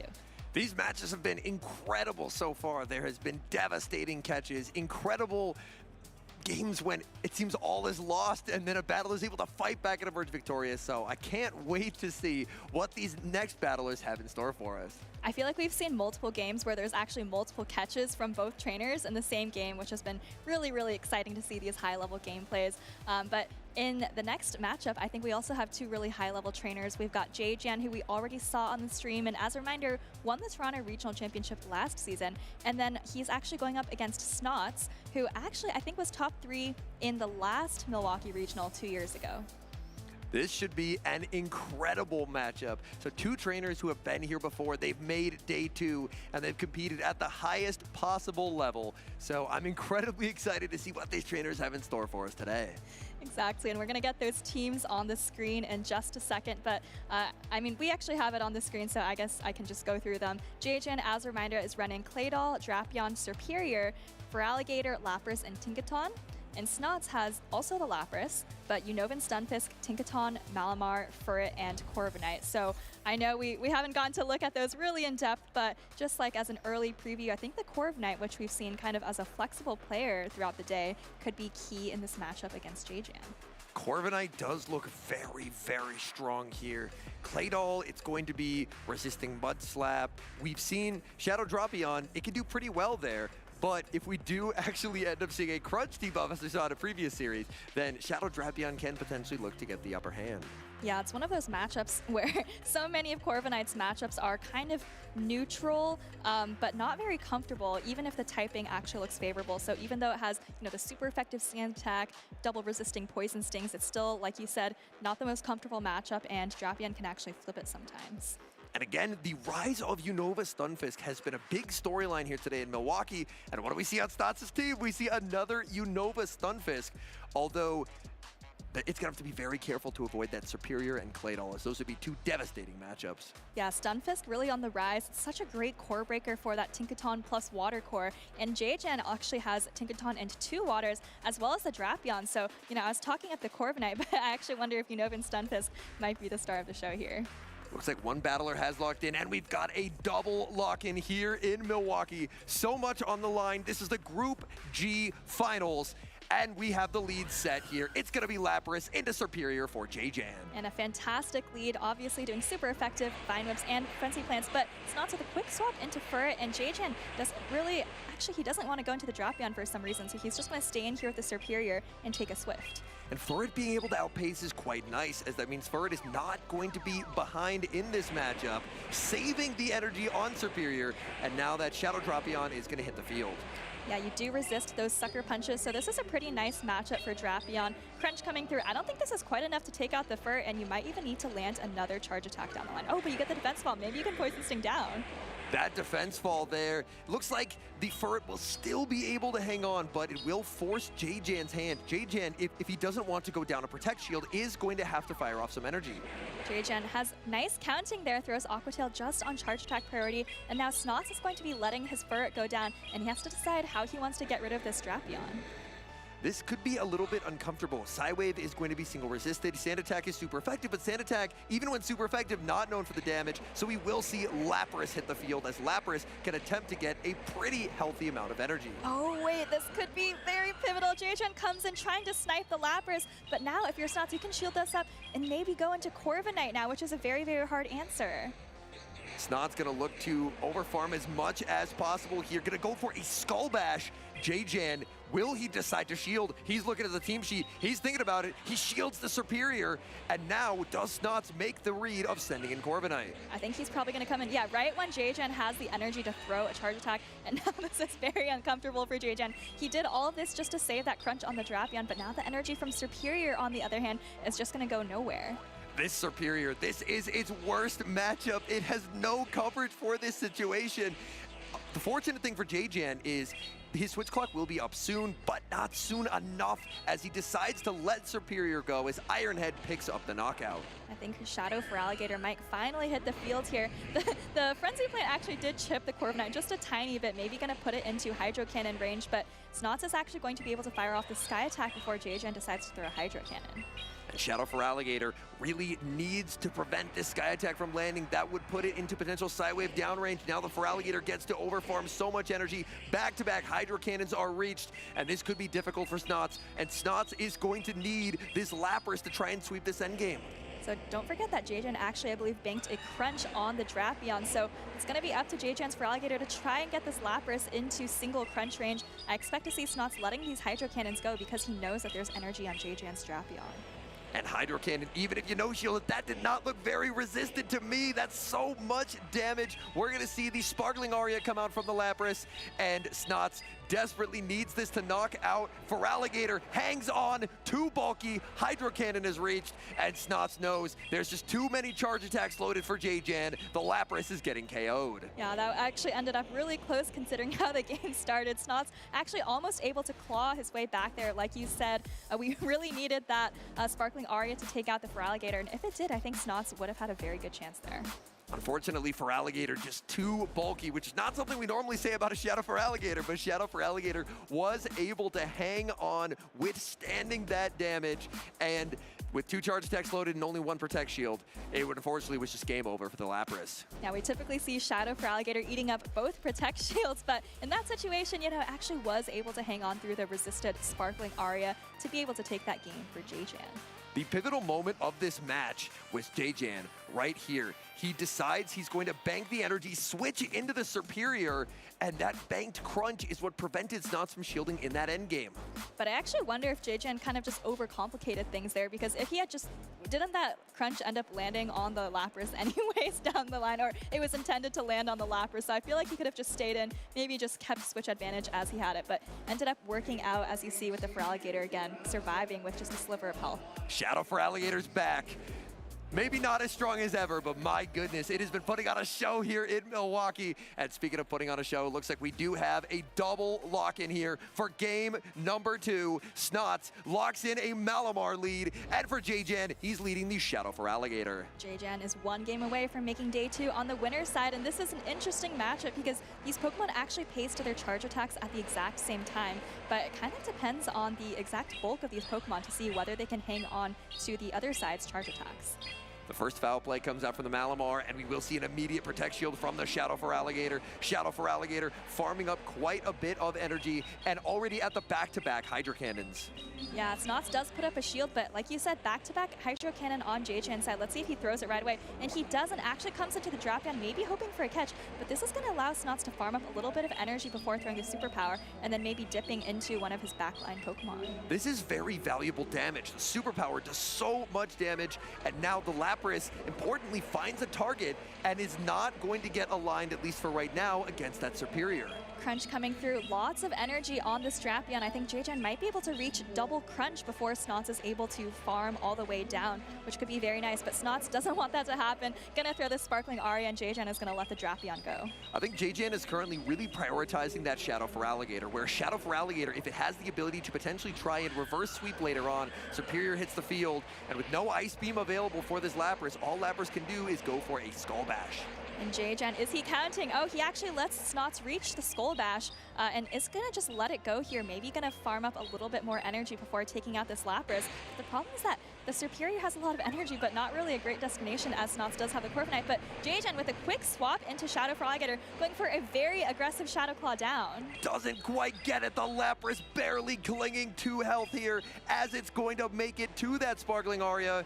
That is going to force a shield. There's the switch to the Malamar, but 2 Hydro Cannons are loaded and ready to go for this for Alligator. Snots Malamar was barely just not at a charge attack, so he is going to just let that go and hope that the Corviknight can close things out. He's already seen the Superior, which is very, very low, so it's just going to come down to whether he can sand attack down for Alligator before it reaches another Hydro Cannon. The shield comes up from Snots. He's hoping sand attacks hit harder than they ever have before. Sand attack does not get same type attack bonus. Will we see the farm down? No, for Alligator barely hangs on. Now it's JJen's turn for the 1 HP survive. All right, well, JJen does still have a little bit of Superior left, but I don't know if the energy is going to be all that useful. He has almost double Frenzy Plant. Is it going to be enough to go to take out Snots' Corviknight? This Corviknight is very low. We do see the Frenzy Plant come through. He gets the Aerial Ace, but Aerial Ace will not be enough to knock out here. Wait, I think this does less damage than the double resisted Frenzy Plant. Let's see how well the Corviknight takes this. Oh, it takes it with absolutely no problem, and Snots now has the Iron Head. I think this is going to be enough to finish off JJen. JJen, my goodness. The for Alligator, it's so low. It's still here, but 1 sand attack from the Corviknight means Snots survives. And folks, we're going to a game 3. Decisive game 3 coming up. We've seen JJen continue to rely on Shadow for Alligator, Shadow Drapion, and the Superior. Of course, all of those Pokemon have their targets, right? Superior looking for the Lapras. For Alligator, maybe the best answer to the Corviknight, weird as that sounds. So we'll have to see if he decides to adjust at all for game number 3. I really liked the idea. JJen's idea was, I'm going to try and use for Alligator, even if it is the Corviknight in the end game. For Alligator, its energy can go very far, but throughout the course of the battle, it just got lower and lower, even purely just off fast moves, to the point where it was only going to get to 1 Hydro Cannon landing on that Corviknight, and that just wasn't enough to let Superior finish that game. Yeah, I feel like the Shadow for Alligator kind of did its job, but maybe the Superior was the underwhelming one there. It got so low. I think taking the Skull Bash might have been kind of the key moment that turned things in Snots' favor, because at that point, you really just need the health on Superior, not so much the energy, which of course we saw just going into the Corviknight later down the line. And this for Alligator, that survive. We thought maybe there was a chance, but no, Corviknight too bulky. It just shuts down Superior. 1 sand attack, KOs the for Alligator. And now for a spot in day number 2, we have double lock-ins here. It's decisive game 3, Snots versus JJen. All right, JJen's got the Shadow for Alligator in the lead. Once again, he's changed up the backline though, no Superior to be found. And so we have Shadow for Alligator into Corviknight. This matchup, as long as the for Alligator commits shields, gets very uncomfortable for that Corviknight, because Corviknight is just at such a pacing disadvantage. JJen going to commit an early shield, and JJen is going to look to always try and have energy in reserve, because if you always have energy, it's a lot more difficult for Snots to pivot something out. And that's the key to using Shadow for Alligator, is just really managing the energy very well. We see JJen farming up all this energy, just like you mentioned, and that puts the Corviknight very low, probably going to be looking to farm up even more energy just before Snots throws a charge attack, and I think that's actually maybe a charge attack priority. Very nice counting by JJen. Snots will commit his first Protect Shield. He is not at 1 HP, which means he will be able to survive the single hit point of damage applied to the shield, and now put pressure on for Alligator with that Sky Attack. Oh, and switch advantage could actually be key here. JJen's going to shield up the Shadow for Alligator, and that means maybe, I think that his... Oh, actually no, because Tinkaton is pretty good against both of JJen's backline Pokemon, so this is going to be really interesting to see how far he can just take this Shadow for Alligator. Furret enters the field, but it's going to take a lot of damage in this matchup, as Shadow Claw is double resisted, but the Hydro Cannons hit so incredibly hard. Furret continues the farm. Another charge attack reached by the for Alligator, and now Snots with a difficult decision here. and he knows that that Hydro Cannon would have taken out his Furret, so it's going to shield it up. And now in comes the Drapion from Jajan, but now it's actually met by Tinkaton. This is the 0 shield situation, but I believe Jajan was just a tiny bit ahead on energy. This might potentially open the door here for Snots, because the Shadow Drapion is the Pokemon that Furret typically doesn't want to see, and then it's just going to be 2 water types. There's already a Trailblaze banked. I know the Furret's taken a lot of damage, but maybe Furret can clutch this for Snots. We'll have to see what happens when the Furret comes back in the later game. I think that Snots did get the defense fault on the Bulldoze, but doesn't really matter as the next Bulldoze will be enough to take it out. Jajan going to go for this Aqua Tail, but I believe that was a charge attack priority. This is a very impactful charge attack priority. This second move that is loaded on this Shadow Drapion is going to be lost because it is that charge attack priority tie. Losing that energy means this is going to be a healthier Tinkaton, and Switch Clock will be available if he wants to switch into the Furret. Really nice counting from Snots there, but Jajan finally showing the 3rd Pokemon on his team, and that is the Lapras. But Snots with a quick swap into the Trailblaze loaded Furret, and it's going to land right on the Lapras. No Protect Shields remaining for the Lapras. Trailblaze lands. That's super effective damage. These Sucker Punches now doing more damage as well. But the Furret, because of when it switched in, it's not going to outpace, and it will not get to land a boosted Swift. And I think for Jajan, all you need to do now is just land a Sparkling Aria on the Tinkaton before it gets to a play rough. But the Tinkaton has a little bit of energy. What's Jajan going to do? Maybe go for the reach for the Gator? Oh, he does. Goes for the catch, but he doesn't get it. Snots over farming as much as possible, gets the farm down, exits with so much loaded energy. The Lapras does not have a move. The Psywave goes through. Will this play rough be enough to knock out the Lapras? It's going to be very, very close. Play rough coming through. Not the heaviest hitting charge attack out there, but it is enough for Snots. And barely takes it out, so Snots takes the 2-1 victory. What a game! Oh my goodness, I wasn't sure that came down to how that Lapras is trained, but the Tinkaton, Snots committing to the win con, saying, if I throw a move on Feraligatr, I'm going to lose, so I'm going to commit to the farm down. Even if the Feraligatr gets the move, what's the worst that happens? I lose anyway, and he commits, and it pays off. What a game, what a win, my goodness. Great anticipation from Snots there. And you know, on Jajan's side, I actually think that if the Feraligatr didn't come in desynchronize that, there's a tiny chance it would have reached the Hydro Cannon. So, I mean, I'd have to go rewatch that to see if that was possible. But, you know, like you said, huge kudos to Snots. I felt like he was very far behind in that game, but somehow was able to pull it out. The miraculous come from behind win, the Aria being enough to knock out, and the patience here by Snots. He has the play rough. He does not throw it. Jajan switches at the last second, but Snots was watching for that catch the whole time. The Feraligatr does not get the move, and then the play rough into this Lapras. Lapras, it's known for its bulk. It can take so many hits, but it was not surviving that play rough.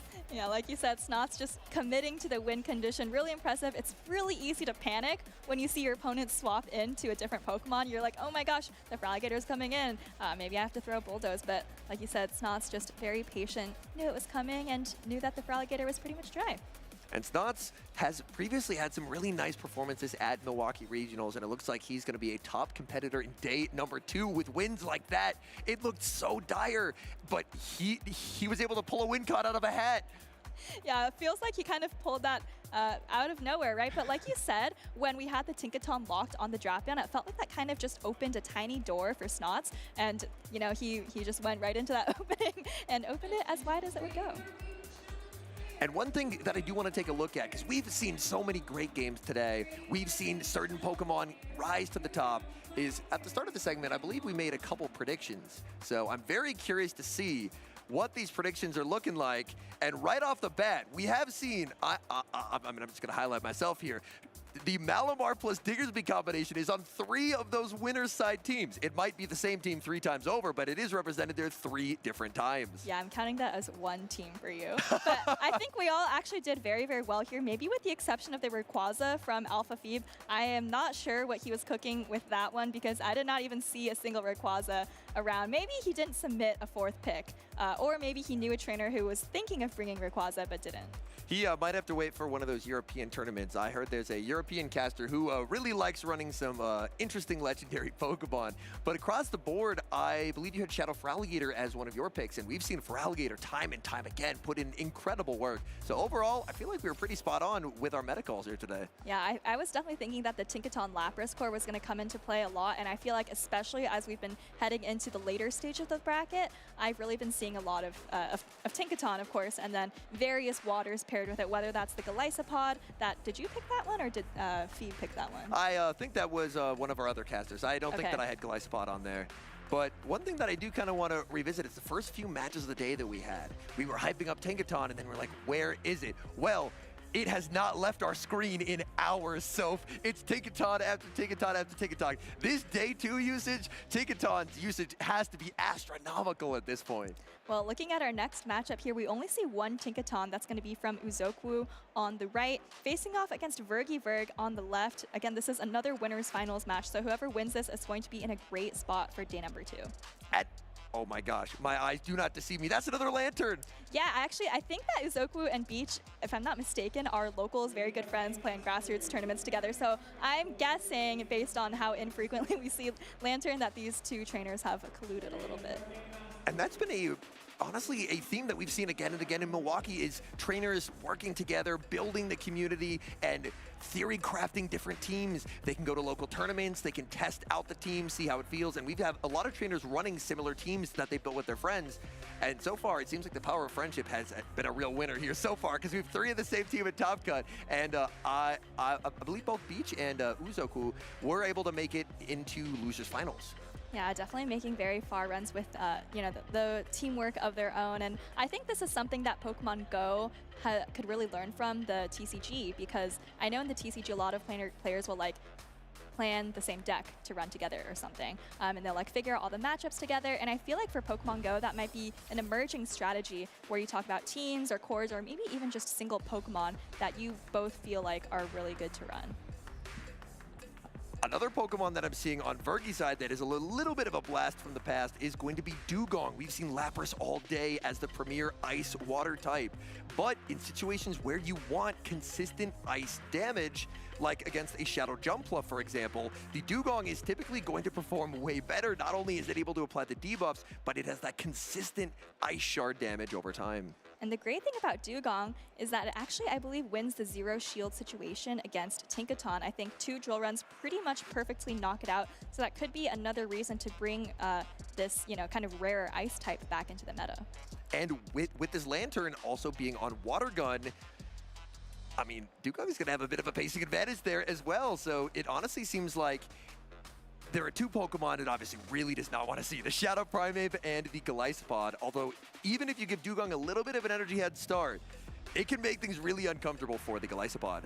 Yeah, I'm not sure if Uzokwu is going to bring both the Galisapod and the Shadow Primeape, but just looking at them individually, they both look very, very safe into Vergy's team, except for maybe one counter, right? In Primeape's case, that's the Malamar, and in the Galisapod's case, that is the Charjabug. So I'm curious to see what kind of offensive strategy he relies on. Well, we are not going to have to wait much longer. We have a double lock-in here. Vergy versus Uzokwu. We have the Dugong on the lead for Vergy into the Claydol. Dream scenario for Dugong here. Let's see if Uzokwu decides to switch out. Actually going to stay in here. I believe you do get to that Rock Tomb at the same time as the Icy Wind, so maybe not a terrible matchup even though you're taking super effective ice shards.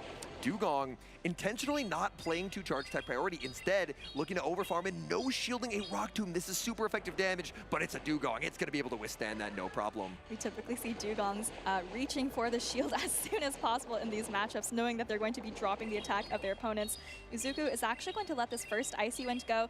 Both of these Pokemon are very bulky, so I'm actually not sure if this is enough to take it out, and it's nowhere near enough. Just 1 Mud Slap off the Rock Tomb, so Vergy is going to throw the second Icy Wind. This could set up a nice farm down for Uzo here, but the question will be, will Vergy decide to pivot out? Instead of conceding the farm down, and there's the pivot out, Charjabug is going to hit the field. Now that the ground type Claydol is out of the way, there's not really a hard check to Charjabug. Yeah, but looking at the other side of this, I think Uzokwu is very happy to see the Charjabug here, knowing that the Galisapod is now very safe in the back. So gonna be happy to just kind of chip down this Charjabug very, very slowly. And even if you can't quite finish it off, that's probably gonna set up Galisapod to be in a decent position.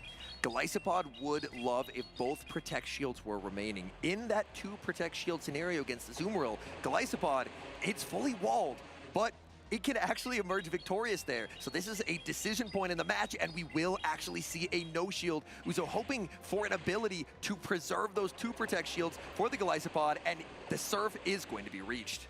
Yeah, throwing just a little bit before that last Volt Switch registers, I think, wanting to make sure that he can get off the Surf, but Vergi maybe recognizing the value of this Charge Bug, gonna shield it up and hope to get all this energy off. Actually reached for the X's there, but I definitely think that Uzuku is not going to take the risk and just shield up the Golisopod. We will see the shield, and now it's no longer that 2-shield scenario. It's going to be the 1 shield. Azumarill hits the field, and this is where Golisopod's charge attacks being completely walled can come back to bite it, because these Shadow Claws, they add up over time, but it's only in the 2 shield that they add up enough to where the Aqua Jets can knock out. Exactly, they add up over time, but I don't know if there's going to be enough time in that 1 shield scenario. You see how little damage the Aqua Jet does, and as for Vergi, I think just going to be happy to try and land 1 play rough. He does still have, I believe, energy on the Charge Bug, as well as potential Volt Switch damage. So I think even if 1 play rough doesn't take out the Golisopod, that's probably all you need from this matchup. The one good thing is the switch clock will be available. Due to the fact that he did switch in and then ended up shielding a move, the switch timers are misaligned. So will we see a potential catch onto the Lantern here, firing off this Aqua Jet 1 turn before, and Azumarill always with a no shield. And that catch might be Uzuku's kind of only key to victory here. Let's see, maybe 1 Shadow Claw and switch. That is what he goes for, but it doesn't quite work out. Vergi kind of pulling a Snots there and anticipating the swap, able to get off this play rough, and I don't think it's going to be enough to take out the Golisopod, but Vergi does still have 2 other low health Pokemon that can do some fast attack damage. Incredible patience from Vergi. He's now going to send in that Charge-a-Bug. Volt switches, pick up the KO. Patience proving to be a winning strategy, and that's going to be a Game 1 win for Vergi. A little bit of a, we typically see these games end in a very flashy charge attack, but Vergi just very patiently throwing those Volt Switches, taking out the Golisopod. That's all the work that it needed to do, again, after the Azumarill could land that play rough. And Vergi, he has been, even from before Pokemon GO PvP was in the Championship Series, he has been a grassroots battler for years, and all that experience came through in that game number 1. Calm under pressure, not letting the catch happen, when the catch was basically the only thing that he had to be careful of. Yeah, he talks about Dugong kind of being part of the old meta a little bit, but actually I guess that Vergi probably has a lot of experience with all of these Pokemon. You mentioned that he's so experienced in the grassroots tournament, even before these Pokemon probably came into the meta, but I'm guessing that he went with Pokemon that he really feels comfortable with. And going with Pokemon that you're comfortable with can be very helpful. Here was the catch attempt there, hoping to catch the play rough to let Golisopod avoid this play rough, but the play rough lands, and then Charge-a-Bug has a quick and easy farm down. Yeah, if the Charge-a-Bug had actually gotten farms down with the Shadow Claws there, it could have been a little bit scary, but luckily had just enough health to hang on and deal those super effective Volt Switches. Battlers making last-second preparations here for this game number 2. We have 1 battler already locked in, and for the second, making some last-second decisions. Looks like we do have a double lock-in for game number 2. All right, Uzuku bringing that Lantern that we talked about, actually met with another Electro type in that Charge-a-Bug. And with the Water Gun, this is a matchup that is a lot better for Lantern than it was if it would be running Spark. So very comfortable staying in and playing this out and taking a look at the back line. Could be tough sledding for that Tinkaton, but the Golisopod looks very, very strong. Yeah, it's kind of like what we saw in the mid-game of the last game. Once you see that the Charge-a-Bug is out of the way, it does feel like the Golisopod has just a little bit more play. Although, of course, we did see all of its energy walled by the Azumarill, but there's no Azumarill on the field this time for Vergi. Vergi, an interesting decision to bench that Azumarill. I mean, so far, it looks like it's paying off pretty nicely because the Tinkaton does great into Azumarill, but the Azumarill is nowhere to be found. Another X-Scissor is going to connect onto the Lantern, but after it played out last game, this is a very comfortable no-shield for the Lantern, as Lantern can guaranteed make it to the Surf. Yeah, Lantern is a very bulky Pokemon, but, actually, Vergi goes for the catch, but that's going to allow Uzuku to get to the super effective Thunderbolt, and this could actually be pivotal in terms of how the game plays out. Will he elect to let the Lantern get farmed down, or will he aggressively switch in? The Golisopod is switched in, but now at an energy disadvantage, it is going to be debuffed until it switches out. All right, Icy Wind coming through, going to apply that debuff, and now if you're Izuku, you probably want to overfarm a little bit before you knock out this Dugong, but this was actually a key decision to bring in the Golisopod, because now you're actually going to have Tinkaton aligned with the Diggersby instead of with the Dugong. And that is not where Tinkaton wants to be. Tinkaton would take massive super effective damage from the Scorching Sands. X-Scissor is going to connect, and down goes Dugong. There is still a little bit of health remaining on that Charge-a-Bug. That's right. We'll have to see if Vergi decides to bring it in now or save it for later. Looks like he does decide to bring it in now, reaching for the discharge, and surprised to see that Uzuku didn't reach for one of those charge attacks to try and pull a shield, but now the discharge is coming through. And now I have to wonder if Uzuku is going to try to go for a full Shadow Claw down. Going to take a lot of Volt Switch damage, though. Oh, unfortunately not quite able to do so because of that Icy Wind debuff that was applied earlier, firing off this X-Scissor. That's going to be no-shielded by Vergi, and Vergi suddenly, it's Diggersby versus the world. All right, Aqua Jet coming through. This is super effective. I expect to see Vergi probably putting both shields on the line because I don't know what could even hit harder from Uzuku's team in terms of those charge attacks. So gonna stand with this Golisopod, and Vergi gonna just keep farming up energy. I don't know if Uzuku was trying to catch a Fire Punch, but Vergi again doesn't fall for it and gonna go for the Scorching Sands now. At the very least, that Aqua Jet has its attack drop reset, but this is such a bad matchup for the Tinkaton. Scorching Sands, no debuff comes through, but that just removes so much health away from that Tinkaton. And I wonder if what Uzuku is going for, maybe hoping to get some of these defense falls on the Diggersby, because that would pretty much be locked in for the rest of the game. There is a defense fall, so maybe hoping that the next Aqua Jet would do a little bit more damage. This is actually just a Fire Punch coming through. I think Tinkaton hangs on. Fire Punch will not be enough to knock out. Switch Clock not quite available, makes the play rough.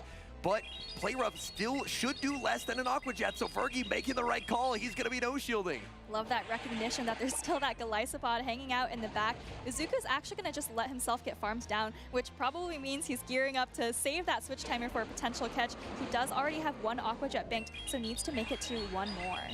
Golisopod, one of its biggest issues is it's running out of health here. Even if it's not a Fire Punch, it could be the quick attacks here. We do see the back-to-back Fire Punches are reached, and a catch might need to happen. Yeah, here comes the Fire Punch. Like you said, already back-to-back Fire Punches, and it's really going to be up to Vergi on when he wants to throw these Fire Punches. And there it is. I don't know if Uzuku maybe waited a turn, maybe trying to kind of trick Vergi when he saw it, but Vergi, again, not falling for it. Second game in a row, we see so much patience, and that's going to allow him to, I think, take game number 2 and the series. Very well played by Vergi. Vergi running more of an old school meta team, but making the old meta honestly look pretty fresh there with a clean 2-0 victory. Yeah, Vergi, I know, made a pretty deep losers run in Atlanta, but wasn't quite able to make day number 2. So it's really great to see him, like you said, a veteran of the PvP scene, able to make it to day 2 on the winner's side here in Milwaukee. We have not seen a lot of Charjabug, but it felt like Charjabug was really consistently great. Even against something like Claydol, it still has its play, X-Scissors can add up, but in that game number 1, realizing Claydol's gone. What is the counter here to Charjabug? Charjabug ended up being a very safe swap, and that's one of the kind of the more high-level plays you can make in a Show 6 style tournament where you know, oh, if the only technical counter to this Pokemon is gone, it suddenly becomes a very free pivot, and it set him up very nicely. Yeah, let's take a look back at the series to see those very nice plays from Vergi. This is the end of that game 1. You know, you mentioned that high-level play of recognizing when the only counter to a Pokemon is gone, and I feel like that is what Uzuku was going for with the Golisopod, but unfortunately, you know, Golisopod isn't bad against Azumarill, but when shields start to go down, it doesn't become quite as comfortable. And that Golisopod just not quite enough health. We did see Vergi going for a catch here as he ends up switching into the Dugong, trying for the Surf catch, but able to hang on and make the last-second Thunderbolt. And I think if Izuku had, you know, made the team read that the Tinkaton would be kind of dead weight in the back, maybe he could have brought the Tinkaton into the Dugong. Obviously, it's difficult to make that read in the moment and call that it is exactly the Diggersby, so I understand why he brought the Golisopod in, which really just walls off of Dugong's energy. And if you look at the 3 Pokemon that Vergi did not bring, it was the Malamar, the Shadow Drapion, and the Azumarill. All 3 of those would have been better for the Tinkaton, but unfortunately, it was the Diggersby. Even with a Bulldoze debuff, it was not enough. And then just the patience under pressure here. Vergi waits the turn, throws 1, and is able to fire off that charge attack in the middle of the Shadow Claw when it's impossible to catch. Well, those are the kinds of strategies that you expect from a veteran such as Vergi. And, you know, even though he wasn't running the Tinkaton, and I don't even know how many trainers have made it into day 2 without Tinkaton, but really kind of showing that he understands the power of Tinkaton. Like you said, leaving those 3 Pokemon that lose to Tinkaton on the bench. And another Malamar Diggersby core into top cut. It is, I mean, Malamar Diggersby is, feels like it's a little bit taken over here in Milwaukee, as that's at least 4 teams now into top cut using that powerful duo. Yeah, it kind of makes you wonder why that core even fell off to begin with, right? I'm wondering if it's maybe because of Shadow Drapion and Shadow Feraligatr kind of being the dominant offensive Pokemon earlier on this season, but now, with the rise of Tinkaton and other kind of counters to those Pokemon, I feel like maybe there's room for Malamar Diggersby to come back. Especially with Tinkaton's increase in usage coinciding with a decrease of Azumarill usage. Azumarill a bit uncomfortable for that duo. Diggersby, if it gets 2 Scorching Sands debuffs, it can make life very uncomfortable for Azumarill, but that is only a 9% chance of occurring, getting those back-to-back debuffs. So, with Tinkaton suddenly being the fairy type of choice, and that fairy type of choice having a very unfortunate matchup into the Diggersby, it really opens the door where Malamar, even in its bad matchups, it really feels like it still has really nice counterplay. And then Diggersby, it just absorbs hit after hit after hit. And I can definitely see why some people are going for the Diggersby instead of Claydol for their ground type of choice. And sorry, a lot of people are actually going for Ufisk as well instead of Claydol, and that's really just because of all the Feraligatr and Golisopod we've seen, right? You want a ground type to cover Tinkaton, but you don't want to be taking super effective damage from Pokemon like the Shadow Claw users, Feraligatr and Golisopod. And definitely let us know how you're feeling about the meta changes that we're seeing here in Milwaukee. We do have many socials here. We have the Play Pokemon, our brand new YouTube channel. We have an X account. We have a wide variety of different social media. So definitely get in touch with us that way, because it's been really interesting to see the rise of Malamar, the fall off of Azumarill, which Arceus Aurelius, our caster friend over in Europe, I think he's being proven a bit more right as the season progresses. Yeah, maybe a little bit ahead of his time. He was saying that Azumarill is not going to be winning any more championships in the Might and Mastery season. You know, the first few championships already proved him wrong, but, you know, at this point, now that Tinkaton has been added to the meta, maybe Azumarill's going to be dropping a little bit in usage. But I feel like we've already, you know, gained some subscribers since the last time I saw the screen. So definitely make sure to subscribe to that channel. Check out all the videos. You can look back at, you know, tons of tournaments from the past, not just the most recent ones. And as someone whose primary passion is these Play Pokemon tournaments, I'm happy to have a channel that's specifically just dedicated to those tournaments, so we can go back, see highlights from exciting games, because, I mean, watch it day one. We have seen our fair share of very exciting games. So I'm excited to want to get back and resting for the evening to kind of revisit the action, because there's been some unbelievable plays so far today. Exactly. I really want to go back and watch S. James P21 versus Out of Pocket game number 3, because I thought Pocket was so behind, but he kind of just pulled a win out of nowhere. And of course, we're going to get to see him in day 2. Very well played there by Pocket. And I believe we are approaching the Losers Group H finals here. So I am, okay. It looks like we actually have a trainer that we just saw on stream here, Uzoku, and he's going to be battling against the C2U. Yeah, not much of a break there for Uzuku. This is, you know, the kind of thing you often see in day 2 where the trainers are just on stage back to back. But, you know, Uzuku did drop out of the winner's side of the bracket, goes to the loser's side of the bracket, and now still has a chance to just win this one match and then make it to day number 2.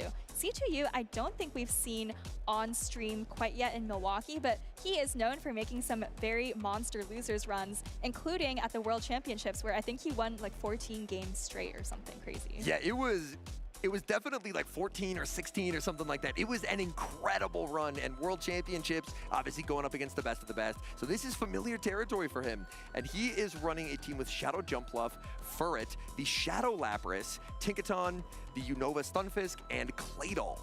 Yeah, and we talked a little bit before about why trainers are running Shadow Lapras, and it's really, again, just for that Tinkaton matchup. There is a Tinkaton on Uzuku's side, so we're going to have to see if that matchup plays out, because actually looking at the team, I feel like Lapras or Shadow Lapras are really, really safe into Uzuku's line. Shadow Lapras' energy, even against Golisopod, which is a wall to that energy. Golisopod is still not going to want to take a Shadow Sparkling Aria. That damage adds up so much, and with this Lantern being on Water Gun, I believe it was the beach matchup, those Psy Waves were deleting that poor Lantern. Exactly, because again, it's counterintuitive, right? The electric type should beat the water type, but if the electric type is using a water type fast attack and taking neutral fast attacks, obviously it's not going to end very well. Taking a look across the teams, I was hoping to see a good matchup for Shadow Primeape, but Shadow Primeape, its energy can go pretty far here. I mean, this Shadow Primeape is actually on Ice Punch, so it will have coverage for the jump left. So actually, you know what? The more that I look at it, I think Primeape can potentially have some play, because we've seen some crazy Primeape games so far. It definitely has some play. We'll have to see if Uzuku thinks, I think it definitely has play, but if there might be better Pokemon that Uzuku can bring that are maybe just a little bit less risky than the Shadow Primeape. But we're wasting no time here. Both trainers are already locked in and getting into this game number 1. And for game number 1, these battlers have selected, we're gonna see, oh my goodness, it's the Lantern! Lantern making its return to the stage, but that's not what it was hoping to see, as it's going to be met with a Furret. I don't think we've seen this matchup before, but maybe it's triggering some memories of Lickitung versus Lantern, the pure normal type with the grass type coverage attack, and C2U's Furret is already throwing this first super effective Trailblaze. Immediate no shield by Uzuku here. The Trailblaze will land, and just like that, Lantern has lost so much of its available health. And Furret's Sucker Punches are really adding up, already at a Swift as well. Uzuku actually reaches for that very heavier, much heavier hitting Thunderbolt instead of Surf, and C2U decides to shield it up correctly. Now with that shield, we are going to see an immediate Swift, not wanting to take any additional damage on this Furret. But Uzo does have a very nice response to this available with the Tinkaton. So will the C2U decide to pivot out here, or instead just stay in with the Furret and play to the alignment? So far, Furret staying on the field. Yeah, it would have been kind of interesting to see whether he maybe could have gone into the jump love instead. I don't even know if that's a much better matchup than the Furret, but C2U is happy to stay in. Gonna throw this Trailblaze, gonna try to boost those final kind of super effective, resisted Sucker Punches before this Furret goes down. The Play Rough being launched by Tinkaton, because Bulldoze, it just doesn't do a lot of damage, so even at this health range, Furret would not be knocked out. Play Rough will pick up the KO, but now Claydol is going to hit the field. Ooh, really fast swaps from both sides. Galisopod from Uzuku matched by C2U's Jump Bluff. I think the Galisopod is actually up a shield though, which is going to help it out a lot, but it really does not want to take a super effective Aerial Ace. Up a shield and up energy. This could get interesting. Not only that, but it appears that the second X-Scissor will actually be a charge attack priority tie to that second Aerial Ace, due to that small energy head start that Galisopod had as well. Yeah, that could be key. Like you said, not only up energy, but also up a shield. It looks like Uzuku did not reach for that charge attack priority, went for the extra Shadow Claw instead. But I think that still means that Uzuku is going to be able to reach the next X-Scissor before the Jump Bluff can reach another Aerial Ace. Back-to-back X-Scissors are reached, and for the C2U, if this Jump Bluff cannot hang on here, this could spell disaster. We will see the shield. It's going to be a charge attack priority tie here if they throw, but we see a catch. He's able to save the energy, catching the Aerial Ace onto that Tinkaton. And C2U throwing the Aerial Ace at what would have been a losing charge attack priority. Let's see if he decides to build up some energy before going back into the Claydol. Build back up to the Aerial Ace, and Uzuku is still just continuing to farm up energy. Gonna throw a Play Rough here, and it was well over 100 energy, but I don't even know if 2 Play Roughs is enough to threaten the Claydol. Claydol, it has quite a bit of bulk to it. The Play Rough is going to land, and Claydol is unfazed. We're going to see, no, he can't get another Play Rough. He's forced to settle for the Bulldoze. But now, I believe Claydol can exit pretty close to a charge attack here. The Jump Bluff has a charge attack. Things are suddenly looking difficult. Yeah, like you said, 2 charge attacks on C2U's side and no shields left on Uzuku's side. Super effective Rock Tomb coming through, and it isn't quite enough to take out the Galisopod, but I think just one more fast attack is enough to seal the game for C2U. And at that point, Uzo realizing that, unfortunately, it was just a checkmate situation. There were too many charge attacks. They all hit for super effective damage on the Galisopod. So the decision to actually switch out of that winning charge attack priority tie and make the catch ended up just giving the C2U an opportunity to get so much energy on both of those Pokemon.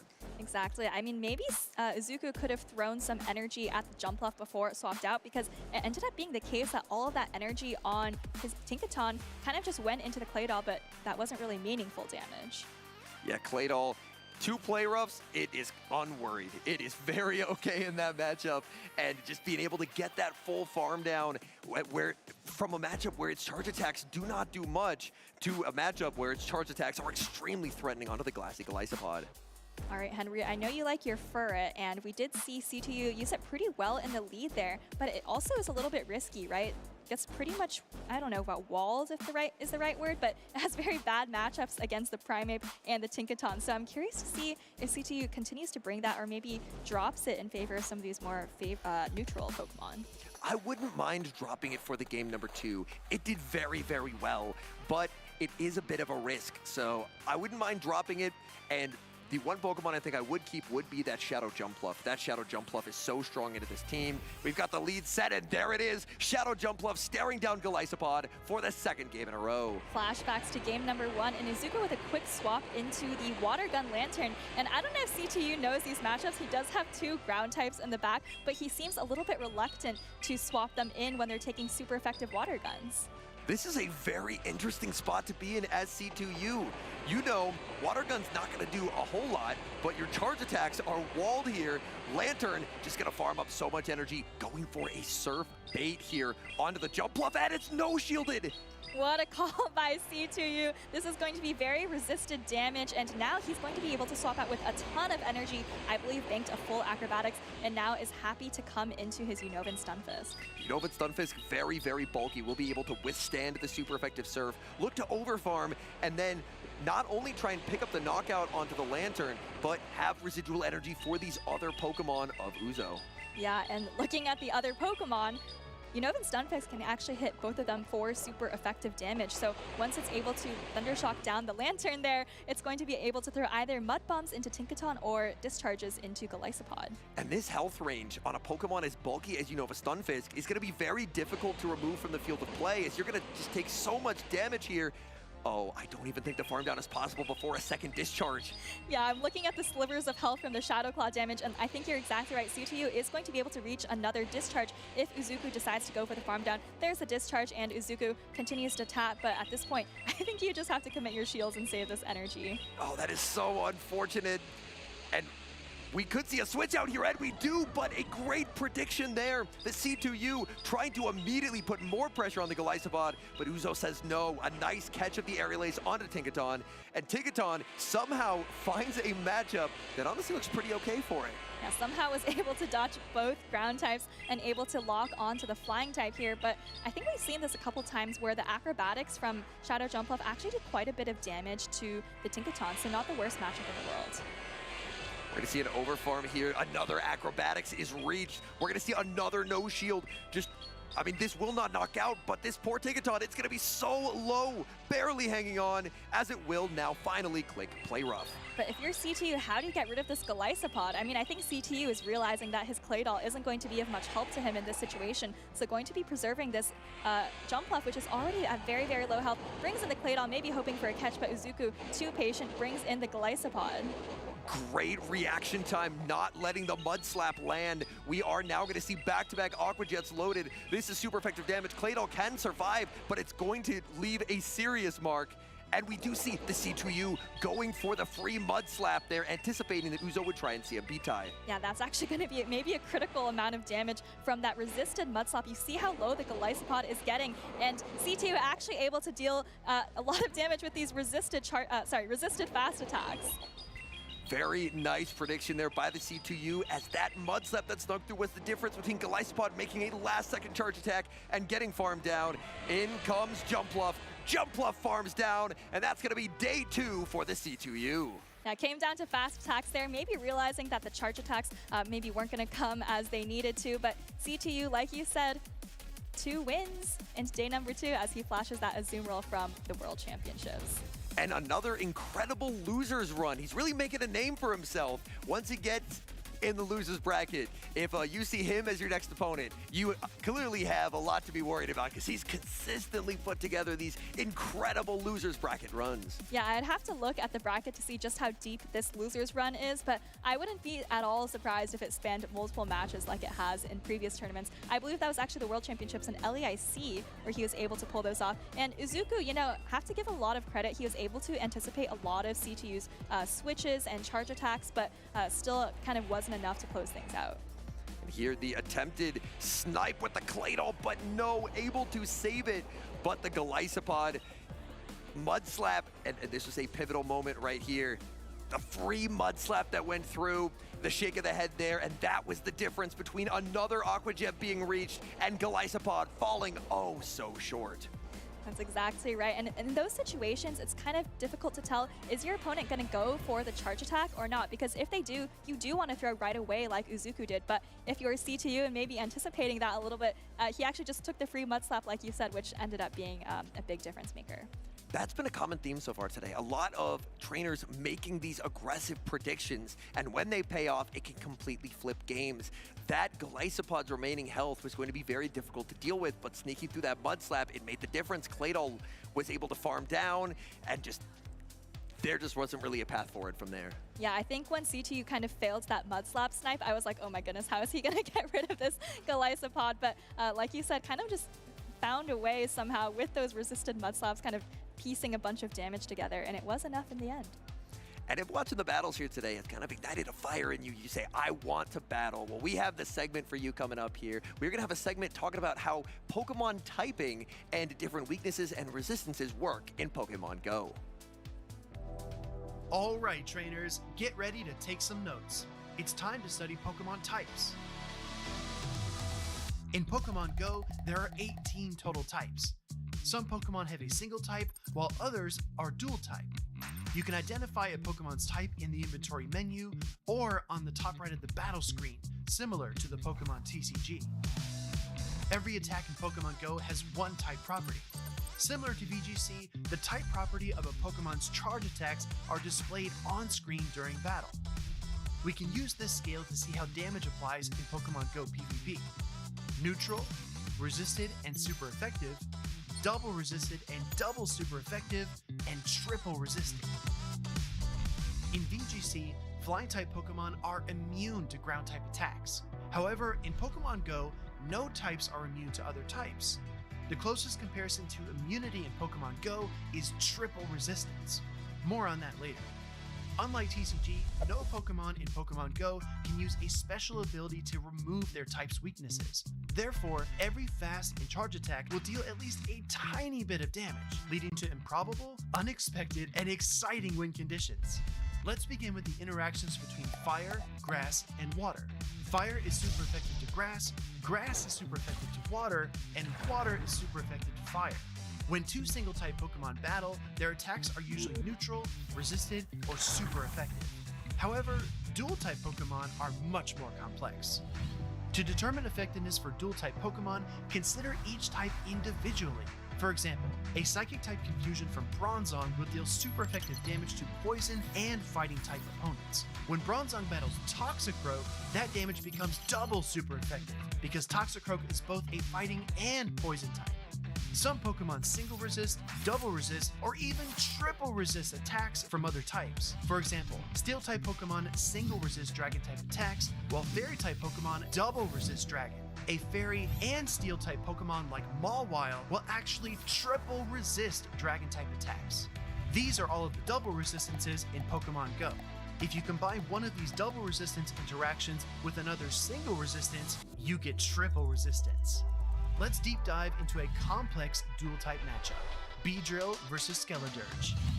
Beedrill's fast attack Poison Jab is neutral to fire, but resisted by Skeledirge's Ghost type. Skeledirge's Incinerate is neutral to Beedrill's Poison type, but super effective against its Bug type. Beedrill's X-Scissor, a Bug-type attack, is resisted by both Fire and Ghost, making it double resisted. Skeledirge's Disarming Voice is a Fairy-type attack, which is neutral versus Bug, but resisted by Beedrill's Poison type. Skeledirge's Shadow Ball is neutral to both Bug and Poison. Beedrill's Drill Run is neutral versus Ghost, but super effective versus Fire, resulting in super effective damage. Always keep a close eye on the screen while battling. Super effective or not very effective appear when Pokemon use their fast attacks. Protect shields turn red when shielding super effective damage, purple when shielding neutral damage, and blue when shielding resistant damage. Lastly, make sure to check the type icons at the top right corner of your screen. The power of a charge attack depends on the Pokemon using it, so an Earthquake from Swampert likely hits harder than one from Clodsire. A Pokemon that uses an attack that aligns with its type will receive a slight damage bonus, called same type attack bonus or stab. Finally, buffs and debuffs can swing the momentum of an entire battle. An Icy Wind debuff will lower all of a Pokemon's attacks, and a Night Slash boost will raise them. That's all for me. Best of luck in your future battles, trainers.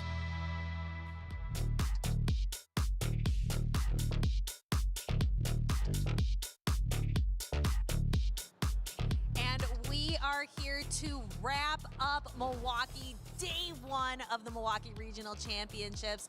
I am Stephanie Christine, and I have a lovely host of people here today to help me wrap up day one. I'd like to hear a little bit from each of you of what really stood out to you about the Milwaukee tournament. Nick, why don't you start us off? Simple answer.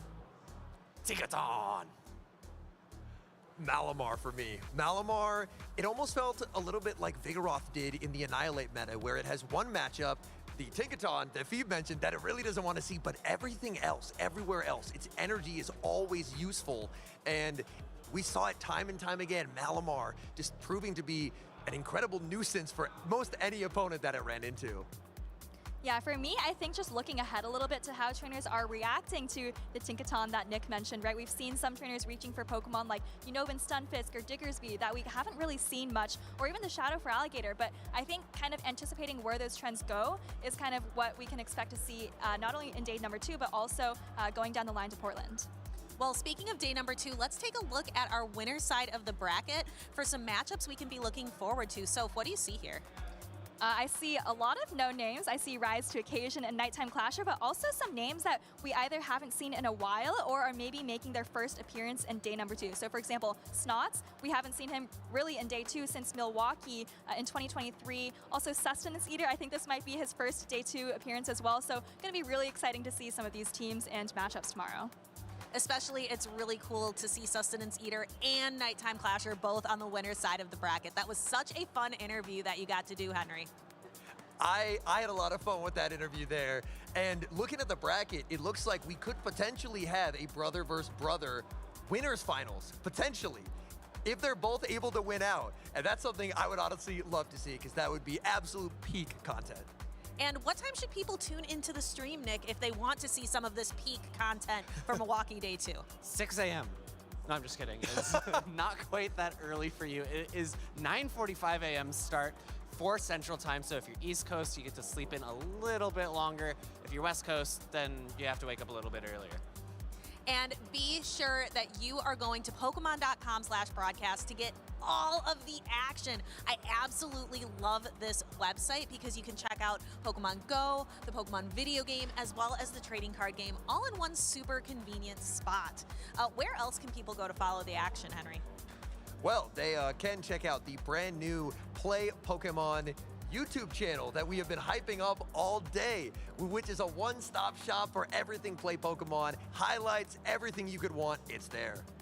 And these trainers are going to be, for day 2, we are looking to see who is going to be our champion for Milwaukee, but we also have to look a little bit forward. Who's going to be our champion coming up here? We actually have a little bit left in the schedule to talk about. We have Portland as well as NAIC and Worlds in Anaheim. Before we sign off today, does anybody have any other trainers or any other thoughts before we close out? I got one.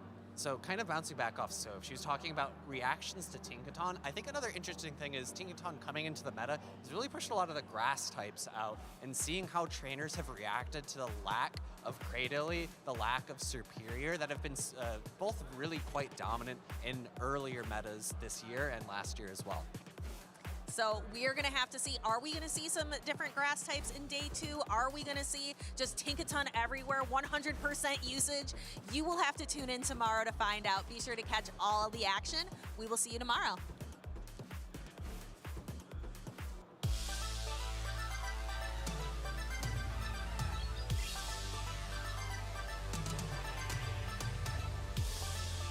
That was a tough comp. It was. That was really it bad. was.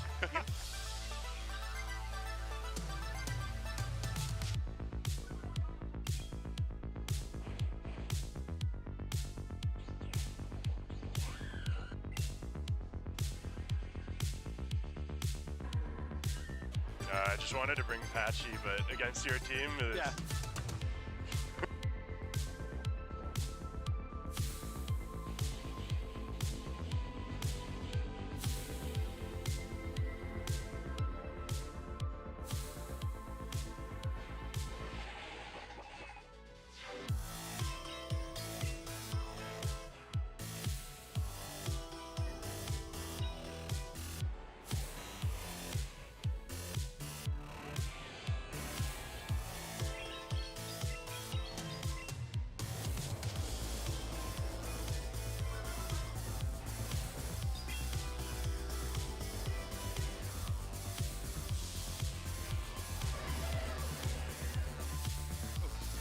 Well played.